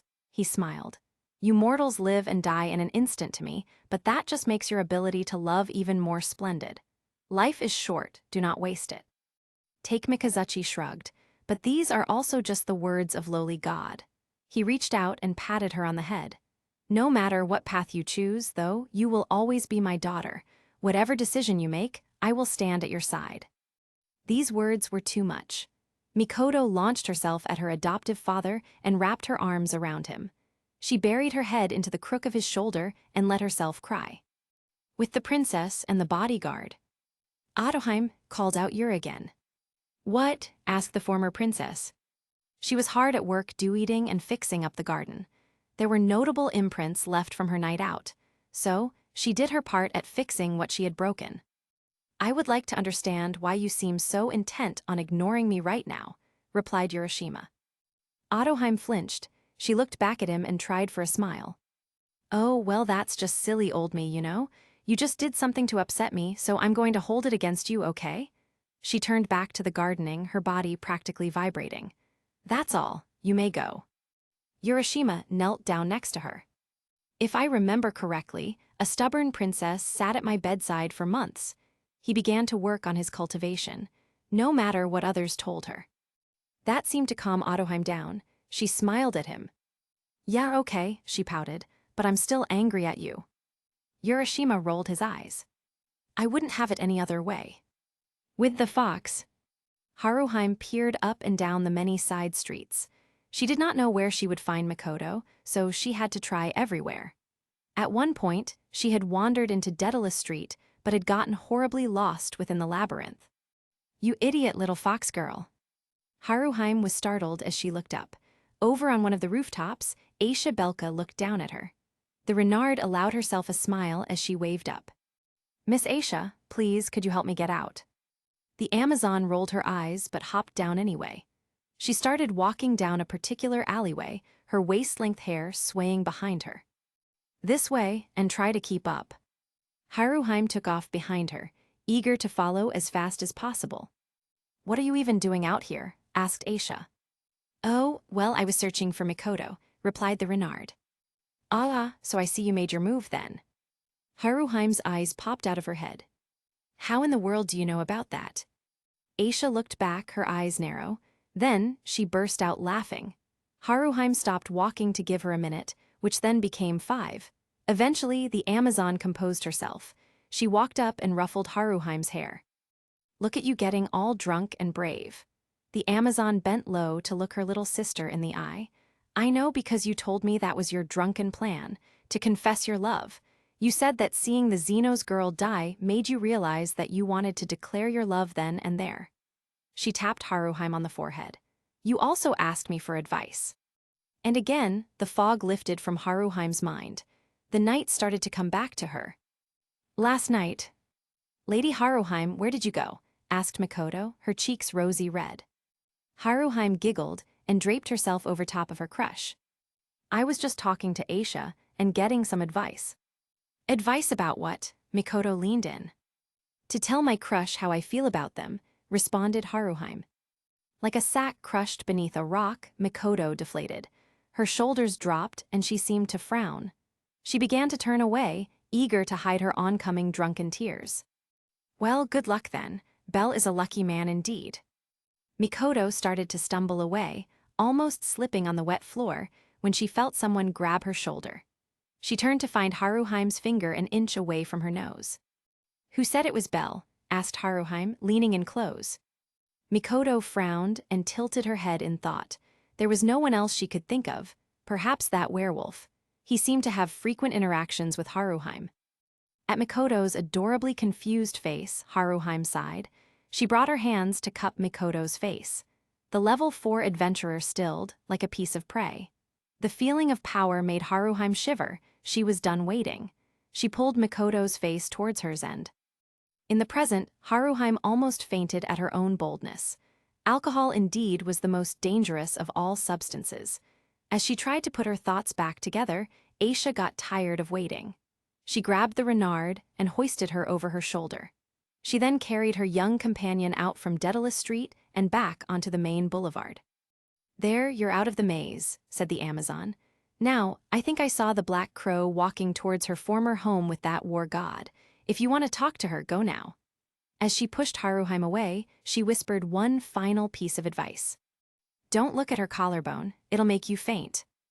Later in the day, Haruheim stood outside the door to the Tgthegood Familia home. She knocked at the door and waited until finally, Auka opened the door. He gave her a sly grin.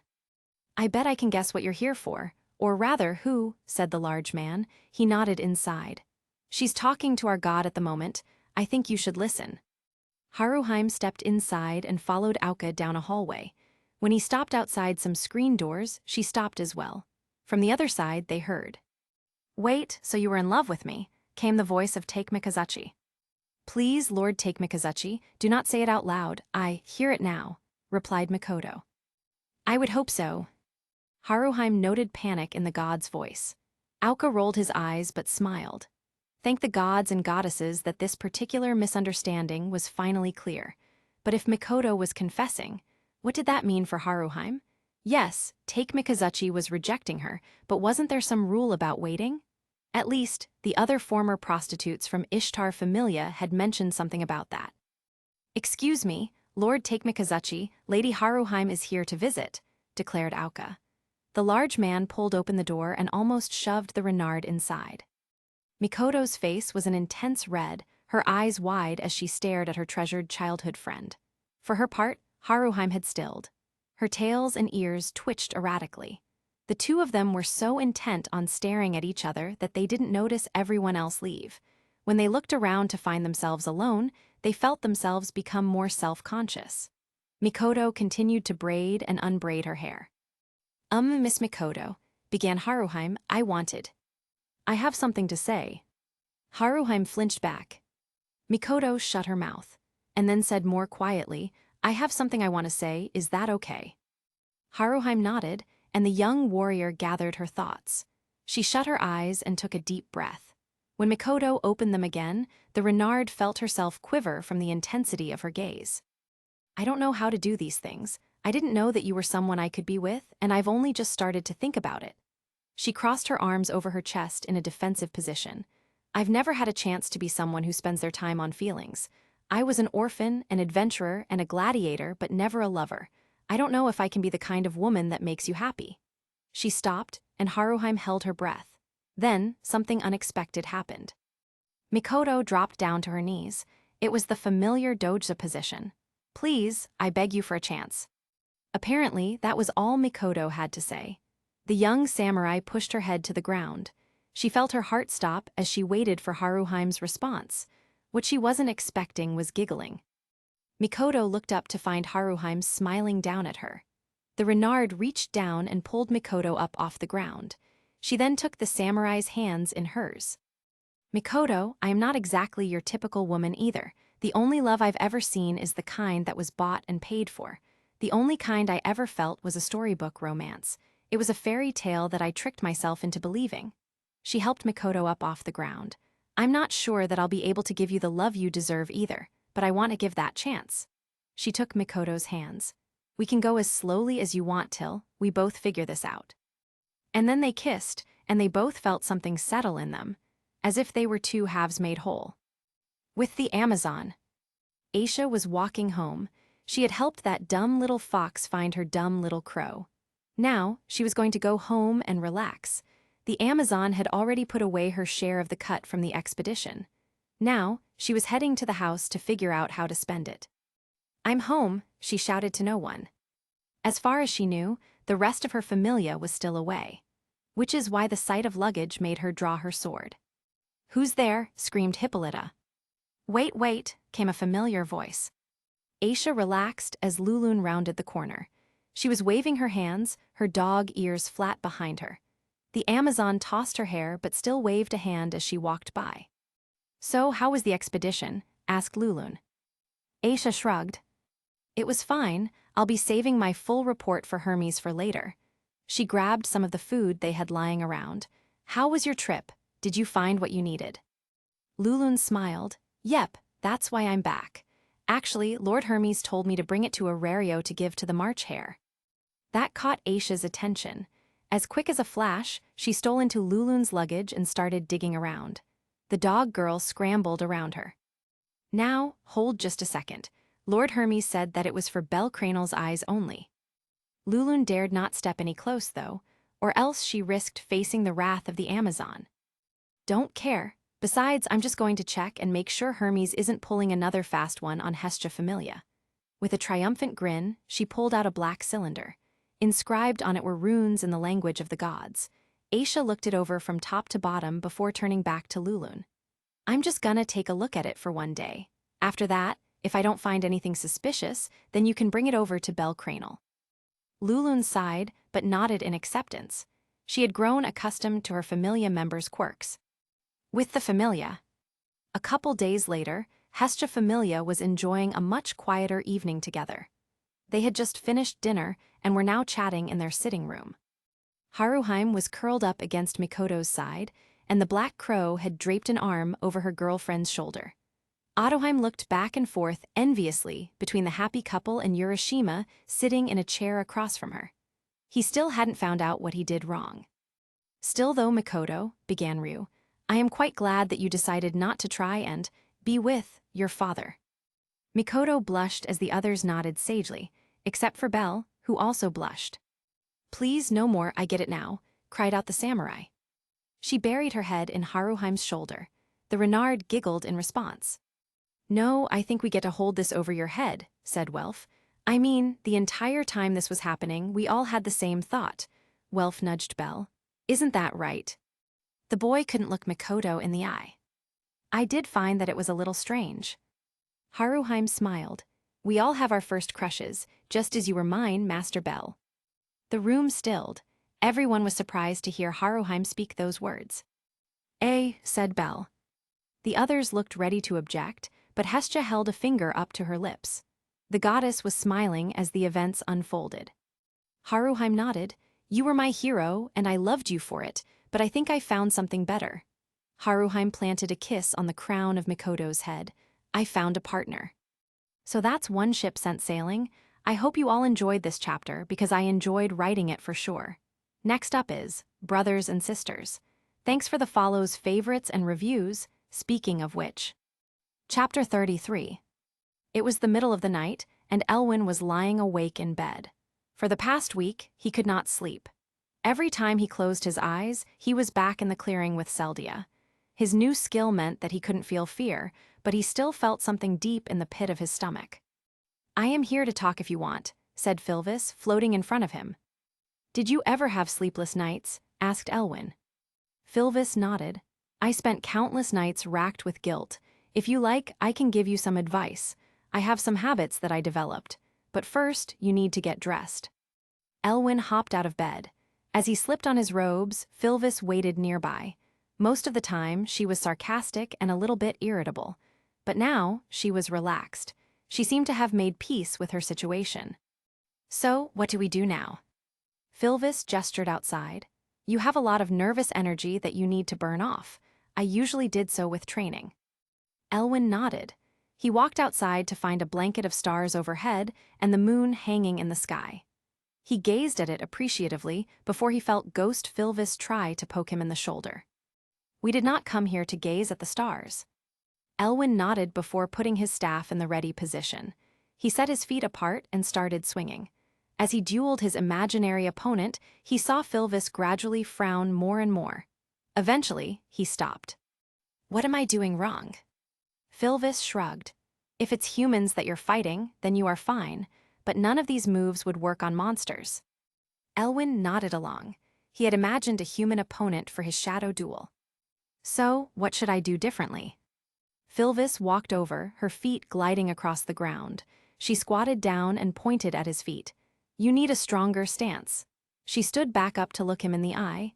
"You intend to protect Arlefia, correct?" Elwyn nodded.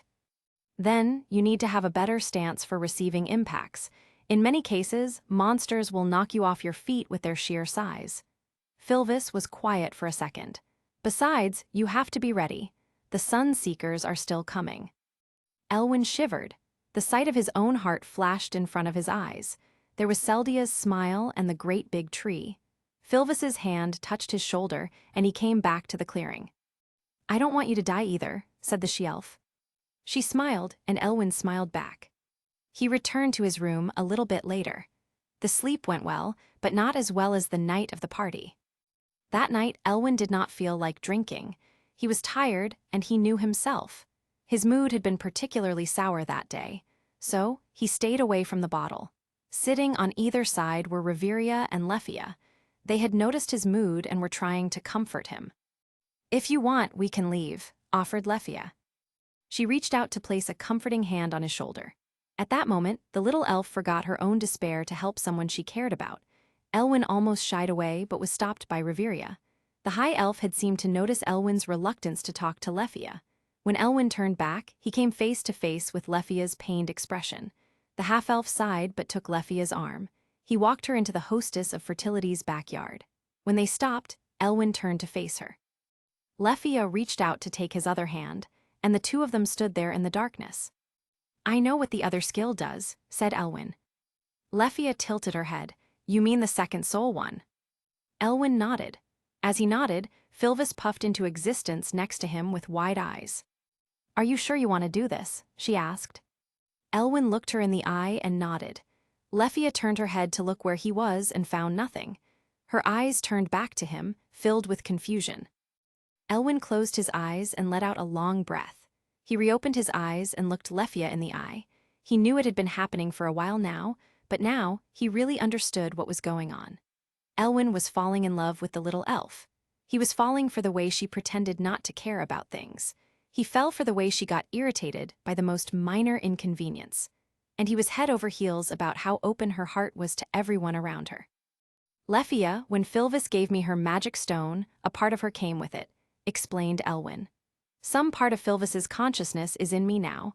I see her ghost and hear her voice in my head. Lefia frowned. That's not funny. I know that things aren't easy for you right now, but you don't get to be cruel. Elwyn shook his head. I'm not lying, I promise. She's standing close by. At Lefia's skeptical expression and raised eyebrow, he looked over at Filvis. What can I tell her to convince her? Filvis mulled the thought over. Then the ghost blushed. Tell her about our promise, to see the lights of the Wish Forest. Tell her. And Elwyn repeated the vow word for word. He said everything that Filvis told him to. At first, Lefia was still confused. But slowly, things started to click. She brought her hands to her mouth, and tears formed in the corner of her eyes. Then, she started looking around the clearing as if searching for where Filvis would be standing. Elwyn retook her hands and guided her in front of Filvis. He was careful not to step in the ghost's current ethereal form. Lefia squinted at the spot, and Filvis started to blush even harder. But then the little elf turned away. She faced Elwyn and placed a hand on his chest. She's not really in this courtyard, though. She's in here with you, Lefia smiled. Which is good, so I can protect the both of you at the same time then. Elwyn looked up at her. You don't think there's something wrong with me? Lefia tilted her head. Why would I think that? Because, Elwyn's voice dropped out, Filvis is gone because of me. No, declared Lefia with a stomp of her foot. Filvis is gone because of that horribly disgusting monster. Behind her, Ghost Filvis nodded along. Then, a new voice spoke up. And I am going to find that monster, and I'm going to rend it apart. I am going to tear the vile creature apart piece by piece. Riveria walked out, as serene as ever, but the intensity of her bearing made the other two step back. Hey now, began Elwyn, raising his arms. There's no need to get so gruesome. Riveria responded by placing a hand on his shoulder. She smiled, and Elwyn took comfort in it, but he also saw something dark in her eyes. You are my little brother, and he almost took you from me. For that, I am going to ruin him. I will erase his essence from the mortal plane. Lefia stepped away, surprised at her mentor's dark words. One person was not so afraid to call her out, though. Are you doing okay? This isn't like you, responded Elwyn. Riveria shook her head. To be honest, I don't know. What I do know is that I felt that something was wrong and I wasn't there. That's my job, I have a lot of responsibilities, but I still wasn't there. I'm still learning how to be a big sister, but I don't want to fail. Elwyn surged forward to wrap his arms around Riveria. He squeezed tight.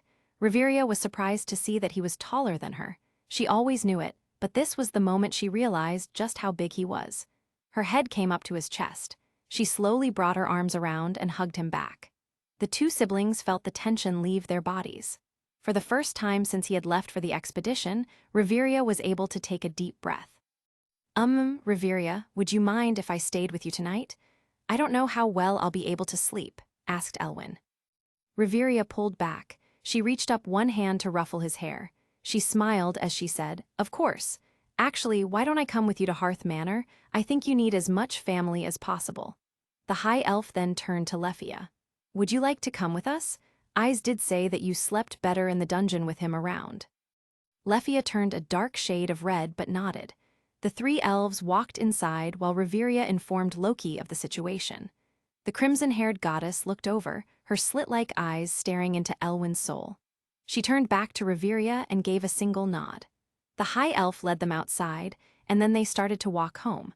Riveria walked a couple feet ahead to give the two some space. So you haven't been sleeping well either, asked Elwyn. Lefia nodded, her grip on her staff tightening.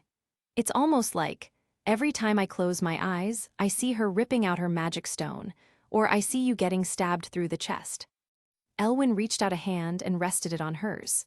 I came back. She gave her all, and I plan on living every part of my life in honor of her. If you'd like, I'd love to have you along for the journey. Lefia smiled. I might be a little too emotional for a decision right now, but I think that I'd love to walk with you. She leaned her head on his shoulder, and he leaned his head on hers. The three walked back home, and Elwin slept like a baby the rest of the night. In the morning, after his nighttime training, Elwin woke up early, feeling a bit better than he had in a while. He walked downstairs to get a cup of coffee. As he approached the kitchen, he heard the sound of giggles coming from the inside. He pushed the door open to find Haruheim sitting on the counter. Nearby, Mikoto was standing over a collection of pots. "All right, how about this one?" asked the samurai. She brought a spoon up and offered it to the Renard.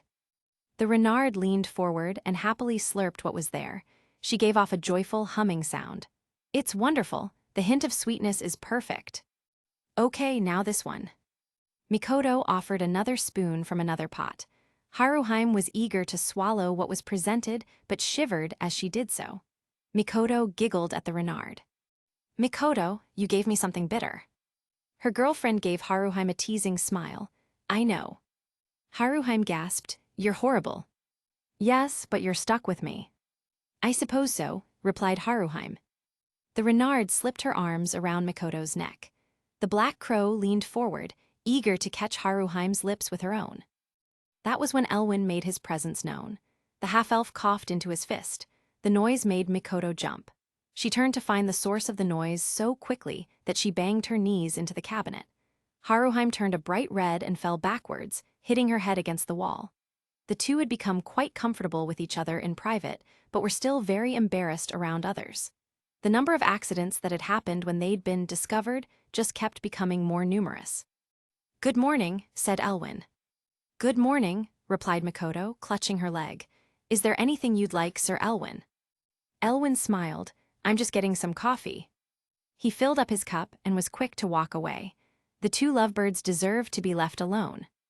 "You could have that too," said Filvis, "if you finally decided to stop hiding and acting like a coward." Elwin frowned. "I don't know what you mean." Filvis appeared beside him. "Oh, then, what about the fact that you still haven't talked to our beloved?" Elwin shrunk away. In the week since the night at the pub, he had seen and talked to Lefia very little. Whenever he visited Reveria, he always kept his conversations with the little elf short and sweet. Obviously, since Lefia is not an idiot, she picked up on his desire for space. And even if it hurt, she gave it to him. "You are in fact an idiot," said Filvis. "I know," replied Elwin. "Good morning, Elwin. Good morning, Filvis," said Hestia, walking down the stairs. The day after their night out, Elwin had come clean to his goddess about what was going on in his head. The goddess had not been too surprised by the situation. Her intuition had kicked in, and as soon as she had learned, it was almost like she could see Filvis's ghost. Hestia had been quick to accept the elf as one of her own children. The goddess had also said it was up to Elwin to tell the others about what was going on. The rest appeared soon after, and everyone sat down for breakfast. As it had been for the past week, Otoheim sat as far from Urashima as possible. The poor boy was left confused and was trying to figure out what he did wrong. Everyone ate and enjoyed their company. Near the head of the table, Belle and Ryuu chatted back and forth, smiling and laughing. Elwin was happy to see that the two seemed to be even closer than before. After they had got over their initial confession, all their nervousness around each other was gone. When they had finished, everyone realized that there was little to do. They had no expedition to plan for. There was no tournament coming up. Even with the natural training and fighting they had to do for the dungeon, it wasn't like it would take up their time. That was when Hestia clapped her hands together. "So, I was talking with Hephaestus, and she told me that the Holy Night Festival is coming up," declared the goddess. That got almost everyone's attention. The older members and Elwin bore giant grins. They knew what the Holy Night Festival was. A wintertime celebration filled with activities and large carnivals. Overall, it was a joyous time for those in the know. There was one problem. "Excuse me, what is the Holy Night Festival?" asked Otoheim. Mikoto whirled to look over at the dragon princess. She had a massive grin on her face. Haruheim felt herself melt at the sight of Mikoto's childlike wonder. The Holy Night Festival is one of Horario's greatest celebrations. People come together to celebrate and beat back the cold with wonderful food, gift-giving, and Mikoto blushed and looked over at Haruheim. There are often some romantic events and traditions. So, said Hestia, I know we have training to do, but I want to celebrate as well. Is that really a priority? Asked Lily. Shouldn't we keep preparing for Lady Freya? Welf, Ryuu, and Urashima nodded along. Hestia's face relaxed. And that's exactly why. The point of all this is because we don't want to let Freya dictate our lives. If we spend all our time training to take her down, then she's already won. She raised a hand in the sign of victory. We still have to live our lives to the fullest, don't we? Everyone grinned in return. Hestia leaned back, crossing her arms behind her head. Besides, as a goddess of the hearth, this holiday's actually a big deal for me, she said. What do you mean? Asked Ottoheim. Hestia leaned forward, a serious look on her face. The Holy Night Festival was started because winter is the darkest and coldest of the seasons, explained Hestia. People often need to come together, and the hearth is the best place for it. The goddess actually blushed a bit. I already offered to help out with the guild. She then realized what she said and started waving her hands out. But none of you have to help out. I just want to make sure that you all have fun and enjoy yourselves. Welf nodded. Awesome, we could probably do with some holiday cheer. We could throw a party. Haruheim smiled. Oh yes, replied the Renard. And we can invite all our friends. Take Mikazuchi Familia, Mayach Familia, Miss Aisha, and some of Loki Familia. Mikoto nodded. I would be happy to handle the cooking, and I'm sure Lady Chigusa would enjoy it. Ryuu started smiling. I remember celebrating with Astria Familia. It was always fun. She looked to the ceiling. Actually, whenever I did it, they usually left me in charge of finding the tree. A tree? Asked Belle. Ryuu nodded. Yes, we would get a large tree to put up in the main hall. We would decorate it and put the presents underneath. Her eyes grew distant. It was always the most wonderful time. Then that will be Ryu's job, said Lily. Lily will plan the party, Master Bell and Lady Haruheim can decorate the house, Miss Mikoto will be cooking. Mr. Welf, can you get the alcohol? Lord Soma should be willing to cooperate. The smith nodded. Leave it to me, Lil Bit. I can spend the rest of the time making all your gifts. Lily turned to the newest members. Lily will leave the invitations to you three. We have about 3 weeks before the official Holy Night, and we can hold the party then. Hestia Familia raised a glass and cheers to their happy plans. They would still have to raid the dungeon in the meantime and continue to train and spar, but their hearts were light with the celebration on their mind. Elwyn was stopping by Twilight Manor for one of his visits to Reveria. The trip was also to hand out all the invitations. Ais and Lefia were on the top of the list, but most executives would also be invited. Honestly, Goddess Hestia said that anyone who wanted to come could. She was more than happy to throw her doors open to every member of Loki Familia. The goddess said that it was the least they could do for everything their allies had done. The guards at the gate let him in, familiar with his comings and goings. The day seemed to be like any other. What was different this time, though, was the little elf waiting for him at the front door. Lefia was tapping her foot, eyes trained on the gate. When she saw Elwyn, her face brightened. It's about time you got here, said Lefia. We're going to have our talk now, and I'm not waiting for an answer. Elwyn frowned. What do you mean, we're having our talk? Lefia blushed as she looked at the floor. About us and what happens next. Oh, okay, replied Elwyn. Is it okay if I go to talk to Reveria first? I have something I need to tell her. Lefia pouted. Fine, but I don't want you to run away. Lefia walked past. I have some errands to run in town. After walking past, she turned to point a finger. But when I get back, we're having a talk. Elwyn grinned. Yeah, okay. The half-elf walked inside. The others directed him towards the garden, where he usually took his tea with his big sister. Blocking his way, though, was a certain werewolf. Elwyn stopped and Filvis stood next to him. The dead elf sighed. I think I have an idea about what he wants, said Filvis. Leaning against the wall, arms crossed against his chest, Bitek clicked his teeth together. Listen up, weakling, began the werewolf. You got lucky this time, but you still died. You get that right. Elwyn shook his head, unclear about what Bitek wanted. Bitek rolled his eyes as he stood up. You died, which means that you're weak. You got lucky and got a second chance. Take it and stay out of the dungeon, explained Bitek. Elwyn considered the advice but eventually shook his head. No thanks, I'm not even close to being done yet. Bete growled. His hand shot out and gripped the collar of Elwyn's robes. Don't you get it, you punk? You were so weak you died, and because of that, the weak little elf and the old hag had to cry their eyes out. Are you going to keep doing that to them? Elwyn felt nothing at Bete's tirade. His emotions were dead at the moment. He took that to mean that he should be afraid, but he was only calm. The half-elf raised a hand to try and pry away Bete's paws from his neck. You talk like I could just leave, and even if I wanted to, all that would be is admitting that I failed. Is that what you would do? Bete tusked and looked away. Whatever, just be weak then, see what happens to you afterwards. It's not like I want to make them cry, you know, replied Elwyn. His eyes met Bete's. But I also know that I can't live my life based around others. I need to do what I believe. A good response.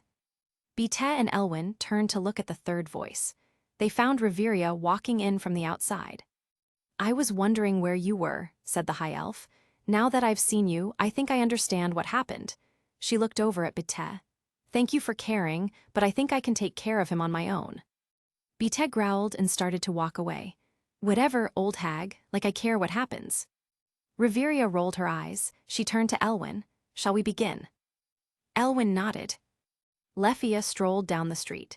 She did have some errands to do, but she also wanted to get her thoughts in order so that things made sense when she did talk to Elwyn. She was so lost in her thoughts and so busy wandering the town that she ran headfirst into another traveler. Ah, I'm so sorry, said Lefia, stumbling backwards. No, it's my fault, said the other voice. However, Lefia recognized that voice. She let out a deep breath and made sure to keep calm. When she opened her eyes, Bel Cranel was still there standing in front of her. The boy's rubelite eyes showed panic, and his feet were about to turn and run. Before Bel could bolt, Lefia grabbed him by the shoulder. No running off, I need your advice about something, said the little elf. Bel stopped. Lefia wanted his advice, but Lefia hated him. I need to ask some questions about Elwyn and his background, continued Lefia. So, let's go sit down for tea.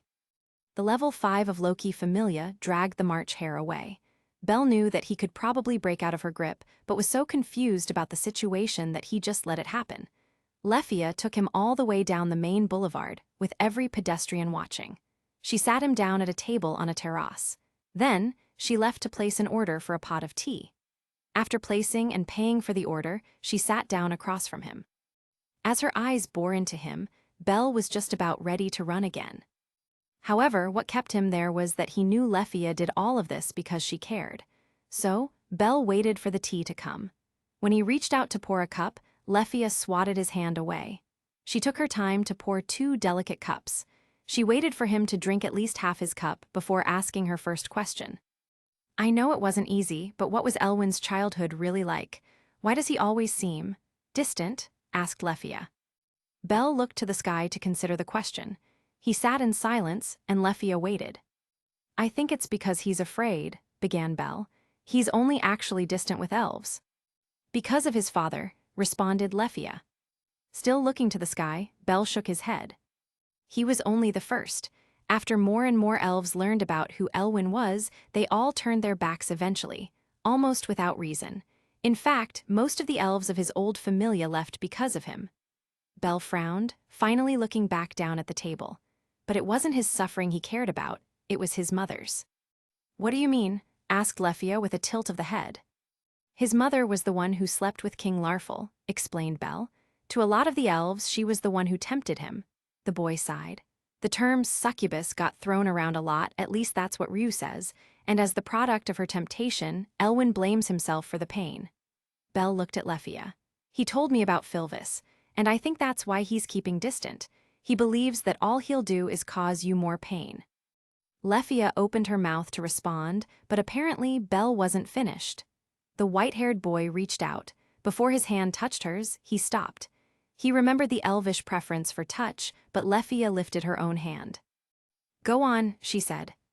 Please keep pushing on him, said Bel. I can try to help him, and I will, but I think you're the best shot at breaking through. Lefia blinked once. She smiled at this boy she hated. She nodded. Fine then, if you can't do it, I guess I'm the natural next choice. Belle smiled but stopped when Lefia held up one immaculate finger. On one condition, though, you have to do the same. Belle's eyebrows scrunched together, and his mouth hung ever so slightly open. Lefia hated to admit it, but he had her beat in one area. You have to keep trying to break through to Miss Ais. We both have to keep going, okay? Belle blinked once, he smiled. He let go of her hand to present it again. He had offered it to her to shake. Let's call it a deal then. Lefia reached out and took his hand. Back in the garden, Riveria nodded with approval as Elwyn poured them a couple of cups of tea. His technique had improved, so had his overall table manners and posture. The high elf smiled as he added a sugar cube and cream to her cup. Just the way she liked it. He offered the cup perfectly, and she took it with care. You're getting much better at being careful, said Riveria. Elwyn gave her a tiny smile. I'm happy to hear it. The truth is this whole tea ceremony is kind of fun. You could say, it's my cup of tea. Riveria groaned in response, but she still sipped her tea and enjoyed the taste of it on her tongue. She set her cup back on its plate and leveled her little brother with a look Ais was very familiar with. So, why have you been avoiding Lefia? Elwyn looked away as Filvis nodded along. The dead elf was glaring holes into the side of his head. I've just been... Don't lie to me, I'll see through it, added Riveria. Elwyn flinched at her words. He slowly let out a breath. I'm afraid I'm already half an elf, and now I'm the freak who came back to life. It'll happen to her if she keeps hanging around me.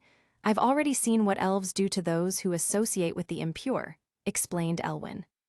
Riveria chuckled. Oh, and what about me? Not afraid of making me impure? Elwyn squinted at her. I just traveled across a continent to come and find you. The half-elf blushed. It might be selfish of me to say it, but I don't want to let you go. Now it was Riveria's turn to blush. She felt the heat creep up her neck. Well, I think you'll find that Lefia is made of tougher stuff than most. Riveria smiled. She's stronger than you think. In fact, it seems she's even more ready than you are. Riveria pointed out behind him. Elwyn turned to find Lefia standing there, hands clasped behind her back. The high elf stood up and walked away, leaving the two alone. Elwyn stood as well. He walked until he was a couple feet away. Filvis faded as well. She retreated to his subconscious. Even if it hurt her heart, she knew that her time was over. The first one to talk was Elwyn. I'm sorry, he blurted out. I didn't mean to ignore you. It's hard for me. Lefia smiled. I know, and I think you talk too much. Hi. Before the next word could leave his mouth, Lefia grabbed his cheeks. The second before she did it, she seemed to hesitate. Her usual nervousness took its place. You don't have to. Elwyn's words were cut off. Lefia had to get on her tippy toes to reach, but she was determined. Her lips captured his, and the half-elf's brain turned to mush. After a second, he returned the kiss. His hands grabbed her waist and pulled her close. Finally, the two pulled back. Elwyn blinked once. Wow, he said. He looked back at Lefia. Can we do that again? Lefia laughed, feeling as light as air, and leaned forward again. Aisha had not left the house for days. Ever since she had examined the canister, she grappled with an uncomfortable truth in the privacy of her room. She had no idea if Belle Cranel could survive what she had just seen. The contents might just break him, but it also wasn't her place to judge. The first thing to do, though, was warn his goddess. Sorry that this took so long, but it's here now. Hopefully the next one will be on time. Chapter 34. Yura tended to his garden, slowly pulling up the weeds when he accidentally crushed a flower in his palm. The flower was nothing special, but something about the scent of its crushed petals triggered something in his memories. The night of the party. He was back at the night of the party. The young bodyguard had a lot to drink. For whatever reason, he had allowed the rest of the guys to goad him into numerous shots of whatever they could buy him. He could not say why he drank, just that he did. That was when she came to talk to him. Yura, said Otoheim, practically throwing herself on top of him. OTO, replied Urashima, throwing his arms in the air. He almost ran his metal arms through her hair. At the last second, he pulled back, though. No, bad Yura, can't taint Odo, she's too beautiful. He hit himself in the temple. Bad, bad, bad. Stop that, said Otoheim. She reached out and grabbed his arms. With a frown on her face, she said, I don't like you when you're like this. The level 4 wrenched his arms away. You don't get it, he smiled, an expression of deep melancholy. You're the sun, Odo. His vision started swimming. You'll always be too good. His face twisted. Which is why you don't get it. You don't get what it means to be like me. Now Ottoheim frowned. You're drunk, you don't actually mean that. She reached for his glass.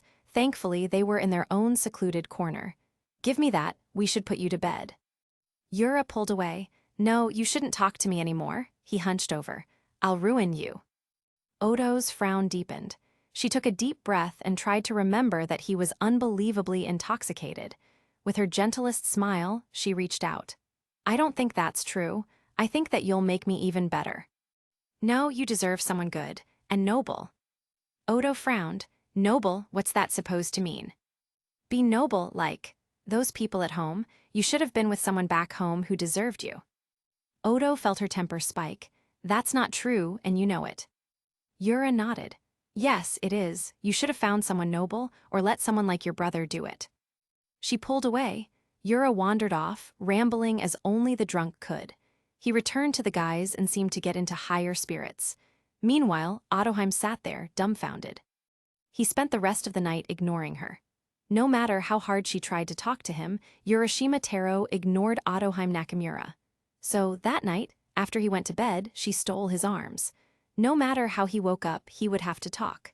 Come the morning, though, she realized that she didn't want to. She would be liable to hurt him otherwise. In the present. In the garden, Yura cursed himself up and down. He tossed the weeds he was holding off to the side. Not caring for anything, he ran back inside. He tore through hallways and ran upstairs to look for Ottoheim. He checked her room, his room, and almost everyone else's room. When he didn't find her, he almost ran headfirst into the bathhouse. Then, he remembered that he was, in fact, a man. What are you doing? Asked a voice. He whipped around to find Ottoheim standing in the hallway, her head tilted to the side. Yura let out a sigh of relief and grappled her with his arms. Hey, Yura, spluttered Ottoheim, slowly turning pink. Urashima didn't care, though. He held on tight and repeatedly said, I'm sorry. Eventually, Ottoheim stilled. She forcefully drew back and looked him up and down. I take it you remembered what you said, she asked. Yura looked to the floor and nodded in shame. Why are you sorry? Asked Ottoheim. I'm the one who's been acting stupid, it's all right. Even Yura knew the words were forced. They come off as stilted and awkward. She tried for a light giggle, but it came out like a strained, choking sound, as if she was coughing something up. Afterwards, silence reigned in the hallway. Ottoheim bowed and walked away. Wow, that was something else, said Hestia, poking her head from the bath entrance. Yura didn't look in her direction. His eyes were trained on where Ottoheim retreated. He was staring off into space, useless to the world. You know, began Hestia, if you really want to apologize, the Holy Night Festival party is coming. You can try and get her a gift, the goddess frowned. But like, a gift with meaning, something she'd really appreciate. Her eyes narrowed. And don't try to buy your way out either.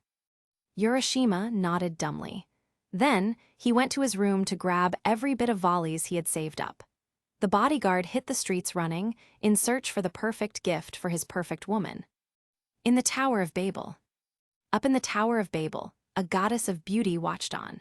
She had been irritated when her plan for Bel Cranel's expedition had failed, but it was also only one small step in a grander scheme.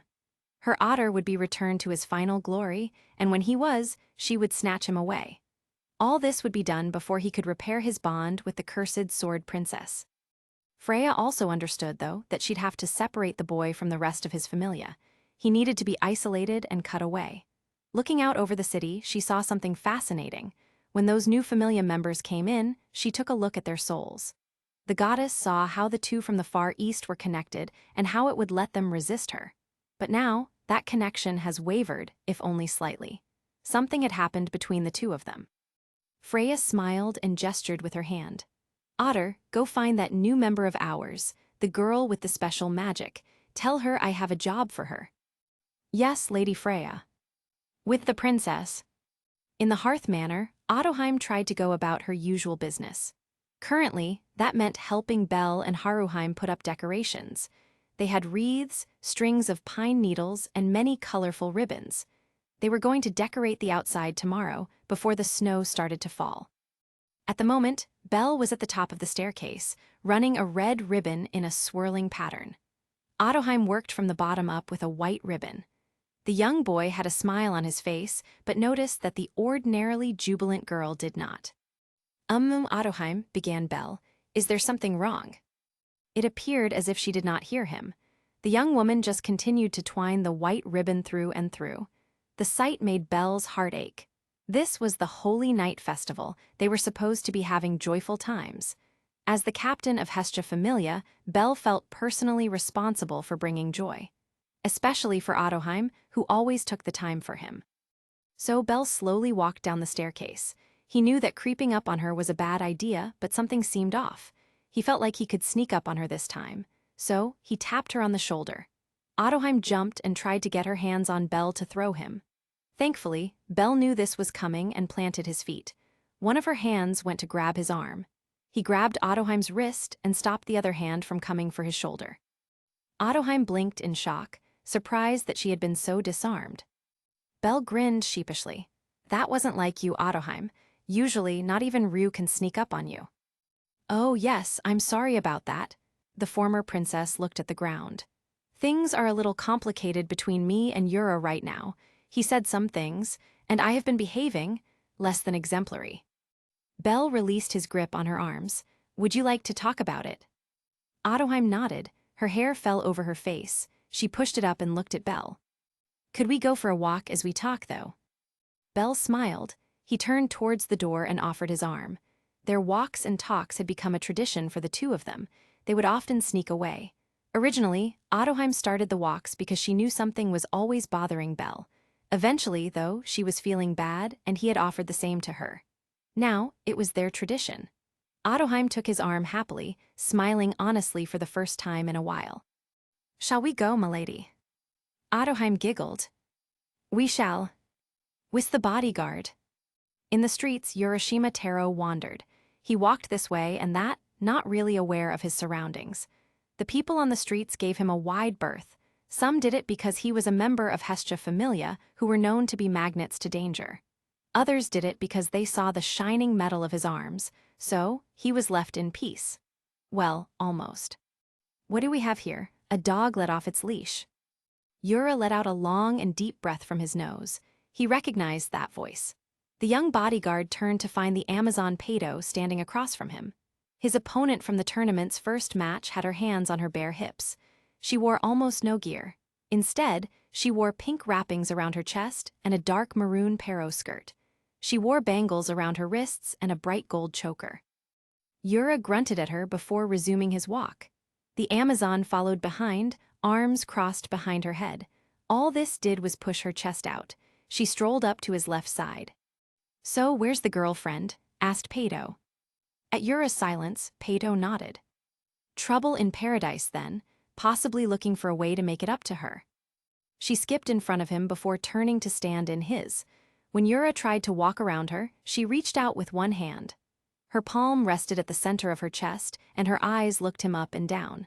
Biting her bottom lip, she tossed her hair back. With a wicked grin, Pato trailed a finger down his chest. Leaning forward, she whispered in his ear, "We Amazons don't like to lose." She pulled back. In fact, whoever defeats us, well, we recognize that strength. She brought her other hand up to grab his hip. And we find such beings very desirable. Urashima rolled his eyes and tried to shake her off. When her grip remained firm, he looked at her in confusion. Pato let out a derisive laugh. You're not the only one who's done some growing. Her fingers dug deeper into his sides, moving as if she was massaging him. After you beat me, I decided I needed to be stronger. In fact, I needed to be strong enough to force you to love me, and to beat back that monster that hangs around you. Before Pato quite understood what was going on, breathing got difficult. She felt a hand clench around her throat. She looked down, a teasing line already on her tongue. But it died when she looked Yura in the eyes. Call her that again, and I will gut you like a fish. The level 4 adventurer of Hestia Familia dropped her and started walking again. Pato was quick to catch up. Not gonna lie, that was kind of hot. Can you choke me again? Urashima groaned. I'm kidding, sort of. Really, though, if you're looking for a gift, why not let me lend a hand? Who better to find something for a crazy female than another crazy female? Asked Peito. Yura considered it. He looked over at her. He knew this was something he'd probably regret, but then he remembered the things he had said. Urashima remembered the tragic looks on Ottoheim's face and the painful space currently between them. So, the bodyguard let out a long breath but nodded. Peito squealed in response and tried to link arms with him. Urashima pulled his arms away. With the princess. During the night of celebrations, Ottoheim stopped to look around. She was only slightly intoxicated, having taken the time to limit her drinks. Affected by her light buzz, she took in her surroundings. She saw how happy everyone was. That bard, Dixon, was playing wonderful music. People were chatting and having a good time. The scene and atmosphere made her chest all warm and fuzzy. Then, she saw her beloved Urashima. Her whole body felt fuzzy then. Something bubbled up in her. The former princess remembered the way he would look at her. And then, she felt ready. So, you were ready. You felt loved, and you were going to tell Yura that you were ready, said Belle. Ottoheim, blushing, nodded. The two of them had strolled along the open boulevards, keeping to where they would be visible. She had explained what had gone down that night multiple times, but had danced around about why it had made her so upset. Only now did she give the full explanation. I wasn't going to expect him to reciprocate, began Ottoheim, but I wanted to let him know that I would be there. Belle nodded, and his drunk response was too. Say that I needed to do better, began Ottoheim again, and that I should have let my brother match me with someone. Belle flinched. Every time he heard the story, he flinched. Even drunk, bringing up Ottoheim's brothers was not a smart idea. I know that I was acting a little stupid and that he didn't mean it, but I couldn't help myself. Every time I look at him, I hear those stupid words, explained Ottoheim. I know it's not reasonable of me to think that way. Belle shook his head. How you feel is important, he declared. Maybe it doesn't make logical sense, tried Belle, but it's important to you. Belle looked at the ground. Ottoheim nudged him with her elbow. You can be honest with me, Belle. I'll always appreciate it. She smirked. Even if it doesn't make me happy. Belle gave her a tiny smile. I think you need to talk to him, and you should listen to what he has to say. He looked up to the sky. I know you, and I know Urashima. You two are. You're good together. You make each other happier and better. I think that if you're willing to talk to him, he'll make you happy again. Odo nodded. You know, I think I heard that he was out in the city right now. Do you want to try to find him? Ottoheim snorted. Bit like trying to find a needle in a haystack, no. Belle smiled. Isn't that kind of romantic, though? Ottoheim beamed. With the bodyguard. Yura looked up at the great Tower of Babel. Peito had essentially dragged him here. He looked left to where the Amazon was standing. She seemed to be quite pleased with herself. Suddenly, though, Urashima felt a pair of eyes on him. His head shot up to stare at the highest point of Babel that he could see. Someone is watching us, he said. Peito blinked in amazement. Could he really feel the stare of the goddess from so far away? Eventually, the gaze moved away, and Urashima felt himself relax. Then, he turned to his companion. So what? You think we'll find a good gift in the dungeon? Peito nodded. A wild girl needs a wild gift. What's wilder than the dungeon? It could be anything, but a jewel might be best. Could get it turned into jewelry. Yura considered the thought but shook his head. Lady Ottoheim has never been one for jewelry. However, she adores flowers. He looked back at Peito. Are there any flowers we could find above the great tree labyrinth? He felt that going that deep would be asking for trouble. Peito nodded along. I mean, floor 18 is filled with flowers, not to mention the monster feeding areas on the floors above it. Inwardly, she grinned. Her charm magic's greatest chance would be when he was alone with her and exhausted from fighting monsters. She could lead him on a roundabout trip around the dungeon and let his fatigue build. Then, she could find a secluded spot and try her magic at its full strength. This stupid little man would end up wrapped around her finger, and then she would present him to Lady Freya. It would be perfect. Yura nodded, unaware of the malicious plans. Usually, he would be better at catching such nonsense, but he had only had one thought on his mind right now. He had to find a way to also help that he was still new to the dungeon. If Peito led him in circles, he would never realize it. With the princess. Moving through the streets, Ottoheim and Belle asked people if they had seen a metal-armed man. Rather, Ottoheim asked. Belle felt a little too embarrassed to question others. Unfortunately, their search was fruitless. No one had seen the young warrior in the streets, or they didn't seem to care. Ottoheim was about to suggest they turn in for the day and wait for Yura to come home. That was the moment they got lucky. "Oh, what are you guys doing here?" Belle and Ottoheim turned to find Lefia and Elwyn sitting on a restaurant porch. The two appeared to be sharing a small cake and a pot of tea. "Are you two on a date?" asked Ottoheim, hopping up to join them.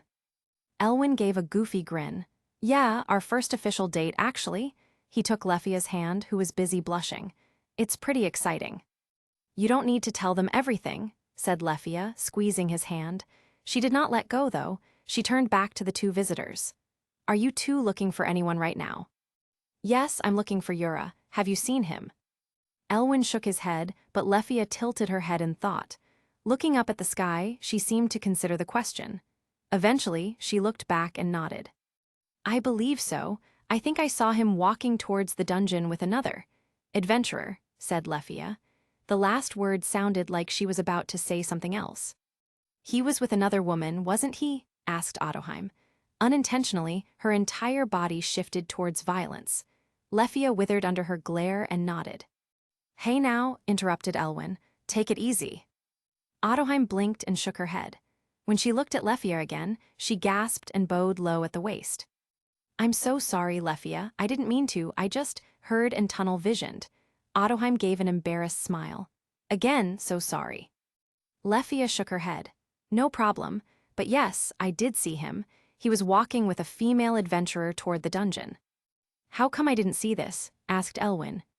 Lefia rolled her eyes. "You were in the bathroom." "Oh," said Elwyn. He then looked over at Ottoheim and Belle. "You need him for something." Odo nodded. "I need to apologize and talk with him." Lefia began to stand up. "Would you like us to come with you?" Odo shook her head. "No, I don't want to ruin your date." She glanced over at Elwyn, smirking. "Besides, I don't think that one would ever forgive me if I did." Elwyn nodded seriously. "Damn straight, I wouldn't, trying to treat this lady to a perfect time."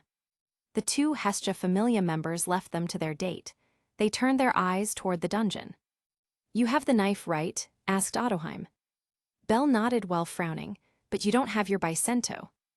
Odo shrugged and pulled up her outfit near her leg. Underneath, strapped to her left leg, was a short katana. She drew the weapon and gave it a couple of expert swings. "This will do fine, though," she said, looking down the edge of the blade. Belle blinked but nodded. They made their way to Babel. Just as they were about to enter, someone else shouted for their attention. "Hey, Mr. Argonaut." Belle and Ottoheim turned to find a beaming Tiona bounding towards them. Behind her was a smirking Taioni and a surprisingly embarrassed Ais. Belle tilted his head. "What are you doing here, Ais?" The sword princess didn't answer, preferring to stare at the ground as she glowed red. Instead, it was Taioni who chuckled and replied. Ais said that she needed to make some quick volleys. With one hand, she ruffled the Kenki's hair while also winking at Belle. She said something about getting a little white rabbit the perfect gift for the Holy Night Festival. "Taioni," said Ais. The Amazon nodded. "No need to worry, I'm done." She looked at Belle and Odo. "What are you two doing here?" Odo pointed to the entrance to the dungeon. "My man is in there with some homewrecker, and I plan to protect his honor." She turned to Belle.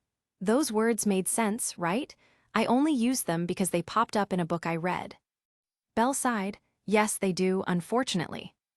Ottoheim nodded, satisfied. Ais just looked really confused and turned to Tiona. "What did she say?" The Amazon shrugged before looking to ask her sister. Unfortunately, Taioni had jumped to take Ottoheim by the hands. "How wonderful, can I help you?" "Oh boy." Odo smiled. "Would you?" Taioni nodded vigorously. "Trust me, I know what it means to fight off a bunch of undeserving women." She turned to Ais and Tiona. "We're gonna help them today while we hunt monsters." Ais frowned, but Belle wasn't supposed to see this. "Why not?" asked Belle. For the first time, Ais looked over, face serious. "Because your gift is a surprise, you can't see how I get the money." Tiona shrugged. I think it's fine. But Mr. Argonaut, while those two are man-hunting, can you explain what they said earlier? Belle sighed again, already regretting many life choices. Sure. So they made their way into the dungeon. Belle explained what a homewrecker is and what it meant to defend one's honor. He also explained the context of it. In the end, Ais made an O sound. She seemed to consider the situation carefully before speaking up again. So Belle, began Ais, Freya is our homewrecker and I need to defend your honor. Belle's heart almost exploded then. He shook his head back and forth, desperate to explain the situation. Obviously, Ais didn't understand her words. Unfortunately, they weren't alone. That sounds right to me, exclaimed Tiona. And again, Belle Cranel sighed. These women might just be the death of him. With the bodyguard. Down on the 10th floor, Urashima Taro was starting to get tired. He had been chasing monsters around on every floor. Now, he was exhausted from fighting. Finally, they had stopped to take a break in one of the monsters' feeding rooms. Since the two adventurers were level 4, they faced little trouble. However, Yura noticed that Peito didn't seem to be as tired. She always seemed to miss the monster fight by just a little bit. It was almost like she was refusing to fight. Before Yura went much farther with that thought, though, he spotted what he was looking for. There was a small bush of glowing golden flowers. What are those? He asked. Peito looked over and gave a small genuine smile. Those are golden lilacs. They don't have many proper uses, and they don't sell well. They're often collected for their shine and beauty, despite their lack of practical usage. Even with how common they are in the dungeon, most people have a bouquet or two. Yura frowned. I don't suppose you know what this coloring means.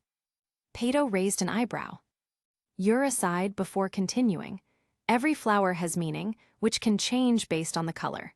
He brought a hand out to brush against the petals. Lilacs at their base are often associated with love and purity. Well shoot, I guess I'll never get them then. Peito paused. What do you think gold could mean? Yura considered the question. Well, the closest color in the upper world is white, which is purity and innocence. Gold is self-explanatory as riches and abundance, and lilacs are love, so maybe an extravagant love or an abundance of it? Yura smiled and his eyes unfocused, lost in memories. Yes, this is perfect. The young bodyguard started to cut away flowers. Now hold on, interrupted Peito. Shouldn't you think about it? Does this chick really deserve flowers? I thought you two were on the rocks. Yura scoffed, not looking in her direction. If you think I'd let a setback like this ruin the best thing in my life, you're even more insane than I thought. Now, if you want to fail at your charm magic, go ahead. The bodyguard stood up, presenting himself to the Amazon. I don't know why, but you're welcome to try. Peito bit her lip in frustration. She felt her hands clench together. Amazon knew that failure was not an option. If she did, Freya would have her hide. She opened her mouth to begin her chant when a voice came echoing down the tunnel. Urashima Taro's face lit up like a puppy. I'm over here, Autoheim. Instead of one set of footprints, the sound of many came racing down the tunnel. In the lead was Autoheim, who practically launched herself at her beloved former bodyguard. He caught her wholeheartedly, twirling her in his arms. When he put her down, she gripped his shoulders. I'm so sorry about ignoring you. I should have told you what was wrong. I should have talked to you. Yura shook his head. No, I should have been more considerate. I behaved deplorably. The two gazed into each other's eyes. Behind them, everyone else watched on and made sounds of contentment. Ais looked at the two and then at Belle. For the first time, she wanted something more than just defeating the one-eyed black dragon. She looked at the two in love, and she realized that she wanted that too. A desire grew in her and she asked, Belle, can I hold your hand? Before Belle could respond, unfortunately, Peito made her presence known. Now, hold on, she pointed a finger at Autoheim. You can't just show up and reclaim him like a lost puppy. Her finger moved to Urashima. And you need to come with me? The goddess demands it. The goddess? Belle and the executives of Loki Familia looked between each other. Meanwhile, Autoheim stepped in front of Urashima. You can't have him, said Odo. But, if you can beat me, I'll go with you. I'm guessing your goddess would be happy with one of us, right? Peito gave a feral grin. She took out a couple long knives. Sure, but I'll have you know I'm a level 4 now, and I've been training with Freya Familia's best. She brought her weapons into a battle position. I'll cut you down to size, you uppity high-class bitch. Urashima took 3 giant steps backwards. He motioned for Belle and the others to do the same. Should we be letting this happen? Asked Ais. Before Belle or Tiona could agree with her, Tione raised her arm in front of them. No, she is out there fighting for her man. The Amazon turned to Urashima. Will she be okay, though? I mean, training with Freya Familia is serious business. I know your princess is good, but... Yura grinned. Tione, you are talented, correct? But you still have spent many years training. How many hours would you practice a kick before you decided that you mastered it? Tione, confused by the question, didn't answer. Ottoheim drew her katana up near her head. She placed her feet shoulder-width apart. I'd say 5 hours if I was doing them continuously, replied Tiona. Ais nodded along. And you are talented at combat, correct? This what you're good at? Pressed Yura. Peito took off first, her leg kicking down. Ottoheim took a perfect step out of the way. As the leg came down, Ottoheim cut up. Ottoheim is not good at fighting, continued Yura. She's perfectly average, he smiled.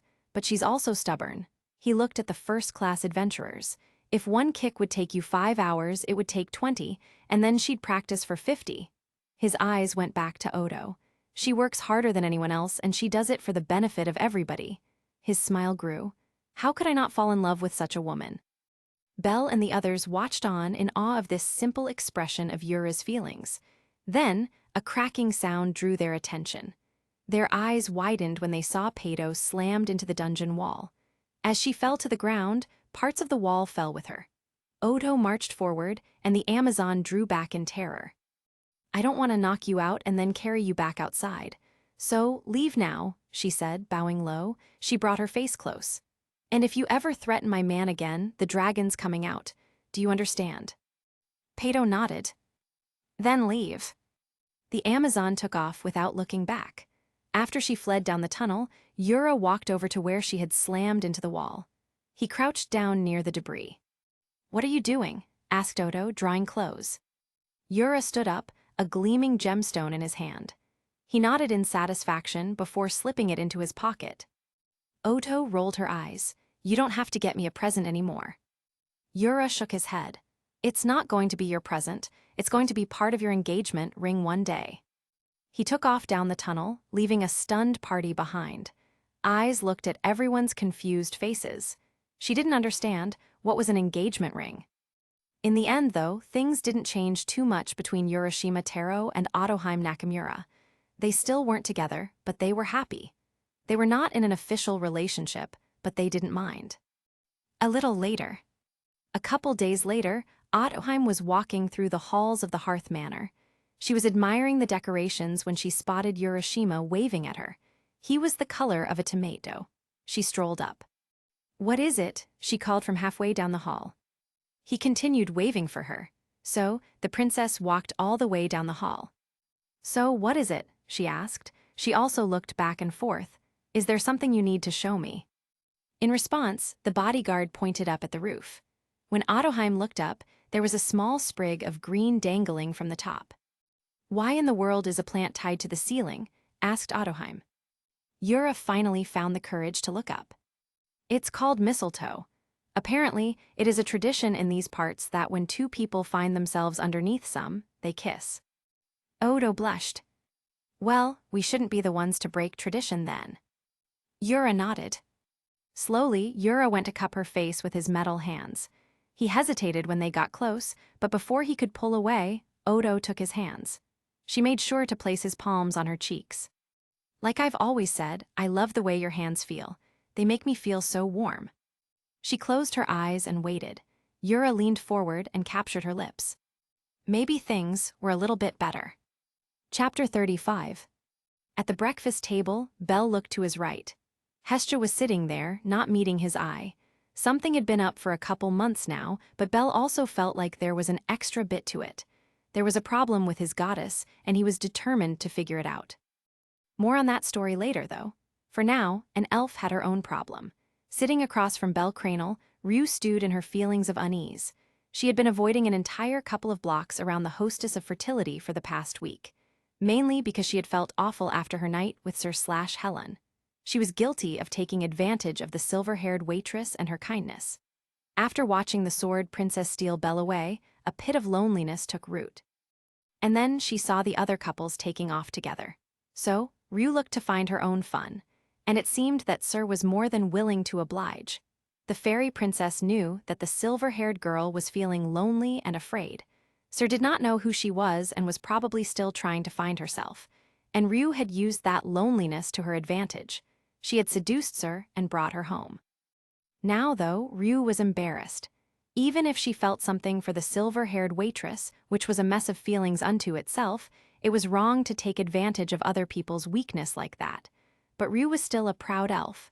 She did not want to admit her failures, so she sat in silence. "You know," began Odo, "I was thinking, since this is supposed to be a proper party, it should have a dress code, right?" "I guess so," replied Hestia. "So, we should tell people to dress formally, right?" Hestia nodded along, smiling. She knew where this conversation was going. "Let's go dress shopping." "Too expensive," was Lily's immediate reply. Odoheim frowned. "Oh, come on, Commander, it could be fun. Besides, we want to look good for our guests, right?" The former princess steepled her hands. Back home, balls were as important as battlefields. Wearing the right outfit presented power, and that you didn't care what everyone else was doing. She held up a single finger. "Shihu." "Please stop trying to sound so smart. Your stupid will start showing," said Elwyn. "Hey." Elwyn rolled his eyes and ignored the glares of Urashima and Odoheim. "Even if she's an idiot, I think she's right. Having everyone dress up could be a lot of fun," said the half-elf. "Besides, we want to make it a proper party, don't we?" "You just want to see Lefia in a fancy dress," claimed Lily, waving her breakfast fork. "Well, yeah, that's part of it too. I'm pretty sure that's what we all want," replied Elwyn, looking around the table. "I mean, not Lefia specifically, but we all want to see someone or another dressed up and fancy, right?" Welf nodded along sagely, obviously imagining Hephaestus in a crimson dress. Odo had placed a hand on Yura's thigh, giving him a predatory grin. The bodyguard didn't notice, though, because he was lost in his thoughts of a certain ex-princess. Haruheim and Mikoto both looked at each other, then realized they had been caught staring, and both looked away, blushing. Lily realized that she was very quickly losing ground and looked over to her captain and vice-captain. Belle couldn't look her in the eye. He had seen Ais in a dress, and he wanted to see it again. Ryuu, on the other hand, was very conflicted. Unfortunately, Lily saw all of this and groaned. She decided on a tactical retreat and waved her hand. Some battles were not worth fighting. Everyone smiled, happy that they would get to see their partners in their absolute best. Which meant that, after breakfast, the ladies all left to go dress shopping. The guys were told to inform their guests of the change. Elwyn was going to the Twilight Manor, Yura would stop by Mayach and take Mikazuchi Familia, Welf was going to Hephaestus, and Belle would be tracking down Aisha and Ina. Hestia decided that Ryuu was going to the hostess of fertility later, using her divine intuition. Also, in the past week, it had finally started snowing. So, Hestia Familia wrapped themselves up tight in a large bundle of coats and furs. Mikoto, I don't think I need any more coats," said a ball of yellow fluff. Mikoto flushed red. "Apologies, Haruheim. I believe that I got a little overzealous. I just did not want you to catch a cold." Haruheim waddled over to press a kiss on Mikoto's cheek. "And it is much appreciated, but I think I'll be okay." She grabbed her girlfriend's hand after removing one of her bulkier layers. "Why don't we start making our way to the dress shop?" The two led the charge outside, the rest of their female familia members following behind them. The snow crunched under the feet. The second she stepped out, Haruheim sneezed from snowflakes tickling her nose. Mikoto giggled. Odoheim bounded around like a small child in the white landscape with Lily shouting at her to control herself. In the back, Ryuu and Hestia walked. While the elf was lost in thought, the goddess laced her hands behind her head. Hestia wore a thick azure blue coat lined with white fur. Ryuu had on a leaf green peat coat. Both had black stockings to cover their legs. "So you tried to talk to Helen yet, or is her name Sir?" "She prefers Sir," responded Ryuu, "and no, I haven't talked to her just yet. Ryuu noticed her goddess's uneasy face. What's wrong with you? Hestia shrugged. Aisha swung by recently with a thing. It's something for Belle, but it came from Hermes. Ryuu opened her mouth, but Hestia rolled her eyes. I know, I am going to pass it on, but I want to wait till after the Holy Night Festival. The goddess frowned. Whatever it is, I can't imagine it'll make Belle feel super good, even if Hermes calls it a gift. Ryuu nodded. The two remained in silence as they walked. Eventually, the elf spoke again. I don't know what to say to Sir. I mean, she's not the Sir I know, but she still knows me. As in, she felt who I am, began Ryuu. And then I abused her kindness and seduced her. Hestia rolled her eyes, but Ryuu didn't notice that. It's true, the magic that Helun or Sur, whatever, uses is complicated. But continued Hestia. I don't think it'd be so bad to give Helun a chance. I'm sure it was just as hard for her as it was for the rest of you. Hestia frowned. Honestly, that's one of the things I hate the most about Freya. Just look at the way she runs her familia. I'm sure she cares about them, but... Ryuu nodded. I promise I'll go talk to her after this, but what else is wrong? I don't think it's just about Hermes. Hestia nodded again. That's actually something I want to keep under my hat for now, though. I'm still trying to figure out what it is. Ryuu nodded again, trusting in her goddess. She knew how much Hestia had grown in the past year, how thoughtful the itty-bitty goddess had become. The two continued walking, taking in the festive atmosphere of the city around them. With the goddess, in the Tower of Babel, Freya watched the soul of her one-time beloved elf. There was a strange feeling in her heart as if it was in pain. Freya didn't love Ryuu, at least not in the way she loved Belle, but there was a strong undercurrent of something else. Watching her now, Freya lifted a hand to place it over her heart.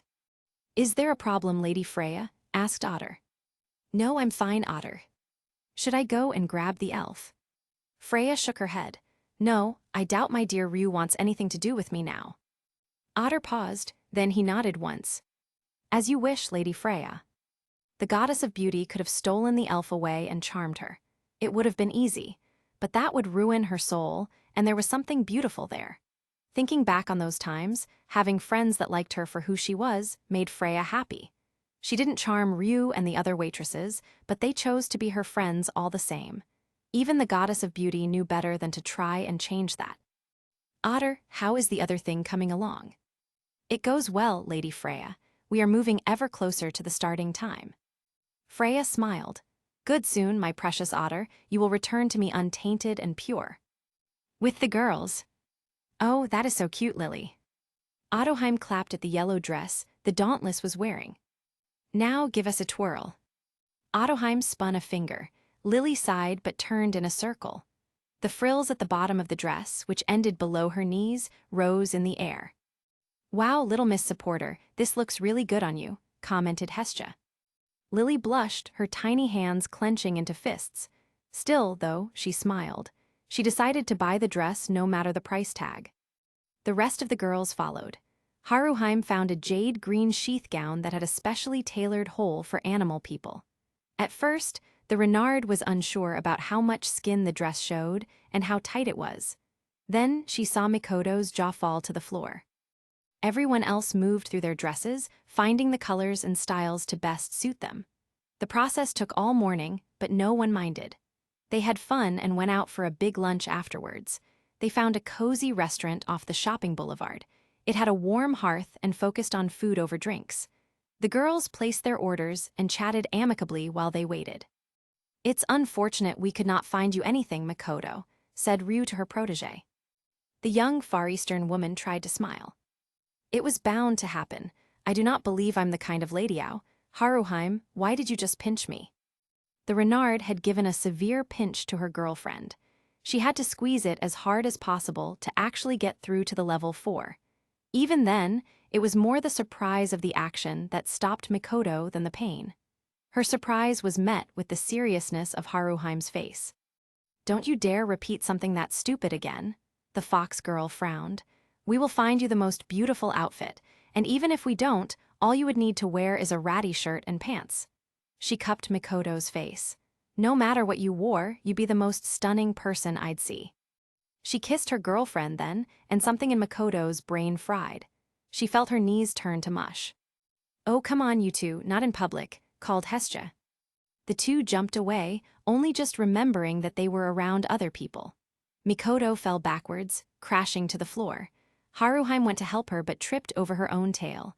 The renard fell face first in Mikoto's chest. "You two really are helpless, aren't you?" said Hestia, shaking her head. The rest of Hestia Familia helped the two get back into their seats. Around the restaurant, other adventurers and citizens laughed at the spectacle and sent out catcalls. "Hey there, foxy lady, why don't you come over?" The man shouting overreeled backward as a spoon smashed into his forehead. The rest of the restaurant patrons all shut up after that. "Good throw, Mikoto," commented Otoheim. Mikoto shook her head as Haruheim leaned onto the samurai's shoulder. "It was okay, I have done better." "I would have thrown a knife," said Ryuu. Mikoto frowned. "That sounds a tad extreme." Ryuu shrugged. "I do tend to take things too far, remember." The girls laughed then and proceeded to enjoy the rest of their lunch. With Loki Familia. "Itty Bitty wants to do a what?" asked Loki incredulously. "Lady Hestia wants to impose a dress code. She says that she wants everyone to wear dresses or suits for the party," explained Elwyn again. "We have to wear dresses?" asked Ais. The Sword Princess considered the last time she went to a formal party. She blushed at the memory of her dance with Belle. "That sounds like fun. Are we still going?" Loki sighed but nodded. Even if it was a last-minute change, she wasn't going to turn down a chance for free booze and food. The girls of Loki Familia all left to find new dresses, chatting excitedly. Even Ais felt her heartbeat speed up. The thought of dancing with Belle again? Little Ais smiled and jumped with glee. Soon, Elwyn was left with the older executives of Loki Familia and Bite. The werewolf continued scowling at the half-elf, and Elwyn just rolled his eyes. "Something you want to say again?" "Yeah, you need to stay out of the dungeon, weakling," Bite growled. Elwyn sighed. "This again." Riveria opened her mouth to intervene when she saw Finn holding a finger up to his mouth. The Prum turned to watch the two, a smile on his lips. "You know, I get that you mean well," began Elwyn, "but can you try a different tune for once?" "And what's that supposed to mean?" The only thing holding Bite back was that the other executives were sitting in the room. If they weren't there, he'd likely start snapping at the all-too-casual half-elf. "I don't know, maybe like trying to help. If you really don't want to cry anymore, maybe help us. Train the people that you call weak." Elwyn fell back into the couch seats, tired from the confrontation. Just an idea, though. Bite felt like he was about to explode. The rage was palpable. Riveria readied herself to intervene when the werewolf jumped forward and grabbed the half-elf by the collar. "Fine then, we'll start now." Elwyn sat back in surprise as he was dragged out of the room. He waved goodbye to Riveria as he left. He did the same when he saw Lefia. The little elf peeled away from her usual group of Tiona, Tyone, and Ais, who were all about to go shopping, and followed. "What did you do now?" asked Lefia. "Asked for him to train me," replied Elwyn, content to being dragged. The only uncomfortable part was how his ass was being dragged along the floor. Lefia looked over at Bite. "Okay, but please don't kill my boyfriend. I haven't gotten all my uses out of him." That made the werewolf stop. "Save that shit for the bedroom." Lefia turned and walked back to her friends, smiling. Filvis tried to follow her, but got stopped by the limited range of her ghostly powers. "Oh well," said Filvis, turning back around. "At least I get to watch you get your butt kicked." Elwyn frowned, afraid of what he just got himself into. With the boy. With Belle, the young boy walked through the streets alone. At the moment, he was trying to find the Hermes Familia home. He couldn't remember exactly, so he just wandered Daedalus Street without direction. Eventually, his feet took him to Maria's orphanage. When he got there, the children ran around his legs. "Big bro, Belle," they screamed. Maria walked outside soon afterwards. The elderly woman still had a smile on her face. "How are you doing today?" "I'm doing okay, Miss Maria," said Belle. "Actually, I'm glad I got lost." He had just had an excellent thought. "Why's that?" asked Maria. Belle explained Hestia Familia's upcoming party. He also talked about how much food was going to be there. Along with the food Makoto and Chigusa were making, they had also hired the hostess of fertility for catering.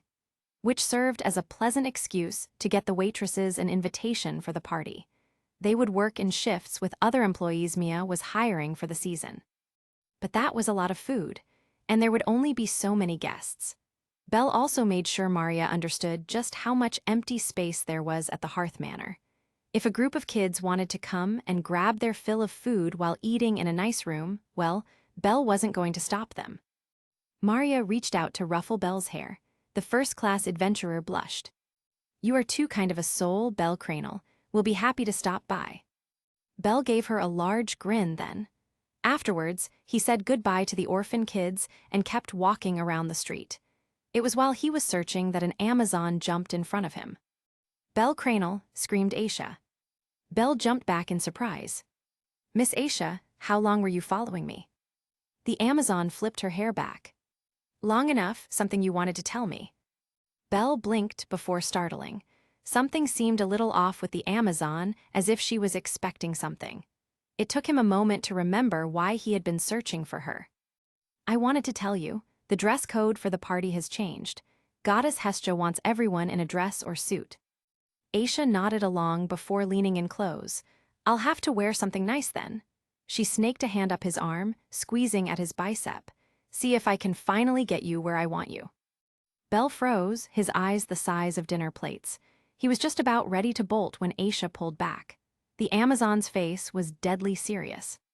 "Did your goddess pass along the tubes from Lord Hermes?" Belle's mind blanked. Tubes from Hermes? Goddess Hestia had mentioned nothing about any sort of gift from the trickster god. Aisha read his face and nodded. "Listen, if she took a look like I told her to, then she's holding back on purpose. Ask her about it all you want, but I would give her a pass. What's in there is nothing to take lightly." The Amazon turned and started to saunter off. She waved a hand as she went. "I'll see you around, Belle Cranel." Belle watched her go but felt his mind sputter out. What was his goddess keeping from him, and why? With the half-elves. The sun was starting to set by the time Bitek called it a day.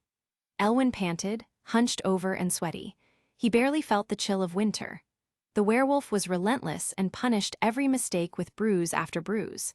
Now that they were done, though, the werewolf had departed promptly, telling Elwyn to stop by tomorrow before dawn or accept his weakness and stay out of the dungeon. The half-elf fell to the ground, arms splayed out to the side in the snow. His hair had fallen out of its ponytail. It was now all on the frosty lawn, damp from sweat. Elwyn closed his eyes, allowing himself to rest and cool down. He knew that he'd be kicked out eventually, but he needed just a moment of rest. As he lay there, he heard the crunch of ice. His head got lifted off the ground, and he expected to get sent on his way home. Then something warm slipped underneath him. He opened his eyes to find Lefia smiling down at him. She slowly started running her hands through his hair. "Fun day?" she asked. Elwyn groaned, "Oh, the best." Lefia giggled. The two enjoyed their moment of peace and quiet. It was a slight cough that interrupted them. They turned to find Riveria standing a couple feet away. "I've actually been meaning to talk to the two of you," said the high elf. Elwyn, reluctantly, sat up from Lefia's lap. He crossed his legs and looked up at his big sister. "What's up?" "I just want to formally congratulate the two of you on your relationship," said Riveria. "I also wanted to do my duty as a big sister and mentor." Before either could ask what she meant, Riveria turned to Lefia. The little elven mage felt herself wither under the high elf's glare. "Lefia, I only have one little brother. If you hurt him or break his heart, that will be the end of your relationship with me." Elwyn opened his mouth to interrupt when Riveria turned to glare at him. "Elwyn, this is my personal apprentice. I care about her a great deal. If you hurt her or break her heart, that will be the end of our relationship." She looked between the two. "Do I make myself clear?" They both nodded, dumbstruck. Riveria nodded in return, satisfied, before turning to walk away. "You know what, I think it's time for me to go home. I'll see you later." Lefia nodded, a little terrified. They parted ways, and Elwyn made his way home in the cold. With the waitress. Helun, who was once her, had not had an easy time. After her secret had been revealed, life was not easy. The people of Freya Familia said she was a traitor to the goddess. Freya had let her leave, which Helun considered a blessing now. In the beginning, though, she had wanted to stay. Her love for Freya still existed, and she still felt ready to devote herself. Freya listened to none of it, though. Instead, the goddess explained how dangerous it would be to stay. Nothing could be done to hold them back from taking Helun out. Even Otter glared at her. So, Freya persuaded her to leave. The girl with transforming magic had finally been able to escape her cage. She was finally allowed to be herself. The only problem was no one trusted her. Any familia that did even a little background check on her soon discovered who she was and where she came from. There had been nowhere for Helun to go. Eventually, she had ended up trying to live on her own in the dungeon. Freya had chosen not to wipe her status away, so she could theoretically take care of herself. However, this proved harder than first thought. Without a supporter or a party to back her up, her meager skills only took her so far. One day, after receiving a bad injury from a wayward monster, she had fallen into an alleyway. She sat in the cold and felt the strength begin to leave her body. It was stupid, really. It was a blow she should have been able to dodge. But she didn't want to. Helun was so tired. She wanted to sleep. As she leaned against the wall of a ramshackle building near her apartment, she felt her eyelids grow heavy. Yes, a chance to sleep, to dream, how wonderful, thought the girl who had once wanted to be a goddess. However, it was not meant to be. Hey, I think I found her. A voice that sounded familiar. Why did the voice sound familiar? She fought through her exhaustion and tried to open her eyes. The image was blurry, but she could make out a bit of well-known green. Nyan, it's about time. Another day and Mama would have killed us. Nyan, you got that right, Nyan. Two more voices that sounded so damn familiar. The sounds of friends she didn't deserve. Friends that were not even hers. Chloe, come grab a shoulder. Anya, can you run ahead and tell Mama? Helun heard more noises, and then she was being lifted. Here, I brought a potion, just in case. Something got pressed to Helun's lips. She turned her head to find a head of black hair looking down at her. I don't think she can drink it, Chloe. Probably best to apply it straight to the wound, said the voice on Helun's other side, a head of straight brown hair. Suddenly, something cool dripping onto her wound. Helun couldn't help the sigh that escaped her lips. You just take it easy, okay? We'll get you home, said the black hair. For the first time since she left Lady Freya, Helun felt safe. Her eyes closed and she dreamed. When she awoke, the first thought in her head was, comfy. Her eyes fluttered awake and she was faced with the familiar sight of a hostess bedroom. Her memories clicked and she started connecting the dots. By the sunlight falling into her room, she knew it was morning. Slowly, she sat up and examined her wound. The primary injury was fine, and a bunch of other minor cuts and bruises she hadn't the money or time to heal correctly were also gone. She felt as right as rain. Helun glanced around the room to find one of the hostess's uniforms folded neatly on a desk. She couldn't see any other clothes, so she put on the outfit to cover herself up and slipped downstairs. Thankfully, someone had included a pair of shoes for her to wear as well. In the central part of the tavern, the waitresses were busy at work. They weren't open yet, but they still had a lot to do. No one seemed to notice her, so Helun coughed into her hand to get everyone's attention. The waitresses ignored her, but a shout came from the back room. Girlie, get in here. That's you, Nyan, said Chloe, bustling by with a broom. Helun, still confused, turned and passed through the door. She was greeted with the sight of Mamma Mia standing next to a sink full of dirty dishes. You can start with this, and we'll see how good you do. Do well enough, and I might let you into the front room. Mia began to walk out the door. Wait a second.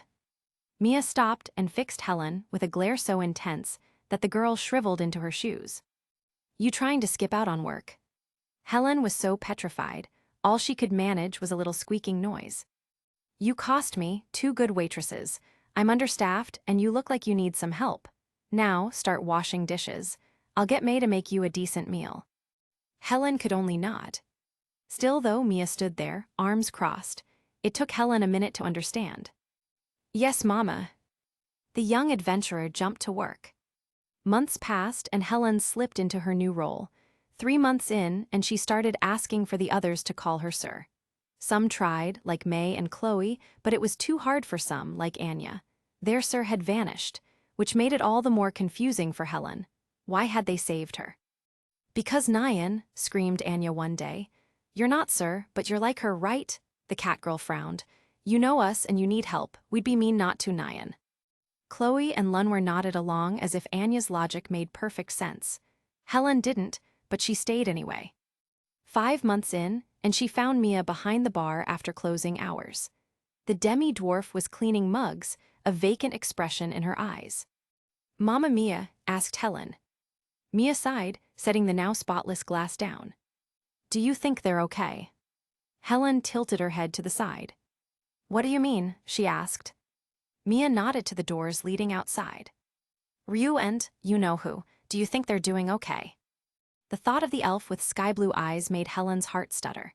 She had earned all of Freya's feelings, even the ones she didn't understand. When it came to Ryuu, it was very complicated. The goddess kept a special place in her heart for people who affiliated with her, and the feelings around Ryuu were fond, to say the least. Helen knew it was stupid. She had barely interacted with Ryuu, and Ryuu for sure did not know about the real Helen. The young woman looked up at Mia. "I think Ryuu will be okay. I am not so sure about Lady Freya," said Helen. She looked at Mia. "Do you worry about her?" Mia nodded. "I do, even if I want to throttle her sometimes." The old part of Helen got angry then. Apparently, her obsession with Freya was not as dead as she thought. Ever since Belle had been forced to leave, Helen thought she had broken Freya's charm. She had been reluctant to leave the goddess, but had thought those were the last of her old feelings. Not so, apparently. "Sometimes, when I would share Lady Freya's emotions," began Helen, "she would always feel so lonely." Mia nodded. "I agree. It's part of why I followed her ridiculous plan to be a serving girl. She needed something outside of her familia." The ex-stop tear grunted then. She followed that by thumping Helen over the head. "Never mind that now, though. Get back to work, girlie. You don't have time to worry about others." Helen smiled. "Yes, Mama." A year had passed and things had settled down. Then that strange night with Dixon Trebule happened. The bard had said that he had seen Hestia Familia. And then later, the messenger from Loki Familia explained what they had heard. The very next day, Hestia Familia had returned.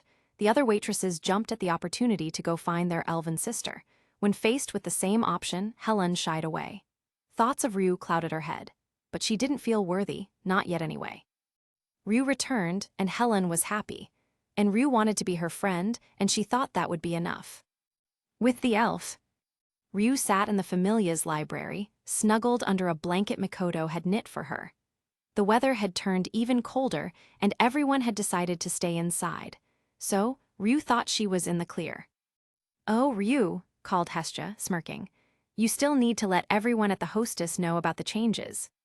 The goddess had poked her head inside the door. Ryuu groaned as she closed her book, just when it was getting interesting. "Have fun walking in the snow," said Hestia. Ryuu dashed to catch up with her goddess. "Lady Hestia, did you talk to Belle?" Hestia froze before shaking her head. Ryuu frowned. "He asked me yesterday about some kind of canisters. I think Aisha told him about the delivery. This means that you need to talk to him before he gets the wrong idea." Hestia sighed. "Fine, but you talk to Helen first." Ryuu turned red to the tips of her ears but proceeded to put on a jacket. She wound her scarf around her neck. She strode out into the street, the frost under her feet cracking as she walked. She moved with purpose, trying to summon her courage. It didn't help that she could hear the voices of Elise, Kaguya, and Lyra teasing her as she went. Elise was all bold words of encouragement, shouting loudly. Kaguya made fun of Ryuu and kept teasing her. Lyra just cracked jokes like it was the simplest thing in the world. Thankfully, they served as pleasant distractions. Without realizing it, Ryuu had already arrived at her destination. She pushed through the door to find the other waitresses hard at work. Mia, who was standing at the bar, just jammed her thumb towards the back. "Get going and help the girl with the dishes. She's been useless ever since that party of yours." Mia smiled, trapped in her own little world of humming and singing. Ryuu blushed but moved forward. "Thank you, Mama." She passed through the kitchen, waving at May, and found Helen tending to the dishes. By the look of it, the silver-haired serving girl was not doing the most tedious chore here. Instead, she smiled and seemed to whistle as she worked. Helen turned her head at the noise of Ryuu passing through the swinging doors. When she saw the green-haired elf, she smiled and forgot her work. "How are you, Ryuu?" asked Helen, bounding over. "Well," was Ryuu's clipped response. Helen made to grab Ryuu's hands, but the elf pulled away. "Oh, right, sorry. You don't like people touching, right?" Helen turned a dark shade of red. "Kind of forgot after that night of ours." Ryuu felt the heat climb up her neck. "That's what I wanted to talk to you about," said Ryuu. The elf dipped her head. "I took advantage of you that night, and I'm sorry." Helen tilted her head. "Took advantage of me? What on earth are you talking about?" Ryuu flinched. "I was feeling lonely and seduced you for my own selfish reasons. Again, I apologize." Ryuu looked at the floor, ready for anger, but heard nothing. Then, slowly, a strange, high-pitched sound filled the room. The elven warrior looked up to find Helen laughing continuously into her hand. She was trying to muffle the sound but failed horribly. Ryuu suddenly felt a little stupid. "Why are you laughing at me?" she asked. "I'm sorry," replied Sir, waving a hand. "I didn't mean to laugh. It's just—" Helen kept laughing. "Ryuu, you didn't seduce me. You can't even flirt." Ryuu's mouth dropped. "Yes, I can," she declared indignantly. "I flirted with you the whole night." Helen shook her head. "No, you didn't. You got drunk and messed up all your pickup lines." Now Helen was smirking. "But I thought you looked cute, so I let you carry me to your place." Ryuu stood there gaping like a fish. Sir rolled her eyes before dragging the elf to the front. She pulled up a chair and forcefully shoved the elf into it. Then, Sir pulled a chair opposite her. "Ryuu, you weren't the only one feeling lonely or rejected." Sir reached out again. Ryuu let her. "If you're not ready, that's fine, and if I'm honest, I don't think I'm ready either." Sir looked towards the doors. "I barely remember who I was before Lady Freya found me, and I don't know how different that girl is from this one now." Sir looked back to Ryuu. "So, you take all the time in the world. I'll be waiting for when you're ready." Sir stood up, preparing to get back to work. That's when Ryuu found her footing. "The party, you need to wear a dress," she cried out. The other waitresses stopped to look at her. "Goddess Hestia has imposed a dress code, so you have to look your best for the party." Ryuu looked at the floor. She heard Sir walk back over. The waitress lifted Ryuu's chin with a single finger, and the unstoppable elven warrior felt herself get lost in the pools of silver before her. "A dress, huh? Okay, but I assume that means you'll be wearing one too." Ryuu nodded. Sir puckered her lips, and Ryuu unintentionally leaned forward. Before she could close the distance, though, Sir pulled away. "I'll see you there, Ryuu." The elf sat there, bewildered, while the other waitresses shook their heads and rolled their eyes. With the boy. Back in the Hearth Manor, Bell walked down the hall towards the library. His thoughts were still clouded by what Aisha had told him, and he worried that something terrible was coming. So, he looked to find a distraction. That was when a voice spoke up behind him. "Hey, Bell," said Goddess Hestia. The boy turned to look at the most important person in his world. "I know you heard about it, but I just wanted to let you know." The goddess gulped audibly. "I have something from Hermes. I don't know what they are, but Aisha said that there's something you watch apparently." From behind Goddess Hestia appeared two matte black canisters. They were smaller than he expected. She held them out towards the boy called Bell Cranel. Chapter 36. It was the morning of the party, but Bell couldn't allow himself to feel happy. Instead, he was worried. He sat in his room, legs crossed on the floor, and stared at the two black canisters on the ground. Goddess Hestia's instructions were to put a magic stone in the bottom and press the switch. Apparently, there was some kind of message for him to watch. Hestia had promised that she had not watched more than a couple seconds, and Aisha had done the same. That had been enough to scare the two, though. But Hestia also promised that whatever was lurking in these canisters wasn't scary. All she had said was that it would be emotionally taxing. So Bell Cranel sat there. Part of him wanted to ignore these things, to wait for Hermes to get back. The other part was anxious and ready to listen to the message that awaited him. He picked up and inspected the canister on the left. It was unbelievably smooth, with a hole in the bottom and a glass circle at the top. He also picked up a magic stone that he had left on the floor just in case. Slowly, he inserted the stone. Then he pressed the only thing sticking out, a small button. Inside, the magic stone was crushed and turned into powder. Bell was quick to put the canister down. He stared at it, waiting for something to happen. Just as he thought the magic item was broken, an explosion of golden dust shot up. It floated in his room, sitting there. Bell watched it, confused. Was this all that was going to happen? Then light shot up. An image began to coalesce. Bell, sitting too close, couldn't quite make out what he was looking at, so he shuffled backwards. As he did, the image took shape. It was a woman looking down at him. Colors were hard to make out, but it appeared as if she had long, dusty gray hair and emerald-like green eyes. The woman smiled at him, and it was the kindest thing he had ever seen. Her face appeared as gentle and welcoming as goddess Hestia's. He watched her, something familiar tapping his brain. He waited to see if anything else would come when she started to speak. "Belle," began the woman, "I hope this finds you well. Since I don't know what Zeus and Hermes told you, let me explain." She brushed imaginary crumbs off her shimmering dress. "I am your mother, Materia." Something in Belle broke. His throat tightened, and he felt the tears start to fall. When they began to obscure his vision, he wiped them away as fast as he could. The little boy wanted to ingrain the image into his brain. This might be his only chance to see his mother. Materia opened her mouth to talk again, but started coughing instead. "Mama," cried Belle, reaching out. Unfortunately, his hand passed through the dust, scattering it a little bit. The boy flinched back, scrambling to get away. Thankfully, the moving image had not been disrupted. Materia gathered herself and took a deep breath. After 3 deep breaths, her smile returned. She pushed past the pain to talk to her son. "I don't know how much I'll be able to say, but please listen, okay?" Belle nodded vigorously. "First of all, I don't want you to listen to a single thing Hermes and Zeus try to teach you." Materia's face turned stern.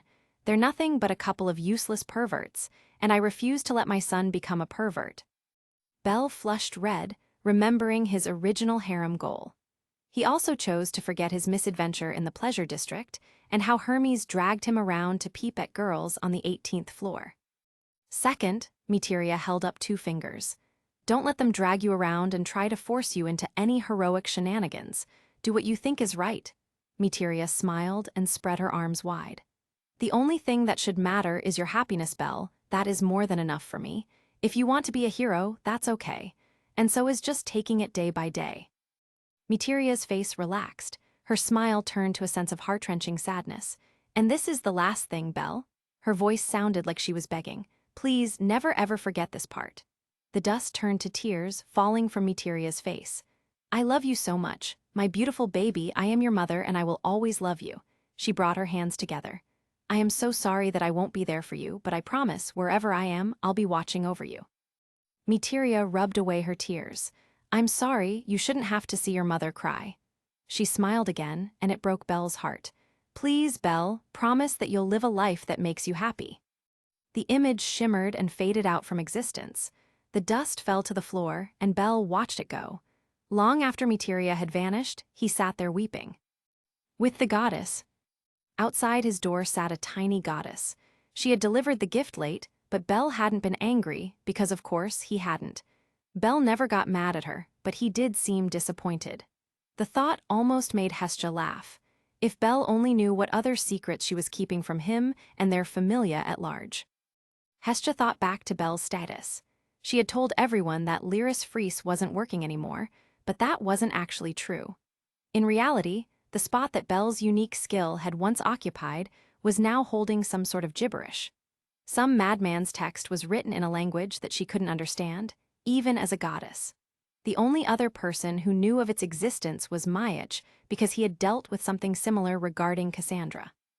The only thing she could tell, which only came from her godly intuition, was that the skill was still linked with Lyris.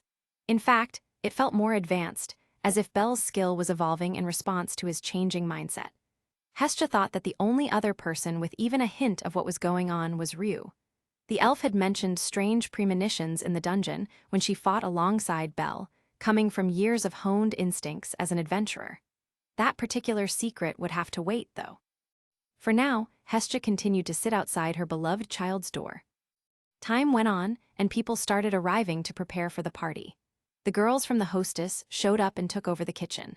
Mamma Mia brought her very own pop-up bar stand to mix drinks. The rest of Hestia Familia began clearing space for dancing, talking, and eating. They quickly discovered just how many large rooms there were in this manor. The room that once held all the Apollo statues was actually quite spacious, with a crystal chandelier and marble flooring. This became the ballroom.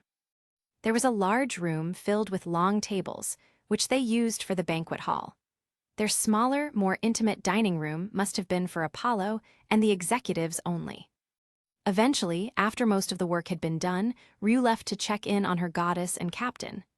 After breakfast, Belle said that they wouldn't see him for the rest of the morning. Everyone knew what it meant. So, they went about their work and trusted in their goddess. "Have you heard anything?" asked Ryuu. Hestia shook her head. "Maybe you can try. You are an adventurer after all." Ryuu nodded and cupped her ear closest to the door. From the other side, she heard the faint sound of tears. She frowned. "He's crying," said the elf, her heart breaking in two. She turned to her goddess. "What was in that gift from Hermes?" Hestia shook her head.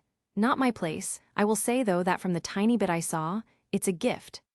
Ryuu's face scrunched up. "What kind of gift would make you cry?" The goddess gave her vice-captain a forlorn smile. "The kind that Belle really needs right now." She looked at the door. "I'm really sorry, you guys, but I'm going to need you to keep an eye on things a little bit longer. I want to be here when he gets out and make sure that he's okay." Ryuu smiled and gave another nod before turning to go back to the others. She would update them on the current situation and then keep the party planning on track. With the boy. An hour later, and Belle still hadn't left his room. He hadn't played the other message. He had just listened to the first one over and over again. He watched his mother until he had the memory of her face planted in his brain. He listened until he knew he would never forget the sound of her laugh. Eventually, he ran out of tears. All that was left was gratitude for Hermes. He didn't know if the message was true or if the god was playing another trick, but he also didn't care. This was his mother, and he chose to believe that. He sat in the darkness, and the message played itself out one more time. Afterwards, there was a knock at the door. Belle went to rub his eyes, but they had dried out. The rim of them felt crusty and irritated. He stood up to open the door and came face to face with his goddess. In the past year, Belle Cranel had grown physically. He had hit a growth spurt and now stood over a foot taller than Hestia. He had to look all the way down at her, and she had to crane her neck to look at him. "Anything I can get you?" asked Hestia. Belle started to shake his head but stopped in the middle. He ended up nodding and holding out his arms. Hestia obliged, jumping up to wrap her arms around him as best she could. "You're so big now," she said. "It's getting harder and harder to give you a proper hug." Belle sniffled, a grin tugging at his face. Eventually, Hestia pulled back, hands still on his forearms. "Do you want to talk about it, or do you want to wait till the party is done?" Belle turned his face back towards the room, frowning. He looked back at his goddess, his first real family member since his grandpa died. "There's someone that I want you to meet, Goddess Hestia." "With the family." While that happened, the others prepared to welcome their guests. The boys bathed, shaved, and used the bathroom ahead of time. After that, they went to put on their new fancy suits. The girls did the same, getting out their bright new dresses and helping each other with their hair. The only exception to this was Makoto, who left to a spare room. She said something about a surprise before leaving. When they finished, they all gathered in their parlor. Then began their game of compliments. It started the moment Urashima walked in. The girls had entered first and waited for the men in their dresses. The second the bodyguard walked in, he had tripped over a couch.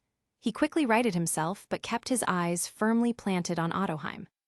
Contrary to what the others thought, she did not buy a traditional Far Eastern dress.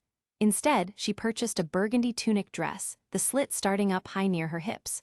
The rest of the dress stopped right below her knees. She had a black orchid in her hair with her long black locks straightened and pulled over her right shoulder. Around her neck was an obsidian choker with matching bangles around her wrist. She giggled and walked back and forth across the room. Everywhere she went, Yura's eyes followed. He stared at her, his mouth slightly parted. Silently, Odo appreciated her childhood love. She liked his short-sleeved dark gray shirt and black vest. He had left his metal arms out in the open for everyone to see, and it was much appreciated. His hair had been tied up into a tight bun, and he had made sure to shave his face perfectly clean. Although he rubbed his arms in hesitation, he had a smile. Ottoheim loved every inch of it. Lily was wearing the yellow dress she had found before. It stopped below her knees with golden ruffles. In her hair were a pair of yellow daisy hair clips. The dress was sleeveless, but ever the supporter, she wore a pair of white gloves. Welf stood next to her in a suit the color of his hair. His blue bandana was tied up around his wrist, and he wore a black bow tie around his neck. Elwyn had decided, meaning been coerced into wearing traditional elven robes. They were a combined gift from Riveria and Lefia, apparently. They were dark green with white accents and lines. His hair hung down, tied with a golden band like Riveria's. That had also been a gift from the High Elf. Elwyn had begrudgingly accepted it, along with the gold-rimmed glasses Lefia gave him. He had made sure to press his outfit and remove all the crinkles. Haruheim waited in her green dress next to Ryuu. The elf had also worn green, a sharp jade gown that shimmered and shined. It was sleeveless and dipped down her back past her shoulder blades. The dress went all the way to her feet. Around her neck was a golden string with a shining sword pendant. There was a matching set of earrings, and in the hilts of all three were shining emeralds. The only one missing, besides Hestia and Belle, was Mikoto. The rest of the familia had not seen her for the afternoon, and she had not told them what she had bought for the party. The sun was starting to set, though. Soon, Loki familia and the rest of their guests would be arriving. The hostess staff had left them alone, thankfully, but soon they would need some guidance. They would need the leaders of their familia sooner or later. That was when there was a tentative knock at the door. Mikoto poked her head in, black hair already tied back in a fishtail braid. "No laughing," she said, terribly nervous. Everyone nodded, and she stepped through the door. Mikoto was not wearing a dress. She had instead bought a lilac suit with black trimming at the cuffs and collar. Underneath was a white blouse and black tie. She wore gold hoop earrings and black dress shoes. She stood anxiously in front of her familia, wringing her hands. She knew people would prefer a dress, but why were they so quiet? She got ready to turn around and hurry back to her room when she heard an eeping noise. She looked down to find Haruheim splayed across the floor. Mikoto crouched down. "Haruheim, what happened?" Elwyn chuckled. "The clumsy fox just about tried to jump you, but tripped on her own tail." Mikoto reached out to help her up, but Haruheim ignored her. She stood up on her own and grabbed Mikoto's sleeves while also poking her in the stomach. The Renard peered around at her girlfriend's back, giving her a thorough examination. Her tail wagged excitedly, swishing at extreme speeds. "Haruheim, what are you doing?" asked Mikoto. Haruheim tilted her head. "Checking you out, of course. I have to sear this memory into my brain forever." She took Mikoto by the arm. "And make sure to assert my dominance as your girlfriend." The fox girl rubbed her head on Mikoto's shoulder, making a content purring sound. "No men allowed, even war gods." The others laughed and then offered their approval of Mikoto's outfit. They then left to find their captain and goddess. With the goddess, Hestia sat in shock and awe of Hermes' gift. She still hated the messenger god, but he had just done a lot to redeem himself. She looked at the other canister and quickly realized what was inside. It didn't take a goddess's intuition to understand Belle's father was waiting for him. When she looked at Belle, though, she knew he wasn't ready. He already looked so tired from crying himself dry. "Hey Belle, why don't you rest a bit? I'll make up an excuse for you and you can join the party afterwards. Is that okay?" Belle nodded and dragged himself over to bed. Hestia followed before tucking him in. She stroked his hair while he drifted off. The goddess smiled down at her child before exiting the room. She gave him one last look as she shut the door. When she turned, she came face to face with the rest of her children. They all wore varying looks of worry. "Is Master Bell okay?" asked Lily for the group. Hestia nodded, giving them a tired smile. "He'll be fine, but he needs to rest for a bit. He'll join the party afterwards." The goddess of the home walked down the hall, her familia followed along. They set to the last-minute preparations and gave what little help was needed to the staff waiting for them. After that, it was just a waiting game for their guests. Ryuu stood at the bar while Sir fawned over her, showering the elf in compliments. Ryuu was reduced to a bit of a blushing mess as a result. Across the room, Dixon strung his lute and did warm-ups. Hestia walked over to him. "Hey Dix, how you doing?" The bard smiled. "I'm well, Goddess Hestia. I am terribly excited for tonight as well. A chance to play for some of Horario's most prominent familias and deities," he bowed. "Thank you for the opportunity." Hestia chuckled, rubbing the back of her neck. "Well, I mean, we do owe you, right? You carried the rumors here and told everyone we were coming, and I still haven't lived up to my end of the bargain." The goddess looked at the floor. "Sorry about that. How about I pay up my end later tonight?" Dixon nodded, a giant grin on his face. "No worries, I was happy to wait." He looked over at Lunwar, who was setting up the buffet of food. She noticed him and smiled. The bard's smile grew in response. The hostess has its own charms, after all. That said, I'd be happy to take you up on your offer. Hestia nodded and set up a time for the two of them to meet up during the night. It was 30 minutes later that the guests started arriving. Elwyn was on greeting duty, standing at the door. He let people in when they knocked if they were on the guest list, and then pointed in the direction of the grand hall. Thankfully, he was not alone for long. The first guests were the members of Loki Familia. All had been invited, but many had declined, already having their own plans, save the entirety of the executives and second stringers. So, Elwyn opened the door to the sight of Lefia in her elvish-style pink dress. The outfit was much like her adventurer's garb, but modified for evening wear. Elwyn opened his mouth to let them in but was soon struck silent. Lefia sighed and stepped inside. She took Elwyn by the hand and helped him open the door. He didn't notice everyone walk inside. Thankfully, Ais had been around enough to know the way. She took the lead, carrying her gifts under her arms. Her dress was the exact same as over a year ago. The Sword Princess knew that Belle had liked this dress, so she saw no reason to change that. Her familia followed, present tucked under their arms. Riveria was on the left, rolling her eyes at her brother. She smiled fondly and trusted Lefia to take care of him. She also trusted Filvis. Initially, the dead elf was just going to wear her original outfit from life, but Elwyn had persuaded her to take part in the festivities. Everyone in Hestia Familia is dressing up, aren't they? He had said. It had taken Filvis a long time to understand what he meant. So now, the dead elf, the half-elf, and the little elf dressed in their best clothing for each other. Finally, Elwyn put himself back together. He smirked at Lefia. So, where's my present? Filvis rolled her eyes while Lefia blushed. It's for later. Elwyn's smile grew even more. With the Sword Princess. In the grand hall, Ais looked around nervously. She wanted to present her gift to Belle personally. Unfortunately, Welf had other ideas. Oh, you guys can just put those under the tree. The smith looked around. Where is the tree? Urashima shrugged. No one knows. Ryuu put herself in charge of it but hasn't let anyone see. The elf heard her name and turned an even darker shade of red. I put it up in one of the spare rooms, the one with the high ceiling. She trailed off, embarrassed for some reason. Well, time to go see it, declared Loki.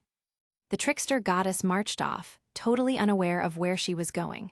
Ryuu sighed, Loki Familia sighed, and everyone else followed suit. Ryuu hurried to take the lead down some of the empty halls of Hearth Manor. She stopped in front of large double doors and opened them slowly. The room was dark, but she was quick to turn on the lights. As the tree came into focus, everyone felt filled with wonder. The large pine was almost 20 feet tall, absolutely full of sparkling green needles. Shining tinsel hung perfectly, and so were tiny lights made of magic stones. But the real treat was all the ornaments. There were white rabbits, tiny blue bells, hammers and anvils, glass dragons, and a collection of other symbols of her beloved familia. A golden fox hung next to a black crow, and a tiny backpack sat there too. The rest of Hestia Familia hugged their vice-captain, showering her in praise. Ryuu shrunk in on herself, unused to the attention. If only Belle was here to see it. With the sun. A couple hours later, Belle woke up. He felt nice and refreshed, and when he looked at his canister, he didn't feel such deep despair. He felt sad, and he always would, but it also made him smile. The boy had a message from his mother, and probably his father as well. So, feeling refreshed, the boy got out of bed. He put on his navy blue suit and went to find his new family. While he walked towards the grand hall, he heard a weird sound coming from a nearby closet. Belle listened close, and it sounded like someone was in pain. His instincts turned on, hyper-aware that Freya might be up to something. He withdrew the Hestia knife, which he wore even with his fancy outfit, and edged closer to the door. Slowly, he turned the knob and opened the door. The sight that greeted him shook him to his core. Mikoto was nibbling at Haruheim's collarbone, her hands squeezing the fox's rear. The sounds of pain turned out to be the Renard's quiet moans. Her hands were hooked around Mikoto's neck. As Belle watched, she swung her legs up and around, latching herself around the samurai. As things progressed further and further, Belle backed up and quietly closed the door. He didn't think anything could disturb those two, but he didn't want to take the risk. He tiptoed down the hall, looking for the rest of his friends. Hopefully, they weren't so rambunctious as Mikoto and Haruheim. Ignoring any other strange sounds he may or may not have heard, Bell stepped into the grand hall. As he did, things quieted. He felt the eyes of everyone on him and almost shrank away. Before he could leave, though, a gust of wind passed by. Something took his hands. Golden eyes met rubelite and Bell felt his soul settle. His lips pulled upwards involuntarily. Eyes matched the movement. "Dance with me." She turned it into a question as she tilted her head. Bell nodded along. Not caring who was staring anymore, the two walked out to the middle of the floor. There were already some couples swaying slowly, and Bell was happy to join them. The boy turned to the girl and bowed slightly. She returned his gesture with a curtsy. Then, they came together. For the next 10 minutes, there only existed the two of them. They were not talented or totally graceful, but they moved in perfect harmony. "Later, I have a gift for you," she said. A light pink dusted her cheeks. "We can go and get it together. It's a pair." Belle blinked, eyes wide. The sword princess left and was soon replaced with an itty-bitty goddess. She took his hands, and Belle happily led her in a lively waltz. "You're doing better now?" she asked. Belle nodded. "Later, I want to watch the one from my dad, and I want my family with me." Hestia gave him the most significant smile. "I think that would make everyone really happy." "Thank you, Belle. I mean it from the bottom of my heart." After that, the evening started to blend together. The night wore on, and Belle found himself dancing with Lily, Odo, Ryuu, Sur, and Tiona. Finally, there was Aina. She wore a black dress that turned into a skirt from the hips down.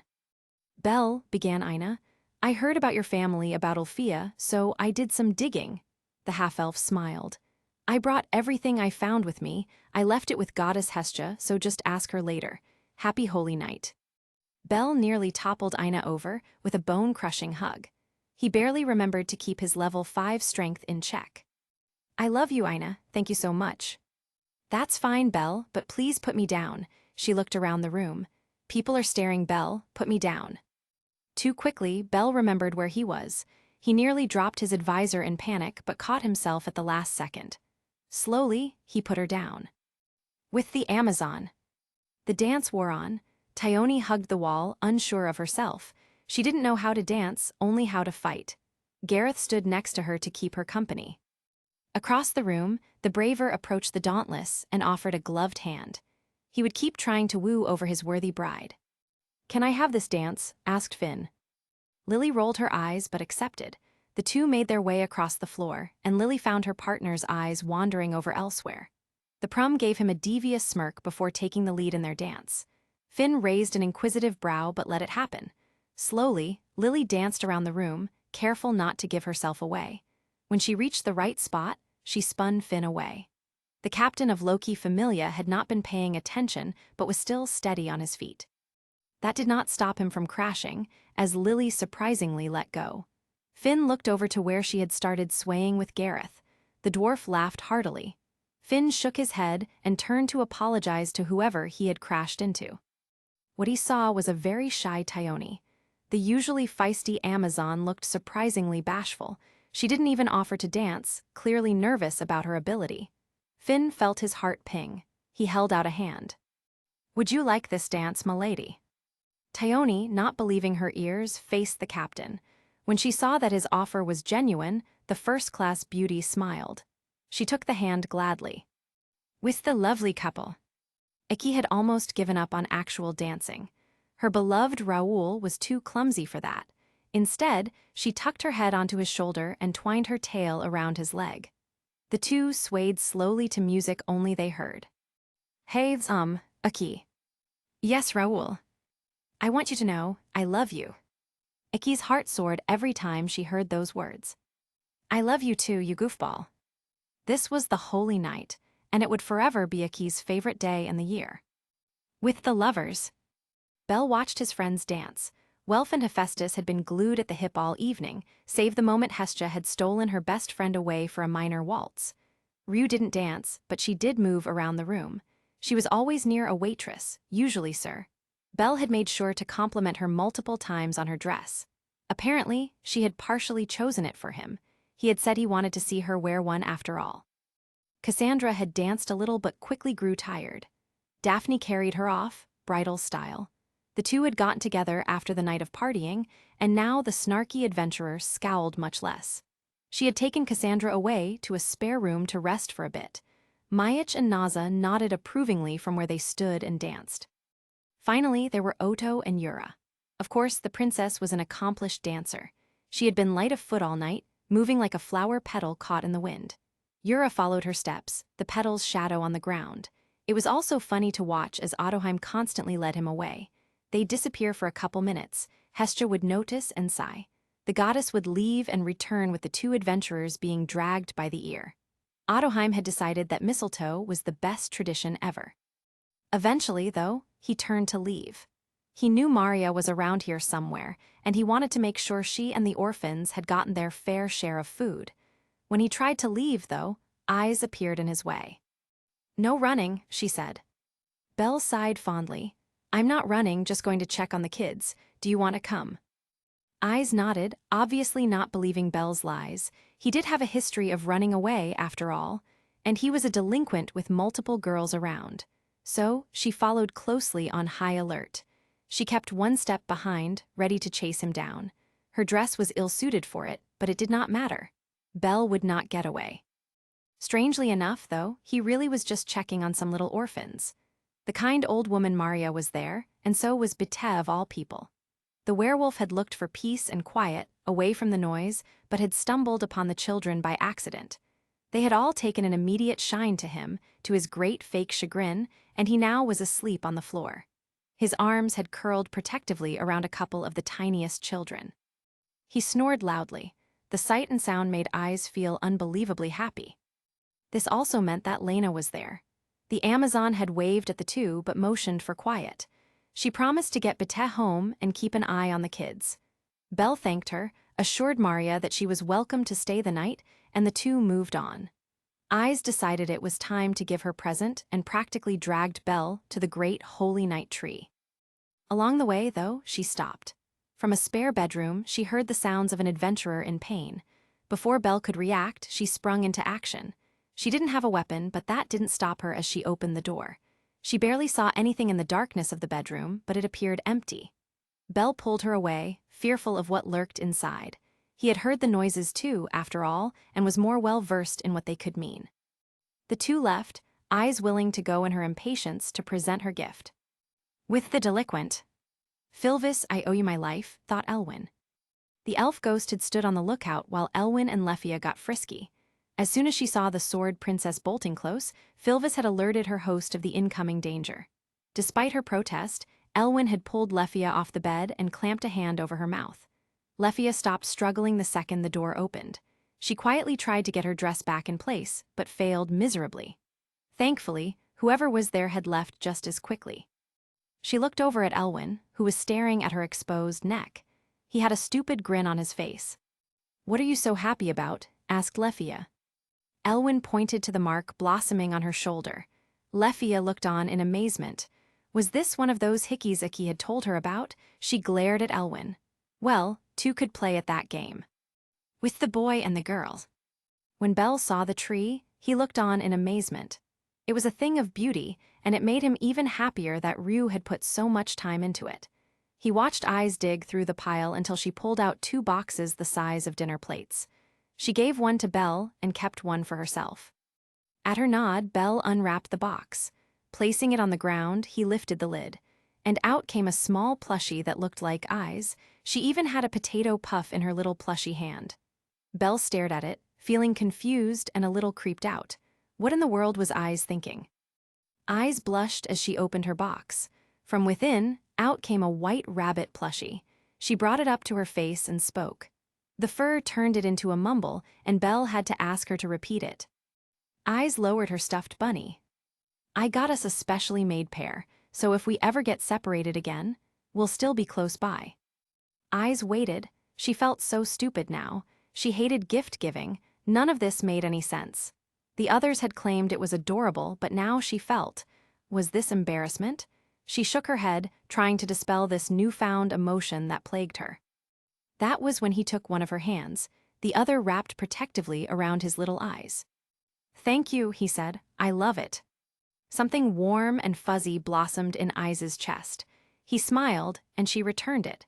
The boy looked at the ceiling, relishing in his wonderful life, and blinked in amazement.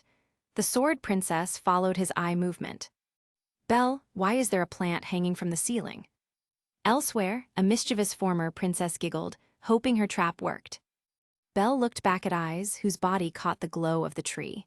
A rainbow of color shone behind her, and since her head was tilted up, Belle had a perfect view of her neck. He thought that was beautiful, but she looked at him. His brain fried. He remembered the words of his mother, how she just wanted him to be happy. He thought of everyone, telling him to forgive himself. "Guys like us need to stop standing in our own way," Raoul had said. The boy leaned forward, and the girl watched on in surprise, still not getting it. Then something warm touched her cheek. As quick as it happened, it was gone. She felt the warm spot, uncertain of what had just happened. Ais looked at Belle, who seemed so red he was going to pass out. Slowly, the gears began turning in her brain. Pieces clicked together, and her heart started thumping erratically. Everything was suddenly much too hot. "That's what the plant means," said Belle. Ais nodded, still letting her brain catch up. Unfortunately, before she could say more, she heard the rest of her familia calling for her. "I have to go," said Ais. Belle nodded. Ais turned to go, unsure of herself. Finally, as she walked through the door, she looked at Belle one last time. "Happy Holy Night, Belle." Belle looked up. "Happy Holy Night, Ais." At the end, everyone had left by that point. The hostess had packed up, and soon dawn would come. Before that, though, every member of Hestia Familia gathered in their lounge. They had arranged the seats so that everyone could see what was about to happen. Belle waited for them to be ready, and then he started the second canister. Just like before, an explosion of glittering dust.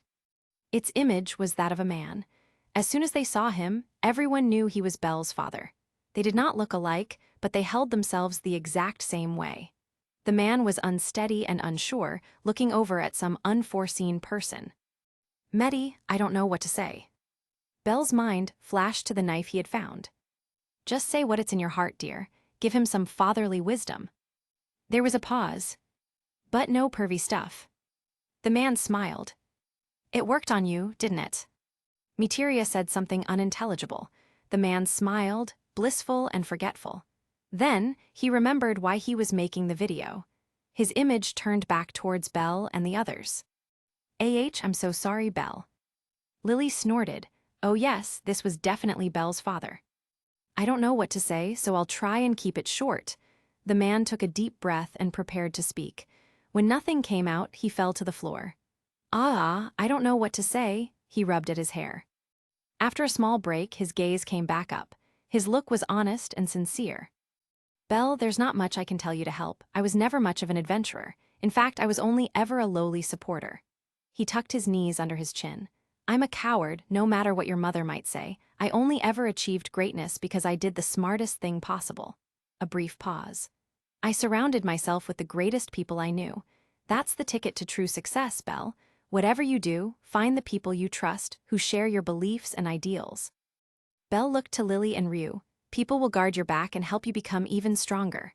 Welf and Makoto. "Find someone who makes you want to be better." Haruheim. "Allies who question you but will always take your side when it counts." Otoheim, Urashima, and Elwyn. But most importantly, Belle felt himself lean in. "Find someone who will take care of you, someone who loves you more than you could ever love yourself." His father shrugged. "It doesn't need to be the love of your life, just someone who cares about you, more than you could ever care about yourself." Belle looked to his goddess, who looked right back. "Do this, Belle, and you will achieve true greatness, no matter what you choose to do." With the messenger god. In a distant land, the sun shined on. Hermes waved his hat in front of his face, straining to get rid of the humidity. The god looked at his fellow deity, sitting in front of him. "So, Zeus sent you this way?" asked the large god with a salt and pepper beard and bronze skin. Hermes nodded. "Apparently you have something quite shocking to show me." The god of messengers placed his hat back on his head. "Although, that's not the only reason." Hermes shrugged. "Still, I do wonder what Zeus thought was so important and secretive." Standing next to him, Isfi examined the familia captain across the table. Even relaxed, A deadly aura rolled off of him in waves. It was as if she was staring at an abyss of power, never-ending in its depths. The god grunted, waving a hand to his captain. "Get the lass," he said. The captain's eyes bulged out of his head, and his fee was almost knocked over by the intensity of his stance. This was it, a living legend. The captain looked at his fee and her god, and she almost ran in fear. However, he looked away and left the small shack. They sat in silence, and his fee counted the moments tick by. She counted 5 minutes before a knock on the door. The captain walked in, and despite his deadly aura, he was not what his fee stared at. Hermes sat there, stunned into silence. The mischievous god had no words to say. Oh yes, things were getting more complicated by the day. Chapter 37. In the Xenos village on the 24th floor, Ween was having trouble holding back her excitement. Apparently, Fells had recently decided that it was too dangerous for Lyd and his faction to stay in the dungeon. Everything involving the expedition with Hestia Familia had shown the guild that the Sunseekers had grown too dangerous to be ignored. So, Fells and Arranos wanted the Xenos that were on their side to head somewhere safe. Which was bad because it meant something terrible was about to happen, but it also told Ween that she got to see Belle again. She'd be hidden somewhere near the surface, so he could come and visit all the time. She hummed as she waited for the rest of her friends to get their things ready. There were close to 36 Xenos with Lyd's faction now, and the rate of birth for new Xenos was also on the rise. Things were going okay, in Ween's opinion. All that was left to deal with were those mean, nasty Sunseekers. "Okay, I think we're all ready," shouted Fia. She stood with her group. Let nodded from his spot, gesturing with a thumbs up. "Amazing. Okay, friends, to the surface we go." Ween took a position in the vanguard, leading the way. She loved that people trusted her and gave her responsibility. It made her feel all grown up and mature. At Lyd's gesture, she led the march down the tunnel. They used secret passages and information from Fells to avoid adventurers, and Lyd had a key to Gnosis on him. The hope was to get inside the man-made structure on the 18th floor and find their way to Daedalus Street. Fells would meet them there and stash them away in a safe house when nighttime came. That was the plan anyway, and unfortunately, things seldom went the way they were supposed to. On the 22nd floor, screams came up from behind. They started as shouts of surprise, so Ween just thought that the dungeon was on the attack. Even if it was their mother, the dungeon would always try to kill them. Because of that thought process, though, Ween wasn't expecting the orders to come out. "Get ahead, everyone, move to the rendezvous as fast as you can," shouted Lyd from way behind. Ween chanced to look back and saw monsters waving swords. These new enemies were bearing down on her friends. Thankfully, the Sunseekers were not in the mood for killing Xenos. They just worked methodically to knock out and restrain their more peaceful brethren. Part of Ween wanted to stay and fight, but then she remembered Lyd's orders. Some of these Sunseekers were truly powerful, monstrous in their strength. A couple of them could potentially rival Asterius. So when she saw that her friends were just being taken prisoner, she chose to run. To find help, she needed to find Belle. With the Virgin Goddess. On the surface, Belle, Ryuu, and Hestia were walking up the stairs of the Tower of Babel. That morning, only a bit after their successful party, they had received a summons from the guild. Apparently, Arranos had decided it was time to deal with the Sunseekers. Hestia Familia's report had been the final nail in the coffin. The idea that the Sunseekers had been able to gather such a giant monster army, including a floor boss, without anyone noticing was disturbing, to say the least. They had only been waiting on some final bits of information, and now they were on the counterattack. Belle and Ryuu stood to each side of their goddess, who walked in a guilty shuffle. Hestia had planned on making today the day she told Belle about Lyris, but now his mind was going crazy with worry for the Xenos. Fells had not written down many details, which meant there was little information to go off of. So she waited to hear what the news was. It wouldn't be that bad if they were just making plans, and Hestia could tell him afterward. Besides, Ryuu and Lily would probably be the most involved with the strategy for this possible war. Honestly, Lily probably should have been the one to come to the meeting, but she insisted on staying behind. She and Welf were working on some large backup plan. Hestia knew what it was, and she thought it was a good idea, but it also required total secrecy. Especially if Freya was really in league with the evil Xenos. Hestia hated that term, though. She hated labeling people as good or evil.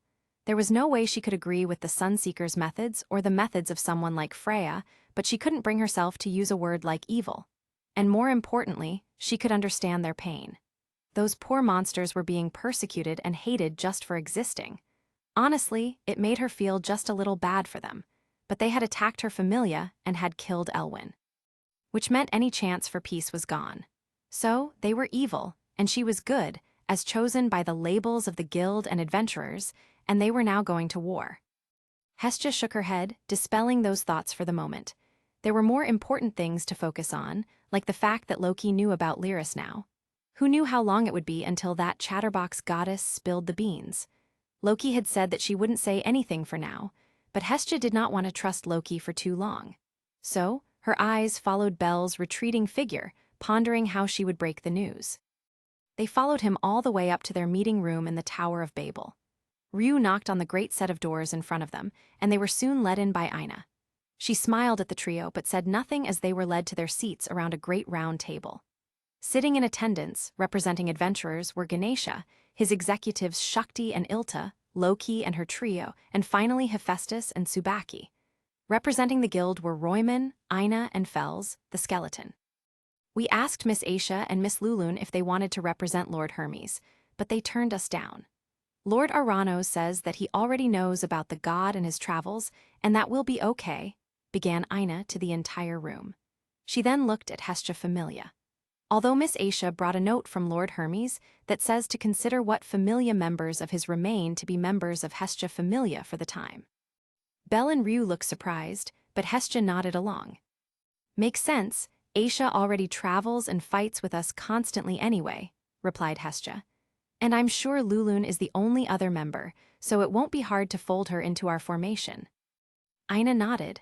The rest of Hermes' Familia was indeed still outside of the city. Whatever their top-secret mission was, it was known only to Aranos.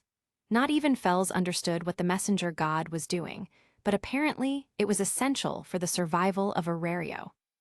Moving on to the business at hand, said Finn, standing at the head of the table.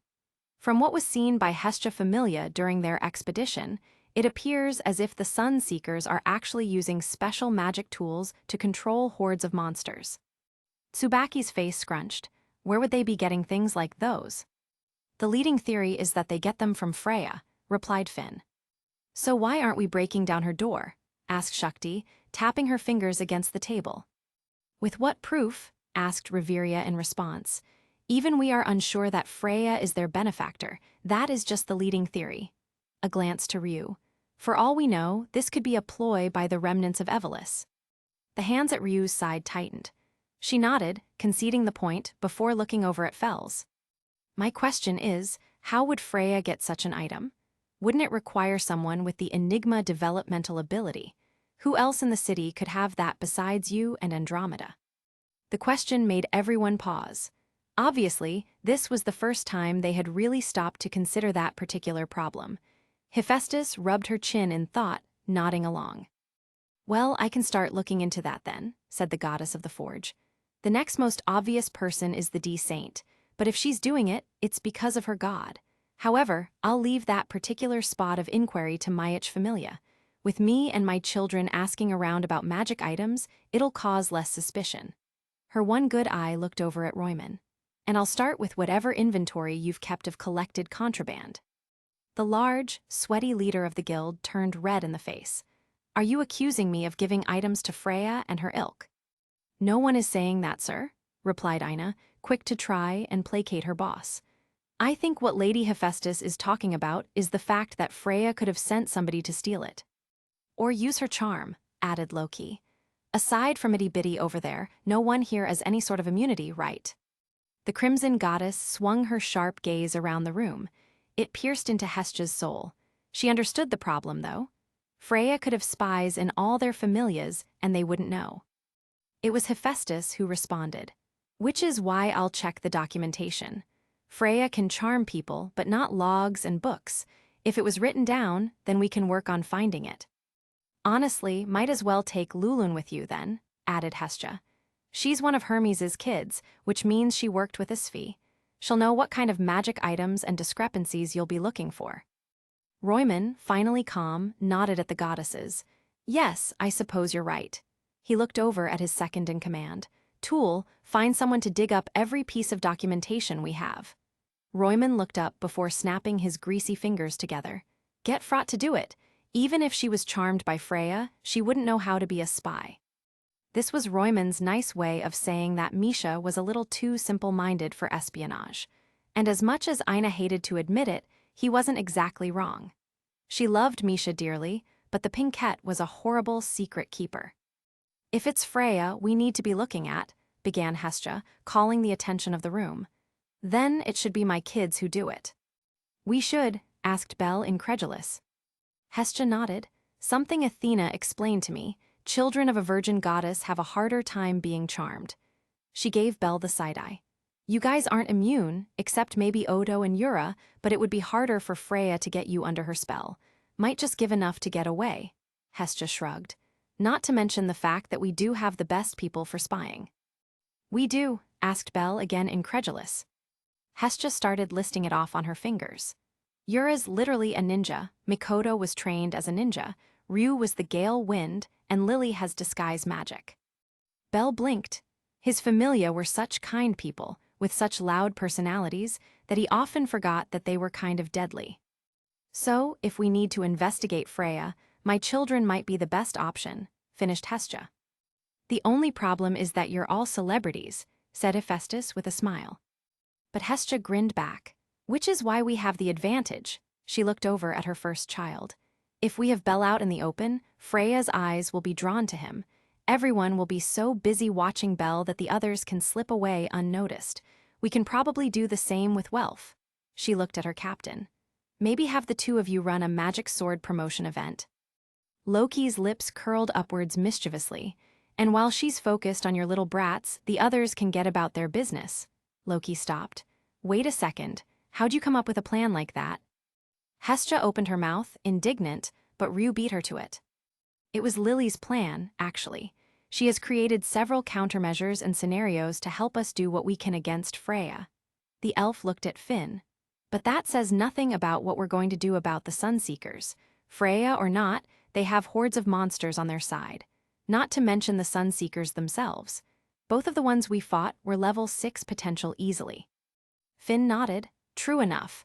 The best thing we can do for that is begin our recon. Shakti, can your familia take point there? You have the most members, so you can cover the most ground in the dungeon. I am Ganesha, said the god in response. And while I am happy to lend a hand, I must warn you now, many of my familia will be preoccupied with helping the Xenos that remain on our site and finding them a new home. We will need support from the members of Loki familia with our search. It would be best if we took the dungeon, as planned, but you swept through Knossos to check on the lower floors. Everyone besides Shakti blinked in surprise at Ganesha's logical plan of action. The captain of Ganesha Familia just smiled. She had joined him for a reason, after all. She nodded along with his plan and outlined how she could best deploy the members of her familia. Then, she looked over at Belle. The Xenos that are our allies, they are coming to the surface. I will need your help with them. They trust you more than anyone else. So, tell me when you can come by to help. You and the Renard girl. Apparently, they started asking for you two specifically, said Shakti.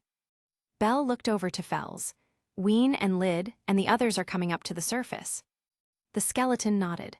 Yes, they should be arriving in Daedalus Street by nightfall.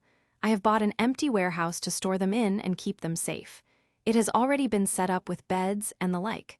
I have also made sure to purchase the land around it and keep away prying eyes. And what if they run off? Asked Belle. After all, that was how the world had learned about Ween. I hope there's some sort of way to stop them from getting antsy. The other humans and non-deities looked away, caught in their surprise of not thinking of such things, but Fels held up a placating hand. Not to worry, Belle Cranel, the Xenos will have access to proper food, water, and shelter. If you like, you can swing by the warehouse and inspect it yourself. As for something to do, underneath their hideout is a series of tunnels that will connect them back to Knossos. Through there, they will be able to help us with recon. After all, no one knows the dungeon better, they.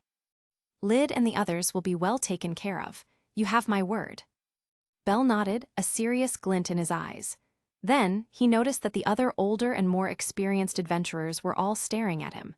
Some in curiosity, like Shakti and Reveria, but some seemed happy with his decision-making and how he had found his voice, like Finn and Gareth. Aina watched on like a proud, older sister. There are more tiny details to iron out, but this covers the main tasks for each major familia. As always, Diane's sect has been made aware to start preparing the right medicine and remedies. The braver's face grew serious. Make no mistake, people, we are going to war. It will not be simple or kind like it is with Rakia.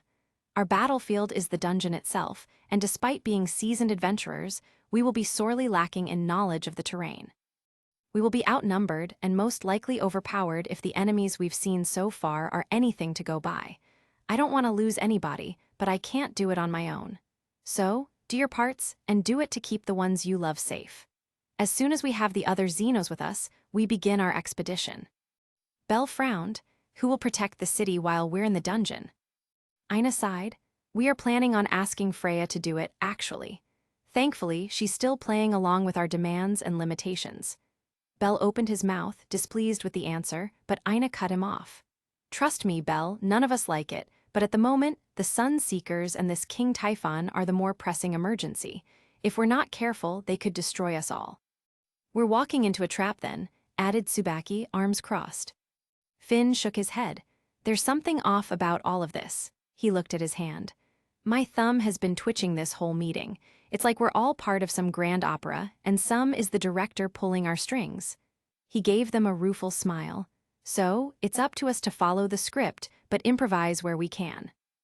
They remained there for another hour and hammered out the last of the details and current assignments. While they did so, Fells kept his Oculus nearby. He should have received a message by now. Some sort of correspondence from the Xenos about their progress. Except there had only been silence. The only message he had received was Lyd saying that they had departed from the village. Maybe they were just running a bit behind, or perhaps they had monster troubles to deal with. Hopefully, it was nothing important. The meeting finished, though, so the rest of the familias split off. Hestia had parting words with her fellow goddesses and Ganesha, and then stood by the exit, waiting for her children. Reveria did have a question for Belle and Ryuu, though. My brother, how's he holding up? Asked the High Elf. Belle and Ryuu shared a look. He's doing better, said Belle, but he gets really quiet sometimes, like there's something important he's thinking about and considering. He has these long contemplative moments, continued Ryuu. They are okay for now, but I fear what will happen when he goes in the dungeon. Reveria nodded. Thank you, both of you. I will see if I can get him to open up. She bowed to the two of them. Again, thank you for keeping an eye on my brother. It is much appreciated. Belle and Ryuu both flushed and quickly denied any need for praise. To them, Elwyn was as much their family as he was Reveria's. Looking out for him was second nature at this point. Honestly, now that Filvis was there too, it was like they had even more reason to take care of their half-elf mage. With the familia. Out in the street, Hestia did not lead the two of them home. Instead, they were heading for the hostess of fertility. Hestia said that they had to talk to Dixon about his new status. That had been what she had done the night of the party, after all. The bard had gotten the official blessing of the goddess for his role in spreading the word of Hestia's familia's travels ahead of their eventual return. He's got some interesting skills and even more interesting magic. Honestly, I think the two of you need to see it, along with deciding what we're going to do with him, explained the goddess. What do you mean? Asked Belle. Mr. Dixon is a bard first and foremost. I doubt he wants to come with us into the dungeon of all places and risk his life for no apparent reason. But we can't just let him run around and do as he please. We do have a reputation to uphold as a high-ranking familia, explained Ryuu. Hestia nodded. Just so. I'm fine with him being a non-combatant, and I'm even okay with him not living with us if he doesn't want to, but I think there should still be some kind of connection. Otherwise, what's the point? Her executives nodded. Eventually, they found their way to their favorite tavern. The restaurant was just starting to get ready for lunch, so they got a table and enjoyed the quieter atmosphere. Helun walked over to get their orders, taking the opportunity to flirt with Ryuu at every turn. Pasta, Ryuu, Helun frowned. I thought you didn't like noodles after I ate your cherry. Belle almost spat out his water when Helun winked at him. She sauntered away, and Hestia had to snap a couple times to get Ryu's attention. The elf was spending an impolite amount of time checking out the waitresses behind. Hestia huffed. Honestly, here I am, a virgin goddess, and my familia is filled with horned dogs. The little goddess crossed her arms before looking over at her first child. You won't betray me like that, right, Belle? You won't bring Wallen-What's-Her-Face home and forever tarnish my chastity. Belle struggled to answer. Ever since he had done that unspeakable act and dared to kiss Ais's cheek, the mere thought of her made his back burn something fierce. It didn't help that he had little Ais, his name for the plushie, sitting in a corner in his room. He had even slept with it a couple times. Honestly, he was horrified with his own forwardness. When he didn't answer, Hestia sighed. She turned back to Ryuu. Well, just try and keep it out of the house, okay? Ryuu blushed. Listen, I'm happy that you're all finding love, but I am serious about my reputation. She drew tiny circles on the sticky bar top. I'm not going to stand in anyone's way, but I want to try taking this whole goddess thing more seriously, and part of that includes my identity. Ryuu smiled and ruffled her goddess's hair. I promise, if I get up to anything, I'll come back here and spend the night in Helun's room. Oh wow, a sleepover already. My little Ryuu, how bold you are, said Helun. Ryuu flushed instantly as the silver-haired waitress placed down a plate of noodles. This was followed by sandwiches for Hestia and Belle. Instead of continuing to tease the elf, though, she turned to the goddess. I found Dixon and told him you were waiting. He should be down shortly, she said before walking away. As if on cue, the bard hurried down the stairs, a smile on his face. He joined them at their table, nodding in turn to all three of them. Sorry to keep you waiting, I just wanted to make sure I was properly dressed, he said. Belle's eyes popped open. Were you still asleep? It's almost noon, Mr. Dixon. Chloe, who was walking by with a tray of drinks, snorted. It doesn't help that he and Lenoir were up late again. I'm surprised she was still able to get up so early, said the cat girl. Helun giggled as she came with the table's drinks. Now, Chloe, I don't think we should be making fun of our fellow employees. She looked Dixon up and down. That said, Lenoir was walking a bit funny this morning. With that, she walked away to wait on another table. Ryuu and Belle looked at Dixon Trebule incredulously. The bard had the decency to blush. Lenoir watched on from the other side of the room but had been unable to properly listen as she took orders. All she knew was that her so-called friends deserved a bit of a smack later. And that was he her boyfriend? Well, her special friend would probably need to get smacked too. Odds were he had said something stupid. Again. Lenoir walked off, cursing her bad luck to be surrounded by nothing but idiots. She didn't take our order, said the man at the table Lenoir had just ignored. Hestia sighed. Okay, let's move on from all this. She looked at Dixon. We need to start talking about what you will do for this familia. No one expects a bard to become an adventurer. Not to mention, you've probably built up a substantial debt with Mamma Mia. Dixon nodded sheepishly. Honestly, the debt was secondary at this point. He didn't care much about how he was paid, and Mia seemed happy to have a live musician. Not to mention, any cost for the room had been split in half for the last while. Lenoir had chosen to stop the pretense that she wasn't already in his room every night. So, I'm not looking for a lot of money from you. We'd all be disappointed with that, continued Hestia. Dixon frowned. Then what do you want? The goddess smiled as she leaned forward. I want you to do what you do best, make music. Her three children tilted their heads. Your songs paved the way for us to come home, and they helped build our rep. I want you to keep doing it, explained Hestia. She turned to her familia. Right now, there are only 10 of you kiddos, and I love you all from the bottom of my heart. She frowned. But 10 will not do. We need more recruits, and it's obvious that Horario's a little tainted because of my debt to Hephaestus. She pointed at Dixon. But if you write enough fancy songs, singing our praises, I think we'll be able to draw a crowd from beyond Horario's walls. Ryuu and Belle looked confused, but Dixon nodded along. He was rubbing his chin, already deep in thought. That could work, he said. Music does travel farther than any other art after all. He surveyed the pub, and I'm in the perfect spot. He looked back to Hestia. But I need to be your exclusive composer. I don't want to be fighting for access with over-bards. Hestia nodded. But of course. You are the only one with my blessing, after all, but that goes both ways. I don't want you writing any songs about Loki's children. Dixon's eyes darted over to Belle. That might be a bit hard, considering the relationships between your two familias. Hestia frowned. Fair enough, but we should still be the primary focus. Dixon nodded. Sounds like a fair deal to me. Hestia smiled and extended her hand. Well then, I look forward to our working together. Dixon Trebule chuckled, as do I, Goddess Hestia. They spent the rest of their lunch going over what stories would make the best songs. Hestia mentioned how Ryuu had single-handedly taken down Udos, and Dixon began interviewing the elf. Along with that was a rough outline for a duet about Otto and Yura, as well as a ballad to be sung in Elvish about Elwyn. Apparently, Dixon had studied the language some time ago. Wait, what is your status, Mr. Dixon? Asked Belle at one point. With a proud flourish, Dixon Trebule whipped out his first-ever status sheet. Dixon Trebule. Hestia Familia. Level 1. SDR I-End, I-Dex, I-AGI, I-MAG, I-0. Developmental abilities. Skills. Musical inspiration.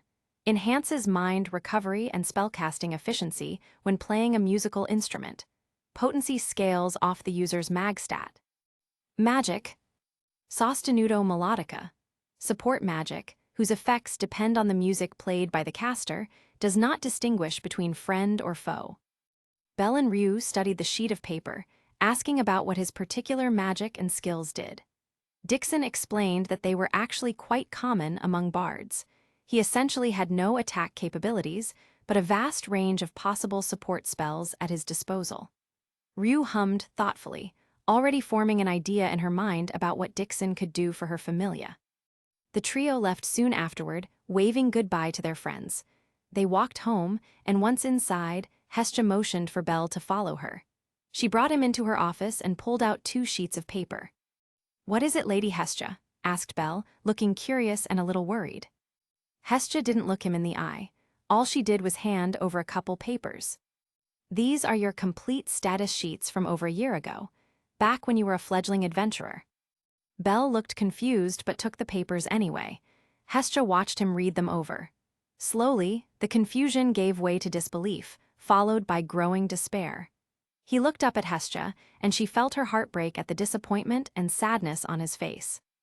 Goddess Hestia, what is this? He asked. Hestia looked away. A skill you had, Lyris Fries. It played a part in your breakneck growth, she began.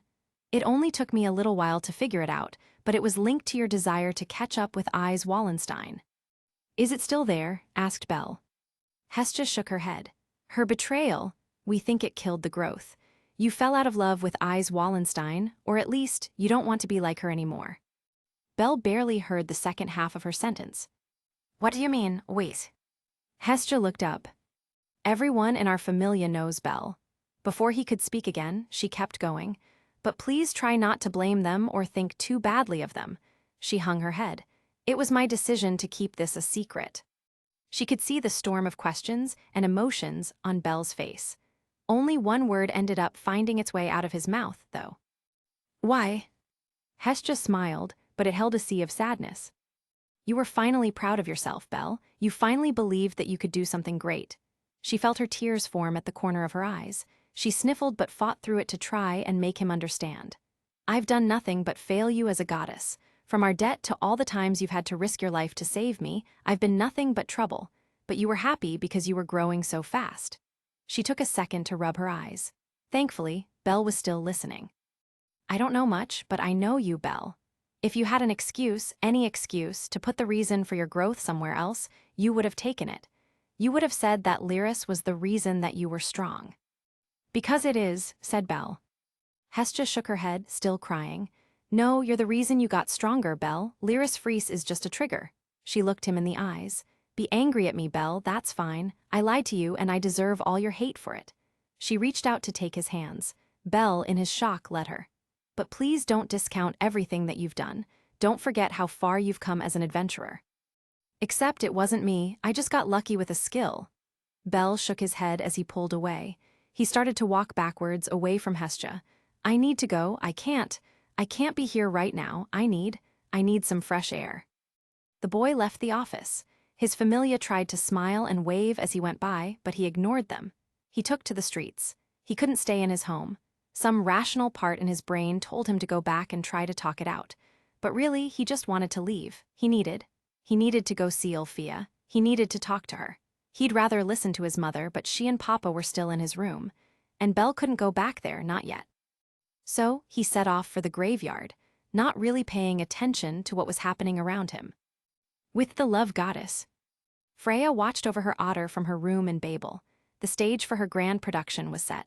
Soon, her lover's soul would be pure or he'd be dead. Things would be right with the world. Freya knew that this plan was risky.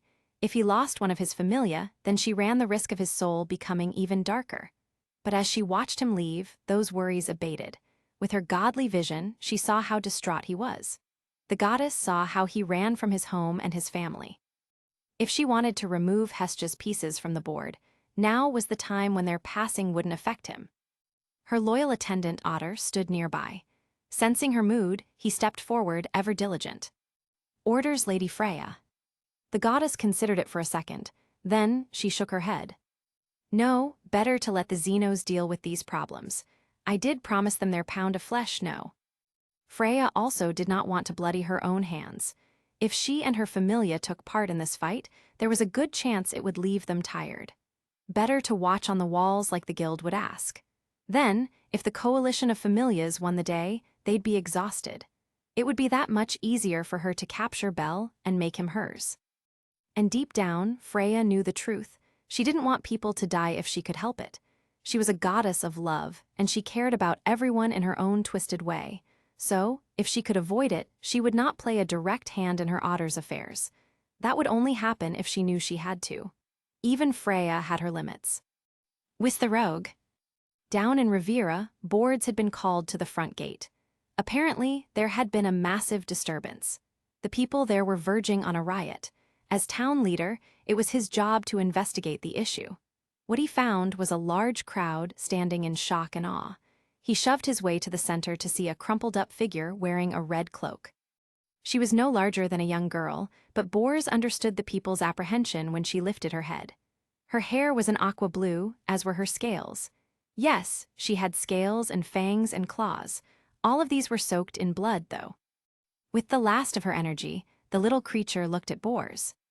"Please, help me get Belle." She passed out on the spot. "Sue, sorry about the break, but I am back. Just took a week to reset myself and get ready for school. But now we are back to our usual scheduled programming. I hope you all enjoy and let me know what you think. We are now into the third arc, the Civil War arc." Review responses. Guessed White Wolf, close sort of. You'll see eventually. Jay Gisback, thanks. I wanted to strike a bit of a balance on this reveal. Tranadar, Belle and Ais will get there, eventually. Thankfully, they didn't actually run into anybody. I don't know if their innocence could handle it. Here's the first promise. The others will be coming along much later. King Damage, they will continue to play a part. Kink Diamond, the Hermes meeting will be very important moving forward, but will only come up much later. Guest Almighty 12, getting along for now. The previous arc was the Expedition arc. Now we are in the Xenos Civil War arc. Enjoy.